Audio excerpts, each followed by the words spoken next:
In order to alter a past laden with regret, and to save my sister, I am willing to barter my soul to a demon. And indeed the demon came knocking. Yet the terms offered were incarnate into the world of Naruto, and then perish at the hands of Naruto Uzumaki himself. Byakuya scoffed aloud. Not that he was to kill Naruto, but that Naruto was to kill him. This condition seemed far easier than he had imagined, but soon enough, he came to regret it. Byakuya rested his chin on his hand, gazing out the window at the Hokage rock, upon which only 3 faces were carved. Naruto had not been born yet. This was the time of the Third Great Ninja War. Damn it, Byakuya muttered under his breath. It was quite possible that he would die before Naruto's birth. This task was far more difficult than he had anticipated. As long as I can make that regret-filled past start anew, I would willingly sell my soul to the devil. From the day I lost my sister, my only family, I was capable of anything, and the demon truly appeared at my door, not demanding my soul, but instead proposing another condition: reincarnate into the Naruto world, then die at the hands of Naruto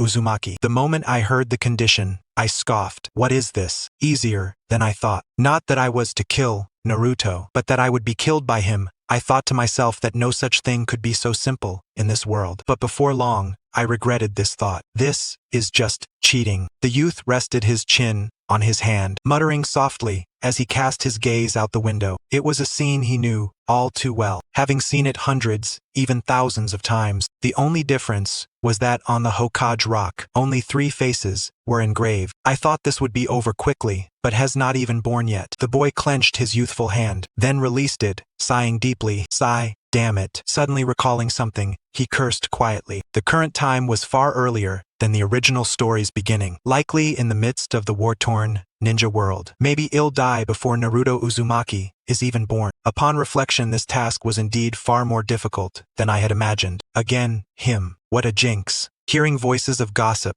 from somewhere nearby, Kuroshiro Byakuya couldn't help but scratch his itchy ear. He had thought he had grown somewhat accustomed to it, but pretending not to hear such remarks was still too difficult. Byakuya, you lost points again, for the same reason. The Ninja Academy teacher, writing and drawing on a score sheet as he approached, spoke to him, to which Byakuya merely nodded indifferently. Losing just 1 point for his actual actions was no real issue. Although I keep saying this, you need to seriously consider why teams are formed in groups of 3. I am thinking about it. Then why did you expand the range of your ninjutsu so wide that it affected your comrades as well? The teacher, writing diligently, fixed his gaze on Byakuya with an expression that made him feel as if his character was being questioned. The once noisy surroundings fell silent in an instant, as if everyone awaited Byakuya's response. Even the whispers vanished. Since that was the case, so as not to leave them empty-handed today, Byakuya decided to offer them an answer worthy of discussion. Isn't it that guy standing Teri's fault? Honestly, the one who should lose points isn't me, but the guy whose strength isn't enough to dodge allied ninjutsu, and who got caught in it. Whether stunned into silence by Byakuya's words, or speechless at his brazen attitude, the teacher paused his writing, wearing a conflicted expression. By all rights, this man's character made him unfit to be a ninja. Yet Byakuya's abilities were the most outstanding among his peers, so there was no stopping his graduation. Even if he took the graduation exam with the upperclassmen, he would likely graduate among the top 3, at least. Forget it, you'll naturally understand once you're on the battlefield. Now, class dismissed. Watching the teacher, as if having made a firm decision, leave behind a meaningful remark and turn away, Byakuya found himself considering that the man was not so bad after all, even feeling a trace of guilt. Thinking carefully, he also felt somewhat remorseful toward the child in his group today who was injured because of his ninjutsu, but he truly, absolutely did not do it on purpose. Perhaps it's more accurate to say the force was just too difficult to control. Byakuya looked at his calloused palm, then clenched and released his hand, sighing involuntarily, having only crossed over 1 or 2 months ago. Byakuya had yet to acclimate to this body, or master the precise control of chakra intensity, thus relying on muscle memory to release ninjutsu. It inevitably ended up as an overwhelmingly large-scale technique.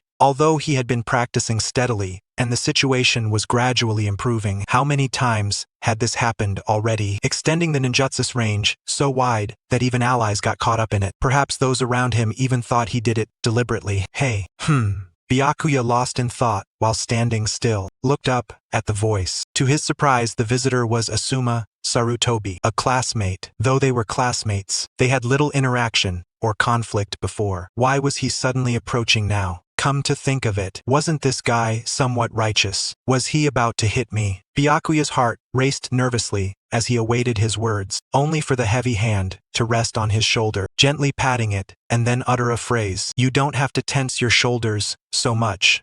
This remark was completely unexpected by Byakuya. Hearing this strangely dispiriting nonsense, he couldn't help but smile wryly. But in truth, from the moment he left for school until he returned home after class, his shoulders had remained tense, never once relaxing his guard. Since crossing into this world, Byakuya had been engulfed in unease, yet he could not afford to let Asuma, who was deeply connected to the original story's plot, see any cracks. After all, he was the antagonist, the villain who ultimately must die at Naruto's hands. Such meddlesomeness. Well, fair enough. This guy was quite good at pretending. Byakuya shot a cold glare at Asuma, raised his hand to brush away the hand resting on his shoulder, then swiftly turned and left. His heart was still pounding from the fear of being struck moments ago, and he could barely tell if he was walking steadily. Behind him, the somewhat embarrassed Asuma watched his rapidly disappearing figure, stroking his chin. This guy truly two-faced, more than injuring his comrades. Byakuya had been in a state of panic at the time. He kept his gaze fixed on the retreating figure of the child who had gone to tend to the wounds, watching until he was no longer visible. Though he deliberately wore a facade of indifference, his shoulders remained rigidly tense. Originally, he had only intended to place a hand on his shoulder to advise him to exercise some restraint in his actions, but the palpable tension transmitted through that contact inadvertently prompted him to utter words encouraging him to relax. No matter how one looked at it, he was an inexplicably compelling individual. Asuma pondered this quietly and then proceeded toward the classroom for the next lesson. This is a troublesome matter. Indeed, deducting points feels somewhat unjustifiable. Two instructors from the Ninja Academy sat side by side, their faces etched with concern. In terms of both skill and chakra reserves, Byakuya had already surpassed many Chunin. Yet his utter disregard for his comrades posed a significant problem. How about sending him to the Anbu?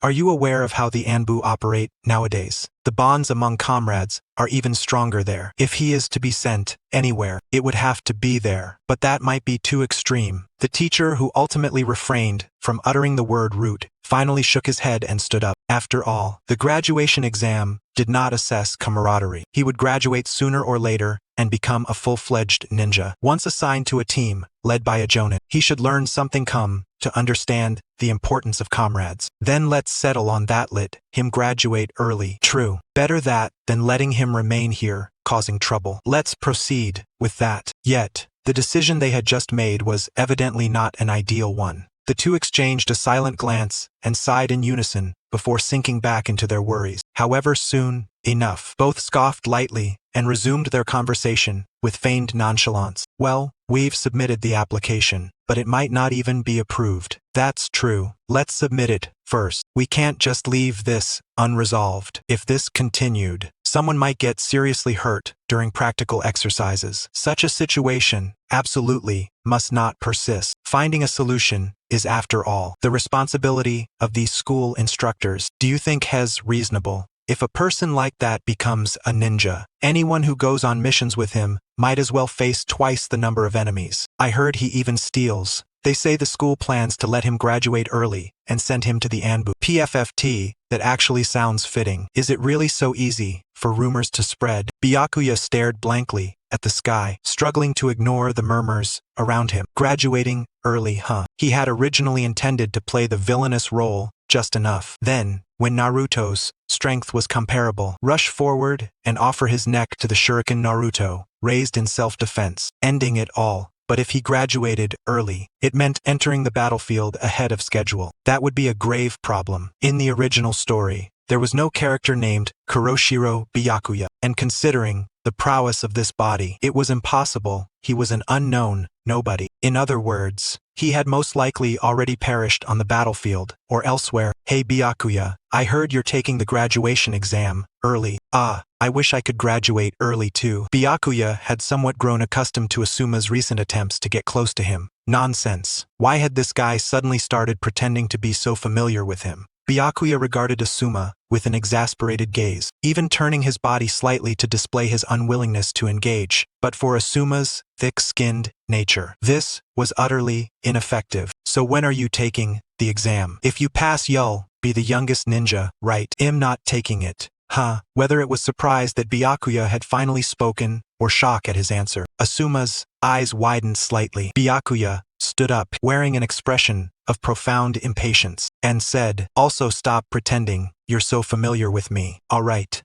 Is he hurt?" Byakuya glanced briefly at Asuma's face, but, fearing his own expression might betray him, quickly turned and strode away. The thought that Asuma might never again try to get close to him stirred an inexplicable pang of reluctance in Byakuya's heart. Why not take the exam? Such a great opportunity. This guy, it seemed, hadn't even heard the harsh words he had spoken. Byakuya couldn't help but reveal a genuine look of annoyance as he regarded him, but ultimately decided ignoring him was best, gave up the struggle, and quickened his pace to leave. Yet the persistent Asuma chased after him, incessantly questioning why he refused to take the graduation exam. Because of this, those nearby overheard their conversation and seemed greatly intrigued by his rejection of early graduation, casting their gazes toward him. If he explained everything at once, he might ruin his image entirely, and the rumors about early graduation would fade away. With that thought, Byakuya abruptly halted, turned around, and looked at Asuma, who kept following and questioning him. But what should I say? So this is how difficult it is to speak harshly. Without realizing it, Byakuya had plunged the entire classroom into a deathly silence, the immense pressure washing over him. Since he had stopped, he had to say something, but with so many eyes fixed on him, he found himself inexplicably nervous. First, mentioning the topic currently attracting the most attention would stoke the flames better. Right, Therese, still a lot to learn here at school. For instance, there really are fools who get stupidly dragged into even the smallest ninjutsu. You bastard. It seemed his feigned venomous tone had the intended effect. The student who had been in Byakuya's team and injured by his ninjutsu suddenly stood up in fury, looking as if he was about to charge forward and strike him. Byakuya feigned nonchalance and scoffed at the enraged youth before turning and leaving the classroom. But after stepping outside, the expression on Asuma's face stunned by Byakuya's words was something he could not forget. Byakuya felt that perhaps Asuma truly would never try to get close to him again. That's better. He resolved to become a thorough villain. That way, when Naruto kills him, there would be no burden. Byakuya repeated this psychological affirmation to steady himself. Yet, in truth, his hands trembled incessantly from anxiety, though it had only just begun, and he hadn't even traversed half the journey. Such a trivial matter already caused him to shake so much. Byakuya couldn't help but feel utterly useless. If it were possible, Byakuya had always wished to remain inconspicuous, quietly traversing the course of his life without attracting attention. To force an explanation, it was like those matters that become topics of conversation, such as being the youngest graduate or graduating ahead of schedule. Things that would make people around remember one's name. He had never desired such things, and from the bottom of his heart, he hoped they would never come to pass. Yet, paradoxically, whenever Byakuya entertained such unnecessary thoughts, those unwanted events would always arrive as if they had been waiting there all along, arriving on schedule. Just like today, no different from any other day. He was deep in a secluded forest, wholly focused on practicing the precise control of chakra, steadily unleashing his ninjutsu. "So it's you, Byakuya Kurojo." Despite sensing no presence, a voice suddenly whispered in his ear. The man approached with an air of composure, a gentle smile gracing his face. A face Byakuya saw at least 2 or 3 times a day, albeit only on statues, of course. "Greetings, third Hokage-sama. You know me well. How could I not?" Moreover, the person before him was not the elderly man riddled with age spots from the original story, but rather exuded a commanding aura and appeared far younger than Byakuya had imagined. To be honest, he was genuinely taken aback. It is said that truly powerful individuals cannot conceal their aura, even if they do not try to hide it. The moment their gazes met, cold sweat trickled down Byakuya's spine, and he swallowed nervously, his throat dry. Byakuya could not fathom why the Hokage would personally seek out a student who was merely somewhat outstanding in his grade. "I know you well too. That is precisely why I came personally." "Ah yes, graduating early. Huh? Actually, it's not such an uncommon case." The third Hokage spoke calmly, his sharp gaze seeming to pierce through all of Byakuya's thoughts. "But for special cases, ordinary methods cannot be used to assess strength, right? What nonsense is this?" Confused, Byakuya watched as the third Hokage, wearing a Konoha-exclusive hat adorned with the kanji for fire, slowly removed his hat and stepped back to stand at a distance from him. A foreboding sense filled Byakuya's mind, his thoughts narrowing down to that single notion. Then let us begin. Wait, what exactly are we starting? Panicked and bewildered, Byakuya blinked, only to find that the third Hokage who had just said they would begin had vanished without a trace. Right side. Almost instinctively, he swung his kunai toward the right, and in the next moment, saw the Hokage leap backward, evading his strike. What was that? Calling it instinct was a stretch. It was as if a voice inside his mind had urged him to look to the right. The more absurd part was that, because of that inner shout, his body reacted immediately. To outsiders, it appeared as if Byakuya had accurately predicted the Hokage's move and prepared his defense in advance. Wow, that's truly astonishing. Damn it, looks like he really thinks that way about me. The Hokage, stepping back, stroked his chin with interest, clearly intrigued by Byakuya. Even if he hadn't gone at full speed earlier, that was absolutely not a speed a Ninja Academy student could match. This reaction speed is on par with a Jonin. The third Hokage offered a remarkably high appraisal. Then, wearing a playful expression, vanished once more. Byakuya, on the other hand, felt as if his life depended on it. Whether or not the Hokage had begun to take things seriously, he sensed the attacks had become far more fierce, suffocating him. You're short. There's a gap in your upper defense. It's best to use a long sword or other long weapons to compensate for this weakness. Ugh! Even though Byakuya could anticipate the Hokage's attack positions in advance, he could not keep up with his speed at all. The third Hokage tapped lightly on Byakuya's head with a teasing tone. Byakuya managed to create some distance and hurriedly began forming hand seals to prepare a ninjutsu, but the Hokage instantly closed in, lightly touching his hand and breaking the seal. Your hand seals are too slow. Faster. That scoundrel. It was the first time Byakuya had ever had his hand seals interrupted. Thrown off by the sudden turn of events, he panicked. At that moment, the Hokage's kick struck hard at his exposed weakness. Byakuya had no choice but to risk everything. Utilizing his small frame, he leapt aside to evade the incoming kick, then grabbed the Hokage's extended ankle with a firm tug, simultaneously raising his kunai to stab at his neck. Bang! Byakuya had thought his kunai would pierce the neck precisely, spewing blood. Unexpectedly, the Hokage's body exploded midair, vanishing without a trace. Shadow clone technique. Correct. The Hokage emerged from behind a tree just as they had met for the first time. The hat on his head had never been removed. In other words, from the start, the one Byakuya had been sparring with was merely a shadow clone. Who did you learn your taijutsu from? No one. Byakuya roughly understood why the question was asked. After all, his movements were so fluid and controlled that they hardly resembled those of an untrained individual. To be honest, even Byakuya himself found it somewhat unbelievable. But he could not say that. He resolved to fully embody the role of a prodigious genius. After all, he could think of no other excuse. Your talent is truly exceptional. I know. Byakuya gave in completely, thickening his skin. Yamagenius, Yamagenius. He repeatedly whispered this almost like a mantra, lifting his eyes to meet the Hokage's meaningful smile. Unease, anxiety. He had an overwhelming sense that they would meet again soon. Oh my, I didn't realize it was this late already. I suppose I have disturbed your training. Haven Ti? No, it's fine. Alright then, I shall be off. Unlike when he arrived, his departure was leisurely as he strolled deeper into the forest. Byakuya's gaze lingered long on the retreating figure. That encounter had felt like an early graduation exam, no matter how he thought about it. All this was secondary. The most troublesome matter was that he had unwillingly, yet undeniably, entered the Hokage's line of sight as a prodigy. Had he made a grave mistake? And an irreparable, monumental one at that. Sure enough, Byakuya's earlier ominous premonition had been confirmed. The next day at the Ninja Academy, he was summoned by the teacher early in the morning and immediately heard the news. His early graduation application had been approved, and he was to report directly to the Hokage the very next day. You've truly seized a great opportunity. After hearing this backhanded compliment, Byakuya was handed his forehead protector alone. Even after leaving the office, the inexplicable discomfort in his heart refused to dissipate. He felt his mind grow somewhat muddled. At that moment, Asuma, who usually pretended to be quite close to him, approached. But today, Byakuya did not even bother to avoid him. What are you spacing out for in the hallway? By the way, aren't you going to take the early graduation exam? Actually, my father asked about you yesterday. I spoke highly of you, so don't worry. Does that mean you had a hand in this too? Byakuya cast a resentful glance at Asuma, simultaneously noticing another person closely following him. Once again, a familiar face from the original work appeared. Yuhi Kurenai, with her sharp feline eyes, seemed to hold a distinct disdain for Shiroya. She tugged coldly at Asuma's sleeve. If you don't leave now, class is about to start. Hurry up, will you?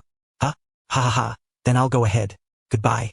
Watching the two hurriedly dash past him, Shiroya was about to ignore them and continue forward when Kurenai's voice, crisp and pointed, pierced his ear without fail.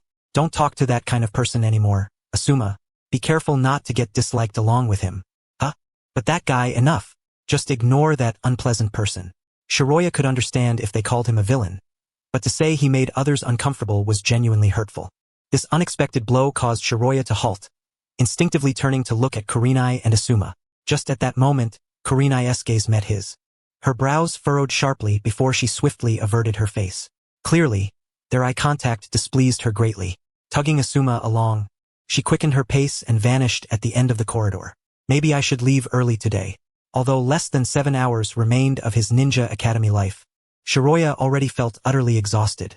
Perhaps, as an insignificant supporting character, surviving in the world of Naruto would be somewhat easier. After all, it was unrealistic for everything to go smoothly. Shiroya mused silently. Indeed, even if things became a bit complicated, the ultimate conclusion would remain unchanged.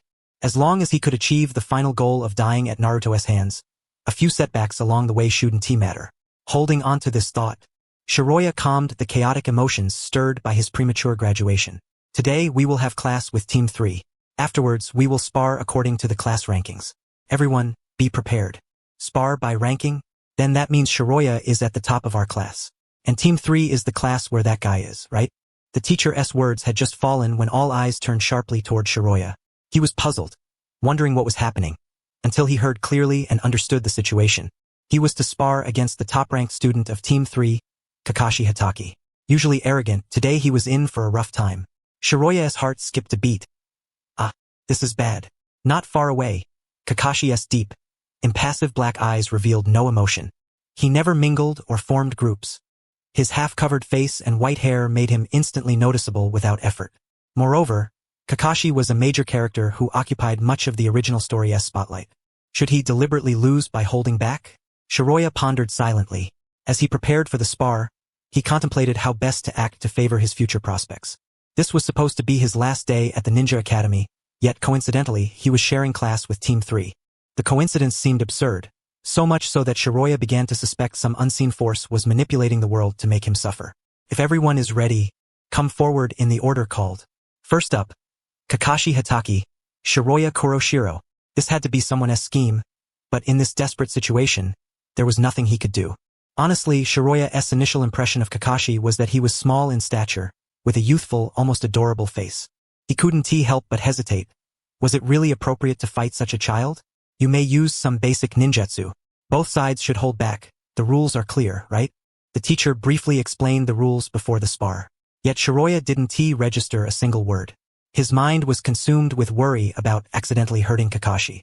Unintentionally, he blurted out with a serious expression, I can't control my strength well right now. Please be careful. Though Shiroya had been practicing chakra control, ninjutsu was not as simple to manipulate as he imagined. To an uninformed observer, his words sounded arrogant and provocative. Kakashi, who had shown no emotion until then, instantly hardened his gaze. Shiroya, save your arrogance until after you win the match. Now, both of you step back and keep your distance. I will give the signal. Huh? Before Shiroya could inquire about the teacher's instructions, he saw the teacher and Kakashi turn and step apart. No, this must be a huge misunderstanding. I didn't mean to be arrogant at all. He argued frantically in his mind, but had no chance to speak. Then, let the match begin. Before Shiroya could protest, the spar had already commenced. Kakashi drew a shuriken and threw it straight at Shiroya. Dodge? Block? Unable to decide, Shiroya was caught off guard when Kakashi used the shuriken to obscure his vision, then vanished from sight by concealing his presence. Clang! Clang! Shiroya blocked the incoming shuriken but could not detect Kakashi's concealed location. At such moments, he had to rely on an indescribable intuition. A sudden thought flashed through his mind. Above, Shiroya looked upward just in time to see Kakashi clutching a shuriken, diving down toward him. He quickly dodged aside. Seizing the moment Kakashi landed, Shiroya pressed one hand to the ground and swiftly formed hand seals. Earth release. Bind foot technique. Shiroya's plan was simple. Use Earth Release to create a small amount of mud to entangle Kakashi's ankle, then rush forward to subdue him. However, the problem was that he still could not control his chakra well. Accidentally, he created a massive mound of earth. Startled, Kakashi was buried beneath it, vanishing from sight. Stop! The teacher hurried over and called a halt upon seeing the enormous earth mound caused by the student's spar. Supporting his forehead with a weary expression, he said, I did say you could use basic ninjutsu, but this is going too far, Shiroya. It was a mistake, Shiroya whispered. Such an incident was not something to be excused with a mere mistake, especially since a student was buried under the earth. The immediate priority was to rescue him. Yet Shiroya only knew ninjutsu and had no idea how to clear away the piled earth. The spar was suspended. Everyone gathered to help rescue Kakashi. The teacher calmly directed the students in digging, and Shiroya, embarrassed, joined in. After a long while of strenuous effort, they finally uncovered Kakashi lying beneath. He remained dazed, likely immobilized by the weight of the earth, covered in mud. Slowly, he managed to sit up. Sigh. Shiroya's actions during the spar had severely exceeded safety limits and could have caused Kakashi serious injury. Consequently, Shiroya was disqualified, and Kakashi declared the winner. Fortunately, Kakashi was unharmed, and the teacher refrained from harshly scolding Shiroya. However, the surrounding students now regarded Shiroya with even less friendliness. Or perhaps this is for the better. Shiroya couldn't help but reconsider. Kakashi was supported as he was escorted to the infirmary.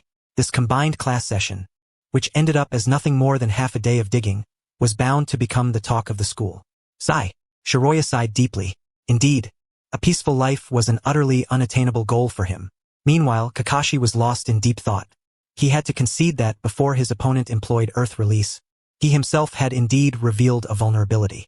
At that moment, had Byakuya's taijutsu been sufficiently refined, he could have easily exploited that flaw to subdue him and claim victory in their duel. The true issue lay in the scale of that Earth Release technique. It was far grander than anyone had anticipated. Had I used ninjutsu, then I would surely have won. Although yesterday's sparring ostensibly declared Kakashi the victor, everyone present, including Kakashi himself, harbored doubts. Because of this, the long-awaited, deeply stinging defeat left an uncomfortable mark on Kakashi's heart that lingered stubbornly. Kakashi lingered in this awkward train of thought for quite some time, until unwittingly his footsteps led him toward Byakuya's classroom. Ah, a rare visitor. What brings you here? The first to greet Kakashi was Asuma, with whom he had exchanged a few brief encounters. Kakashi feigned composure as he scanned the surroundings, faintly betraying the look of someone searching for another. Asuma immediately saw through him and smiled with a hint of regret. If you're looking for Byakuya, he is not here. Where has he gone? That guy graduated early. What? Though Kakashi was usually indifferent to matters around him, he had heard rumors about early graduation. Yet he never expected the one to have graduated ahead of schedule would be Byakuya. His face betrayed his astonishment. Did he go to the Hokage's office? Kakashi inquired. How should I know? Asuma shrugged and told him that class was about to begin, urging him to return promptly. Kakashi gazed at him, hesitated briefly, and ultimately turned to head back to his own classroom. No matter how unwilling he felt, Byakuya had ultimately arrived here. Byakuya stood hesitantly before the Hokage's official residence for a long while before finally summoning the resolve to knock on the door. I've been waiting for you to come in. It seemed that as soon as Byakuya reached the threshold, the Hokage had already sensed his presence. Byakuya felt a touch embarrassed, exchanged a few polite words, and then proceeded directly to the desk cluttered with documents, where he halted. We deliberated extensively on your assignment. Placing you in an ordinary squad is unsuitable given your unique circumstances. Yet assigning you to the Umbu would be pointless, as there's little there for you to learn. Byakuya was listening attentively as the Hokage spoke candidly. Suddenly, footsteps approached from the corridor. So in the end, we decided it's best to assign you to a squad where there's much for you to observe and learn. Ah, very well, Byakuya responded promptly. Looks like they're here now. The Hokage smiled faintly, glancing toward the doorway. Byakuya turned his head to see the owners of the earlier footsteps appearing at the entrance. Well, so you're Byakuya? You look much younger than I expected. You're quite small too. As soon as these newcomers entered, they began chattering boisterously, approaching with familiar ease and lightly patting Byakuya on the shoulder. From their features, Byakuya recognized these figures. They were indeed familiar faces from the original story. Shikaku of the Nara clan, Saichi of the Yamanaka clan, and Choza of the Akimichi clan. From today onward, these three will be your teammates, the Hokage introduced. Pleased to meet you, the three spoke in unison, greeting him warmly. Byakuya instantly understood why the Hokage had said there was so much here worth learning. It was this. Each of them bore pride in their respective clans, and the secret techniques passed down within their families would never be taught to outsiders. Thus, what he was to learn was not ninjutsu. Simply put, the Hokage wished for Byakuya to learn what it meant to have comradeship and how to cooperate as a team. After all, nowhere else in the village was there a squad more harmoniously coordinated than the Inoshikacho trio. The problem was, Byakuya had originally intended to be assigned somewhere ordinary to gradually fade into obscurity, but that plan was utterly disrupted. Looks like this little brother doesn't quite like us. Huh? Brother, I'm so hurt. Calling me brother at your age is a bit of a stretch. Perhaps because Byakuya gave no response after their greetings, the Inoshikacho trio resumed their noisy banter. Byakuya glanced awkwardly toward the Hokage, who was still smiling warmly and even nodding, clearly very pleased with this team composition. Hey, this isn't quite right. Byakuya thought helplessly. Well then, it's necessary to test his strength first. Lord Hokage will take our leave now. Saichi was the first to speak. Very well, I entrust the rest to you. Don't worry, we're off. Saichi seemed inexplicably excited as he waved to Byakuya, signaling him to follow. Have mercy on me. Byakuya slouched his shoulders, trailing behind the three as though being led to the slaughterhouse, and sighed deeply. He silently recited in his mind, perhaps I should just return to the ninja academy and repeat my studies. There was much to learn from Shikaku-san. From head to toe, even his every movement was worth emulating. This in itself was astonishing. Of course, the most remarkable aspect was the strategies conceived in his mind. Everyone listened intently to his every word, willingly entrusting their lives to him. Saichi-san possessed a sensibility and warmth that were equally instructive. As the one responsible for their communications, he always positioned himself at the rear, yet was no less exposed to danger than those on the front lines. He once said that if he were to remove his ninjutsu, all his comrades would be thrown into anxiety. Thus, even with a blade pressed against his neck, he would never dispel his ninjutsu. Everyone firmly believed he would follow through on his words. Whether it was the calm and decisive Shikaku-san or the loyal and responsible Saichi-san, there was so much to learn from both. And finally, Choza-san was the most exemplary of all. Once on the battlefield, he always stood at the forefront, tearing open a path for the team. Even Shikaku-san and Saichi-san, who commanded from the rear, trusted Choza-san more than anyone else. This was equally true for Byakuya. How pragmatic. Amidst the scattered corpses lying in disarray, Byakuya, drenched in blood, gazed despondently at the sky. To be honest, he was nearly exasperated beyond endurance. He seemed to understand, at last, why Shikamaru envied the clouds drifting overhead. Haha, suddenly feel like eating ramen tonight, don't you think? Choza-san, this is right in the thick of the battlefield. Where would ramen come from? Though the remark was accurate, the atmosphere could still be cultivated. Known as the battlefield chef, Choza-san smiled broadly as he gathered a handful of wild grasses. Perhaps it was due to his culinary skill that whenever he thought of ramen and then prepared food, truly tasted like ramen.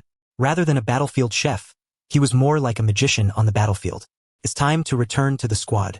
Clear the vicinity and assemble at headquarters before sunset. Choza-san, it's about time for us to leave. Let us go. Saichi-san's voice echoed in Byakuya's mind as he approached Choza-san, who was still rummaging through the grass. He had assumed Choza-san was gathering herbs, but instead, the latter was organizing the relics fallen from their comrades. Why are you collecting these? Even if we send them back, we want to hear a word of gratitude. Byakuya stood with his body leaning slightly, gazing downward at the blood-stained bracelet clutched in Mr. Taiza's hand. His brows furrowed. There had never been anyone specifically assigned to return relics. It was always the comrades who took on the responsibility of delivering them.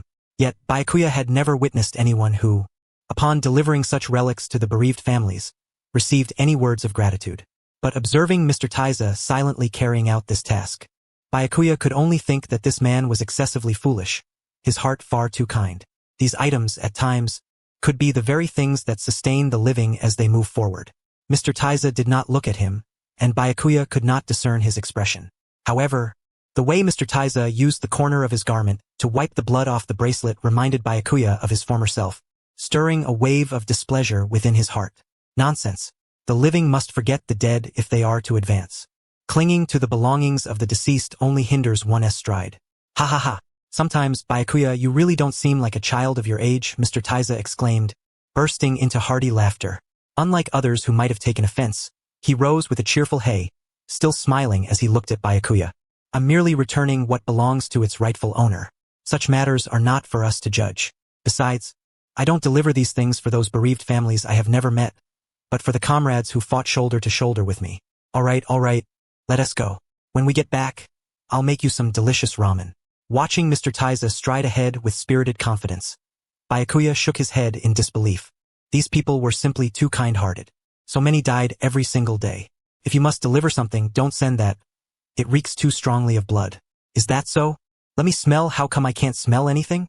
The stench of blood is everywhere. Of course you can't detect it, Byakuya said, casting Mr.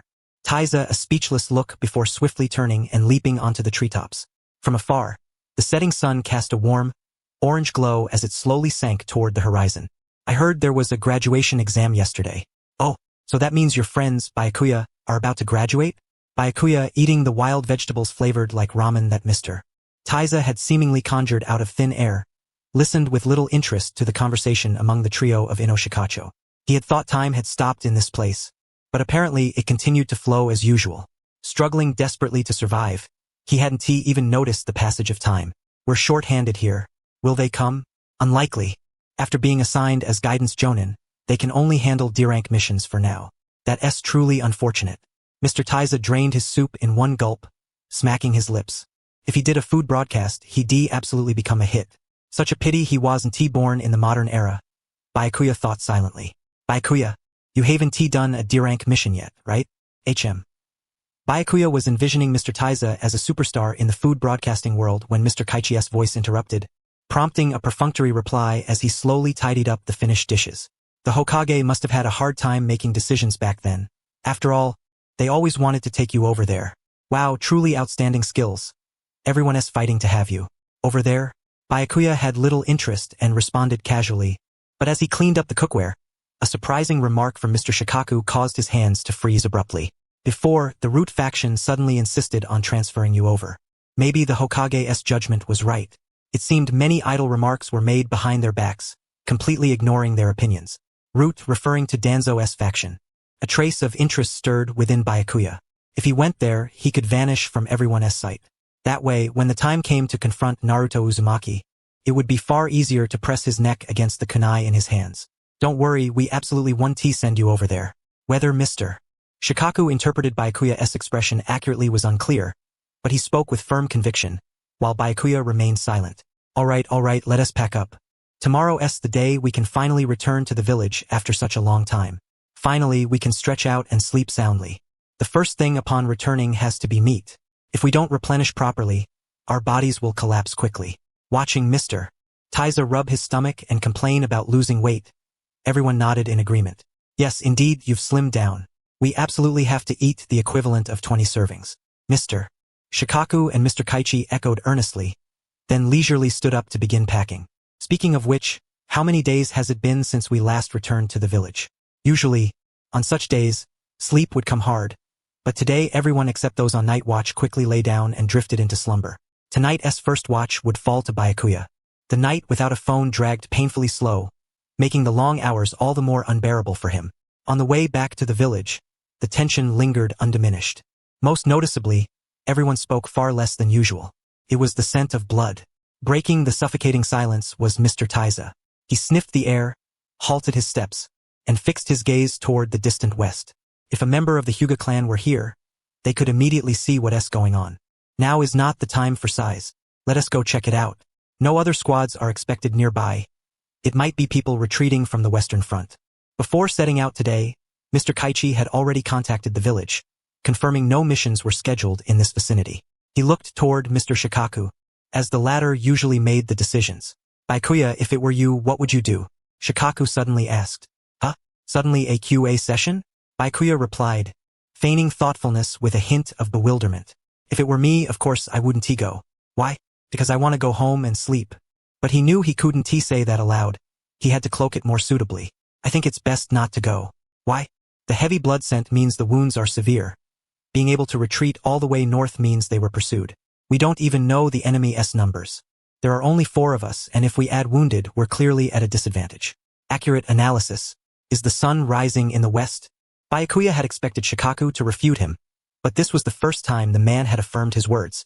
However, Shikaku soon smiled and turned toward the direction of the blood scent. But even so, we must go. Do you know why? Who knows?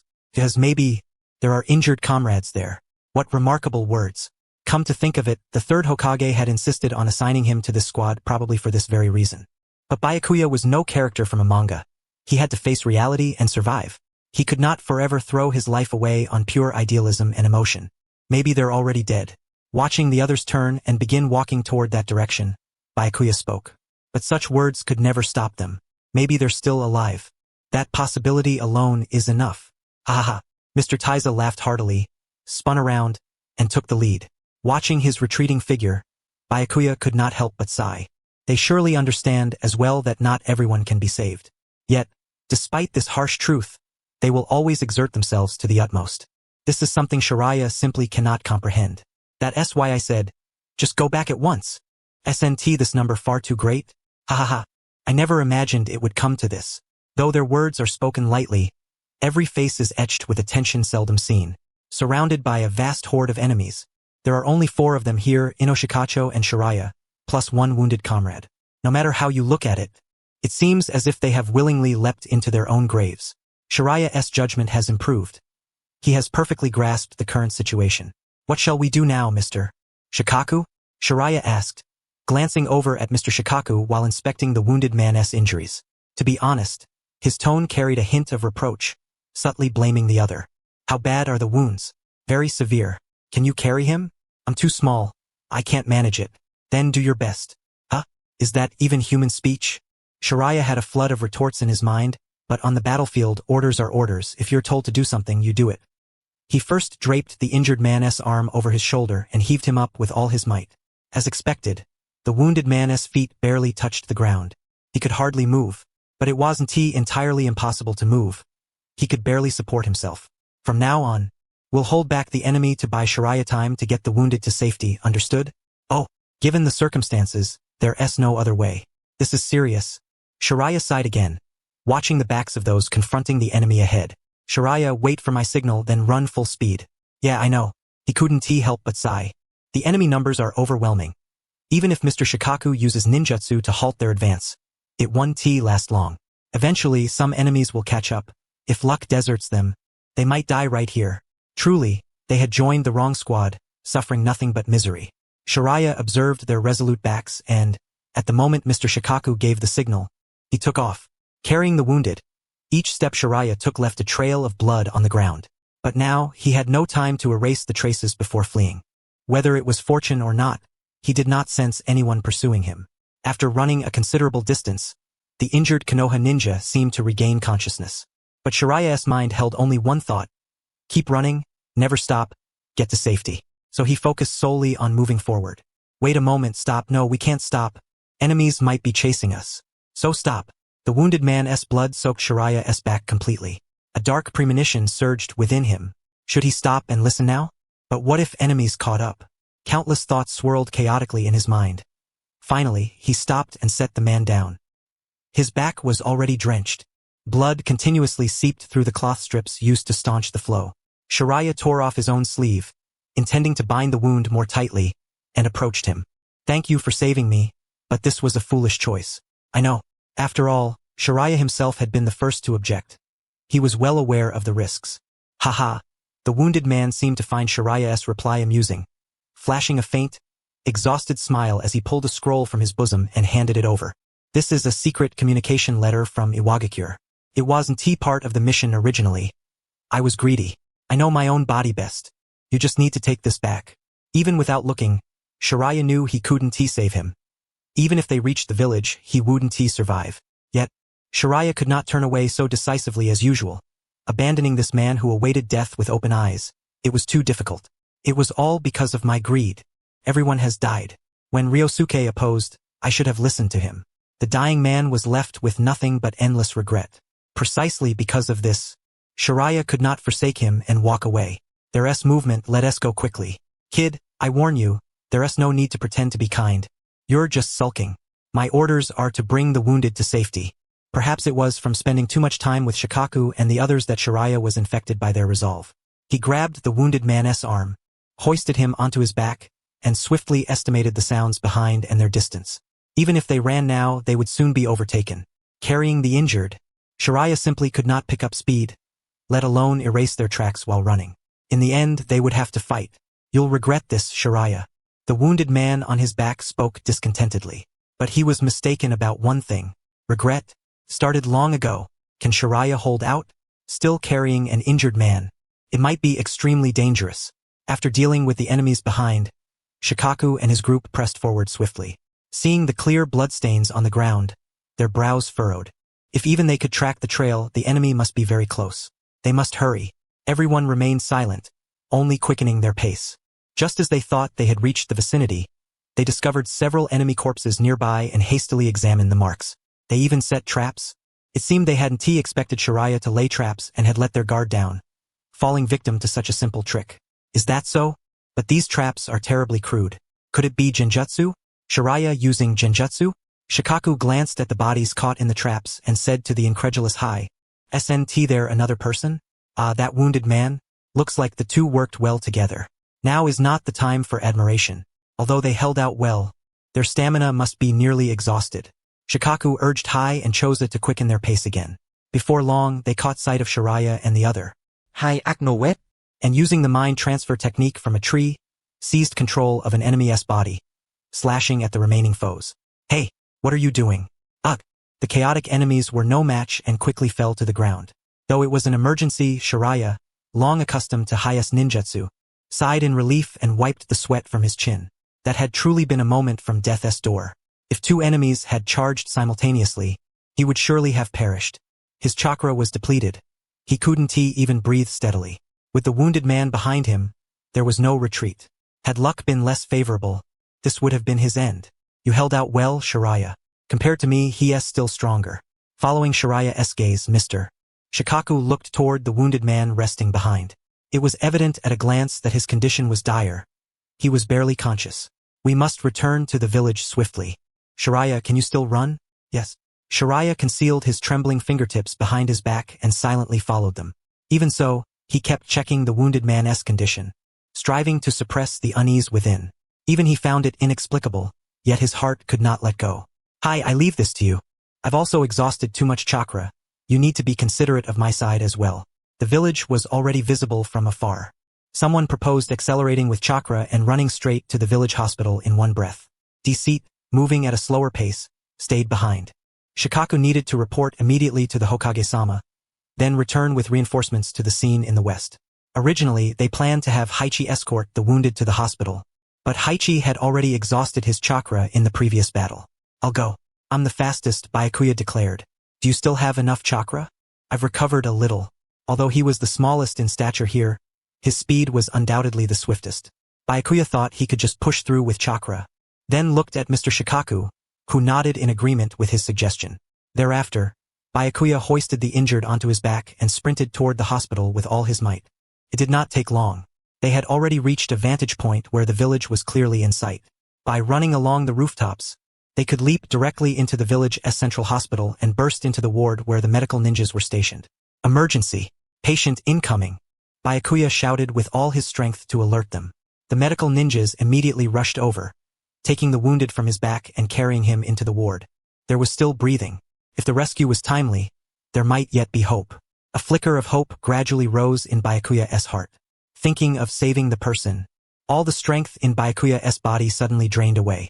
Right, the scroll. Byakuya suddenly remembered the scroll tucked in his chest. His mind was now solely focused on handing the scroll to the Hokage, then going home to sleep until the sun rose the next day. While signing his name on the routine documents, Byakuya asked aloud, "How is the patient's condition?" "Oh, thanks to you delivering them in time. The surgery will soon be completed. And your hemorrhage control was very effective. The wound has not worsened. You've worked hard," the medical ninja said with a smile as he slid the signed documents into a folder and praised Byakuya. Byakuya had never done these things for praise. He merely nodded and was about to leave. "Wait, HM?" Byakuya halted mid-turn, slightly tilting his head. He had not thought the call was meant for him, but the voice was so familiar that he could not help but stop. Sure enough, it was Kurenai Yuhi. This was their first meeting since graduation.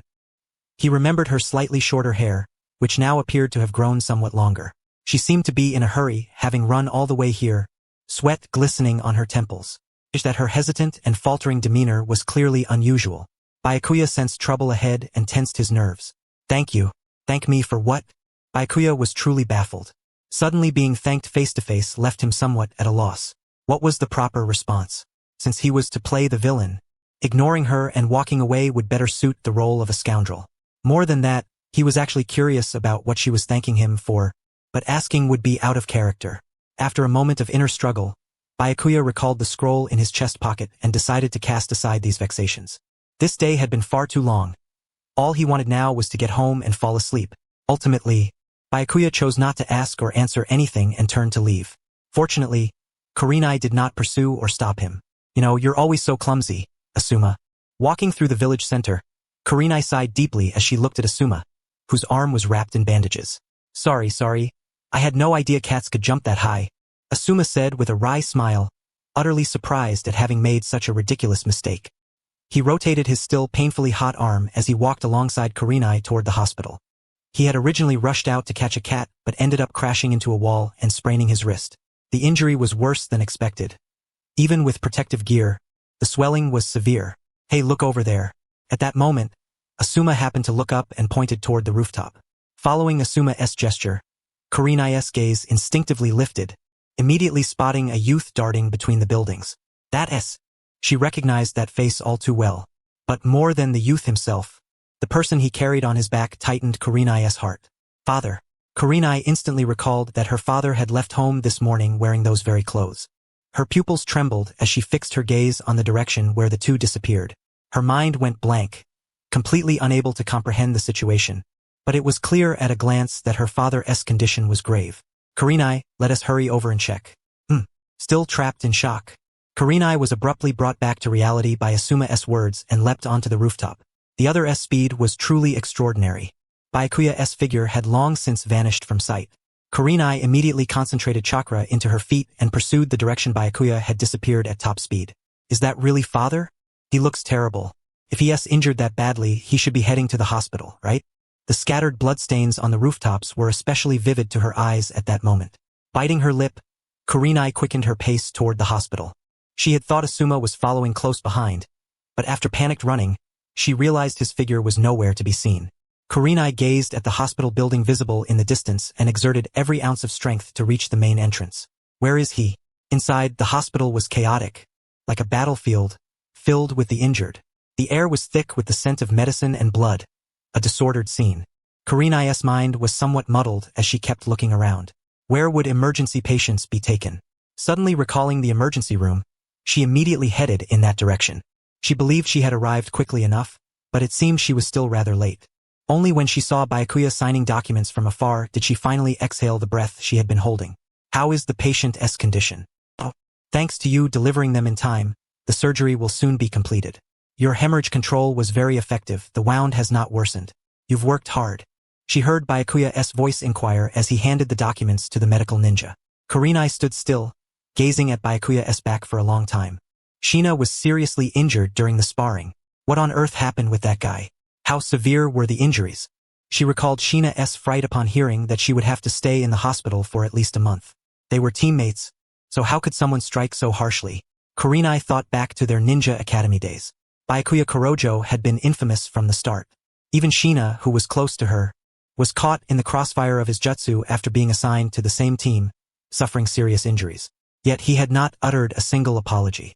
As for his character, though Kurenai had never interacted with him personally, she had heard many rumors. She had always disliked him, especially after hearing that, when Shina was injured, he simply said, "Who told you to stay there?" and then turned away without another word. That had made her utterly intolerant of him. But this time it was different. Take that. Still catching her breath from the sprint, Kurenai called out to Byakuya with an unsteady voice. Byakuya turned around at the sound, looking utterly disheveled. His body was covered with abrasions and wounds, his face crusted with dried blood, and exhaustion was plainly visible on his features. He seemed unprepared to encounter Akai here, and that typically impassive expression on her face rarely revealed even a hint of surprise. Thank you.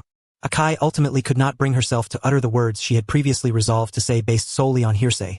An apology and a thank you barely forced from her lips. Yet Byakuya offered her no response. He merely glanced at Akai for a moment before walking straight past her. Akai clenched her fists tightly, cast one last look at Byakuya's departing figure, then turned away and approached the medical ninja standing before her. May I ask how the condition of the patient, Hokage, is? Is the injury severe? That patient? The surgery will conclude soon. If it weren't for that young man just now, he might have been in serious danger this time. I see. The tension that had gripped her body finally eased, and Hokage exhaled deeply.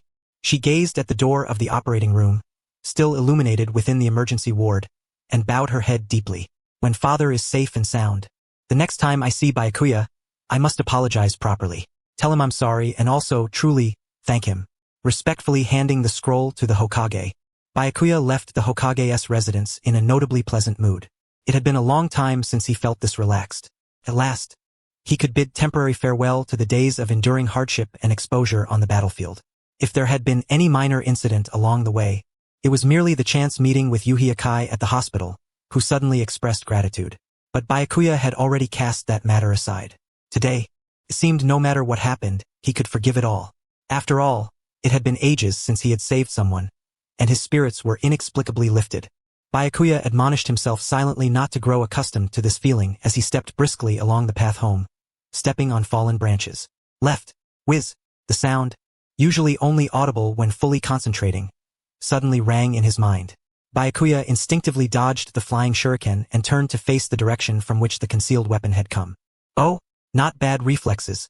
What's the matter now? Byakuya was truly beginning to feel vexed. Although moments ago he had thought he could forgive anything today, that was no longer the case. Being attacked without cause was humiliating enough, but to be critiqued by the assailant as well, under normal circumstances, his temper would never flare so quickly, yet now it surged uncontrollably. You must be Byakuya Kurojo. Pleasure to meet you. I am Danzo. I know. You're the leader of Root, right? Quite a lot, you know, for one so young. Byakuya felt an inexplicable sense of being complimented. Could it be that they intended to recruit him into Root? With a hint of excitement, Byakuya leapt down from the tree and stood face to face with Danzo. Looks like you've somewhat guessed my purpose for coming. You want to recruit me into Root, right? Hurry up, what are you waiting for? I've been waiting for this. Byakuya was eager to agree, awaiting Danzo's next words. Once he joined Root, he would hardly have to cross paths with the original characters again, and no one would recognize his face. Then, he could rush straight at Naruto Uzumaki, offer his neck to the shuriken in Naruto's hand, and end everything.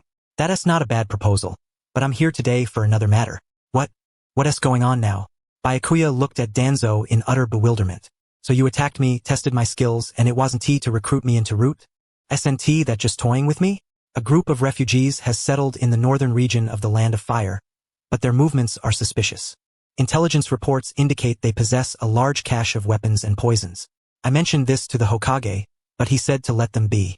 So, I came to find you. This was trouble. If it were simply to recruit him into Root, matters would be straightforward, but now, Byakuya sensed an unmistakable murderous intent radiating from Danzo. Feeling the unsettling aura emanating from Danzo, Byakuya swallowed nervously. This was no different from a threat. Refuse and you die. Oh, by the way, a good number of ninjas have graduated from the academy this time. You can refuse if you want. They're just refugees. No formidable figures among them. Newly graduated genin can handle them easily. There are plenty of candidates to assign this task to. Danzo had completely misunderstood one thing. Byakuya was inherently someone who wished to be the villain wholeheartedly. And besides, he harbored no attachment to those from the ninja academy. But Byakuya knew very well that if he refused now, Danzo would most certainly kill him. For Danzo feared Byakuya would immediately report this matter to the Hokage. Even if he agreed now, secretly informing the Hokage later was impossible. Root bore a notorious cursed seal that could effectively silence him. Since that was the case, it was better to think carefully. If I go and kill these refugees, it would mean breaking the greatest principle of the shinobi and perfecting my villainous image. They are not even villagers of Konoha, just a group of refugees without any true home. Even if I kill them, Konoha has no sufficient grounds to judge me.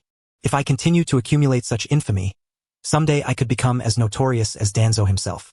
The conclusion was simple. Just as I wish. Will those who perish become heroes? One day, Byakuya asked this very question. Even Shika and Oichi, who usually loved to interrupt, did not speak first this time. In the end, no one will remember anyway. This is not a matter of distinctions. Shika said, reaching out to brush over the countless names engraved on the memorial stone. To live or to die, this has never been the important thing. Even if everyone forgets, there will surely be those who remember, such as us. Even as Shika spoke thus, Byakuya's face bore an expression difficult to comprehend, yet he said no more. Shika thought to himself that Byakuya was far too soft-hearted. Precisely because of this, he faintly sensed that some unforeseen calamity must have occurred to drive the gentle Byakuya to do such a thing. What exactly did you do? The incident had occurred not long ago, when he saw Byakuya standing expressionless before a mountain of corpses, calmly looking at him. Shika was completely frozen, unable to respond. Was I mistaken? Byakuya murmured, lowering his gaze to the lifeless body of a child lying at his feet. In the end, he had heeded Danzo's words. Sure enough, after the cursed seal was etched onto his tongue, before even a week had passed, citing a new mission, Shika and his group accompanied Byakuya northward. The southernmost region of the Land of Fire was permeated with damp air. As Danzo had said, abnormalities had indeed appeared in the vicinity, so the group split up to investigate. Byakuya arrived at the location Danzo had indicated, where refugees were said to have gathered. The number was not large, and there were scarcely any survivors. Yet there were elderly and children. Because of this, Byakuya hesitated. I thought I could do it. He could only swing his blade at an elderly man who had discovered him and lunged forward. The man's untrained, awkward movements could have been easily evaded, but Byakuya still stabbed him. What followed was only screams and chaos. Some hurled poison sacks, others fought back with all their might in their own way. As Danzo had said, these people did indeed possess weapons and poisons, for several large boxes were piled up there. Who ordered you? Shika was no fool. The scattered poisons and weapons around were clearly not part of Byakuya's personal equipment. The refugees indeed launched their assault bearing weapons and poison. Yet even if he temporarily withdrew to observe the situation clearly before responding, there would have been ample time. Bei, however, did not choose this course. Instead, he slaughtered everyone present. The conclusion was nothing if not straightforward. Who was it? Who exactly was the one giving you orders? Bei. Lugio's roar went completely unheard by Bei. Am I not in reality? Bei repeatedly questioned himself, his gaze fixed unblinkingly on the corpses scattered at his feet. To save your sister, how many do you intend to kill? Doesn't the sensation of the blade piercing through feel real to you? Your hands are already stained with blood that cannot be washed away. It was me, I did it myself. They attacked me. I merely retaliated. Bei squeezed the words out like toothpaste, then hurled the bloodied knife to the ground. The blade landed heavily, sinking into the already congealed pool of blood. I never imagined it would come to this. That bastard Danzo. Bound to a chair in the interrogation room, cursing Danzo to no avail did nothing to change the course of events. What had happened was done. The mistakes had been committed. What am I supposed to do now? I was determined to become evil, to arm myself with infamy, aiming to die at Naruto Uzumaki's hands. Yet this path only grows more twisted with every step. Click. Bei Kuroshiro, the Hokage, has arrived. Even though the interrogation had yet to commence, Bei already felt utterly drained. On the way back to the village, Mr. Guy, Mr. Hiruzen, and Mr. Doza all remained silent. I kept trying to brainwash myself into becoming accustomed to this sense of alienation, but this time, no matter what, I just couldn't. Noticing Bei's distracted state, the Hokage approached slowly and coldly ordered the ninja beside him, have him stick out his tongue. As expected of the Hokage, Bei's eyes widened in shock, his lips sealed tight, but his cheeks were roughly pinched as a tool was used to pull his tongue out. The cursed seal etched by Danzo was clearly visible. So that's how it is. I did this myself. Watching the ninja withdraw with the instruments, Bei hurried to speak. I did this with the resolve to gamble my emotional scars, to pose as a villain. People think, oh, Danzo forced him to do it. Bei, you're not at fault, then it's all for nothing. He desperately tried again. I did it myself, Lord Hokage. Even echoes shouted into the void would carry farther than those words. The third Hokage did not believe him at all. With a look of regret, he ordered the ninja beside him to release Bei's bonds. Danzo, right? Whatever coercion he used, I'm fully aware. Bei, what coercion? Bei looked at the Hokage in surprise. He had never been coerced, yet the mention of coercion left him momentarily speechless. Could it be that thing about threatening me with those academy kids? But I wasn't affected by that at all. Bei wanted to clear up the misunderstanding, but the Hokage seemed resolute as he announced the final arrangement. In the meantime, you will operate as a direct ANBU under my command. The rumors outside are difficult to suppress. I will announce that you were on a special mission.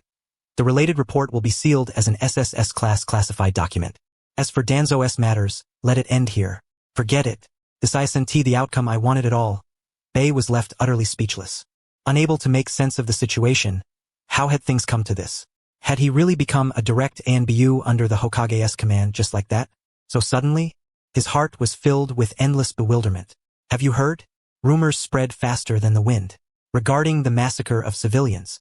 Even though the ninja who went to handle the aftermath were silenced, forbidden from revealing the truth that the enemy was armed with weapons and poison, other information spread like wildfire throughout Konoha. It must be a rumor. The first to voice dissent was Sakura Haruno, speaking to Asuma Sarutobi, who had come to the hospital to relay messages to his father. She sneered. Yes, but now it's all over the village. After all, Bei's reputation at the academy was never very good. To say he is a ninja who massacred civilians, it's a disgrace to all shinobi.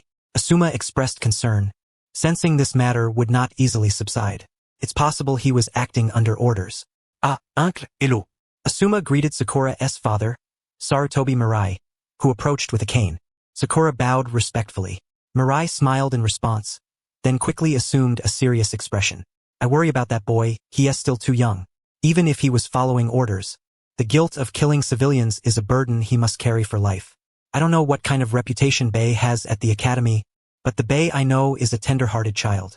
If you have the chance to meet him in the future, I hope you treat him kindly. Don't worry, father. I still have something to apologize to Bei for. When I see him, I'll be sure to treat him well. Me too. Bei and I are friends. Sakura and Asuma's responses were completely different from what Bei had expected. The two exchanged smiles, and Mirai nodded in relief. You look awful. On his way home, Bei encountered Mr. Lugio. Feeling no pride in what he had done, he awkwardly averted his gaze. Lugio, however, approached with a gentle smile. I didn't bring them along, fearing they'd disturb you. Everyone's very worried about you. How did you find me here? Bei had never told Lugio his home address. To change the subject, he asked about something else. Bei had been tormented by that incident for days. Even mentioning it made him uneasy. I heard you're joining the Hokage's direct ANBU. Leaving without even a word. Don't you find that a shame? If you're just here to gossip, please leave. Bei had never cared about Lugio's familiarity before, but now it felt unbearably awkward. He didn't expect to speak so coldly without thinking. What? You want me to tell you it's not your fault? No, that nodded at all. Ultimately, this was Bei's own chosen path. When you trace it back, the fault lies with him. Whether directed by others or forced. These are merely excuses. Who stabbed that old man? Bei. Who killed those children? Bei as well. In the end, all of this was done by his own hand. Saying it's not your fault was meaningless from the start. It's my fault. You can be disappointed in me. I never expected anyone's approval for what I did. Looks like everything I taught you was for nothing. Lugio said as he passed Bei, then suddenly stopped and spoke. Take care of yourself. Bei did not expect him to leave so abruptly. When he looked back, Lugio had already disappeared. He stood there dazed for a long while. In truth, Bei understood why Lugio was disappointed in him. Regarding comradeship and the essence of teamwork, Mr. Rokuhisa had reiterated it to him countless times. Even the Hokage entrusted Rokuhisa with this very matter.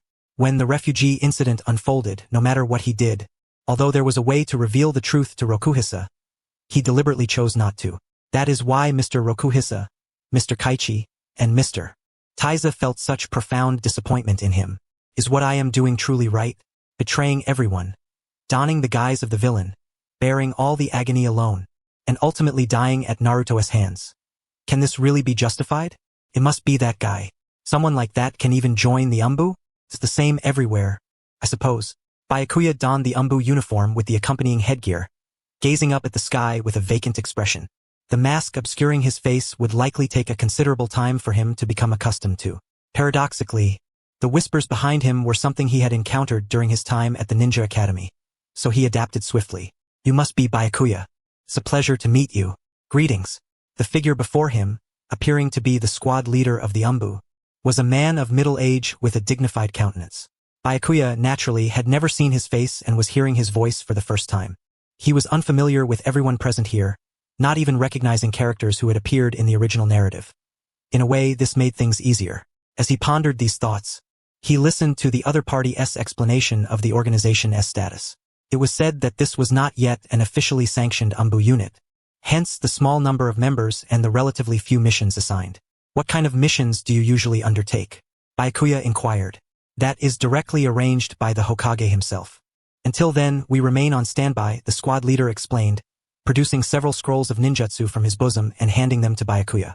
The Hokage has provided you with a few scrolls appropriate for your training. For the time being, focus on mastering these. Wonderful, Byakuya nearly exclaimed, hastily suppressing his expression as he accepted the 3 ninjutsu scrolls. He wondered from which warehouse they had been retrieved. The books bore mold stains. Space-time ninjutsu, cursed seal techniques, intermediate water release ninjutsu. These scrolls appeared promising yet exuded an inexplicable eeriness. Unsure of how to react, Byakuya stared at the scrolls for a long moment. He had initially hoped to receive powerful signature techniques like Chidori or Rasengan, but this intermediate water release ninjutsu was evidently of moderate rank, hardly worthy of anticipation. The space-time ninjutsu, he was uncertain if he could even learn it, and the cursed seal techniques hardly qualified as ultimate moves. Thank you. You should thank the Hokage for that. Was this really something to be grateful for? Yet, considering that everyone else possessed hereditary clan techniques, an orphan like him had no opportunity even to learn intermediate ninjutsu. Perhaps, even receiving this intermediate water release ninjutsu scroll warranted gratitude. Byakuya endeavored to view matters optimistically, carefully storing the scrolls and stepping forward. He resolved that, for the time being, it was best not to dwell on anything else and to focus solely on training. I heard the Chunin exams were held recently. That doesn't concern me. Time passed, long enough for Byakuya's originally short hair to grow and be trimmed repeatedly. During this interval, the squad leader had changed 3 times. The one now beside Byakuya discussing the Chunin exams was not the first leader he had met. Was it because the missions were too perilous or difficult? Not at all. More precisely, it's because the members of the Hokage's direct Umbu are too weak. The reason is simple. Since this unit is not yet officially recognized, cannot recruit outstanding talent. I see. Oh, by the way, I've heard the war is about to end. This current squad leader was rather loquacious. He was utterly unsuited for the Umbu, his incessant chatter irritating Byakuya. Closing the scroll he was reading, Byakuya cast him a sidelong glance. So, haha, after the war ends, the 3rd Hokage will retire, the 4th Hokage will ascend. And I hear our Hokage's direct Umbu will soon be formalized and publicly announced. So new recruits are expected. So soon? It seems quite some time has indeed passed. Byakuya listened impassively to the squad leader's words, tucking the closed scroll into his bosom. A target has appeared. Oh, is that so? Next time, I absolutely refuse to go on missions with this squad leader again. Byakuya resolved silently as he adjusted his mask. He had not encountered such a talkative companion during missions in a long time. Previously, there had been the loquacious Mr. Kaichi. Byakuya, the right side is yours.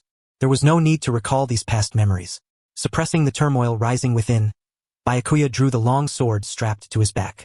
This weapon had been selected upon the 3rd Hokage's recommendation. Since he was still short in stature, the long sword could shield even his head. What distinguished this sword from others was the intricate cursed seals etched along its blade. Utilizing these seals, Byakuya had devised an entirely new space-time ninjutsu. Whoosh! Leaping from the concealment of a tree, Byakuya raised the long sword high and swung it down fiercely. Unexpectedly, the opponent possessed some skill, sensing his presence and swiftly drawing a shuriken to block. But Byakuya's sword sliced through the shuriken and struck the adversary. Ugh! Damn it! Take this! What was the squad leader doing? Noticing the enemy on his left launching a ninjutsu attack, Byakuya turned aside to evade and swung the sword once more. The left side enemy drew a dagger to block, but before the blades could meet, Byakuya's sword pierced through, carving a long gash across the enemy's chest. Oh dear, I haven't even had a chance to act, and it's all over. What is this guy doing? Byakuya frowned awkwardly, sheathing his sword and clicking his tongue at the fallen foes. Talkative and lazy, indeed not suited for the Umbu. After finally capturing someone, it was a wasted effort. Not even a scroll was obtained. Perhaps on the other side, maybe we should check if we can assist? No. Byakuya's reluctance was etched plainly on his face. Yet the squad leader smiled kindly and turned away. Anyway, the other teams should have found the enemies and may have retrieved the scrolls. We ought to take a look, just in case they need help. Let us go. Yes. Though unwilling, since the other party was the squad leader, it was an order that had to be obeyed. Following the squad leader, Byakuya heard sounds of combat emanating from somewhere. The squad leader clearly heard them too. That's fighting, but no team was assigned there. Is it another battle? The squad leader questioned. You're gonna check it out? Byakuya silently prayed, hoping the squad leader would not make any foolish decisions. Let us go see. No, what on earth is this old man thinking? Byakuya could not help but grumble inwardly, but had no choice but to follow the squad leader, who had already dashed forward, turning toward the source of the noise. Clang clang. I didn't expect it to turn out like this. Really? Obito, you fool. Voices of a boy and a girl. As Byakuya drew closer and heard that familiar name, his strength instantly drained. There are too many enemies. Teacher Minato. Byakuya. The two approached the vicinity and, upon discerning the scene clearly, the squad leader suddenly called out Bai Yi's name. No, why are you calling me? Bai Yi looked at the squad leader with a puzzled expression. The squad leader smiled awkwardly and pointed toward the direction of the girl. You're quicker, go save her. So, it turned out he was the one expected to rescue her. Bai Yi seemed to finally realize this, nodded, drew the knife from his back, and hurled it fiercely toward the enemy who was holding a blade aimed at Lin, who had fallen to the ground. Not on my watch. The enemy sensed the flying knife from behind and hastily raised his own blade to block. But Bai Yi's knife sliced through the enemy's weapon and plunged deeply into his back. The enemy staggered and collapsed onto the ground. Well done. Are you here just to watch? Bai Yi gave a speechless glance at the squad leader, who was sighing on the sidelines, then quickly moved in front of Lin, pulled the knife out of the enemy, and charged at the remaining foes again. With several swift slashes, he dispatched the rest of the enemies one by one in the same manner. When Bai Yi came to his senses, he realized that the children were all staring at him in unison. What are you looking at? Kids, are you all right? Although Bai Yi had saved them, the squad leader acted as if it were his own accomplishment, removing his mask and extending a hand with a kind smile toward Lin, who was slumped on the ground. Tage, thank you. Are you okay, Lin? I'm fine. Kakashi, how about you? Kakashi removed his goggles and hurried to Lin's side, asking if she was hurt. Lin turned her head and asked Kakashi the same. But Kakashi did not respond. Instead, he kept his gaze fixed on Bai Yi. Bai Yi noticed his stare but deliberately ignored it and turned to the squad leader. Squad leader, let us go. We don't have time. You didn't want to go earlier, but don't worry, the other team members will handle it. No, you insisted on going. Bai Yi finally could not hold back and was about to lose his temper. Was this guy testing when he might dare to defy authority? So, he was well on his way to succeeding. Is your lead Jonin not here? We were originally on standby at the designated location. After spotting the enemy, we followed. Unlike the flustered and stammering Obito, Kakashi calmly explained the situation. In other words, the three were supposed to wait at the location assigned by Minato. But Obito had noticed a lone ninja from another country passing by and insisted on taking him down, chasing after him, only to run into 6 enemies head-on. Although Kakashi managed to take down 2 of them, the enemy's numbers were overwhelming, and they were eventually caught in a chaotic skirmish. Impressive skills. Let us head back to the standby point first. Your lead Jonin should be waiting for you, the squad leader said. Ah ha ha ha, thank you for saving us. Obito forced a calm smile and scratched the back of his head, turning with Lin to leave, but the stubborn Kakashi remained rooted to the spot. You're Kurojo Bai Yi? Kakashi addressed Bai Yi openly with hostility. Bai Yi felt somewhat embarrassed. Admitting it was not something he wanted to do, denying it left him unsure how to argue. No, clearly you are. Is this guy crazy? Bai Yi had intended to pretend not to know him and chose denial but was immediately refuted by Kakashi, leaving him no choice but to send a look that said, what exactly do you want? Does it matter whether I am Kurojo Bai Yi or Bai Tianhe Yi? You know each other? This is troublesome. The squad leader looked back and forth between Kakashi's group and Bai Yi, scratching his head. First of all, Bai Yi joining the Umbu is a top-secret matter. If this leaks out, the consequences would be dire. After much thought, the squad leader looked at Bai Yi with a troubled expression. You should leave first. Bai Yi glared unhappily at the squad leader. The instigator of this farce said nothing and vanished on the spot. Kakashi's gaze followed Bai Yi's instantaneous disappearance, who had erased even his presence entirely, causing Kakashi to furrow his brow. With his Jonin-level abilities, he had believed that even if he couldn't catch up, he could sense the other's chakra, but now he could not detect a single trace. What troubled Kakashi even more was the strange knife that could penetrate the enemy's blade. What on earth was that? First of all, this is confidential. You must keep it a secret. What should we do? The squad leader, unable to come up with a suitable solution, approached the nervous Obito, rubbed his head and said, consider this a reward for saving you. Can you keep this matter secret? Well, anyway, we were saved. Obito, who had been tense moments before, fearing the other side might harm him, instantly relaxed and reluctantly nodded. Though he didn't know why it had to be kept secret. Since it was said to be classified, he had no intention of probing further. Then that settles it. All right, let us return to the standby point quickly. Your lead mentor must be anxious. All right. Thank you very much for coming to our rescue. Lin bowed politely, tugging at the unyielding Kakashi and Obito as they turned to leave. She was well aware that getting involved in such matters without cause would only bring trouble. Speaking of which, why was this a secret? Matters, knowing too much is never beneficial. Minato-sensei is still waiting for us. Let us go. Lin, aren't you curious? I am, but since they said not to inquire, we shouldn't. Obito, pulled forward by Lin, pondered for a long time but could not figure out the reason. Just then, Kakashi finally spoke to the two. He has killed civilians, so he can't openly operate as a ninja. That makes sense. Obito found Kakashi's explanation reasonable and clapped his hands in agreement. But Lin recalled Bai Yi's gaze when he saved her and shook her head. Kurenai told me he must have some hardship. Since it's classified, there must be circumstances we don't know. Who knows what kind of person he really is, or whether he truly has hardships. Why is Kakashi so biased against Bai Yi? Lin shot Kakashi a dissatisfied glance and said firmly, anyway, he did save us. Could you be a little more polite? More importantly, what was that knife? Could pierce through the enemy's blade. How did it do that? The enemy raised their blades to block, yet it went straight through and stabbed them. Truly amazing. Yeah, I think it must be some kind of seal or technique inscribed on the blade, like the ones Minato-sensei carves on his kunai. Having arrived at the standby point, Obito continued discussing the topic, exaggeratingly mimicking Bai Yi's knife-wielding movements while nodding at Lin's words. Now that you mention it, it really does resemble the seals on Minato-sensei's kunai. Could it be some space-time ninjutsu? Oh, so cool. Can I learn it too? Obito chattered as he pulled out a kunai and clumsily imitated Bai Yi's earlier actions. Lin smiled at Obito's utterly unconvincing imitation and turned to the unusually quiet Kakashi. Kakashi, what's wrong? Nothing. Kakashi shook his head, dismissing the thoughts of Bai Yi that had just crossed his mind. News was spreading through the village that the war was about to officially end. Bai Yi felt nothing stirring within him. Should he be happy about this? He, however, found little to rejoice in. Yet the village was abuzz with grand festivities. The one who stood starkly apart from this lively celebration was Byakuya. He was undoubtedly recognized throughout the village as an outcast. Why not join the revelry? They asked. No interest, he replied. Upon hearing this, Byakuya turned his head. At that moment, he was serving as the Hokage's guard, overseeing the bustling village from the office. He mused inwardly that it was surprising the Hokage was still working on such a day, but then reflected that he himself was also on duty. Perhaps it was precisely because the Hokage did not rest that he had to stay busy alongside him. Your space-time ninjutsu is quite impressive.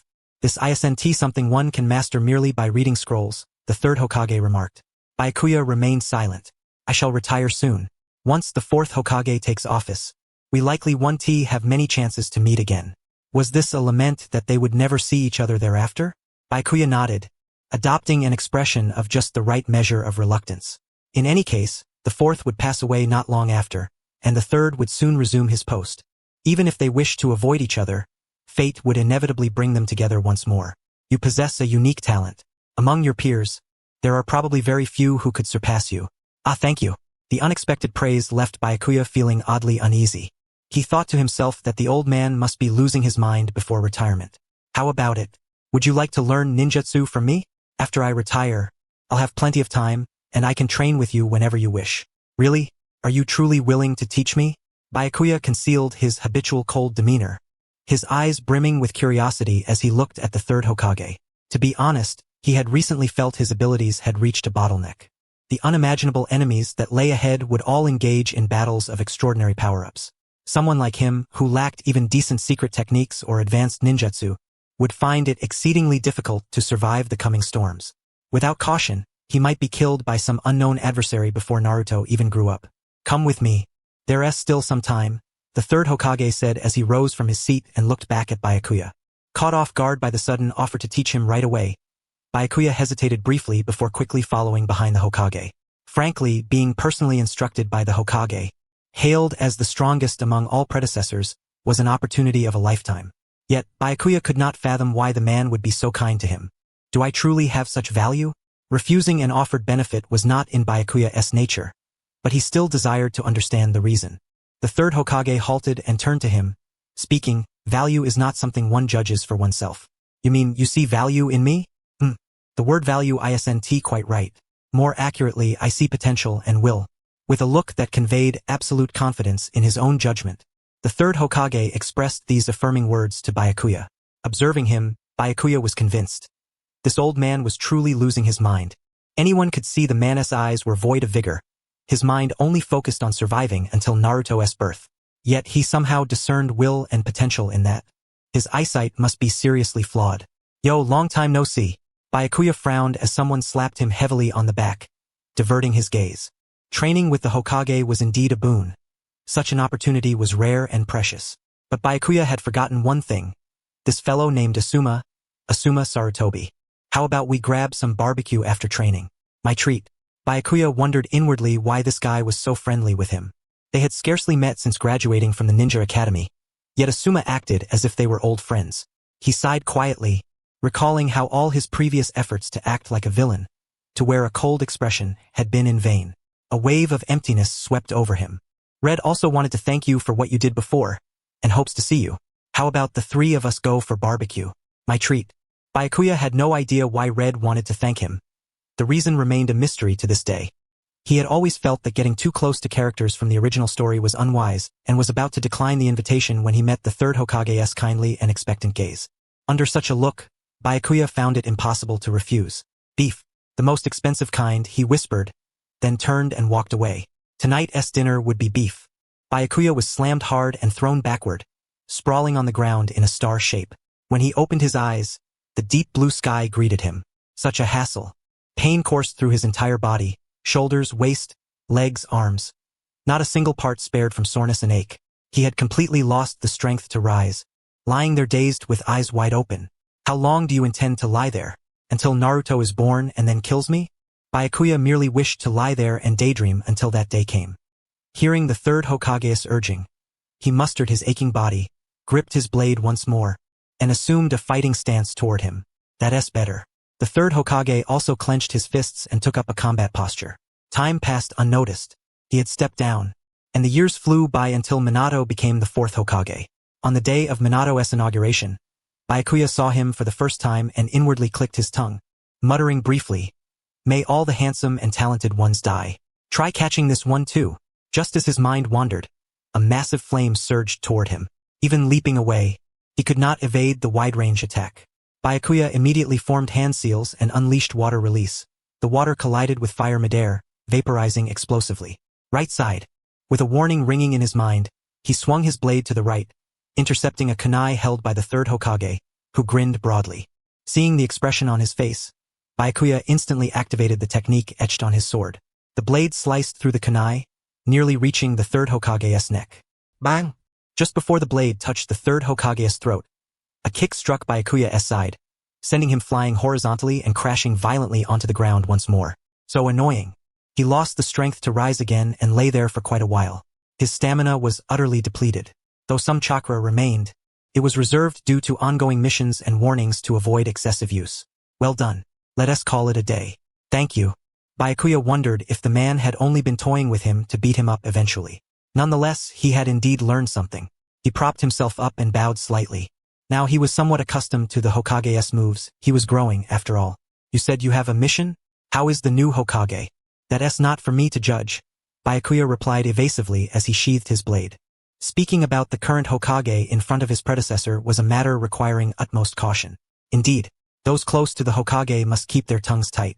Are you testing me? Byakuya looked at the third Hokage with a trace of panic, fearing he might say something wrong and receive a scolding. Indeed, dealing with an old fox-like elder of this sort was by no means a trivial matter. He could feel cold sweat unconsciously breaking out across his back. I shall take my leave now. Thank you for your hard work today. The third Hokage nodded in acknowledgement, responding, this training journey has indeed been arduous. Gazing down at his tattered garments, Byakuya hesitated momentarily, wondering if he could simply let the matter pass. Yet, upon reflection, he reasoned that it was better than being late, and hastily turned to depart. He had heard that a newcomer was arriving today. Although this matter was ostensibly unrelated to Byakuya, since the squad leader had called for a gathering, he had no choice but to arrive punctually. Apologies for my tardiness, he muttered upon arriving at the assembly point, which was considerably livelier than usual and packed with people. Byakuya merely nodded in response, offering a perfunctory greeting. The squad leader knew that Byakuya was there to train under the third Hokage, so he refrained from further comment and clapped his hands to draw everyone's attention. All right, everyone is here. Please focus your attention. I will now explain a few things. Those guys again.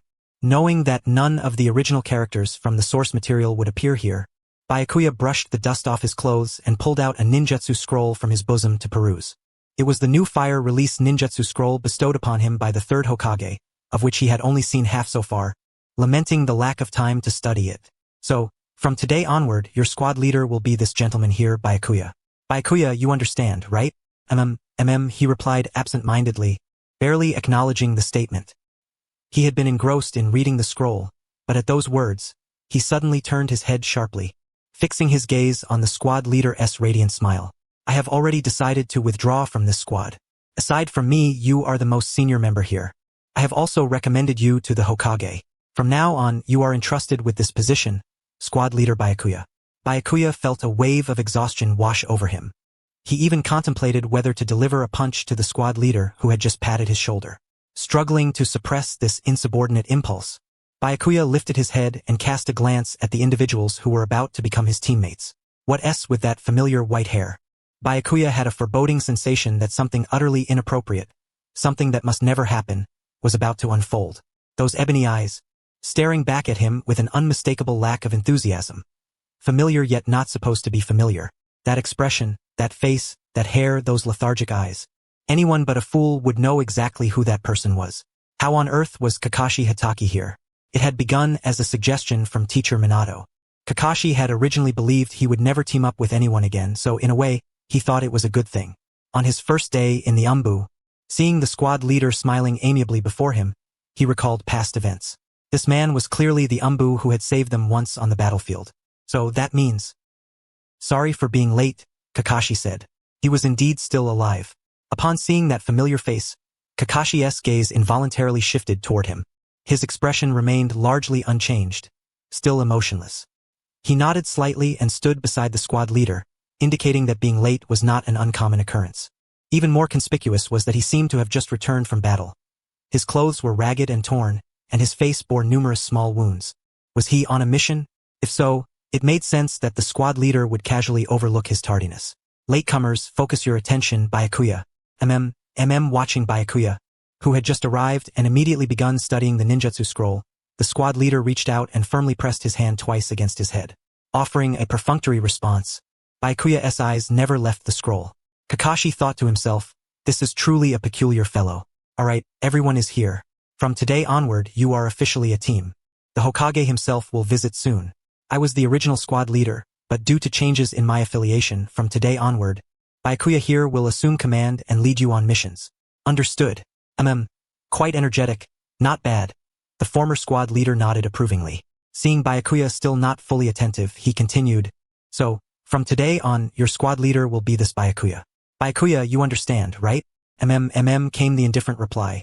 So he has no idea about this at all? Watching Byakuya's stunned expression as he stared at the squad leader, Kakashi couldn't help but wonder if following such a leader was truly wise. It was not only him. The other team members seemed equally distrustful, casting disgruntled glances at the clearly impatient Byakuya. I have decided to withdraw from this squad. Aside from me, you are the most senior. I have recommended you to the Hokage. From now on, you are in charge, squad leader Byakuya. Finding amusement in Byakuya's reaction, the former squad leader jokingly addressed him as squad leader and patted his shoulder, causing Byakuya's face to crumple instantly. Then, looking at the team members, his eyes plainly spelled out trouble. Every pair of eyes was brimming with dissatisfaction toward Byakuya. No wonder. They had entered the Umbu full of hope, only to discover their squad leader was the infamous civilian slaughter demon. Anyone in their position would find it hard to believe. First, they were to meet the Hokage, so they tidied their Umbu uniforms and prepared to depart. Not a single response was forthcoming. Byakuya had responded so decisively to the former squad leader just moments ago. He felt uneasy and somewhat irked. No, I didn't choose this position for myself. I don't want it either. Cough, cough. Squad leader, in what manner are missions carried out? A man who appeared to be the eldest among them rose first to ask. Only by the Hokage's direct order. The mission details are known only to the squad leader, who then issues instructions. It seemed there were still many questions. To maintain utmost secrecy, mission details were restricted to the squad leader alone. The man's formerly smooth brow furrowed deeply in dissatisfaction. And what if we can't trust the squad leader? This kid? Byakuya fixed a steely gaze on this newcomer who, on his very first day, publicly asked such a nearly insubordinate question. Was this a provocation? Surely grounds for anger? Yet, upon reflection, Byakuya found no better response. How could he answer in a way that sounded even harsher? He could only say, "Then you're dead. Yes, better if you die. Such a fellow is utterly unnecessary." Speaking thus, Byakuya stepped back, resting his hand on the hilt of the sword strapped to his back. Even the most oblivious could see that his posture was a clear warning. Should anyone dare to cause trouble, he would draw his blade without hesitation. The man's face instantly betrayed panic and resentment, and he abruptly turned his head away. "Tch, I was just curious," he muttered. "Good. If you have any further curiosities, feel free to come to me anytime." Byakuya forced as amicable a smile as he could muster and withdrew his hand from the sword's hilt. "Anyway, if anyone dares to stir up trouble, I'll show you just how mad I can get." Byakuya's formidable aura remained undiminished. After confirming no one else had questions, he donned his mask and turned around. Now, as they prepared to pay respects to the fourth Hokage, he even found himself questioning whether it was truly safe to bring along this unruly group. Fortunately, the group remained silent during the journey, obediently following him into the secret passage reserved exclusively for the Umbu. Panting echoed from somewhere nearby. When Byakuya glanced back, he saw that everyone was already exhausted, their pace slowing. "Not much, huh?" He cast a glance at the weary faces behind him and mischievously quickened his stride. Mumbled curses drifted from behind, but Byakuya feigned ignorance. Taking a moment to regulate his breathing, Byakuya abruptly halted in front of the Hokage's office and turned to ensure everyone was keeping up. Even the little one, Kakashi, was trailing properly with no issues. "Knock, knock. Hokage-sama, may I come in?" He tapped out the Umbu's distinctive knock to announce his identity before entering. Behind him came the ragged breaths of those still struggling to catch their breath, which he continued to disregard. Inside the office, even from a distance of 100 meters, the radiant presence of Minato Namikaze was palpable as he stood watching them. Is it really wise to wear them out on the very first day? The loud panting from the group behind was unmistakable. Byakuya forced himself to remain composed, kneeling on one knee with his head bowed before Minato. The others followed suit, mirroring his posture. "Unit 1, all present. Good. I have confirmed everyone's attendance.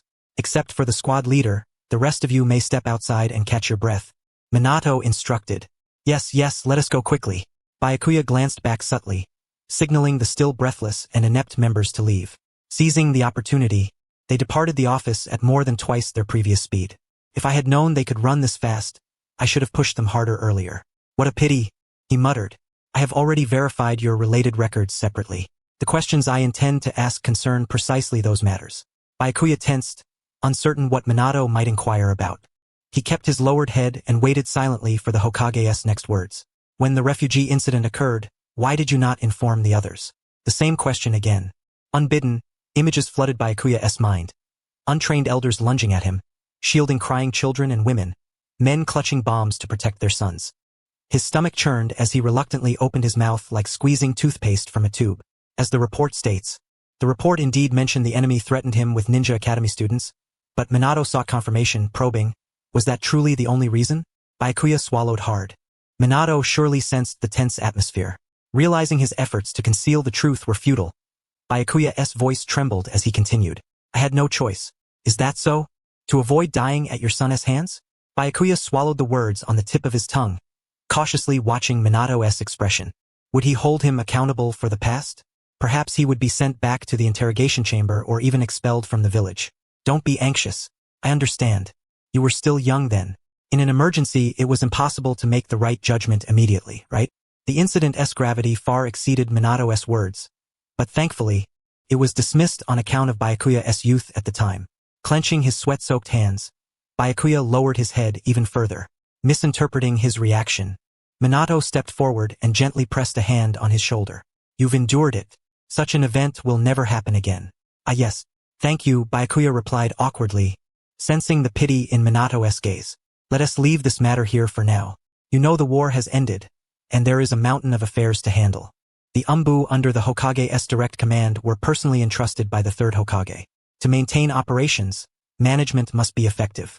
But currently, this side is already fully staffed." Minato released him and gestured toward the pile of documents on the desk. Seeing Minato's weary demeanor, Byakuya nodded in understanding. "So, I have entrusted the squad leader of Unit 1 with full responsibility for non-mission-related Umbu management. From now on, you will rarely see the previous squad leader on missions. Byakuya thought, that talkative joker? That's actually good news for me. The composition of Unit 1 was quite unique, as he had witnessed. A wide age range, each member with their own circumstances. Although somewhat concerned, Minato was confident that Byakuya would perform well.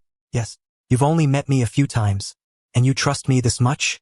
Byakuya suppressed his resentment but noticed Minato's expression darken abruptly, causing him to tilt his head slightly. I have also assigned a disciple I hold dear to Unit 1. I don't know if I can rely on you, but Kakashi, I leave him in your care. You mean Hatake Kakashi? Byakuya asked, finding the notion absurd. Rely on me? For what? His wounds ran deep. During the war, he had lost so much. He would likely never form bonds again or trust anyone. That was why Minato placed him in the same unit as someone his own age. Minato probably had no idea how much Kakashi despised this arrangement. Byakuya hesitated, wondering whether to point out the error or simply turn a blind eye. In the end, he chose to nod first. I'll give it a try. Although utterly uncertain, he decided to agree for now. Byakuya himself felt his answer lacked sincerity, but Minato did not seem to think so. Thank you. I'm counting on you. By the way, you have a task that requires immediate attention. With a snap, Minato tossed a scroll casually, which Byakuya caught with one hand and unfurled. The mission was straightforward, to scout the village's border area after the war and report any anomalies. This task seemed likely to consume considerable time. Help Kakashi as much as you can. Yes. The words, will he accept my help? Hovered on Byakuya's lips, but seeing Minato's hopeful expression, he ultimately held back. He forced a nod and turned to leave. Outside, the Unit 1 members finally caught their breath. Damn it! The oldest Umbu in the group cursed and kicked the wall fiercely, clearly displeased with the new squad leader. Kakashi shared some of that sentiment silently, watching the outburst. Just bear with it. Once you're in the Umbu, orders are absolute. Why should I obey some brat younger than me? Then what do you intend to do? Several voices rose in argument. The eldest shrugged. That brat can't be that strong. I'll crush him with my strength and take over as squad leader. Come on. Kakashi was certain that, tactically, Byakuya held an overwhelming advantage. Rumors of Byakuya's formidable abilities had almost been overshadowed entirely by the refugee massacre incident. Everyone had clearly underestimated his true strength. As long as I prove to the 4th Hokage that I am stronger than him, this position will naturally belong to me. You better not get arrested later on charges of insubordination. Just wait and see. What is this guy up to? The moment an ominous word escaped his lips, everyone fell silent in unison, feeling it was wiser not to speak and invite trouble. Before long, Byakuya emerged from the office. Talking bad about me behind my back? Noticing the sudden hush the moment he appeared, Byakuya immediately guessed what they had been discussing. Has he not been the subject of gossip enough times already? Let us move out. Byakuya carefully tucked the scroll into his chest and turned to leave. He had intended to abandon anyone who couldn't keep up, so he sprinted toward the outskirts of the village at full speed. The problem was, someone actually did fall behind. Ah, oh disgraceful. Watching everyone struggle to catch up, collapsing onto the ground, Byakuya offered a brief judgment in his mind. Are these really ninjas? With such little stamina, how do they fight? How do they even stand on their own two legs? It's utterly absurd. Byakuya glanced with interest at the three who were still standing, including Kakashi, then turned around. He abandoned the stragglers without hesitation and kept running toward the village outskirts without pause. Wait a moment. You're just gonna leave them behind? No matter what, we're on the same team. This is too harsh. The eldest member of the Umbu, who had at least managed to keep up, stepped forward and spoke with a tone of reproach. This was the second time. Byakuya fixed him with a cold stare, deciding in his heart that if there was a third time, he would expel the man permanently, then said, keep moving. I'm not going. We have to wait for the others. Fine. Huh? Speaking of which, I still have a ninjutsu scroll I haven't finished reading, don't I? Byakuya suddenly remembered and, since he was waiting anyway, pulled out the scroll. Then we'll wait. Saying this, he found a spot to sit and began reading by himself. The Umbu member hadn't expected Byakuya to agree so easily and paused for a moment before nodding and retreating. Anyone who doesn't arrive within 10 minutes will be left behind. Byakuya's words, unusually lenient, prompted the elder Umbu to nod quickly, anticipating they would arrive within that time. Fortunately, the two Umbu who had fallen behind soon found the right path and hurried over. Byakuya closed the book and stood up, continuing forward. Now came the endurance test and he adjusted his pace to match the team's stamina. The village's boundary was too vast. Patrolling together was inefficient. The best approach was to split into pairs, each patrolling designated sections of the map. Should anything unusual be discovered, they were to immediately report back to his position. Yes, sir. Everyone dispersed. It had been a long time since he heard such a crisp response. Watching everyone scatter, Byakuya turned to look at Kakashi, who remained behind, beckoning him to follow. Since Minato had entrusted him to Byakuya, having Kakashi nearby was no disadvantage. Kakashi's strength was beyond doubt, and it was convenient to rely on him as a sub-leader when extra effort was needed. Why me? Kakashi's low voice sounded. Was he also aiming to challenge authority? Judging by his tone, it seemed he was questioning why he had to be paired with Byakuya, causing Byakuya to pause momentarily. What else could it be? When it comes down to it, all the hard work falls on you and I get to slack off, because you're the strongest here. Byakuya tossed out this brief reply and turned to walk away. He sensed Kakashi's eyes on him, tinged with surprise, but he merely waved for him to hurry up and quickened his pace. Two taciturn men together made the surroundings feel quiet and desolate. If it had been the previous team leader, by now he might have asked about every single dish for dinner a month from now. Strangely, Byakuya felt a hint of emptiness welling up inside. Anyway, since they would be working together from now on, this level of conversation should be acceptable, right? With that thought, Byakuya tentatively spoke to Kakashi. What's for dinner tonight? I plan to starve. Is that so? He nodded lightly, and the silence stretched even longer. Doing something out of the ordinary left him feeling awkward. More than that, planning to skip dinner at an age when one should be growing was hardly a good habit. Though Byakuya had no intention of persuading this stubborn fellow to eat, he couldn't help but feel some concern. Come to think of it, what about my own dinner tonight? Whoosh!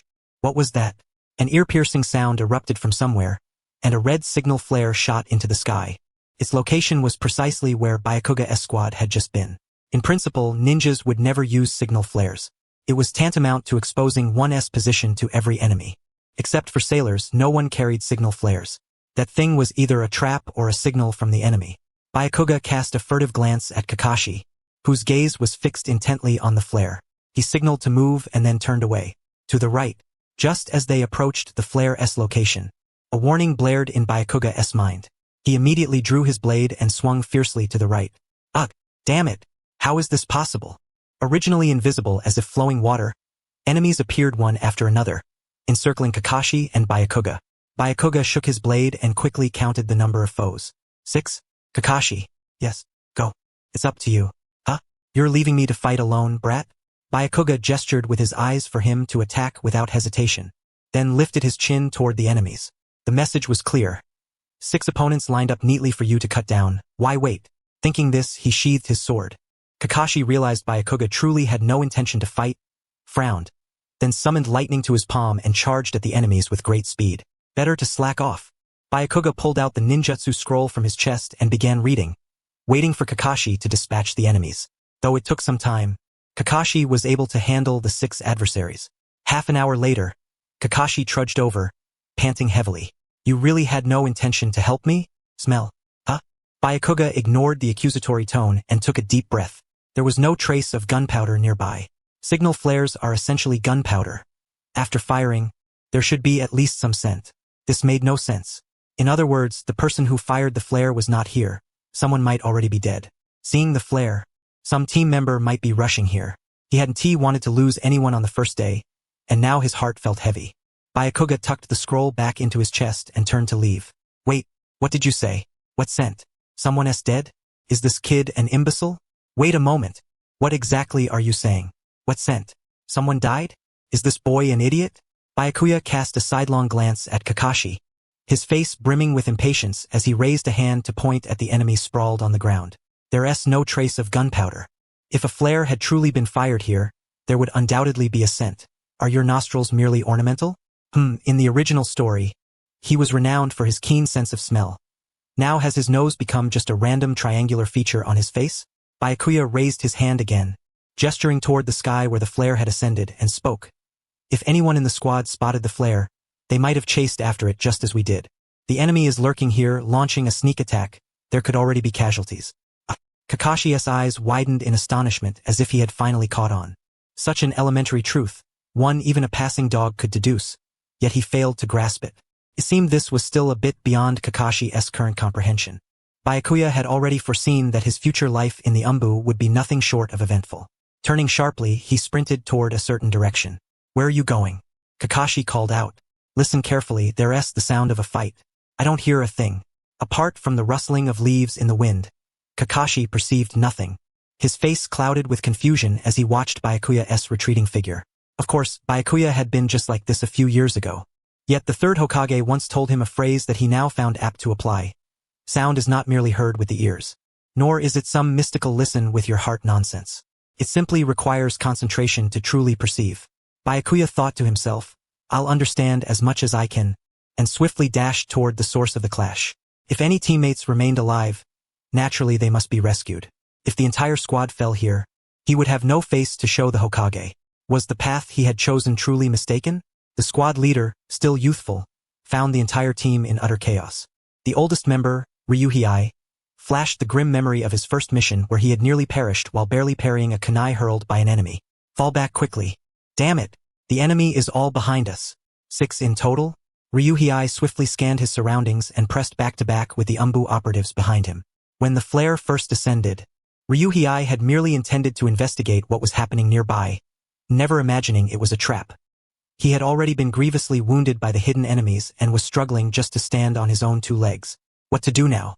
His comrade's trembling voice came from behind. Half of his mask shattered, his face etched with terror. Ryuhei himself was helpless, futilely swinging his weapon at the encroaching foes. Just as he contemplated surrendering, a sudden, piercing scream echoed from somewhere.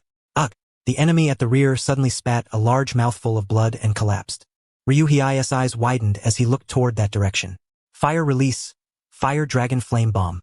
With a calm voice, Byakuya's technique unleashed a colossal dragon of fire that instantly engulfed the foes on one side. Byakuya hung sideways on a tree trunk, swiftly forming hand seals. Then, with a powerful kick, he launched himself upward, drawing his blade in a graceful leap. Earth release, earth flowing great river.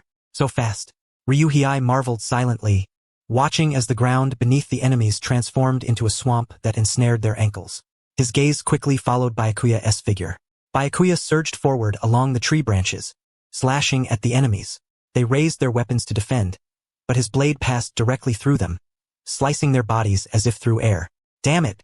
It's an intangible sword. Deploy your ninjutsu. Ugh! Intangible sword? Ryuhei murmured, echoing the enemy's cries, finally understanding why it was called so. Though it possessed physical form, it seemed as if it didn't exist at all. Having dispatched 5 enemies, Byakuya faced the last one who was about to cast a water-style jutsu. With a single stroke, he severed the enemy's hands, disrupting the technique. You're coming with us. With those words, Byakuya flipped his blade and struck the enemy's head with the back of the sword. The enemy, screaming in agony from his severed hands, immediately rolled his eyes and collapsed lifelessly. Area cleared. Byakuya quickly scanned the surroundings, confirming 3 remaining team members frozen in place. Are these the only survivors confirmed so far? Fortunately, the other 2 had fallen behind earlier due to their slower pace. If luck favored them, they might still be en route and unharmed. Report the situation. We scouted the designated area as instructed and were moving to the standby point. Upon seeing the flare, we came to investigate, only to be ambushed by the enemy. TCH? What a bunch of fools. Byakuya clicked his tongue disdainfully, hoisting the unconscious enemy and tossing him before Ryuhei. Take him with you. Let us move. With a squad like this, how were they supposed to handle the perilous Umbu missions ahead? As these thoughts raced through his mind, Byakuya turned and strode forward. Ryuhei stood frozen for a long moment before lowering his gaze to the enemy with severed arms, unconscious on the ground. I'll carry him. Aren't you injured? No need. I won't let the captain do it. Ryuhei waved off a comrade approaching and hoisted the foe onto his shoulders. Byakuya's movements had been so swift that the eyes could barely follow. Ryuhei had always suspected his opponent was formidable but never imagined to what extent. To survive in the treacherous Umbu at such a young age clearly required sheer strength. Had he foolishly confronted him just now, it would have been Ryuhei whose arms were severed, not the enemy. Thinking of the figure vanishing in an instant, Ryuhei set off. Fortunately, the remaining 2 teammates were safely waiting at the standby point. All members are safe. My earlier worries were truly unfounded. Byakuya thought to himself, drawing the long sword at his waist for a brief inspection. Though he noticed Ryuhei setting down the unconscious enemy, he merely absent-mindedly sheathed his verified flawless blade. A brief respite, then immediate relocation. Yes. Byakuya deliberately allowed a moment for Ryuhei to bandage his wounds. Just as he prepared to sheath his sword again. Behind you, a sudden voice rang in his mind, prompting him to whirl around. Kakashi stood there, puzzled, staring in this direction. Is Kakashi threatening me? The thought barely formed when Byakuya saw a shadow engulf the enemy behind Kakashi, the one they believed unconscious, suddenly lunging at him with outstretched arms. Damn! Instinctively, he shoved Kakashi aside and reached behind to draw his sword, only to grasp at empty air. Cursing inwardly, he looked down at the blade clenched firmly in his left hand. Habit truly is a terrifying thing. The sword was clearly in his hand, yet he instinctively sought it behind his back, naturally finding nothing. Just as Byakuya revealed a trace of vexation upon his face, the adversary behind him had already ensnared his waist with unyielding arms, restraining him utterly, rendering him immobile. He cast a glance to the side, where Kakashi, whom he had pushed away causing him to fall, stood up in shock, summoning his Chidori in hand. Yet, due to the close proximity between Kakashi and the enemy, he dared not advance recklessly. Be my funeral companion! The enemy behind roared frantically, tightening the grip of his arms around Byakuya, who felt a chill surge along his spine. A self-detonation? Intent on a mutual demise? Regardless, the opponent was clearly determined to drag Byakuya down with him, and if this continued, Byakuya would truly become a sacrificial companion. Gritting his teeth, Byakuya fully drew the knife from its sheath, casually discarding the sheath onto the ground, and assumed the posture of seppuku. Stop! Byakuya saw Kakashi reaching out to him, but he had already become unstoppable. Clenching his teeth, Byakuya plunged the long blade straight into his own chest. Ugh! The long blade precisely pierced through Byakuya's body, simultaneously penetrating the enemy behind him. Blood trickled down the blade, dripping onto the back of Byakuya's hand gripping the knife. Kakashi, witnessing Byakuya and the enemy pierced together by the long blade, felt as if time itself had momentarily frozen. The position where the blade struck was such that even instantaneous death would not be surprising. Kakashi assumed Byakuya had perished, yet Byakuya did not lose consciousness. Instead, he very slowly withdrew the blade. At the same time, the enemy's grip loosened, and he collapsed limply to the ground. The wound gone? Kakashi stared at the spot where the blade had passed through. Byakuya's chest bore not even a trace of injury. It was then that Kakashi suddenly recalled Byakuya's epithet, the invisible sword. His blade could not only penetrate the enemy's weapons but also pass through his own body, striking only the foe behind him. Kakashi watched as Byakuya nonchalantly confirmed the enemy's corpse lying on the ground, retrieved the discarded sheath, and then looked toward Kakashi's direction. His serene expression caused Kakashi's eyes to tremble uncontrollably. After enduring such a life-and-death ordeal, how could he remain so composed? Kakashi found it utterly unbelievable that this person was his peer. The other team members, like Kakashi, were still reeling from the sudden turn of events, but Byakuya merely addressed them calmly. Rest is over. Return to the village. Are you alright? Ryuhei, who had been stunned by the rapid development of events, hurried to Byakuya's side, repeatedly inspecting his chest. Though he had witnessed the blade pierce through Byakuya's body, there was not a single scar to be found. Ryuhei exhaled in relief, simultaneously clenching his fists in frustration over his negligence, and said, I'm sorry. I failed to keep an eye on the enemy. Good that you know. Now that you know, do your job well. Byakuya added silently in his mind, then sheathed his blade behind his back. In truth, in that instant, his heart had nearly ceased beating.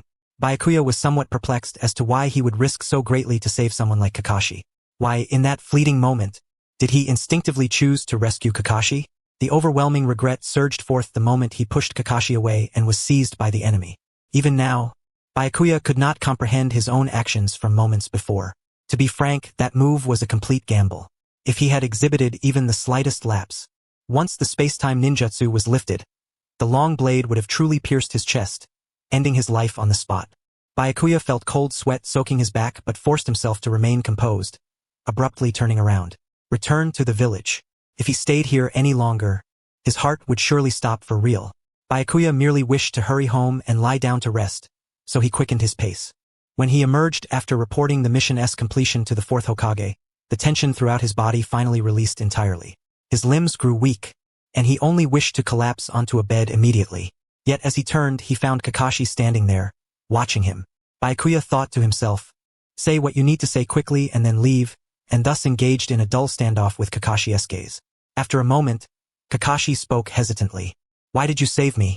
One careless move and you could have lost your life. Of course I know that, you idiot. I am more aware than anyone else that I nearly kicked the bucket just now. But he could not simply respond to Kakashi with something like, yeah, I almost died. My heart nearly stopped. Chills ran down my spine. But wasn't I quite cool just now? Such words were impossible to utter. Byakuya struggled to maintain a blank expression, contemplating how to respond in a manner both provocatively irritating and villainous. You said you'd lost all your comrades, didn't you? How foolish. Leaving behind the words most likely to wound Kakashi deeply, Byakuya turned away without changing his expression.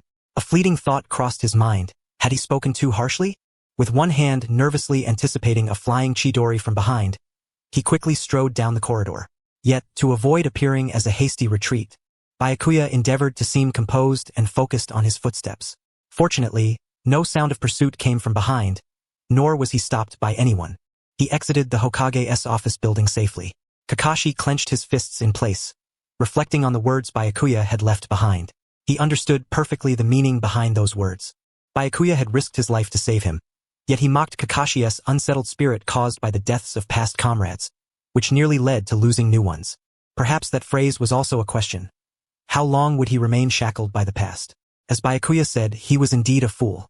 He had resolutely decided never to form bonds again to avoid such tragedies. Yet ultimately, new teams and comrades had come into his life. Unlike Kakashi, who stubbornly denied they were comrades, Byakuya truly regarded him as such, risking his life to save him. Kakashi had always felt that using the Sharingan left to him by Obito was a sin. With this eye, he could become stronger, yet he harbored guilt over using it. Perhaps Byakuya had long seen through this awkward sentiment. If not for this burden of guilt causing him to stagnate and persistently train, he might have evaded the enemy's attack just now. No, not might have, he should have. To prevent Obito's death from being meaningless, he ought to have grown stronger with this eye.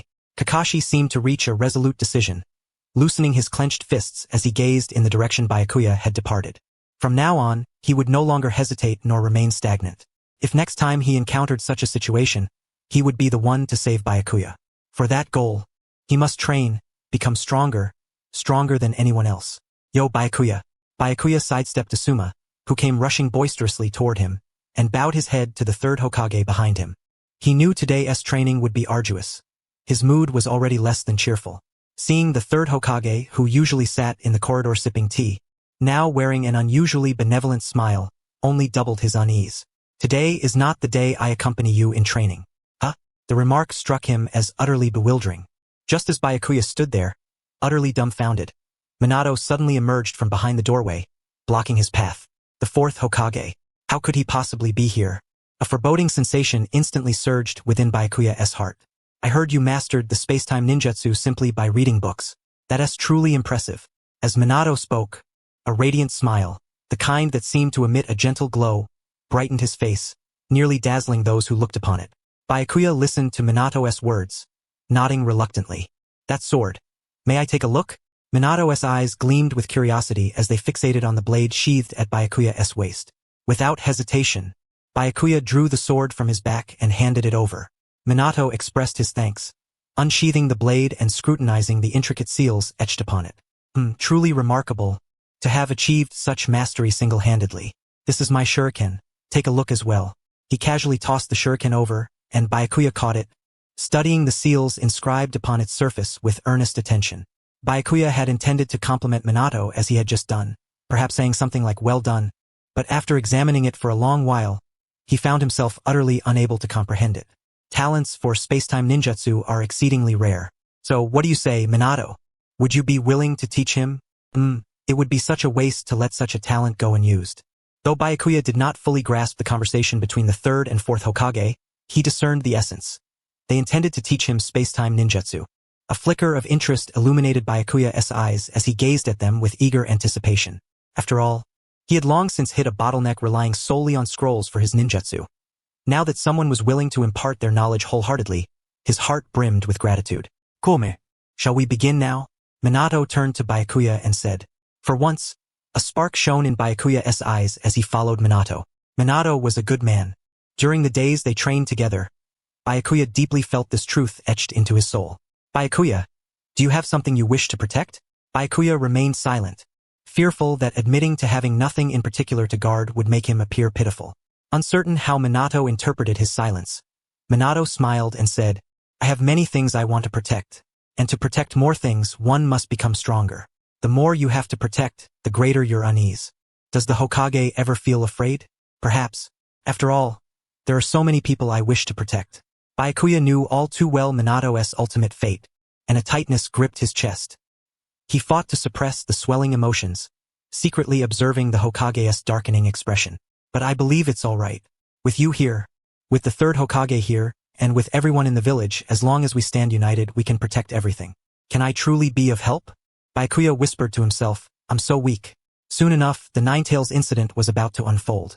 Though Byakuya knew he could offer little aid, he still voiced the words. Yet Minato nodded as if it were the most natural thing in the world. Having you here puts me at ease. Didn't you protect Kakashi before?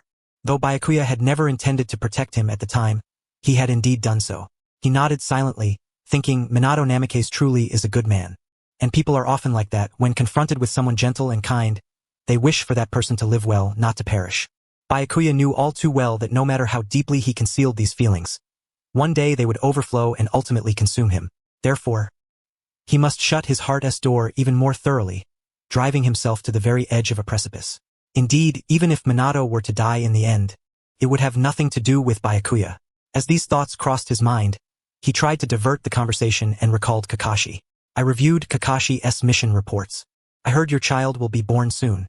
Yes, that day requires utmost vigilance. I will arrange for the Umbu and deploy the entire first and second squads.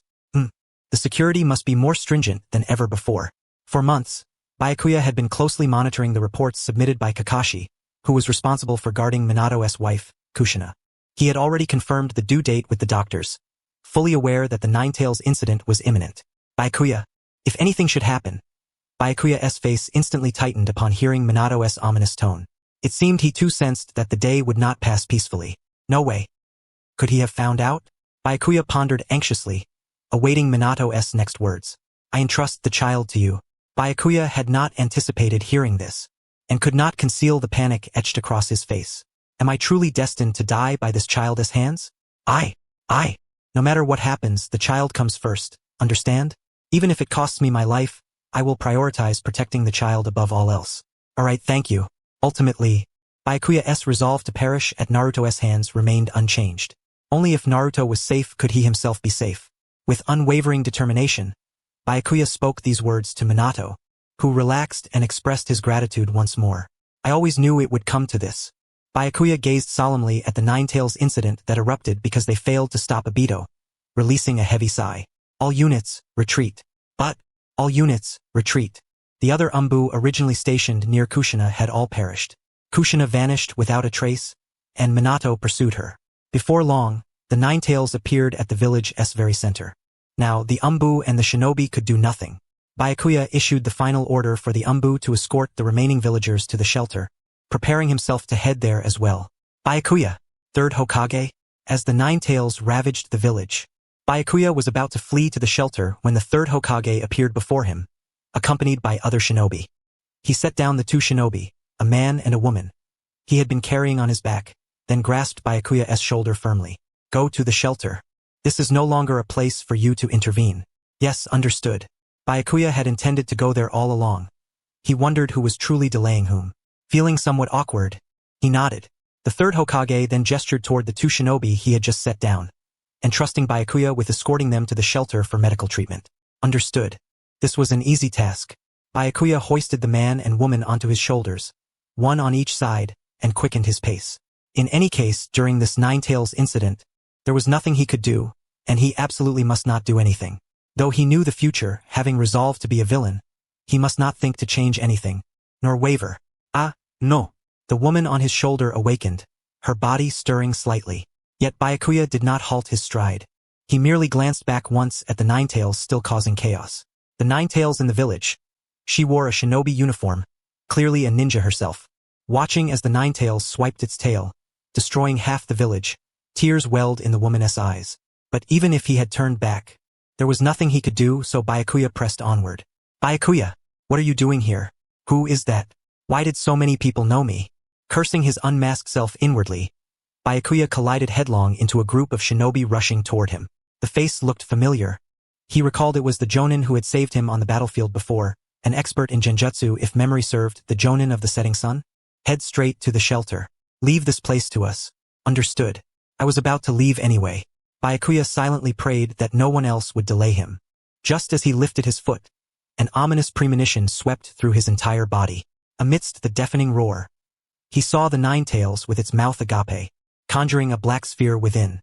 Its trajectory was aimed directly at the very heart of their village. The scope of the attack was absurdly vast. Even if they ran desperately now, they could at best barely graze the edge and escape. Byakuya hurriedly glanced at the setting sun Jonin, whose face had darkened like iron. Activate the barrier at once. The shelter is right behind. We must hold it back. No, can that even stop it? No matter how you look at it, it's absolutely impossible to block. Byakuya watched as the others struggled to erect the barrier, desperately attempting to shield against the Nine Tails' assault, but he decided to run first. Go quickly, Byakuya, and please apologize to my daughter for me. What? Is this person mad? Byakuya's steps faltered uncontrollably, and he was left speechless. What are you doing?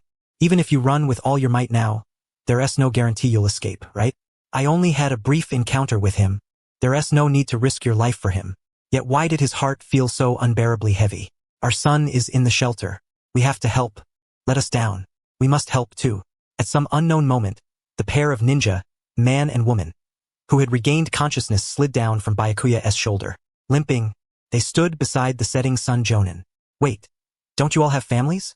I understand risking everything for family, but there's no need to die for it. Why must all of you gamble your lives? You're all fools. You can't possibly stop it. What did you say? Upon hearing the voice from behind, the setting sun Jonin whipped around sharply. He caught sight of Byakuya's eyes trembling with unease. The enormous black sphere hurtled toward them, dark and immense, as if it would swallow the entire village the very next moment. Even if they ran now, survival was impossible. With a clatter, Byakuya drew a scroll from his bosom and unfurled it. Passing beyond the ninja who were erecting the barrier, he stepped forward and summoned countless blades into the air. Each blade bore the identical engraved jutsu. He had never dreamed he would have to use this technique here. After all, it was still incomplete. No, Byakuya, run now! The setting sun Jonin shouted toward Byakuya, who stood at the forefront. He wished for Byakuya to flee even now, but it was too late. No matter what Byakuya intended to do, there was no way to counter that colossal assault. That was certainly what the setting sun Jonin thought. Impossible.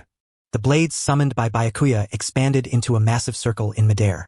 The black sphere was being steadily drawn into the space between the blades. A space-time ninjutsu? The setting sun Jonin stared in shock as the sphere vanished before his eyes, his jaw agape. The other surrounding ninja wore expressions of disbelief. Is this still too much? Are we meddling where we shouldn't? Byakuya felt blood seep from the corner of his mouth, clenching his teeth tightly. Having only studied space-time ninjutsu for a few months, it was indeed impossible to deflect the Nine Tails' full-strength strike. His chakra was draining wildly. He felt consciousness slipping away by the second. It was meddling after all. He had sworn never to do such a thing again. Why? Why did he do this again? Even as Byakuya asked himself this, no answer came. The only certainty was that when it came to the word family, he was utterly helpless. Finally, Byakuya watched as the black sphere completely vanished within the space. He forced himself back to awareness, spread his hands, and formed seals toward the Nine Tails' direction. With a thunderous roar, the black sphere that had just disappeared re-emerged from between the blades arranged in a circle, shooting swiftly toward the Nine Tails. A howl! The Nine Tails was struck squarely by its own attack, emitting a harrowing scream. Byakuya smiled faintly at the sight. Reflect it back, you bastard. Though mentally prepared, Byakuya could not deny the unease gnawing at him. While silently vowing never to do such a thing again, he glanced back to see the setting sun Jonin watching with trembling eyes. Go apologize to your daughter yourself.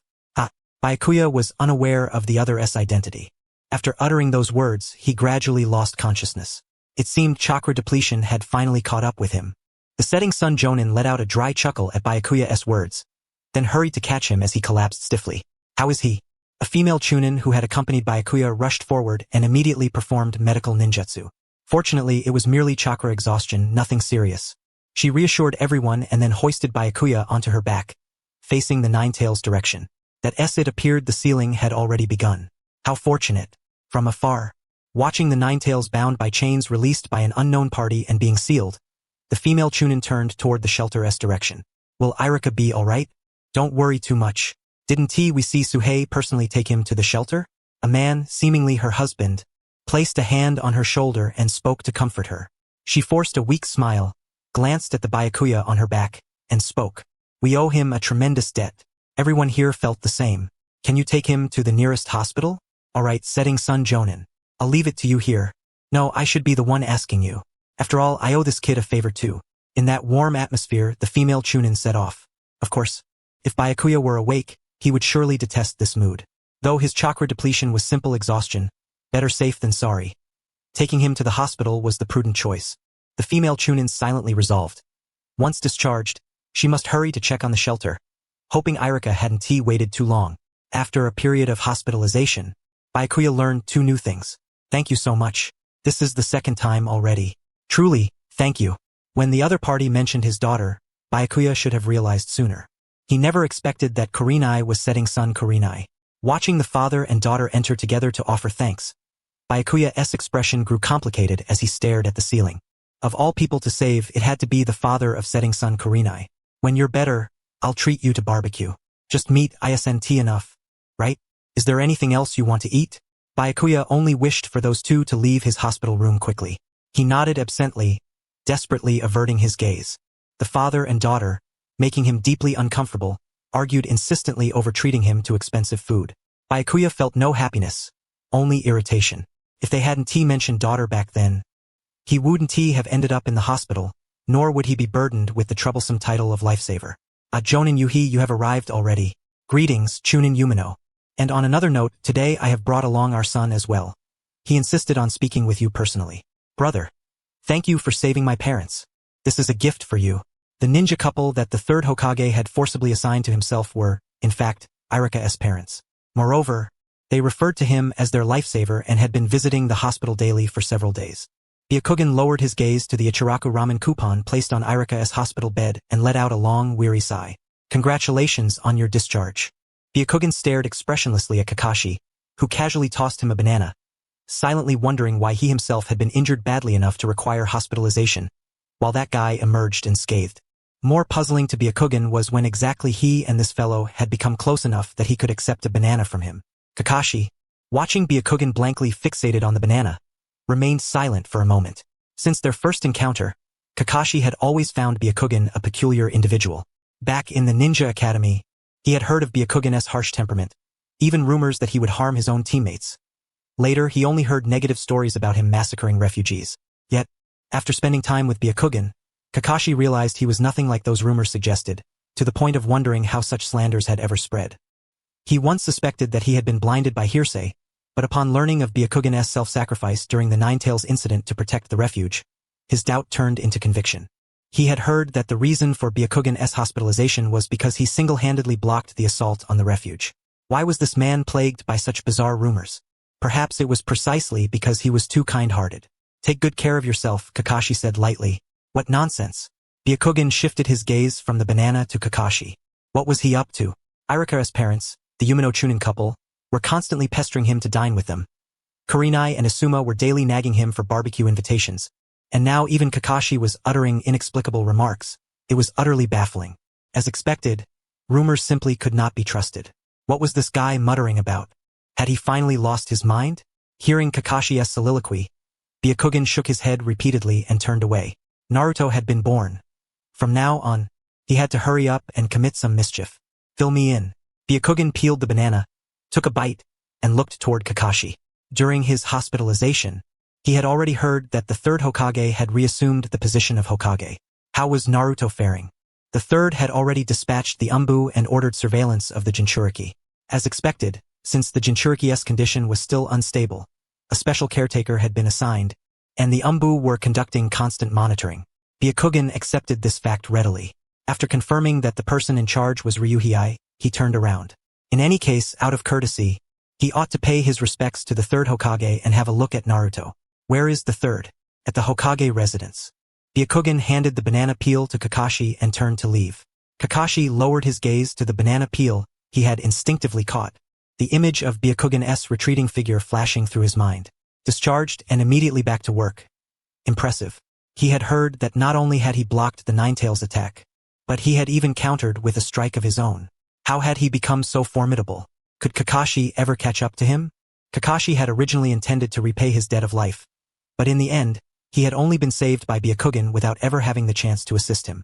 Since he began using the Sharingan, Kakashi's strength had improved considerably, yet Byakugan had already ascended to heights far beyond his reach. If they ever fought, he was certain he would lose. With these thoughts, Kakashi tossed the banana peel into the trash and lifted his head. But perhaps it was precisely because of that this man was trustworthy. Don't you feel his aura has changed? Ryuhei whispered, eyes fixed on Byakugan, who was engrossed in a ninjutsu scroll in the distance. Kakashi nodded in agreement. Whether one said that Byakugan's entire being had become sharper or that the tension in his shoulders was too taut, that subtle change in aura was impossible to conceal. Did it start after the fourth S passing? Probably after the Ninetales incident. Regardless of the catalyst, Byakugan's aura was undeniably different from before. Of course, to Byakugan himself, he was merely fretting over what wicked deeds he should commit now that Naruto had been born. He is still so young. Even if he did something, he probably wouldn't understand. If he acted rashly, it might end up like the refugee incident before, only leaving him emotionally and mentally shattered. Maybe it's better to wait until Naruto grows a bit older and then commit misdeeds right before his eyes. Byakugan's mind was filled with such chaotic considerations. Captain, did you assign a clone to the Jinchuriki today as well? Ryuhei curiously inquired, sensing Byakugan's inexplicable interest in the Jinchuriki. Since Byakugan's discharge, he had replaced all surveillance personnel with himself, using clones daily to monitor Naruto. Though he appeared normal most of the time, maintaining clones constantly was tantamount to never sleeping, surely accumulating significant fatigue. You'll collapse from overwork if you keep this up. You should delegate some tasks. No need. Byakugan clicked his tongue, tucked the ninjutsu scroll into his chest, readjusted his mask, and rose from his seat, casting a disdainful glance at Ryuhei's bewildered, still puzzled expression. He drew the blade from his back and suddenly hurled it in a certain direction. Damn it! Detected. The target was an escaped prisoner who should have been confined in the interrogation room. Today's mission objective. Watching Byakugan's blade land precisely near the fugitive's foot, Ryuhei hastily drew a shuriken, stunned that he had detected no presence but that Byakugan, while maintaining his clone and reading the scroll, had already noticed the anomaly first. Captain, we must capture him alive. Ah! Ryuhei saw Byakugan vanish in an instant, only to reappear right before the enemy, drawing his sword to stab at the man's heart, hurriedly shouting the mission's requirement to capture alive. But before the words left his mouth, the enemy collapsed weakly to the ground, and Ryuhei could only shrug in disappointment. Is he dead? Kakashi, handle the rest. Byakugan had forgotten the live capture order and accidentally killed the man. Yet, he had no intention of admitting his mistake here. Expressionless, he flicked the blood off his blade and looked toward Kakashi. Though Kakashi looked exasperated, Byakugan paid no mind and sheathed his sword. I'm heading back. I need to check on Naruto. Lately, there had been quite a few mistakes.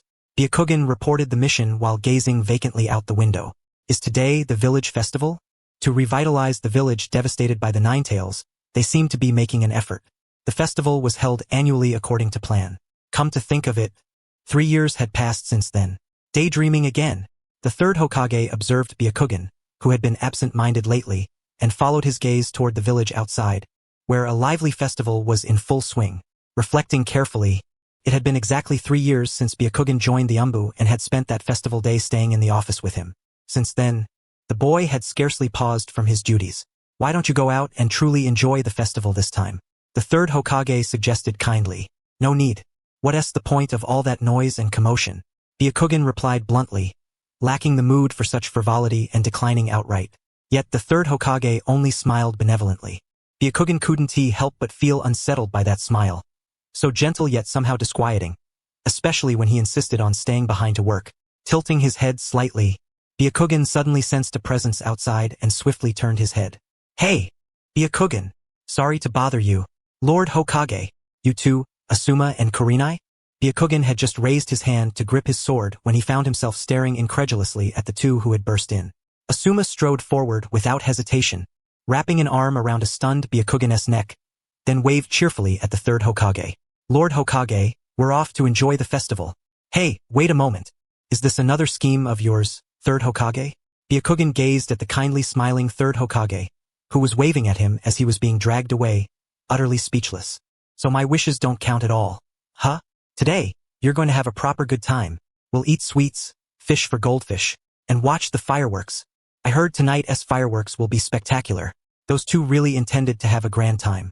With a resigned sigh, Byakugan was forcibly pulled along, his left hand held by Asuma and his right by Kurenai.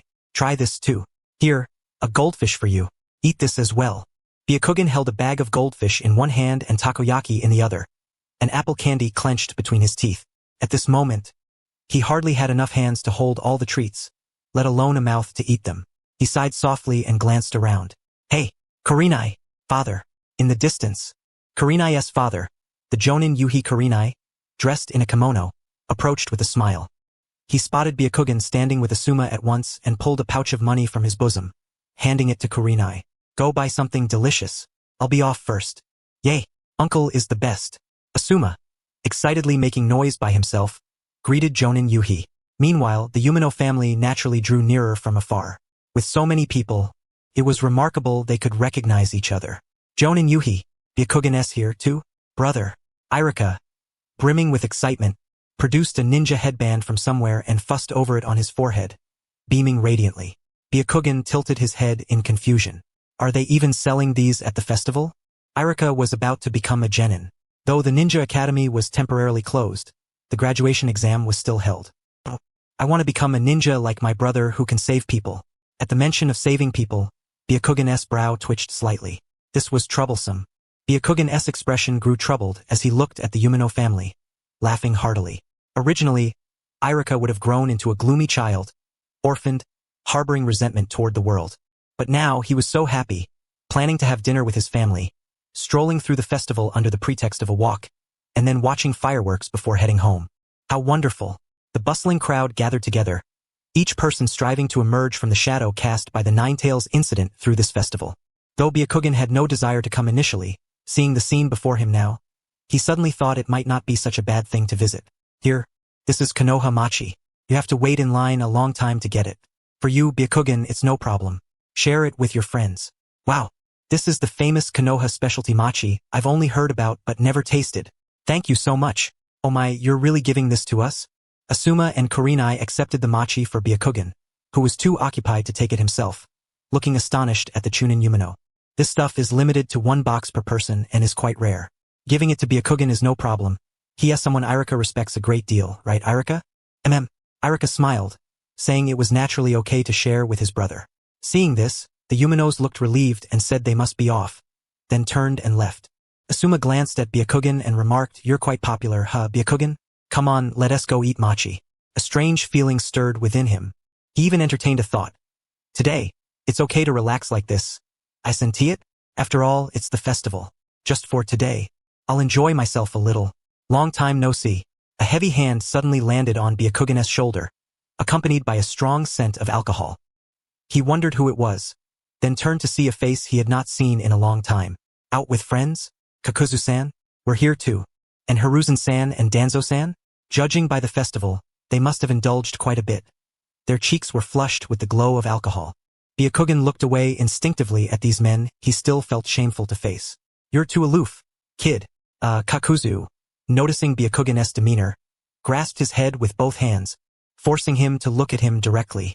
Seeing Kakuzu's slightly glazed, drunken black eyes made Byakugan uneasy. Just as Byakugan tried to divert his gaze and break free from their grasp. Bang! Wow! Fireworks! With a delighted shout from Kurenai, everyone's eyes turned skyward. Byakugan confirmed Kakuzu's gaze, had also shifted to the sky before lifting his own to the night illuminated by fireworks. Fortunately, the fireworks looked good. I was worried something might go wrong before. That single sentence caused Byakugan-s fingertips to tremble uncontrollably. He had long believed that, after that incident, Kakuzu was utterly disappointed in him. Since arriving in this world, if he were to choose someone he respected most, it would certainly be Kakuzu. He always thought a truly outstanding adult should be like Kakuzu. Knowing him made Byakugan happy. Just the thought that someone he respected was disappointed in him left a heavy weight in his heart. But those words just now made him realize that this man had been worrying about him all along. How to express it? A feeling hard to put into words. Just as Byakugan wished to respond to Kakuzu with heartfelt emotion, his gaze fell on the box of mochi in his hands. I don't deserve such kindness. I only bring disappointment to countless people and do nothing but things I regret. In the future, I must continue doing such things. How could someone like me be worthy of such goodwill? Kakuzu's gentleness sometimes felt like a blade, piercing his heart and shredding it to pieces. It was as if reminding him, recognize your true identity. Ask yourself, how many innocent lives did you take to save your sister? Are you still confused? You are here. Yet you live like an outsider, as if you belong to another world entirely. Bang! The third firework erupted in the night sky, instantly illuminating the entire heavens with a brilliant glow. Byakuya widened his astonished eyes, fixating intently on Rokuhisa. Or rather, despite clearly belonging here, you stubbornly insist that you do not. Mr. Rokuhisa, have you ever lost a family member? Byakuya gazed at the fireworks ascending endlessly into the sky and spoke slowly. If your deceased family could come back to life, would you be willing to do anything? Even if it meant regret, disappointment to others, or unbearable pain? Perhaps I would. Rokuhisa's response left Byakuya with a face full of surprise. Fireworks exploded continuously, casting Rokuhisa's face in shifting bursts of radiant light and shadow. But if you do this, will your family be happy? If you must bear endless agony and torment to bring them back, if I were your family, I would never be happy, only sorrowful. Byakuya clenched his fists tightly. You don't understand anything. What do you know? How dare you say such things? He thought this fiercely in his heart, yet lacked the courage to utter any retort to Rokuhisa. His grip loosened, and the machi and the bag holding goldfish fell heavily to the ground. Byakuya glanced blankly at the fallen items and turned away from the place. Hey? Byakuya, where are you going? Hey! Asuma's voice called from behind, but Byakuya did not pause a single step. He was too exhilarated, caught up in the festive atmosphere and the joyous laughter of the crowd, momentarily forgetting his original purpose. This time I must not kill anyone again. Hey, did you hear me? Because of his carelessness, he had inadvertently spoken unnecessarily to Mr. Rokuhisa. Now he truly had to be on full alert. Hey, Byakuya, hey, you absolutely cannot go to the festival again. He had said he wouldn't let the atmosphere cloud his judgment. Yet he had indeed become carried away and lost himself without even realizing it. Fool, idiot, stinking dog. Byakuya quietly shifted his gaze and happened to meet Kakashi's eyes. Seeing the panic filling that fellow's eyes, it was clear that the insult had been directed at him. Byakuya gave Kakashi a sharp knock on the head and then stood up.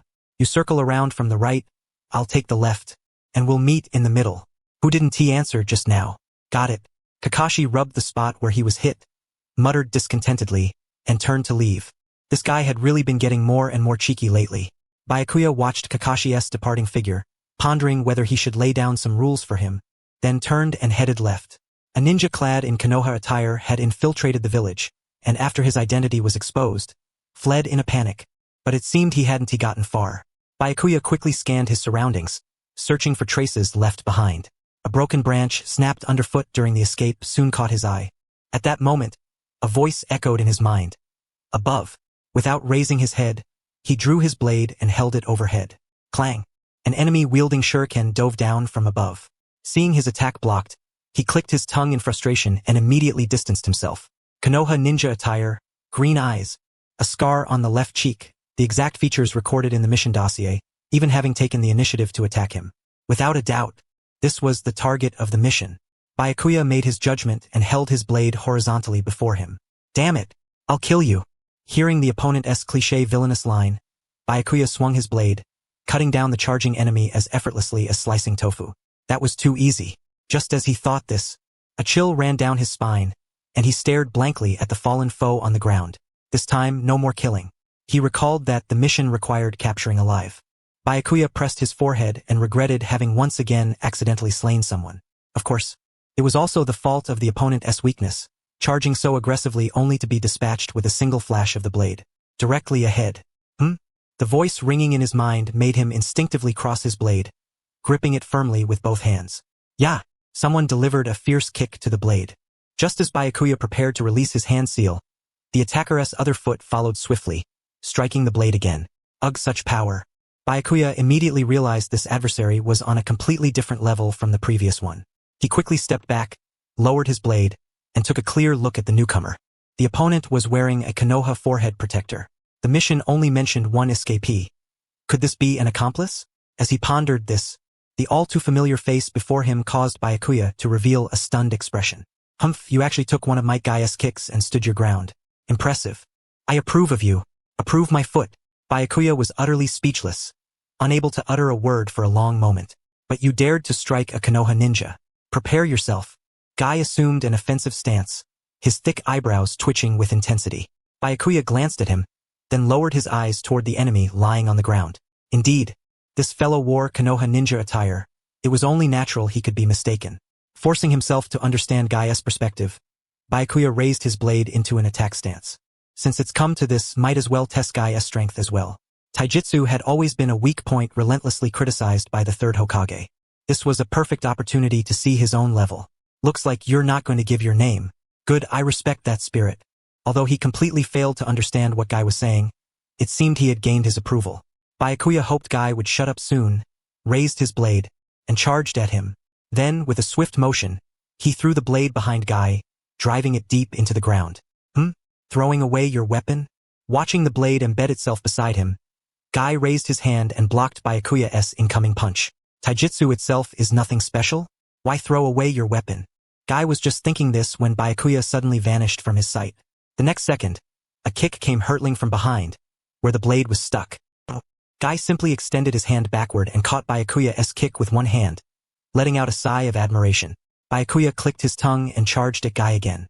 You even have time to sigh? Is my taijutsu really that bad? Fueled by a sense of defiance, Byakuya spun sharply and rushed forward once more, activating his space-time ninjutsu to instantly teleport, aiming for Guy's back. Interesting, so you can move to the blade's location, huh? But once again, he was blocked. The opponent calmly deduced the move with precise reasoning. Byakuya revealed a look of exhaustion. Both attacks had been effortlessly stopped. Better to give up. Taijutsu, after all, was not his forte. Fire release. Fire dragon flame bullet. Resolving to settle the battle with ninjutsu, Byakuya rapidly formed hand seals. With a thunderous roar, a massive fire dragon split into 3 streams, sweeping toward Guy. Amid the deafening explosion, Guy nimbly dodged through gaps in the flames and charged at Byakuya at full speed, throwing a punch aimed straight at his face. Ninjutsu. Byakuya held his blade before him, completing a hand seal. The next moment, Guy's fist vanished into thin air just before Byakuya's eyes. Guy stopped as if swinging at nothing, then abruptly stepped back, clearly believing he would strike true. Yet his blow met only air before Byakuya, as if an independent space existed right in front of him. Kai lowered his gaze to his unscathed fist, a cryptic smile curling upon his lips. How intriguing. Then I shall unveil my true prowess and engage you in earnest. That would be troublesome indeed. Byakuya scratched his cheek, gripping his blade anew and assuming a stance, prepared to strike should Kai charge again. At that moment, Kakashi descended from above, positioning himself between Kai and Byakuya, extending a hand to halt the tension mounting between them. Cease, Kai. Kakashi, Kai exclaimed, removing his mask. Kakashi revealed his identity before turning to Byakuya, his expression one of incredulity. Why have you come to blows with him? More importantly, why have you killed someone again? Byakuya was momentarily rendered speechless by Kakashi's inquiry. What? You know this guy, Kakashi? It's a misunderstanding. The one lying on the ground is the true enemy, a suspicious individual dressed in Konoha ninja attire infiltrating the village. The Umbu have been pursuing him relentlessly. Kai hesitated, glancing at Byakuya, pondering silently. So this fellow is also part of the Umbu? Kakashi hoisted the fallen adversary onto his shoulder and approached Byakuya. Why exactly did you and Kai clash? He looks rather suspicious. Byakuya faced Kakashi's question calmly, pointing toward Might Kai. Upon hearing Byakuya's words, Kakashi turned to Kai and, almost involuntarily, nodded in agreement. Indeed, he does seem suspicious. To think they removed the babysitter so early. He is still so young. Byakuya perched atop a tree, observing Naruto's solitary lifestyle, scrutinizing the disheveled state in which he lived. Eating only these things. Does he even have the strength? Byakuya could not help but muse that even if he placed a knife in the boy's hands, given his current condition, Naruto probably lacked the strength to wield it. It's truly worrisome. Anxiety filled Byakuya's heart as he watched Naruto, his mind racing with wild thoughts. What if malnutrition claims his life? What if, when the moment comes for him to attempt to kill me, he collapses from weakness? Watching the boy shuffle along with short legs, barely managing to hold himself up, anyone could see how perilous his situation was. Recently, the third Hokage had been overwhelmed with suspicious intelligence regarding Orochimaru, leaving him no energy to attend to other matters. This cannot continue. In Naruto's current state, let alone killing me, it's questionable whether he can even muster proper strength. Byakuya immediately split off a clone, instructing it to return home and prepare a meal, a bento box. Carrying the lunch, he arrived at Naruto's doorstep, inwardly pleased. A bento packed with plenty of vegetables, surely nutritious enough. He placed the bento at the door, rang the bell and swiftly departed. Who's there? Huh? Naruto opened the door, discovering the bento outside. Byakuya clenched his fists, silently hoping the boy would eat it promptly and replenish his essential nutrients. It's all vegetables. Seeing Naruto regard the vegetable-laden bento cautiously before carefully closing the lid again, a look of disappointment crossed Byakuya's face. Next time, at least add some tamagoyaki. Since a few days ago, the village had been in turmoil, evidently having uncovered Orochimaru's suspicious movements at last. Confirming the all-hands call, Byakuya set out to the location of the third Hokage. I shall personally deploy. Assign teams 1 and 2 to all escape routes. This complicates matters, Byakuya nodded, watching the third Hokage's retreating figure before drawing out a map. The area is vast. Assign 1 person to each route. 1-on-1 1T stop Orochimaru. You should know that well. At least teams of 2 are necessary. Indeed, I am well aware of your capabilities, Byakuya dismissed Ryuhi's comment, roughly marking deployments on the map before tossing it over casually. Positions marked. 1 person at each squad leader, but the third Hokage will act personally. This implied that even Orochimaru would find it difficult to escape unscathed. Although Ryuhei was not wholly convinced, he nodded in partial understanding. Having long been familiar with the original storyline, Byakuya knew Orochimaru would ultimately succeed in fleeing, and that his escape route would intersect directly with Kakashi's patrol. Yet he felt there was no need to alter the original plot. Even if Orochimaru is found, do not engage him, just follow him. Unless you wish to die needlessly. Uttering this, Byakuya turned and departed. The squad leader seems in good spirits today. Indeed, Kakashi glanced at the map in Ryuhei's hands, agreeing with his remark. Despite the grave atmosphere among everyone else, why was Byakuya so cheerful today? If they knew the reason behind his good mood, that Naruto had accepted the bento, they would only misunderstand him further. Fortunately, no one was aware of this matter. Byakuya sensed an explosion erupting from an unknown direction. Still a failure, huh? Orochimaru must have fled severely wounded, and Kakashi, guarding that route, was likely injured as well. Stuffing the ninjutsu scroll he was reading into his cloak, Byakuya rose. Rare to have such leisurely reading time, but as the mission continues, one must maintain appearances. With a flash, he arrived at the explosion's site. Upon arrival, he immediately spotted Kakashi collapsed on the ground. He still got away. Byakuya lowered his gaze to the fallen Kakashi, muttering softly, as if saying, I knew you'd fail, before turning to leave. Wait, he's gravely injured. He won't get far. If we pursue now, return to the third Hokage immediately. But Kakashi, however, needed firm guidance. Byakuya felt Kakashi rise and grasp his shoulder, only to brush off the hand casually. The third Hokage's safety is paramount. Of course, the third Hokage will be fine. Byakuya simply did not wish to pursue and become entangled in further trouble. Yet Kakashi seemed to suddenly come to his senses and wilted. True, Orochimaru collided head-on with the third Hokage and still escaped alive. Perhaps something's wrong with the Hokage. As an umbu, Kakashi chastised himself for neglecting the Hokage's safety, composed himself and followed behind Byakuya. Fortunately, the third Hokage sustained only minor injuries and was otherwise unharmed. Byakuya had long anticipated this, submitting the mission report with a calm demeanor. He was severely wounded and fled toward the area between Waterfall Village and Cloud Hidden Village. Team 2 will continue pursuit. Team 1 will secure the space and then return to the village. The members of Team 2 nodded and vanished instantly. Team 1, including Byakuya, began organizing the surrounding information. Byakuya picked up a stack of documents, handing them to Kakashi, then approached the third Hokage. You seem to have anticipated his arrival. Are you suspecting something within the village? Byakuya's casual remark was met with the third Hokage's sharp retort, instantly silencing him. Clearly, he was not the only one harboring such suspicions, yet the words sounded as if they were a warning for him to mind his tongue. Byakuya cautiously took a few steps backward, aware that the third Hokage was in a foul mood and it was best not to provoke him. After tidying up, the entire area had been sealed off. Evacuate, came the order. Upon hearing Ryuhei's report, the third Hokage turned around. Wow, it seemed his temper had truly reached its nadir. There was no trace of his usual composed and unruffled demeanor. Indeed, even if unspoken, Orochimaru had once been an individual of considerable importance to the third. It appeared that this betrayal had dealt a severe blow to him. With these thoughts occupying his mind, Byakuya followed behind the third. Upon returning to the village, All members of the Umbu and Root gathered to commence the pursuit of Orochimaru. Although the chase followed the trail of his last known whereabouts, the chances of success were slim to none, so Byakuya had no intention of exerting much effort. The third Hokage has ordered to capture him alive, but if necessary, you may kill him. Understood. Nevertheless, given the strength of these operatives, it was an impossible task. Byakuya wore an expression of complete indifference, turned, and departed. He planned to find a suitable place to hide for a while and return to the village when the time was right. Since he had some rare leisure, he might as well enjoy reading a book. Would he be willing to eat this? Byakuya leaned against a tree, perusing a bento recipe book. Naruto was growing day by day, and his worries deepened correspondingly. His mind was filled with thoughts. This child is so young. How long must he wait before he grows up and kills me?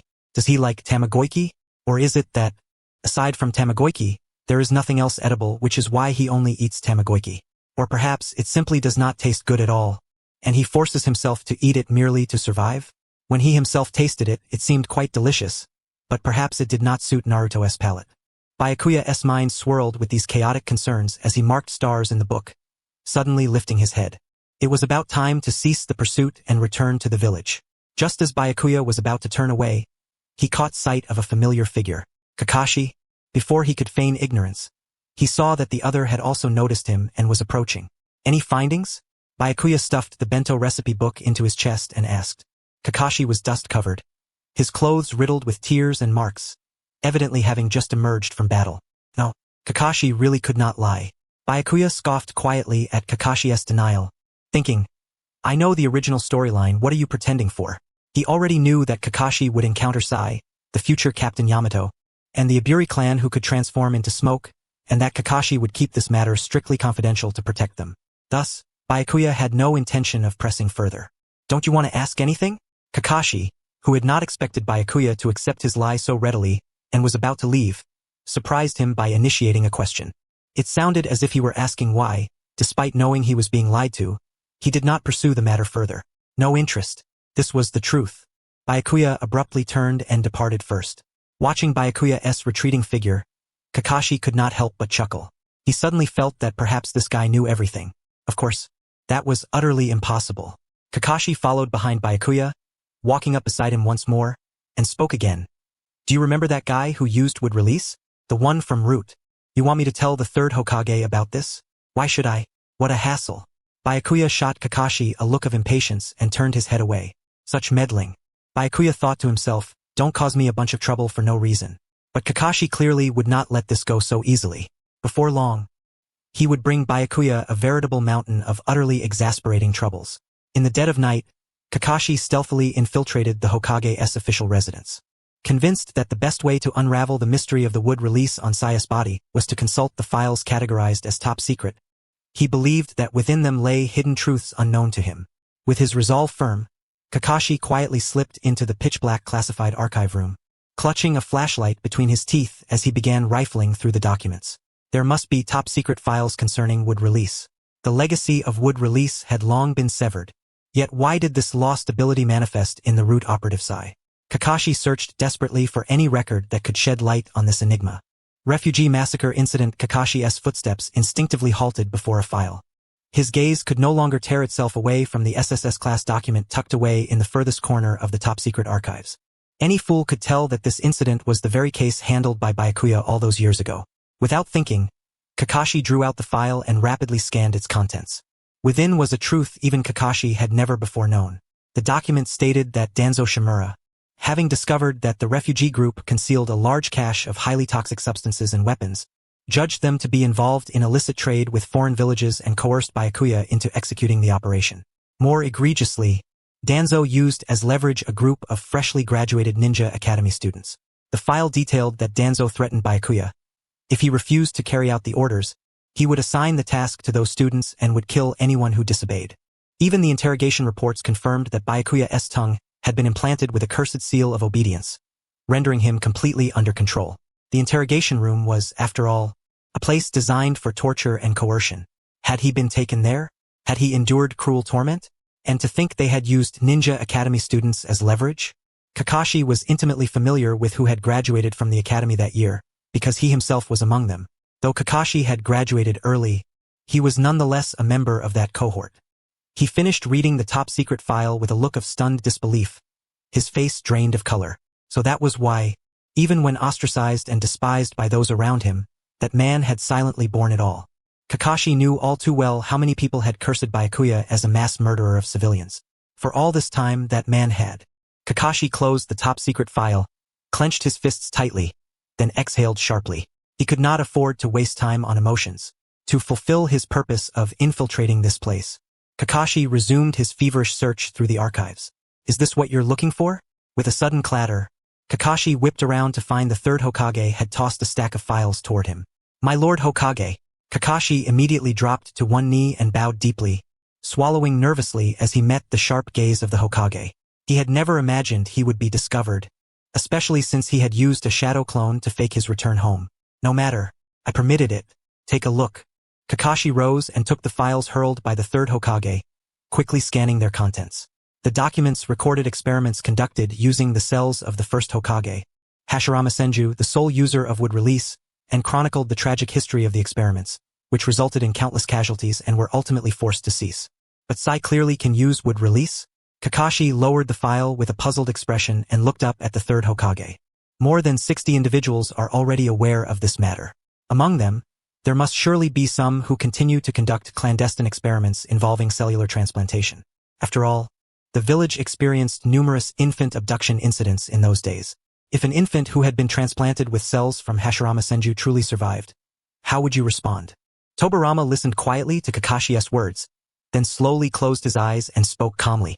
The act of transplanting cells into an infant is inherently an unforgivable crime.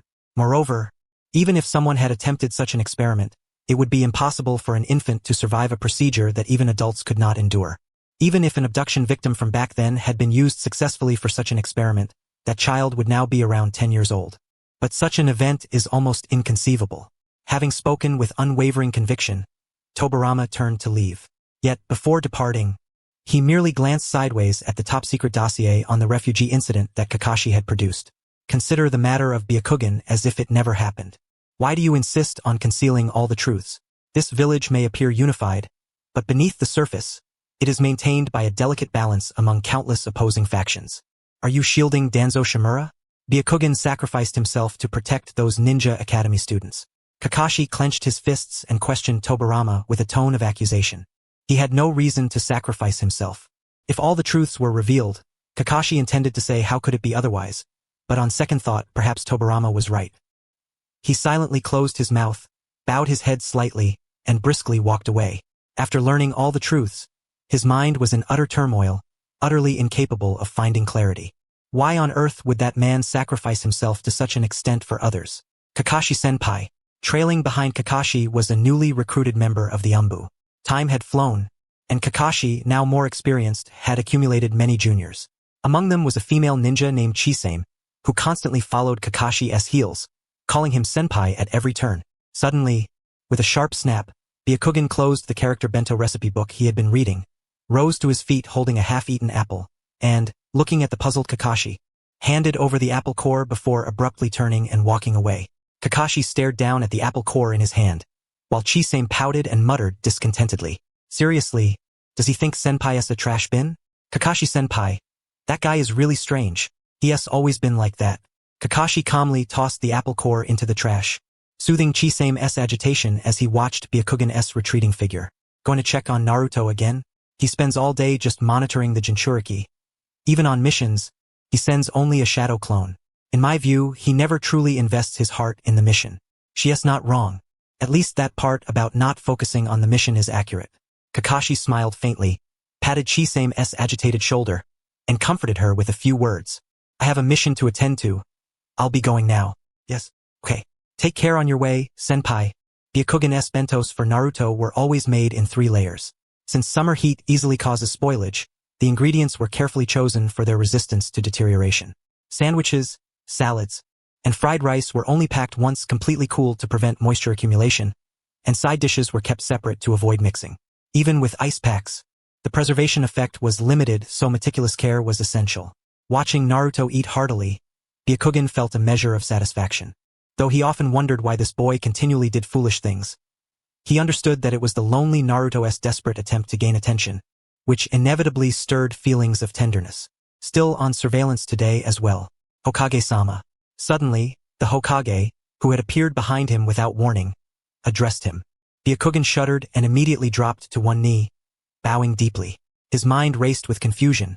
How did the Hokage come here all of a sudden? Had his own slacking been discovered? His heart pounded wildly. Thanks to you, Naruto has been able to live this peacefully. I don't deserve such praise. I haven't done much. Do you feel that my treatment of him has been too harsh? Still as perceptive as ever, though showing no resistance, he instinctively shrank his shoulders under Tobirama's cold gaze. After enduring many blows from this Hokage over the years, the mere thought of another heavy strike made Byakugan tense up involuntarily. Fortunately, no fists flew this time. Danzo has been closely watching Naruto. It seems he has not abandoned his plan to turn the Jinchuriki into a weapon. Naruto's caretaker has been killed. Now no one is willing to look after him. If this continues, darkness will grow in Naruto's heart, and Danzo will have the perfect opportunity to draw him into root. Ostensibly, it's surveillance of the Jinchuriki, but in truth, it is also for you to protect and guard him, Byakugan. He understood the reasoning, but hearing it, Byakugan could not help but feel it was an excuse. Just like the Uchiha incident, this Hokage was merely tacitly permitting everything to happen, still unable to conceal his emotions. Well, you must think it's just an excuse. He thought he had hidden it well, but it had slipped out. Since he had been discovered, Byakugan no longer bothered to argue and silently closed his mouth. Yet the Hokage seemed displeased with his reaction and suddenly uttered something entirely unexpected. Kakashi secretly infiltrated the top-secret archives and viewed files he was not supposed to see. What? Has that kid gone mad? More than the Hokage's sudden change of subject, Byakugan's mind was filled with the thought that Kakashi had lost his mind, causing him to furrow his brow in concern. He could not help but feel a surge of anxiety, fearing the Hokage might punish him under the rule that subordinates' mistakes are the superior's responsibility. He seems very interested in Wood's style. Is there something you have not reported to me? Could it be about that child from Root? He had avoided reporting out of fear of trouble, but Kakashi had spilled everything. Byakugan knew this would bring unavoidable trouble and reluctantly began to speak. I discovered someone among Root's members who can use Wood's style. Why didn't you report it? Kakashi, you bastard. Byakugan cursed inwardly but forced a calm expression as he replied. Because I needed to confirm the facts, I temporarily assigned personnel to investigate. He had hoped that by stating the investigation was underway, he might cover things up until he could report the findings. But faced with this seasoned Hokage, such a small ruse was futile. So does that mean Kakashi's infiltration of the top-secret archives was on your orders? Please don't drag me into this. It's got nothing to do with me. What on earth was Kakashi scheming behind everyone's backs? Damn him. Byakugan felt as if his soul was about to leave his body and cursed Kakashi 1,000 times in his mind. When he saw him again, he would have to give him a thorough scolding. I look forward to your investigation results. There should be a conclusion by the end of today, right? It has already been confirmed that the individual can indeed use Wood's style. The child, named is between the ages of 10 and 13 and is known only as someone whom Danzo inexplicably brought back from an unknown origin.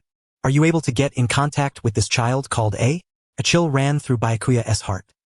He quickly shook his head and desperately emphasized how difficult it was for him to reach the boy, but as expected, it proved utterly futile. Go see the child named A. Confirm whether he has been subjected to mind control, and discern what kind of thoughts he harbors. Yes. Kakashi, you bastard. Byakuya clenched his teeth and furrowed his brows fiercely. Byakuya had never intended to personally go after A. After all, even if he did not take action, Kakashi, who was obsessively fixated on A, would surely find a way to bring the boy back. Therefore, Byakuya remained leisurely near the root base, casually flipping through scrolls of ninjutsu. Byakuya, long time no see. I am here to convey the Hokage's orders, commanding you to immediately rescue the person named A from the root base. Is that you, Mr. Hoy? The long unheard voice stirred a faint sense of familiarity within Byakuya, although the content delivered was far from welcome news. What was even more surprising was that he could perform telepathic communication with allied forces of unknown location, something he had never demonstrated even on the battlefield before. It seemed his ninjutsu had advanced considerably during this time. Such a nuisance. Familiarity was one thing, inconvenience was another. Byakuya readjusted his umbu mask, slipped the scroll he had been perusing into his bosom, and prepared to enter the root base he so deeply loathed. He deliberately dawdled for quite a while, feigning extreme reluctance to go in, until the sun dipped below the horizon and nightfall descended. since he already believed that infiltrating under the cover of night was more appropriate. He was about to set off when a commotion erupted at the entrance of the base. Could it be Chisame and Kakashi? Sure enough, as expected, Kakashi, whose obsession with a knew no bounds, had made a ruckus, bursting into the root base. Taking advantage of the disturbance, Byakuya slipped silently inside. Now what to do? The place was as intricate as an anthill, filled with labyrinthine corridors. He knew no paths, and finding anyone was as difficult as scaling a mountain. Byakuya wandered aimlessly and unexpectedly stumbled upon a corridor. And as fate would have it, this was precisely where Kakashi, carrying a, collided head-on with Danzo during their escape. Leaning on the windowsill, he suddenly heard another uproar outside.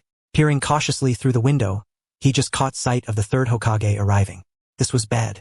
The order to rescue the boy had been given quite some time ago. If he continued to dawdle here, the third Hokage might well scold him for lacking discipline and inefficiency. Byakuya hastily drew his sword and stepped in front of Kakashi and a wind release. Vacuum sphere. Facing the vacuum sphere Danzo hurled in their direction, Byakuya swung his long blade, sending it directly into a spatial rift. He then swiftly formed hand seals and sent the very same technique back toward Danzo, unchanged. A tremendous explosion echoed as the vacuum sphere grazed Danzo's side and slammed an umbu standing frozen behind him, along with his jutsu, into the wall. So this technique. You're the infamous Byakuya Kurojo. No way you recognized me from this? Byakuya regarded Danzo with a hint of surprise. Even though he wore an umbu mask, Danzo's keen eyesight had instantly unraveled his disguise. What a mess! I never expected you to dare invade the root base and attempt to take one of our own. Being addressed by his full name out of the blue left Byakuya feeling quite displeased. He tightened his grip on the sword and replied as calmly as possible. I am merely following orders. Hokage-sama, please come quickly, Byakuya silently urged in his mind, while stepping forward toward Danzo, who looked poised to strike again. He intended to act first. Other root members blocking Danzo's path drew their swords and charged. Byakuya activated his space-time ninjutsu, allowing their weapons to pass harmlessly through him before dispatching them as easily as slicing tofu. Just as Byakuya thrust his blade toward the last remaining Danzo, a voice he had been waiting for finally rang out from nearby. Stop! The tip of his sword was mere millimeters from Danzo when he saw Danzo raise a hand, about to unwind the bandages covering his right eye.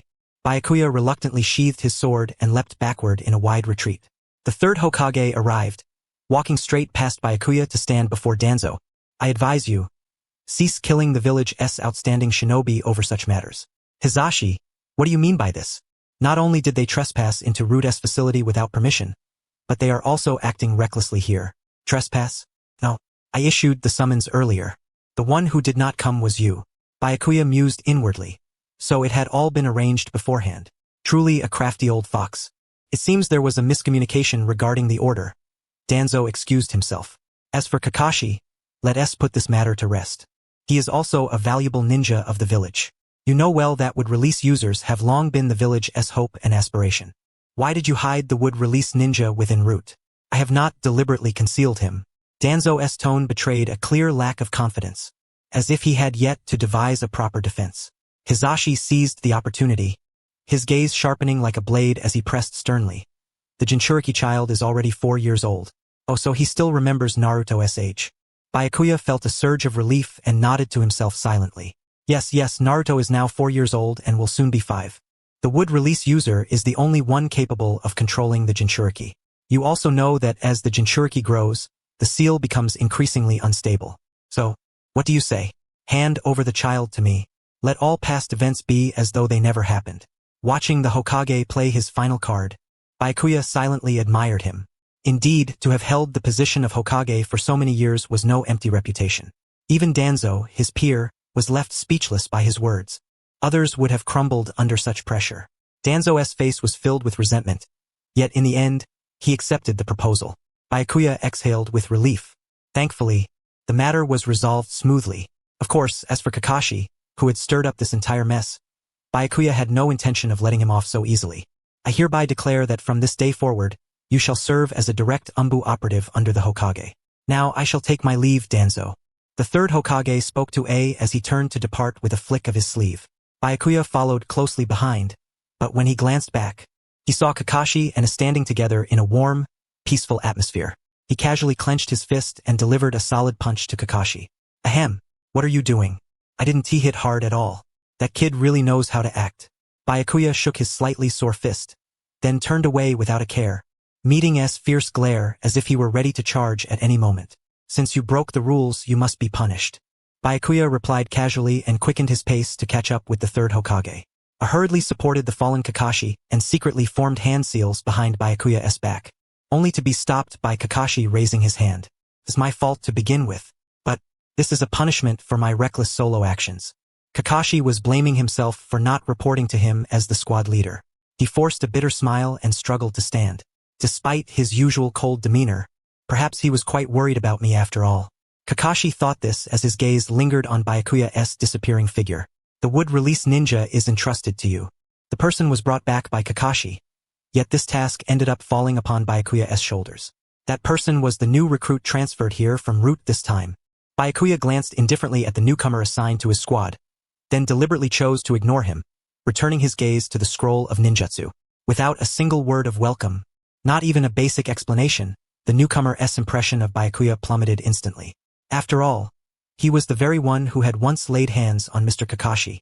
Looking left and right, he was simply an insufferable individual. And yet, my squad leader is this kind of person? Tenzo, greetings. Seeing the newcomer's awkwardness, Kakashi stepped forward proactively, greeting him warmly. Here, it's better to call you Tenzo, isn't it? You can rest assured about everyone's abilities. I personally vouch for them. If Kakashi vouches for them, then there's naturally no problem.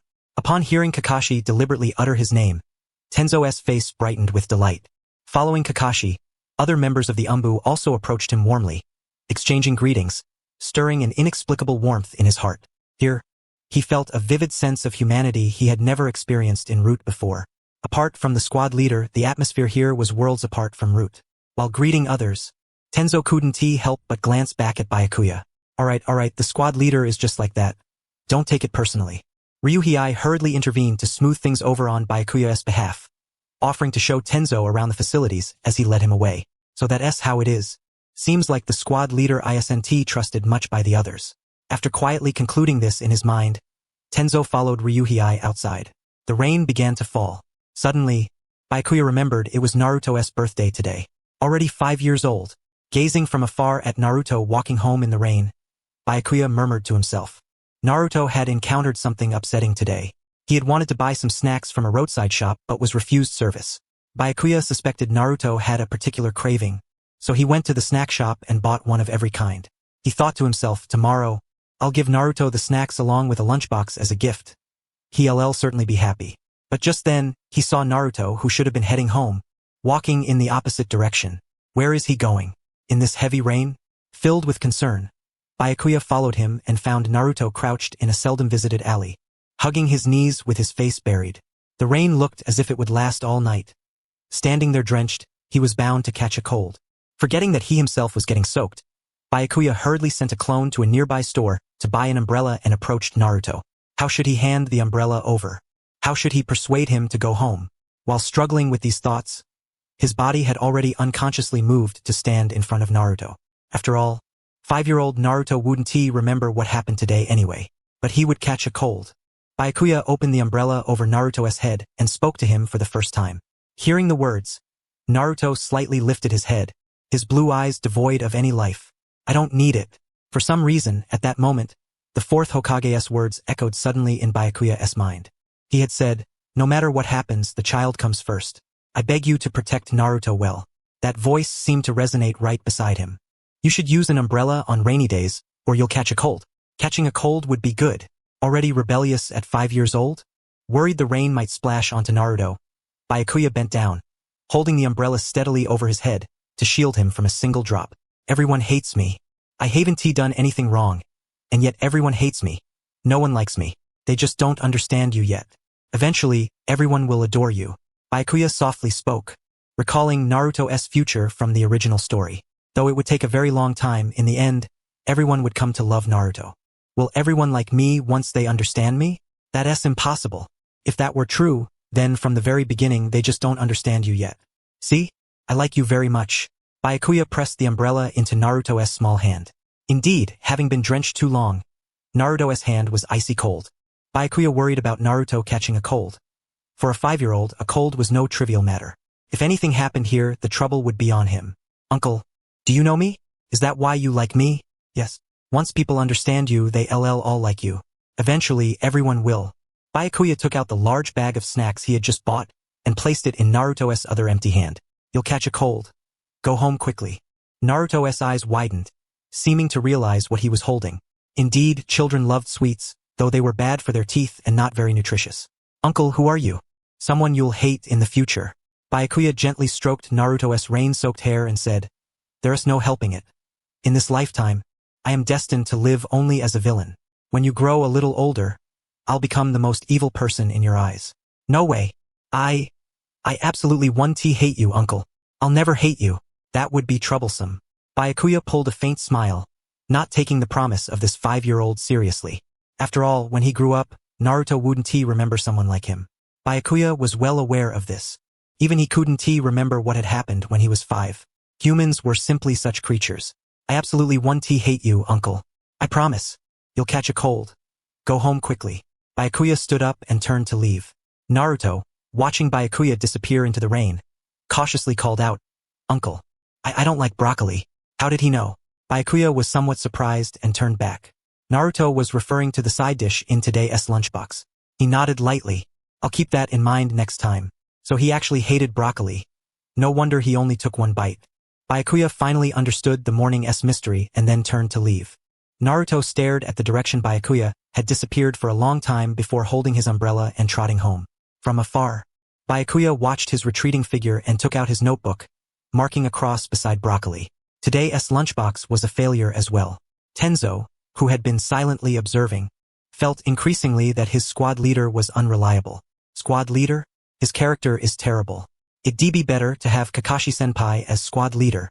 He already has a bad reputation anyway. When he asked Kazumi, a female ninja around his own generation, he received this answer. Kazumi, who admired Kakashi-senpai immensely, said with sparkling eyes, Kakashi-senpai should be the squad leader. Of course, Tenzo somewhat agreed. Kakashi-senpai was indeed more dependable. He got along well with the other team members and was powerful. When he asked Ryuhei-senpai who was the strongest in the squad, Ryuhei-senpai also said Kakashi-senpai, so it must be true. With these thoughts, Tenzo fixed his gaze on the squad leader sitting in the corner, reading the recipe book for picky eaters. Why on earth was he reading such a book? Before Tenzo could even begin to wonder, Byakuya closed his book and rose to his feet. Once everyone was assembled, they set out immediately. Although his voice was barely above a whisper, the entire group, who had just been chatting moments before, instantly tensed and assumed their positions. The aura was formidable. Taken aback, Tenzo readjusted his Umbu mask and took his place beside Kakashi. If you can't keep up, we'll leave you behind. Byakuya pointed at Tenzo as he uttered these words, then vanished from sight in an instant. Before Tenzo could ask what that meant, the others gently patted him on the shoulder and followed suit. Tenzo hurried to catch up, but it was not long before the figures of his teammates disappeared from view. Tenzo had never been slow during missions in the route, yet now he was frantically pushing forward in a panic. Where is everyone? Where did they all go? Flustered, Tenzo finally recalled the mission's destination and sprinted toward the outskirts of the village. After all, losing the team on his very first mission filled him with unease. His breathing became erratic and labored. Fortunately, at the village boundary, he spotted the team waiting, and only then did he exhale in relief. Haha. Byakuya closed the book titled Recipes for Picky Eaters in his hands and stood up as Tenzo arrived, panting heavily. Seeing Byakuya's demeanor, Ryuhei quickly stepped forward to speak. Hey, hold on, squad leader. This is first time. Let us cut him some slack. Unbelievable, Ryuhei shamelessly tried to smooth things over. Byakuya glanced at Tenzo, who was still catching his breath, clicked his tongue softly, and tossed out a cold remark before reopening his book and sitting back down. Seizing the moment, Ryuhei pulled out a water bottle from his pocket and handed it to Tenzo, gently patting his back. You okay, Tenzo? Yeah, sorry about that. Take your time to catch your breath. We'll wait for you before moving on. Kakashi also approached to comfort Tenzo, quietly adding, he's always like this. Wait, always like this is his signature trait or what? Tenzo felt he had heard that phrase countless times since arriving here. Just run slower. He's still young. Asentihi? Hearing Ryuhei's words, Byakuya lifted his gaze from the book to look at Tenzo. He is quite small. Just judging by leg length, he's definitely the shortest here. A strange pang of guilt welled up inside Byakuya, but he forced himself to appear indifferent and returned his eyes to the book. He said you can start running slowly now. Ah, really? Tenzo was somewhat incredulous. Yeah, that's what he said. Ryuhei shrugged and nodded at the bewildered Tenzo as if to say, you understand, right? Yes, always like this. You'll get used to it. Tenzo grew more confused upon hearing this. What exactly did everyone mean by yes, always like this since earlier? Split into 2 teams. Byakuya divided the group in half, drawing boundary lines on the map and assigning search squads accordingly. He formed a trio with Ryuhei, Kakashi, and Tenzo, while leading the remaining members himself, thus setting the 2 teams to operate separately. Byakuya arranged this because Ryuhei and Kakashi worked well together, and since Tenzo clearly disliked following him, it made sense to group those 3 together. The mission itself stemmed from a report of ninja criminals escaping from the nearby Hozuki City prison.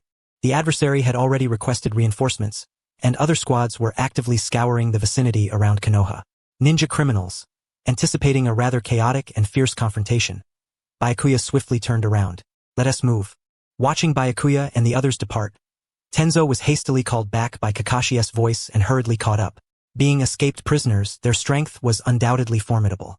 Ryuhei spoke with a hint of nervousness, smiling at Tenzo to reassure him. Although Ryuhei told him not to worry, Tenzo barely registered it. He had already resolved that if anything went wrong, he would simply trap the enemy with would-release techniques. The enemy numbered at least 20. Since it was a mass breakout, their numbers would certainly be considerable if gathered together. Kakashi understood that the orders strictly forbade initiating combat, so he proposed that everyone move stealthily, concealing their chakra. Fortunately, other squads were nearby, so as long as an emergency signal flare was launched, reinforcements would arrive swiftly. That smell. Kakashi twitched his nose and abruptly turned toward a certain direction. Ryuhei hurried after him, anxiously asking, what is it? The scent of blood. Upon hearing those words, Tenzo and Ryuhei's faces instantly tightened. This was by no means a good omen. Even if the blood belonged to the escaped prisoners, everyone knew things could never be so straightforward. Approaching the scene, Kakashi immediately spotted a detonating tag affixed to a nearby tree trunk and leapt beneath it, shouting, "Get clear!" A thunderous explosion followed, setting the surrounding trees ablaze one after another. This is a detonating tag meant to confirm our location. Everyone, evacuate. Ryuhei looked at the incendiary tags stuck to the flammable tree trunks and, seeing the smoke billowing into the sky, prepared to turn and retreat. But just then, an enemy suddenly burst from the ground and grabbed him by the back of the neck. Senior Ryuhei, Tenzo instantly activated would release, aiming to pierce the assailant holding Ryuhei hostage.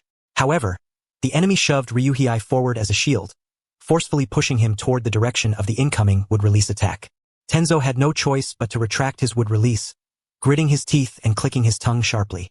Damn it, Kakashi, didn't you forget the hostage protocol? Ryuhei yelled at Kakashi. Kakashi was, of course, fully aware of the rule.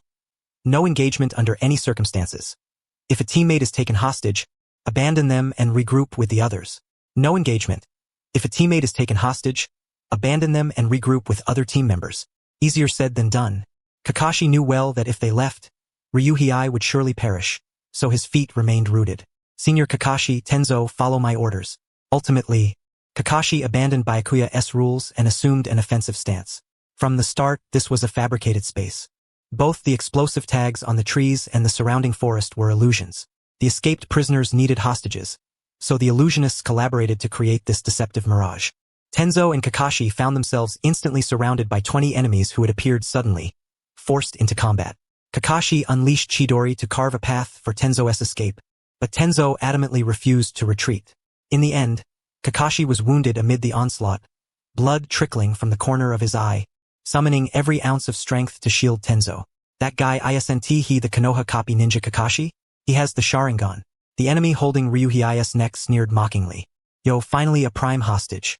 So I guess this guy's useless now, huh? Kakashi gritted his teeth and whispered an order to Tenzo behind him. Tenzo, use would release to grow trees skyward.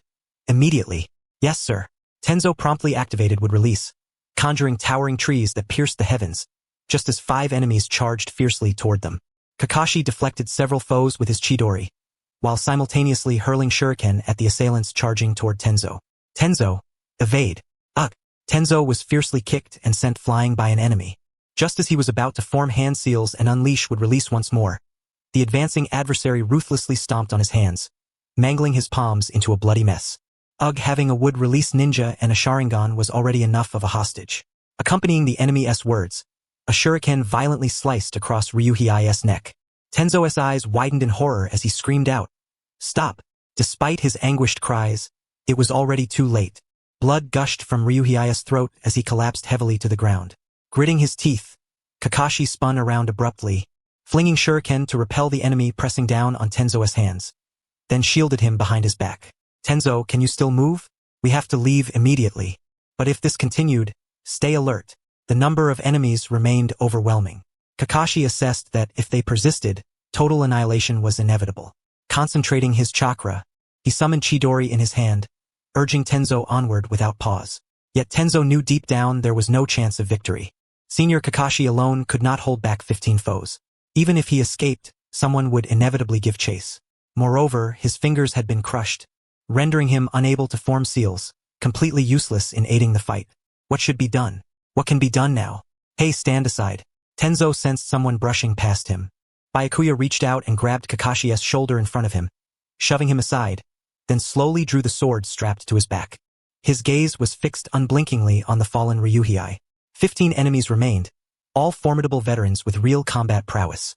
He rapidly calculated the distances to all foes in his mind, drew a scroll from his bosom, unfurled it, and tossed it overhead. "Who is this guy?" One enemy, standing with his foot pressed on Ryuhei's corpse, sneered mockingly at Byakuya. From the scroll, several long blades flew out, sparsely embedding themselves in the surrounding earth. The enemy scoffed at the knives that hadn't even grazed them, and began to mock Byakuya with abandon. "What are you playing at? You didn't hit a single one." In the next instant, a cold gleam flashed in Byakuya's eyes, and his figure vanished from sight. In a blink, he appeared beside the knives, swiftly severing the head of the laughing enemy with a single stroke. The foe didn't have time to react. His body slackened and toppled to the ground. "Damn it! Everyone, attack together." Earth release, earth flow wall. Countless earthen walls surged up from all directions, intent on imprisoning Byakuya. But in that brief opening, Byakuya had already teleported behind the enemies, plunged his blade through another's throat, then disappeared without a trace once more. It was a one-sided massacre. Whether blocking with weapons or sealing with ninjutsu, Byakuya pierced through every obstacle, vanishing and reappearing instantly, striking with lethal precision at the enemies' necks. In just moments, all but 2 of the 15 were slain. Byakuya slowly turned and approached the last 2 remaining foes. Wait. We surrender. We surrender. No need. Executing you is an authorized order." Byakuya raised his sword, slicing down the final 2 without hesitation. After confirming their lifeless bodies, he flicked the blood droplets from his blade, removed the mask stained with enemy blood, and strode deliberately toward Kakashi and Tenzo. "Report the situation." As he drew near, Tenzo felt the biting chill in Byakuya's gaze, involuntarily tensing his entire body, his hands trembling uncontrollably. Kakashi subtly glanced at Byakuya's expression and cautiously spoke. "Mr. Ryuhei was taken hostage. The enemy also has genjutsu users. We have no way to retreat." Byakuya said nothing, his icy eyes sweeping over Ryuhei's corpse lying amid the fallen enemies. How strange. It left a bitter taste in his mouth. Someone who had been alive moments before now lay cold and motionless, weighing heavily on his heart. Though Ryuhei was hardly a person he liked, why did he feel so unsettled? Byakuya knew the answer but couldn't help but feel perplexed. Indeed, despite his daily declarations of wanting to be a villain and doing all the ruthless deeds required, his actions revealed he was ultimately treading water. Delivering meals to Naruto, rescuing Kakashi, pausing to wait for the exhausted Tenzo. All these deeds left him no right to mourn Ryuhei's death. Pathetic. Byakuya gave himself a cold verdict as he sheathed his sword again. He didn't even deserve to grieve for Ryuhei. Though he wished to be a thorough villain, he was still unable to treat them with cruelty. At this point, he had no right to weep out of sorrow. But we've done our utmost. We fought with every ounce of strength to save Senior Ryuhei. You don't know anything. Silence. Tenzo, Kakashi shouted, perhaps provoked by Byakuya's words. Tenzo shouted back with reddened eyes. Byakuya regarded the impassioned Tenzo with a faint voice. But in the end, Ryuhei still died. He is dead. Having spoken, Byakuya turned and began to walk away. Tenzo, who had wanted to argue, fell silent at the sight of Byakuya's expression in that fleeting moment before his departure. You could be a little more honest. Byakuya was wiping blood from his face when he heard this sudden remark from Mr. Toza behind him. He tilted his head in puzzlement. Do you think I'm wiping away tears? I'm not sad. Facing the bodies beside him, Byakuya said coldly. His explosive tags had been quite effective. Apart from that regret, he felt no sorrow over Ryuhi's death. Saying one is not sad doesn't mean one truly isn't. Even if one says they are sad, it doesn't mean the sadness disappears. Ha ha ha ha ha. How amusing. Toza laughed heartily at Byakuya's words, then pulled a family portrait from the arms of a fallen comrade. But, Byakuya, expressing your feelings is important. When you're sad, say you're sad. When you're happy, say you're happy. Only those who do so can live long. Is Mr. Toza sad? Well, Byakuya's gaze fell on Toza's trembling fingers as he rifled through the belongings of his fallen companion. Ah, so that's it. He understood, his eyes briefly resting on the family portrait Toza set down. Now is neither the time for sorrow nor joy. When I die and meet Naruto again, then I will grieve properly. When I reunite with my family, then I will allow myself to be happy. Byakuya resolved this firmly within his heart, clenching his fist tightly. Toza looked back at him, forcing a smile as he spoke. Because it is the present moment, it's possible to grieve and to rejoice properly, Byakuya. Some emotions can only be expressed now. But even if you do, the situation won't improve, right? As expected, Byakuya, you don't act like a child of your age at all. Mr. T uttered this baffling compliment as he rose from the ground and approached Byakuya. His hands, stained with fresh blood, clutched the forehead protector and the family photograph. Indeed, that was the case. Yet, despite this, I still wish to voice my sorrow. Though a smile graced his face, Mr. T's expression appeared overwhelmingly mournful.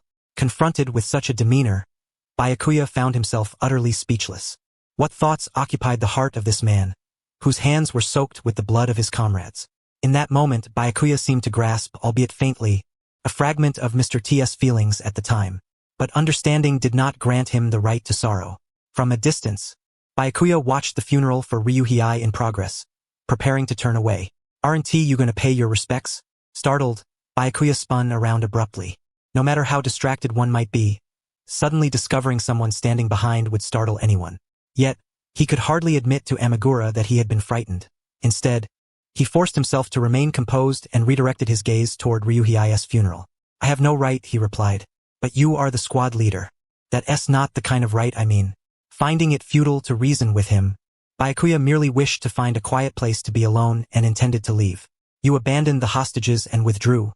Why establish such a rule? Amagura recalled the anguished cry Ryuhei had once uttered, the very words that had compelled Kakashi to abandon him and flee first. He also knew that the rule's architect was none other than Byakuya himself. Such a rule, seemingly born solely from the Root organization, was difficult even for Amagura, once a member of Root, to comprehend. Why do you think the enemy takes hostages? Byakuya, reluctant even to voice the question, turned toward the insistent Amagura and spoke. That rule was originally devised by Mr. Shikaku. It was an exceedingly prudent choice. When outmatched, one uses hostages to restrain the opponent's actions, Byakuya continued.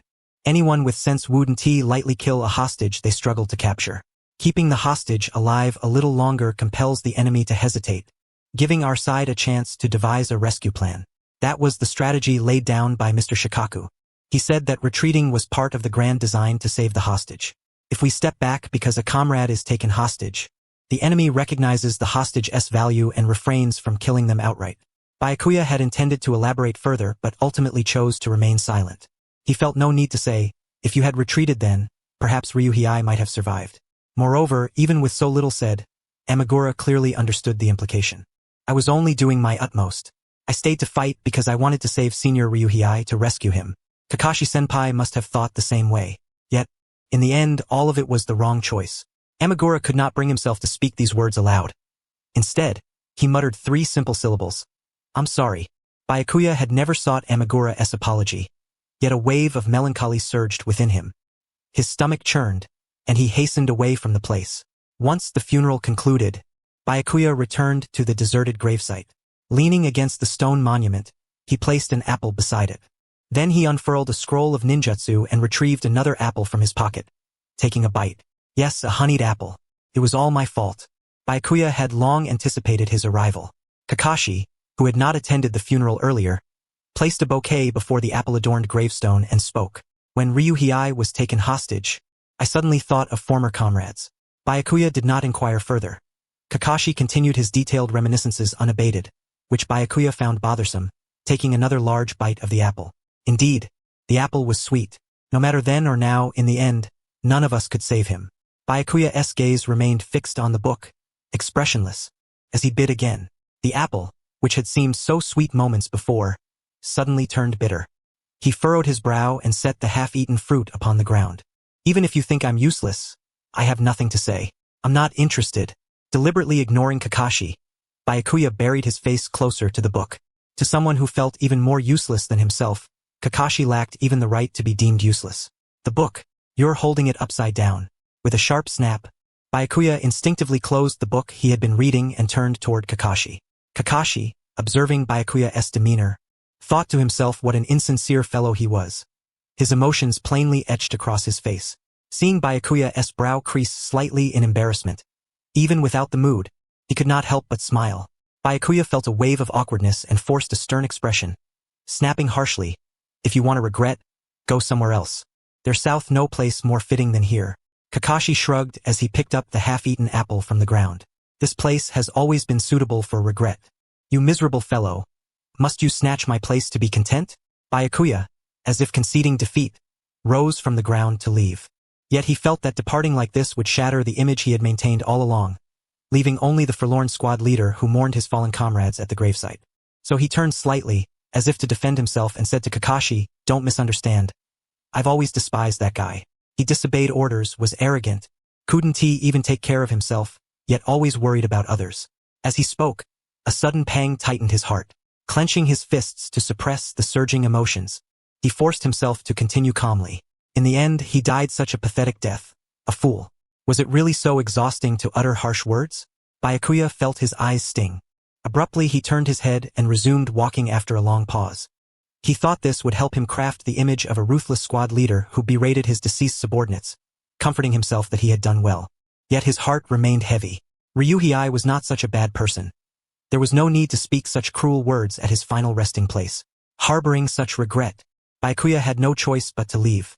"Still not honest at all," Kakashi murmured, gazing down at the apple pieces Byakuya had discarded, a bittersweet smile touching his lips. His face was one that looked on the verge of tears at any moment, yet he spoke such words. Should one call him insincere, or simply say that this was his nature? Time passed as usual. The Umbu members prepared their weapons for the next mission, chatting idly amongst themselves. In a corner, Byakuya sat as always, still engrossed in the book titled How to Improve Children's Palates. "Ah, Elu. I'm Teo, newly transferred from the documentation department." "Oh, welcome, welcome, newcomer. Please take good care of us." In the familiar room, a new team member pushed open the door to fill the vacancy left by Ryuhei. Everyone greeted him warmly, and Amagura stepped forward to offer a friendly welcome to the somewhat flustered Teo. Teo cast a bewildered gaze around him, his eyes involuntarily settling upon Byakuya, who sat in the corner without even sparing a glance in their direction. "Ah, this is our squad's deputy captain," Tenzo remarked, looking toward Byakuya engrossed in his book. Upon hearing this, Teo immediately perked up, bowed deeply, and greeted Byakuya with earnest respect. "It's a pleasure to meet you, deputy captain." Yet, despite Teo's wholehearted greeting, he was met with a curt and decisive disregard. The unease was palpable as Teo furtively glanced at Tenzo's expression. As if long expecting this, Tenzo nonchalantly reassured him. "He has always been like that." Tenzo's words drew a ripple of smiles from the surrounding ANBU operatives. Only Teo, ignorant of the unspoken understanding, sank into despair, plagued by the thought that perhaps he had joined the wrong squad, regret filling his heart. Tenzo recalled the words of Senior Ryuhei. "Don't try to understand the deputy captain. Just accept him as he is. That's simply who he is." First, Tenzo failed to grasp the meaning of this advice. Even now, he could hardly claim full comprehension. "Yes, always like this?"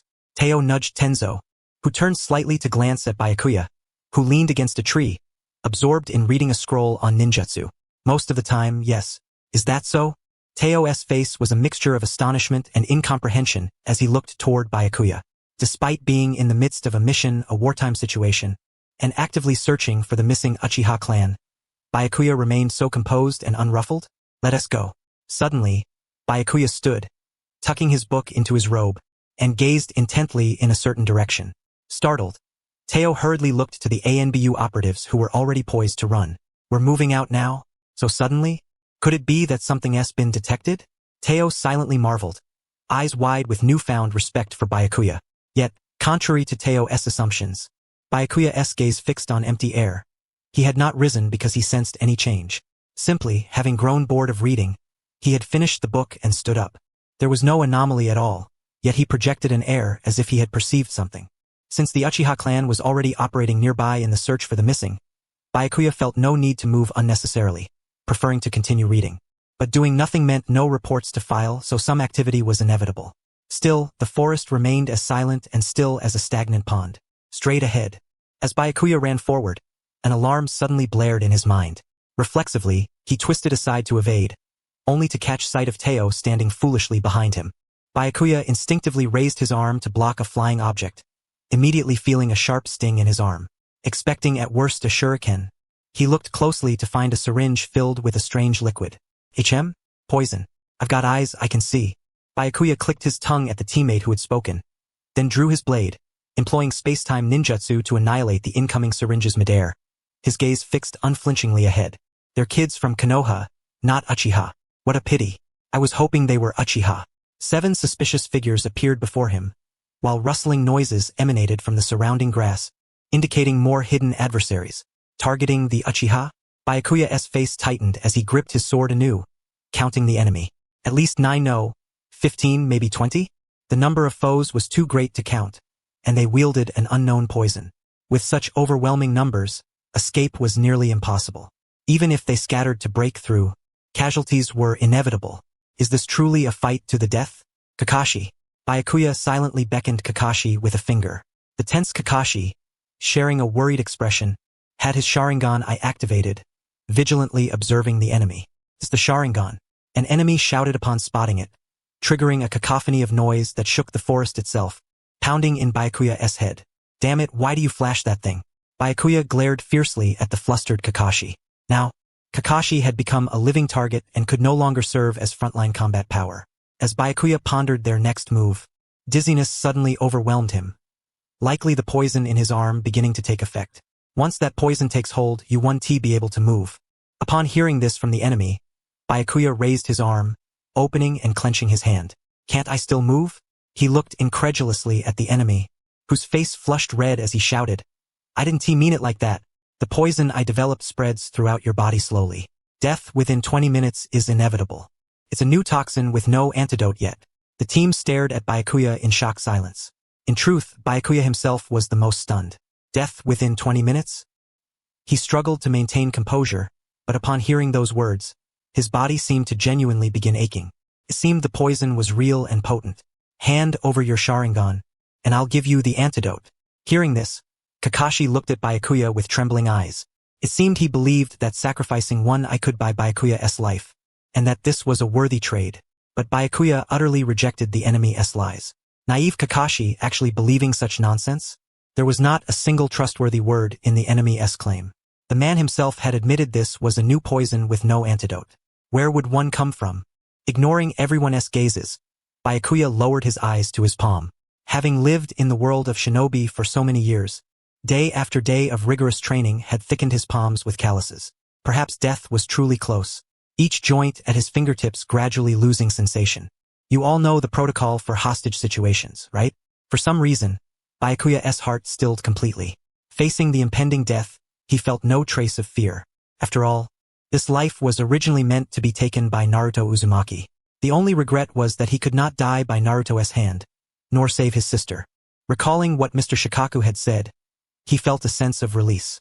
If you must bear endless pain and torment to save them, would your family be happy? Byakuya himself felt the same. If his sister had become like that to save him, he would never be happy. Deputy Captain. Tenzo clenched his fists upon hearing this. Except for Teo, everyone understood what Byakuya's words implied. The hostage protocol dictated abandoning comrades taken hostage and retreating immediately. In other words, Byakuya was now ordering everyone to forsake him and turn their backs to flee.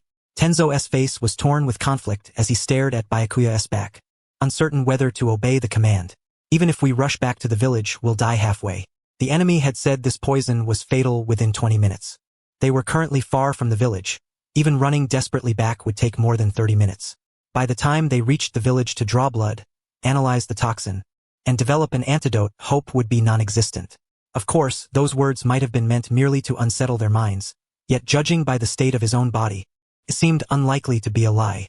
By now, at least 5 minutes had elapsed. Byakuya tightened his grip on the knife once more.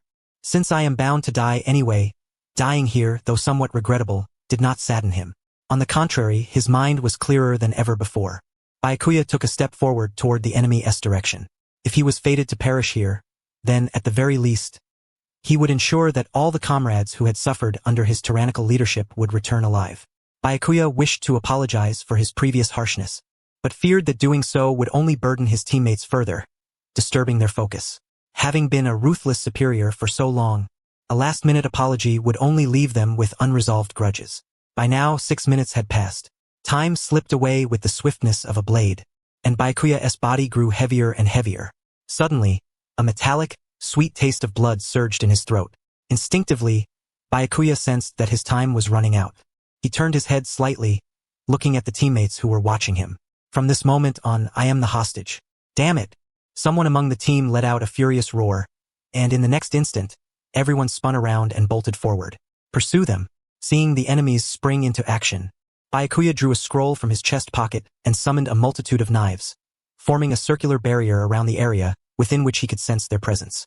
At the very least, he needed to vent the resentment for having failed to save his sister before departing.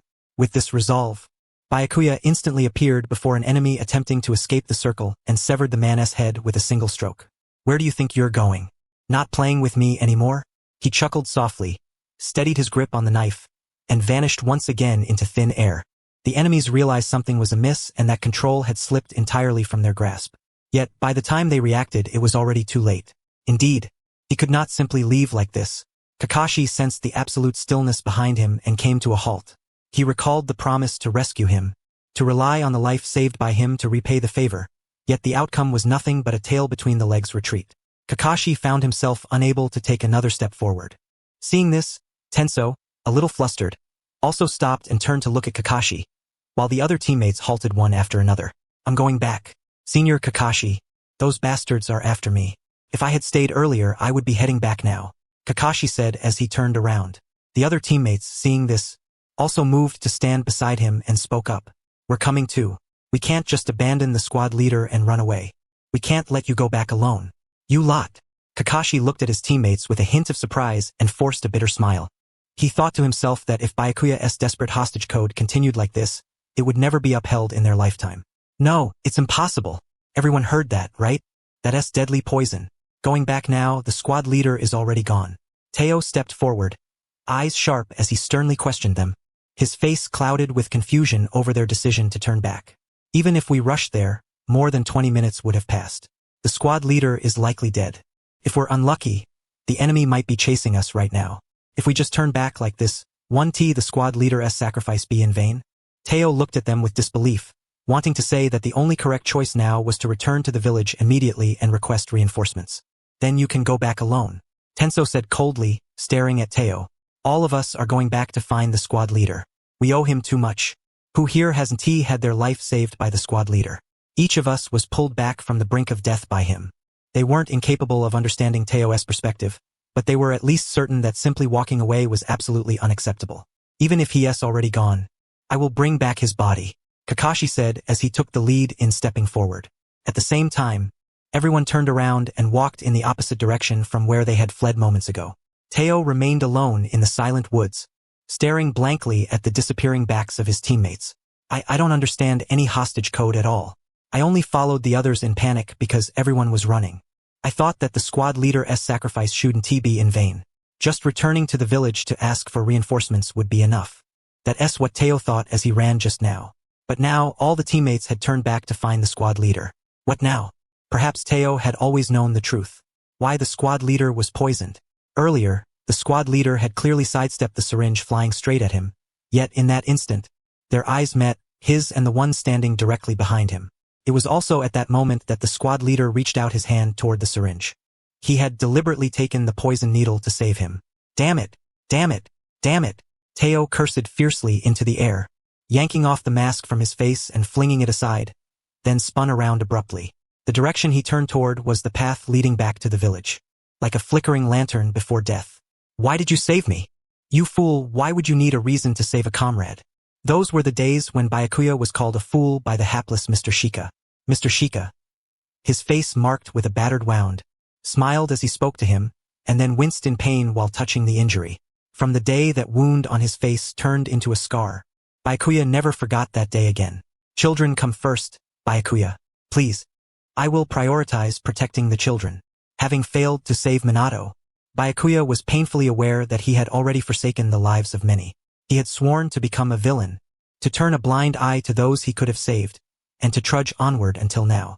He had slain innocents, his hands stained with blood, telling himself it was all for his sister, gritting his teeth to endure, even though he knew better than anyone how selfish that was.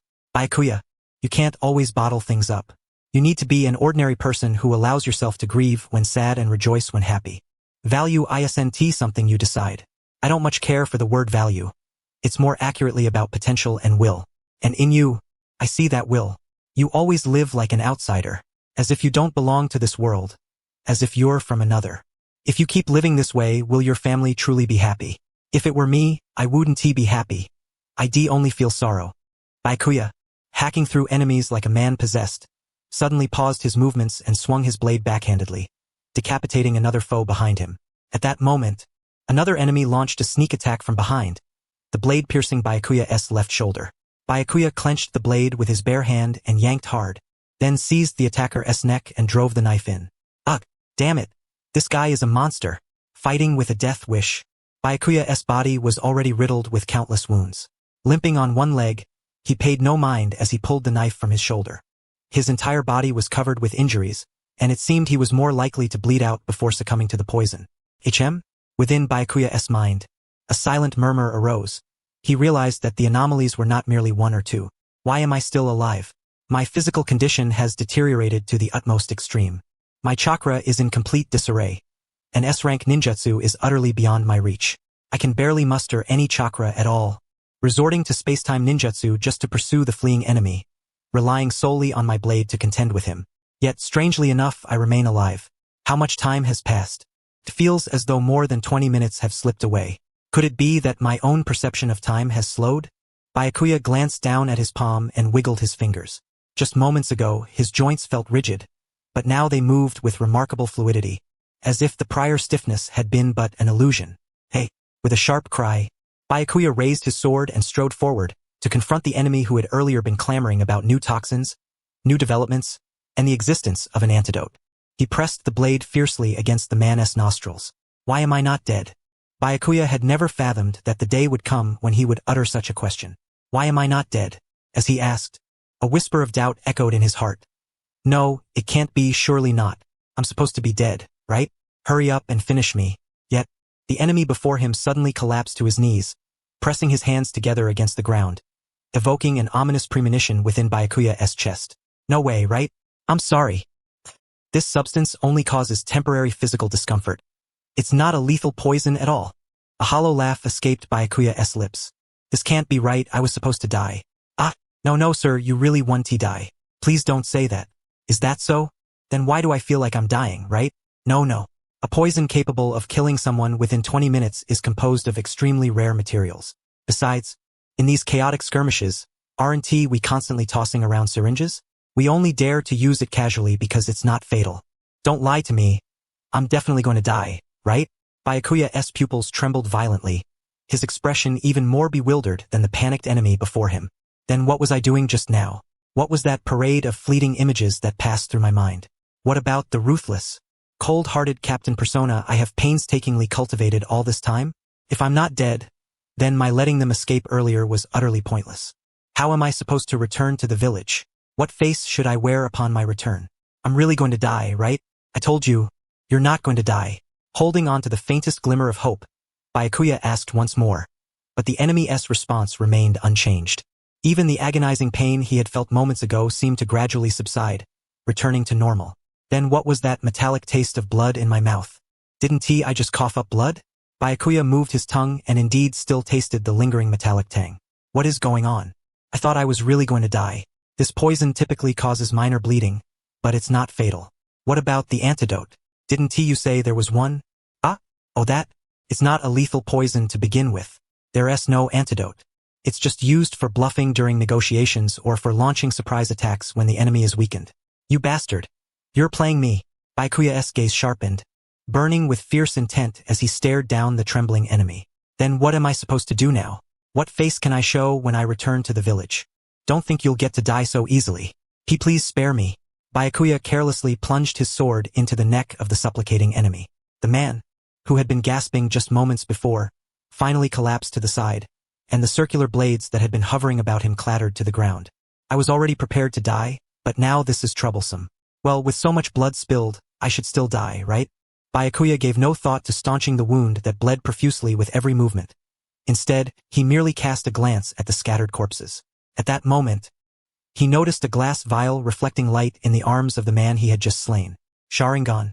He picked it up and examined it closely, but there was only one eye, and it was severely damaged. It was utterly useless. Byakuya surmised that this must have been the eye of a missing Uchiha clan member. He had intended to pocket it, but then recalled he was about to die himself and that taking it would be futile. Instead, he clenched it tightly in his hand. Returning to the village would be too embarrassing. Perhaps it was better to die right here. After all, he no longer had the strength to run. Just as he was about to relax his body, a voice called out, "Captain!" Byakuya's entire body jolted, disbelief etched plainly across his face. After a moment's hesitation, he slowly turned around. Why have they returned? He saw his comrades racing towards him, each gasping for breath. Why come back? Suddenly confronted by the returning team members, Byakuya's heart raced with panic. These guys never obey orders. How have I never heard any of my commands? You lot, each and every one of you will be punished. Before he could finish this last sentence, Byakuya's body went limp and collapsed. Kakashi, who was running at the front, immediately rushed forward and caught him firmly in his arms. At once, the only team member skilled in medical ninjutsu hurried over and began an emergency assessment of Byakuya's condition. His state is too grave. Even with my medical ninjutsu, it will be difficult to stop the bleeding. We must return to the village immediately. Holding Byakuya close, Kakashi quickened his pace. He lowered his gaze to his hands, now stained with fresh blood. Senpai, he'll be fine. After all, he is the captain. Watching Kakashi stare blankly at his bloodied hands, Amakura had intended to offer words of comfort but ultimately bit his lip hard instead. All those gathered here harbored the same unease deep within their hearts. No matter how desperately they rushed, they could not suppress their fear that they might be too late. In Kakashi's mind lingered the image of Byakuya, limp and powerless in his arms, light as a feather. Damn it, I shouldn't have left back then. I should have stayed and fought alongside the captain. One of the team members punched the wall, venting his frustration. Orders or not, it was precisely because the captain had always been so formidable that everyone forgot he was merely human. This was the first time they had seen him in such a pitiful state. The image of Byakuya collapsing before their eyes was so vivid they could not bring themselves to step away from the door of the operating room. He was poisoned with a lethal toxin, barely holding on, yet still thinking of saving us. The team member repeated this painfully obvious truth, punching the wall once more before slumping irritably to the ground. At least until the news of the surgery's success arrived, until Byakuya awoke safely, no one intended to leave. Enough talk. Regret won't help. We all know what happened not long ago. Damn it. Ryuhei's death. Everyone understood why Ryuhei had died. It was the price of disregarding the hostage policy. So when the captain issued the hostage directive, all had hesitated. None had imagined that this matter would so swiftly manifest itself once again on the battlefield. But wasn't that poison supposed to be fatal within 20 minutes? If the captain survived, he must have found an antidote, right? Amakura cautiously voiced the question that weighed on his heart, observing the team members lost in regret. For a moment, all eyes turned toward Tenzo. No one could provide a definitive answer and could only exchange uncertain glances. The enemy was supposed to be negotiating with the Sharingan, so surely the antidote was in their possession. They must have acquired it. If we had all stayed to fight together. The implication in these words was clear. They could have obtained the antidote and cured Byakuya much sooner. Having reached this conclusion, the expressions on everyone's faces darkened once more. Observing their demeanor, Kakashi clenched his blood-stained hand tightly. When the squad leader wakes up, are you still going to keep that expression? At least wash the blood off yourselves first. A team member, who had been quietly leaning against the wall, spoke up as he looked at Kakashi. Hearing this, the group appeared dazed, slowly making their way toward the restroom. Just as Kakashi was about to move, someone said, "The squad leader saved all of us." Not just once, but many times. I have great respect for him, and so did Ryuhei. The speaker was the team member closest in age to Ryuhei. Kakashi nodded gently, acknowledging his words. Here, who doesn't admire Byakuya? We always thought he was invincible. It's time we reflected on ourselves. Even the squad leader, after all, is merely a mortal. From now on, I will risk my life for this. With a resolute gaze, as if having made a solemn vow, he looked straight at Kakashi. Kakashi looked back and couldn't help but smile, for this mirrored exactly what was in his own heart at that moment. And he feared that everyone present shared the same sentiment. Is there anyone here who hasn't thought this way? My resolve is different, the team member said stubbornly, an unusual firmness in his tone. Just as he was about to say more, he suddenly noticed the door marked surgery in progress swing open. Startled, he immediately rushed toward the doctor. Kakashi also quickened his pace to stand before the doctor, joining the others with a tense expression as they awaited the news. Fortunately, the surgery was successful. With a sudden thud, the man who had been holding his breath collapsed onto the floor. Kakashi felt his own taut nerves instantly relax, overwhelmed by a wave of exhaustion. Ah, and this, the doctor said, holding out a glass vial that had been tightly clenched in the patient's hand. Inside was a Sharingan. It was severely damaged, appearing utterly unusable. Did you retrieve it from the enemy? Kakashi thought, surprised. Although it still required final confirmation, this Sharingan was likely the very eye they had been sent to recover, the lost eye of the Uchiha clan. Didn't he die after all? Should I be glad? Byakuya lowered his gaze to his bandaged left hand, feeling neither joy nor sorrow, only a sense of trouble. Are you in pain? Is it your hand? Shall I call a doctor? Wait, let me try medical ninjutsu. Give me your hand. These guys are so noisy, Byakuya muttered, weary as he watched the bustling crowd. Well, that last move was pretty cool, he admitted. He had done it intentionally, thinking he was about to die. Byakuya acknowledged that, at that moment, he had indeed looked somewhat heroic. But this situation now is just ridiculous. Still hurting? Hey, do you even know how to use medical ninjutsu? It's my fault for not practicing enough. Sorry, squad leader. Should I go get a doctor now? You idiot. It wasn't hurting much before, but after you messed with it, the squad leader's hand hurts even more. Isn't this just wasting time? Why yes, sorry. The team's only medical ninjutsu user instantly became the scapegoat, bowing deeply and apologizing profusely. Byakuya looked at them with displeasure and spoke. Why are you back again? You're all going to be punished. You bastards, I will charge you with insubordination. He glared fiercely at the flustered team members, thinking this in his heart. How could we ever abandon the squad leader and leave on our own? Exactly. Even if we die, we'll die alongside the squad leader. TCH. Byakuya clicked his tongue lightly, yet inwardly thought what a fine bunch of guys. Because they were such people, he found it impossible to be truly angry with them. He knew better than anyone that these team members were good souls. Still, speaking in an intentionally harsh tone, he addressed them. I told you to leave before because you only hindered me. All of you disobeyed orders. We accept the punishment. Yes, please punish us. Despite the threat of disciplinary action, the team's cheerful, carefree faces remained. Byakuya revealed a tired expression. Damn bastards, they really are good people. Knock, knock. Suddenly, a sound came from the ward's door. Though there was no need for vigilance, everyone instinctively tensed and turned toward the entrance. Unexpectedly, a group of people entered, members of the police force. How did they get here? These individuals, who usually had no contact or connection with them, entered the ward with their distinctive black eyes and stood before Byakuya's bedside. What's going on? What have I done? Byakuya fixed his gaze on the man at the forefront, called Fugaku Uchiha. Of course, this was Byakuya's first time meeting him. He anxiously wondered why this man had come, when suddenly Fugaku bowed deeply. All the Uchiha behind him bowed as well. On behalf of the Uchiha clan, I express our gratitude.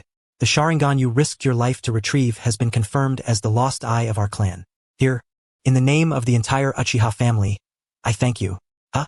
When did I ever risk my life to get the Sharingan? Byakuya felt his mind go blank, turning back with a bewildered expression to see his team members smiling at him with relief. Here we go again. That feeling of being the only one in the world left in the dark. When did I ever desperately retrieve the Sharingan?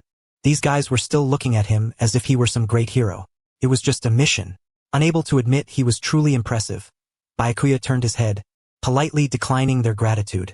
There was really no reason to accept it. The Sharingan is the heart of our clan. Even damaged, it preserves our bloodline. Our clan has decided to honor you as a benefactor of the Uchiha. We hope you will accept our invitation soon. Everyone in the clan holds you in goodwill. No need. Benefactor or not, just get lost. Byakuya expressed his refusal to the earnest Fugaku with a face full of annoyance. But the Uchiha did not retreat. That's humility. When your body heals, we will visit again. For now, rest is the most important thing for the patient.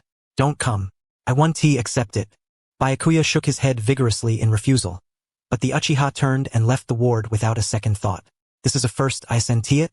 The Uchiha clan actually honoring an outsider as a benefactor? Amazing squad leader. That's the Uchiha's home base. Ordinary people can't even get in there. To be thanked by the Uchiha clan. That's incredible. The crowd began to clamor once more, each pair of eyes gleaming as they fixed their gaze upon Byakuya. Suddenly, an overwhelming wave of regret surged within him. Had he known it would come to this, he would have preferred to be pierced by the enemy's blade back then, putting an end to everything in one stroke. In the amusement park, the fallen leaves rustled softly. It was all right. Naruto clenched his empty hand tightly as he watched the backs of children being led away by their parents. Even as he muttered "it's all right" repeatedly, the persistent void within him remained undiminished. He could only press his lips together with force. He despised this feeling of standing utterly alone in the playground after everyone else had left. Abruptly, he turned on his heel and strode toward home. He did not want to return. He did not want to go back to that empty house where nothing awaited him. That morning, the usual lunchbox left at the doorstep was nowhere to be found. Naruto's first thought was, perhaps he was just late today? 1 hour passed, then 2. Yet his mind clung stubbornly to the hope that maybe he had overslept. But even by afternoon, the entrance remained deserted. In the mind of a 5-year-old, no answer could be found.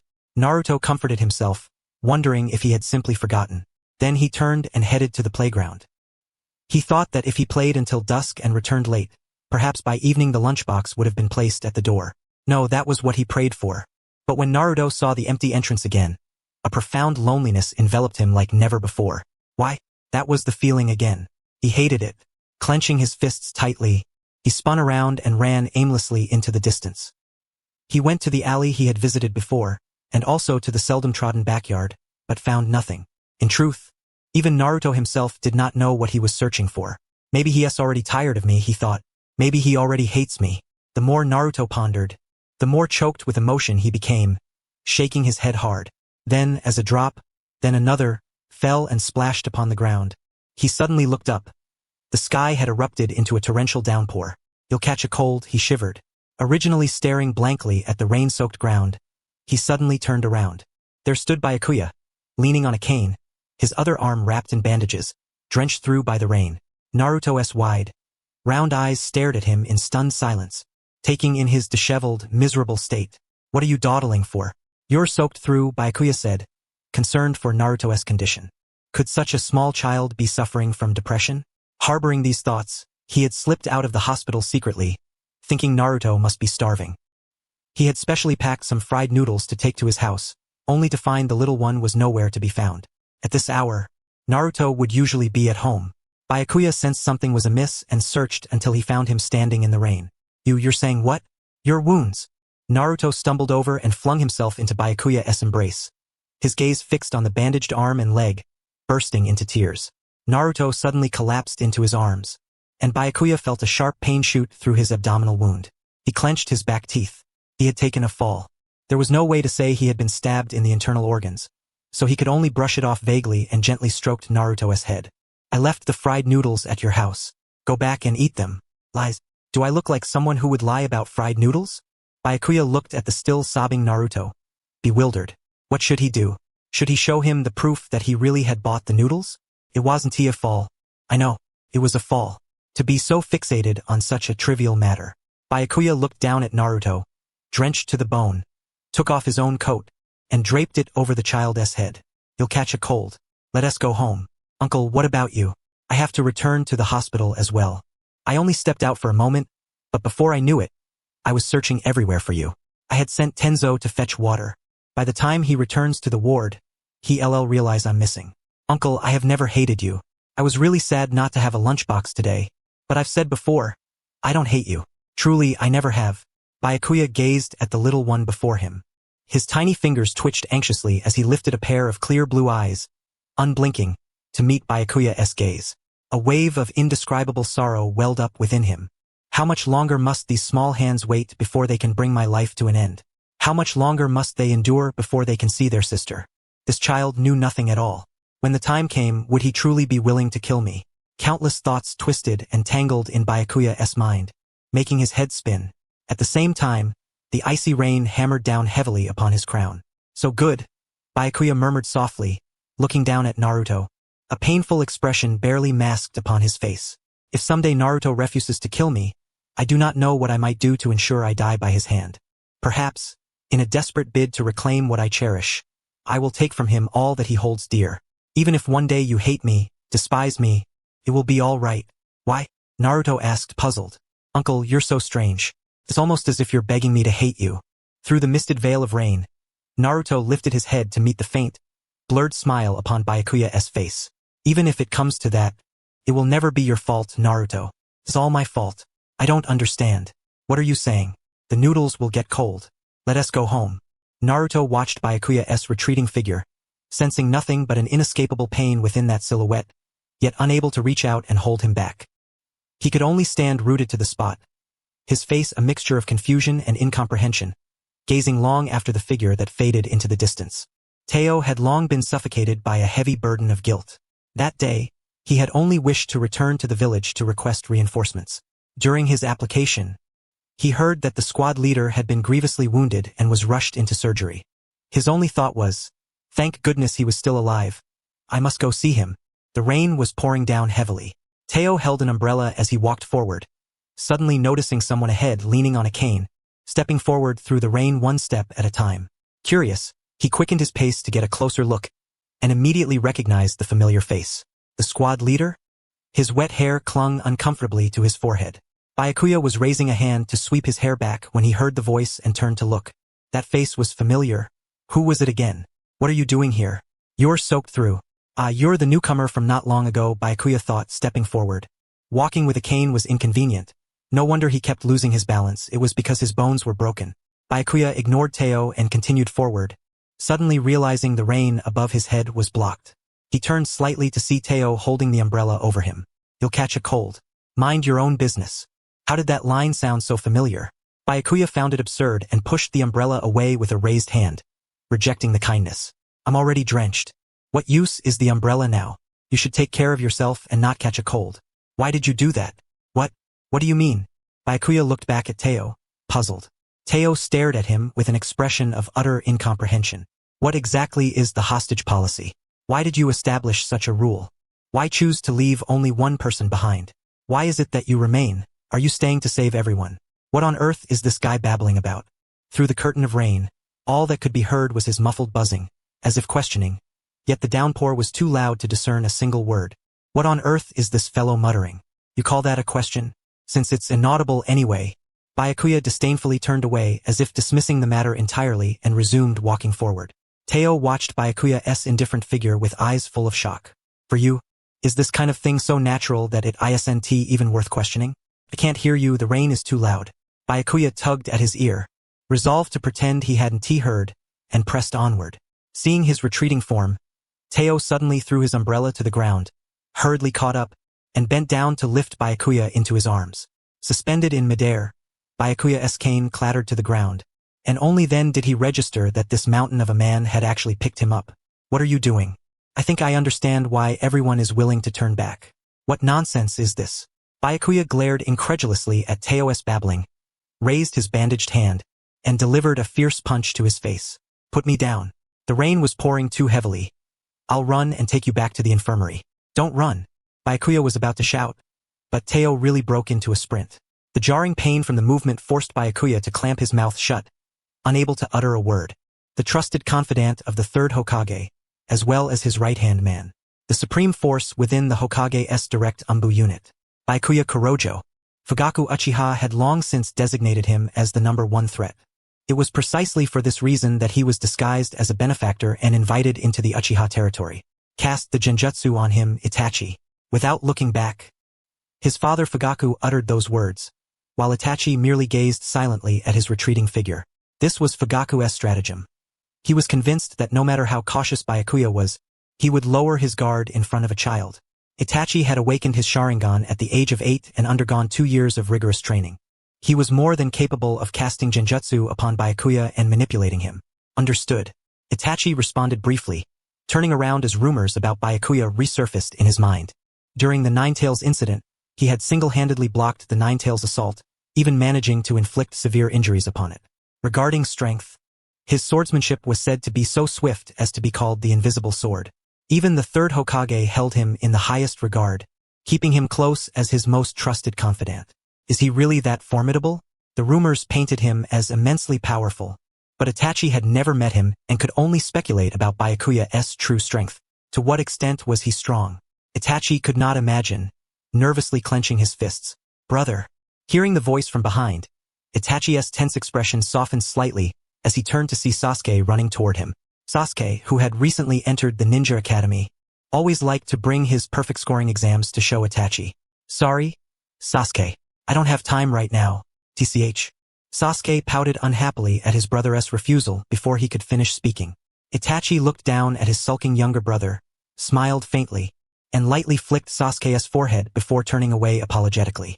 In truth, he wanted to accompany Sasuke for a walk, but tomorrow was the day Byakuya would arrive, and he had to prepare in advance. I got a perfect score, though. Sasuke watched his brother's retreating back, glanced down at the exam paper in his hand, and then turned away listlessly. Squad leader, where are you? Go look over there. Teo, leave it to me. These lunatics. Byakuya quietly hid in the trees, removed his mask, and looked down at the frantic teammates searching for him below. The reason for the commotion was simple. The hospital had notified Byakuya that his condition was not yet fit for discharge, but he had forcibly checked himself out and slipped away. Because of this, his teammates were desperately scurrying about, trying to find him and return him to the hospital. I don't want to leave the hospital either. Byakuya tucked his mask into his chest pocket, recalling the third Hokage's orders. He had never expected that the invitation from the Uchiha stronghold would reach the ears of the third Hokage. Byakuya had no intention of going in the first place, but since the third Hokage had commanded him to investigate, he could only suppress his desire to rest and make the journey. Honestly, he did not want to set foot in that den of predatory intent. What benefactor nonsense. After the Ninetales incident, the Uchiha clan was under 24-hour surveillance by the village, and distrust had only grown. At such a critical juncture, to invite a member of the Hokage's direct umbu under the guise of a benefactor? There was definitely something fishy here.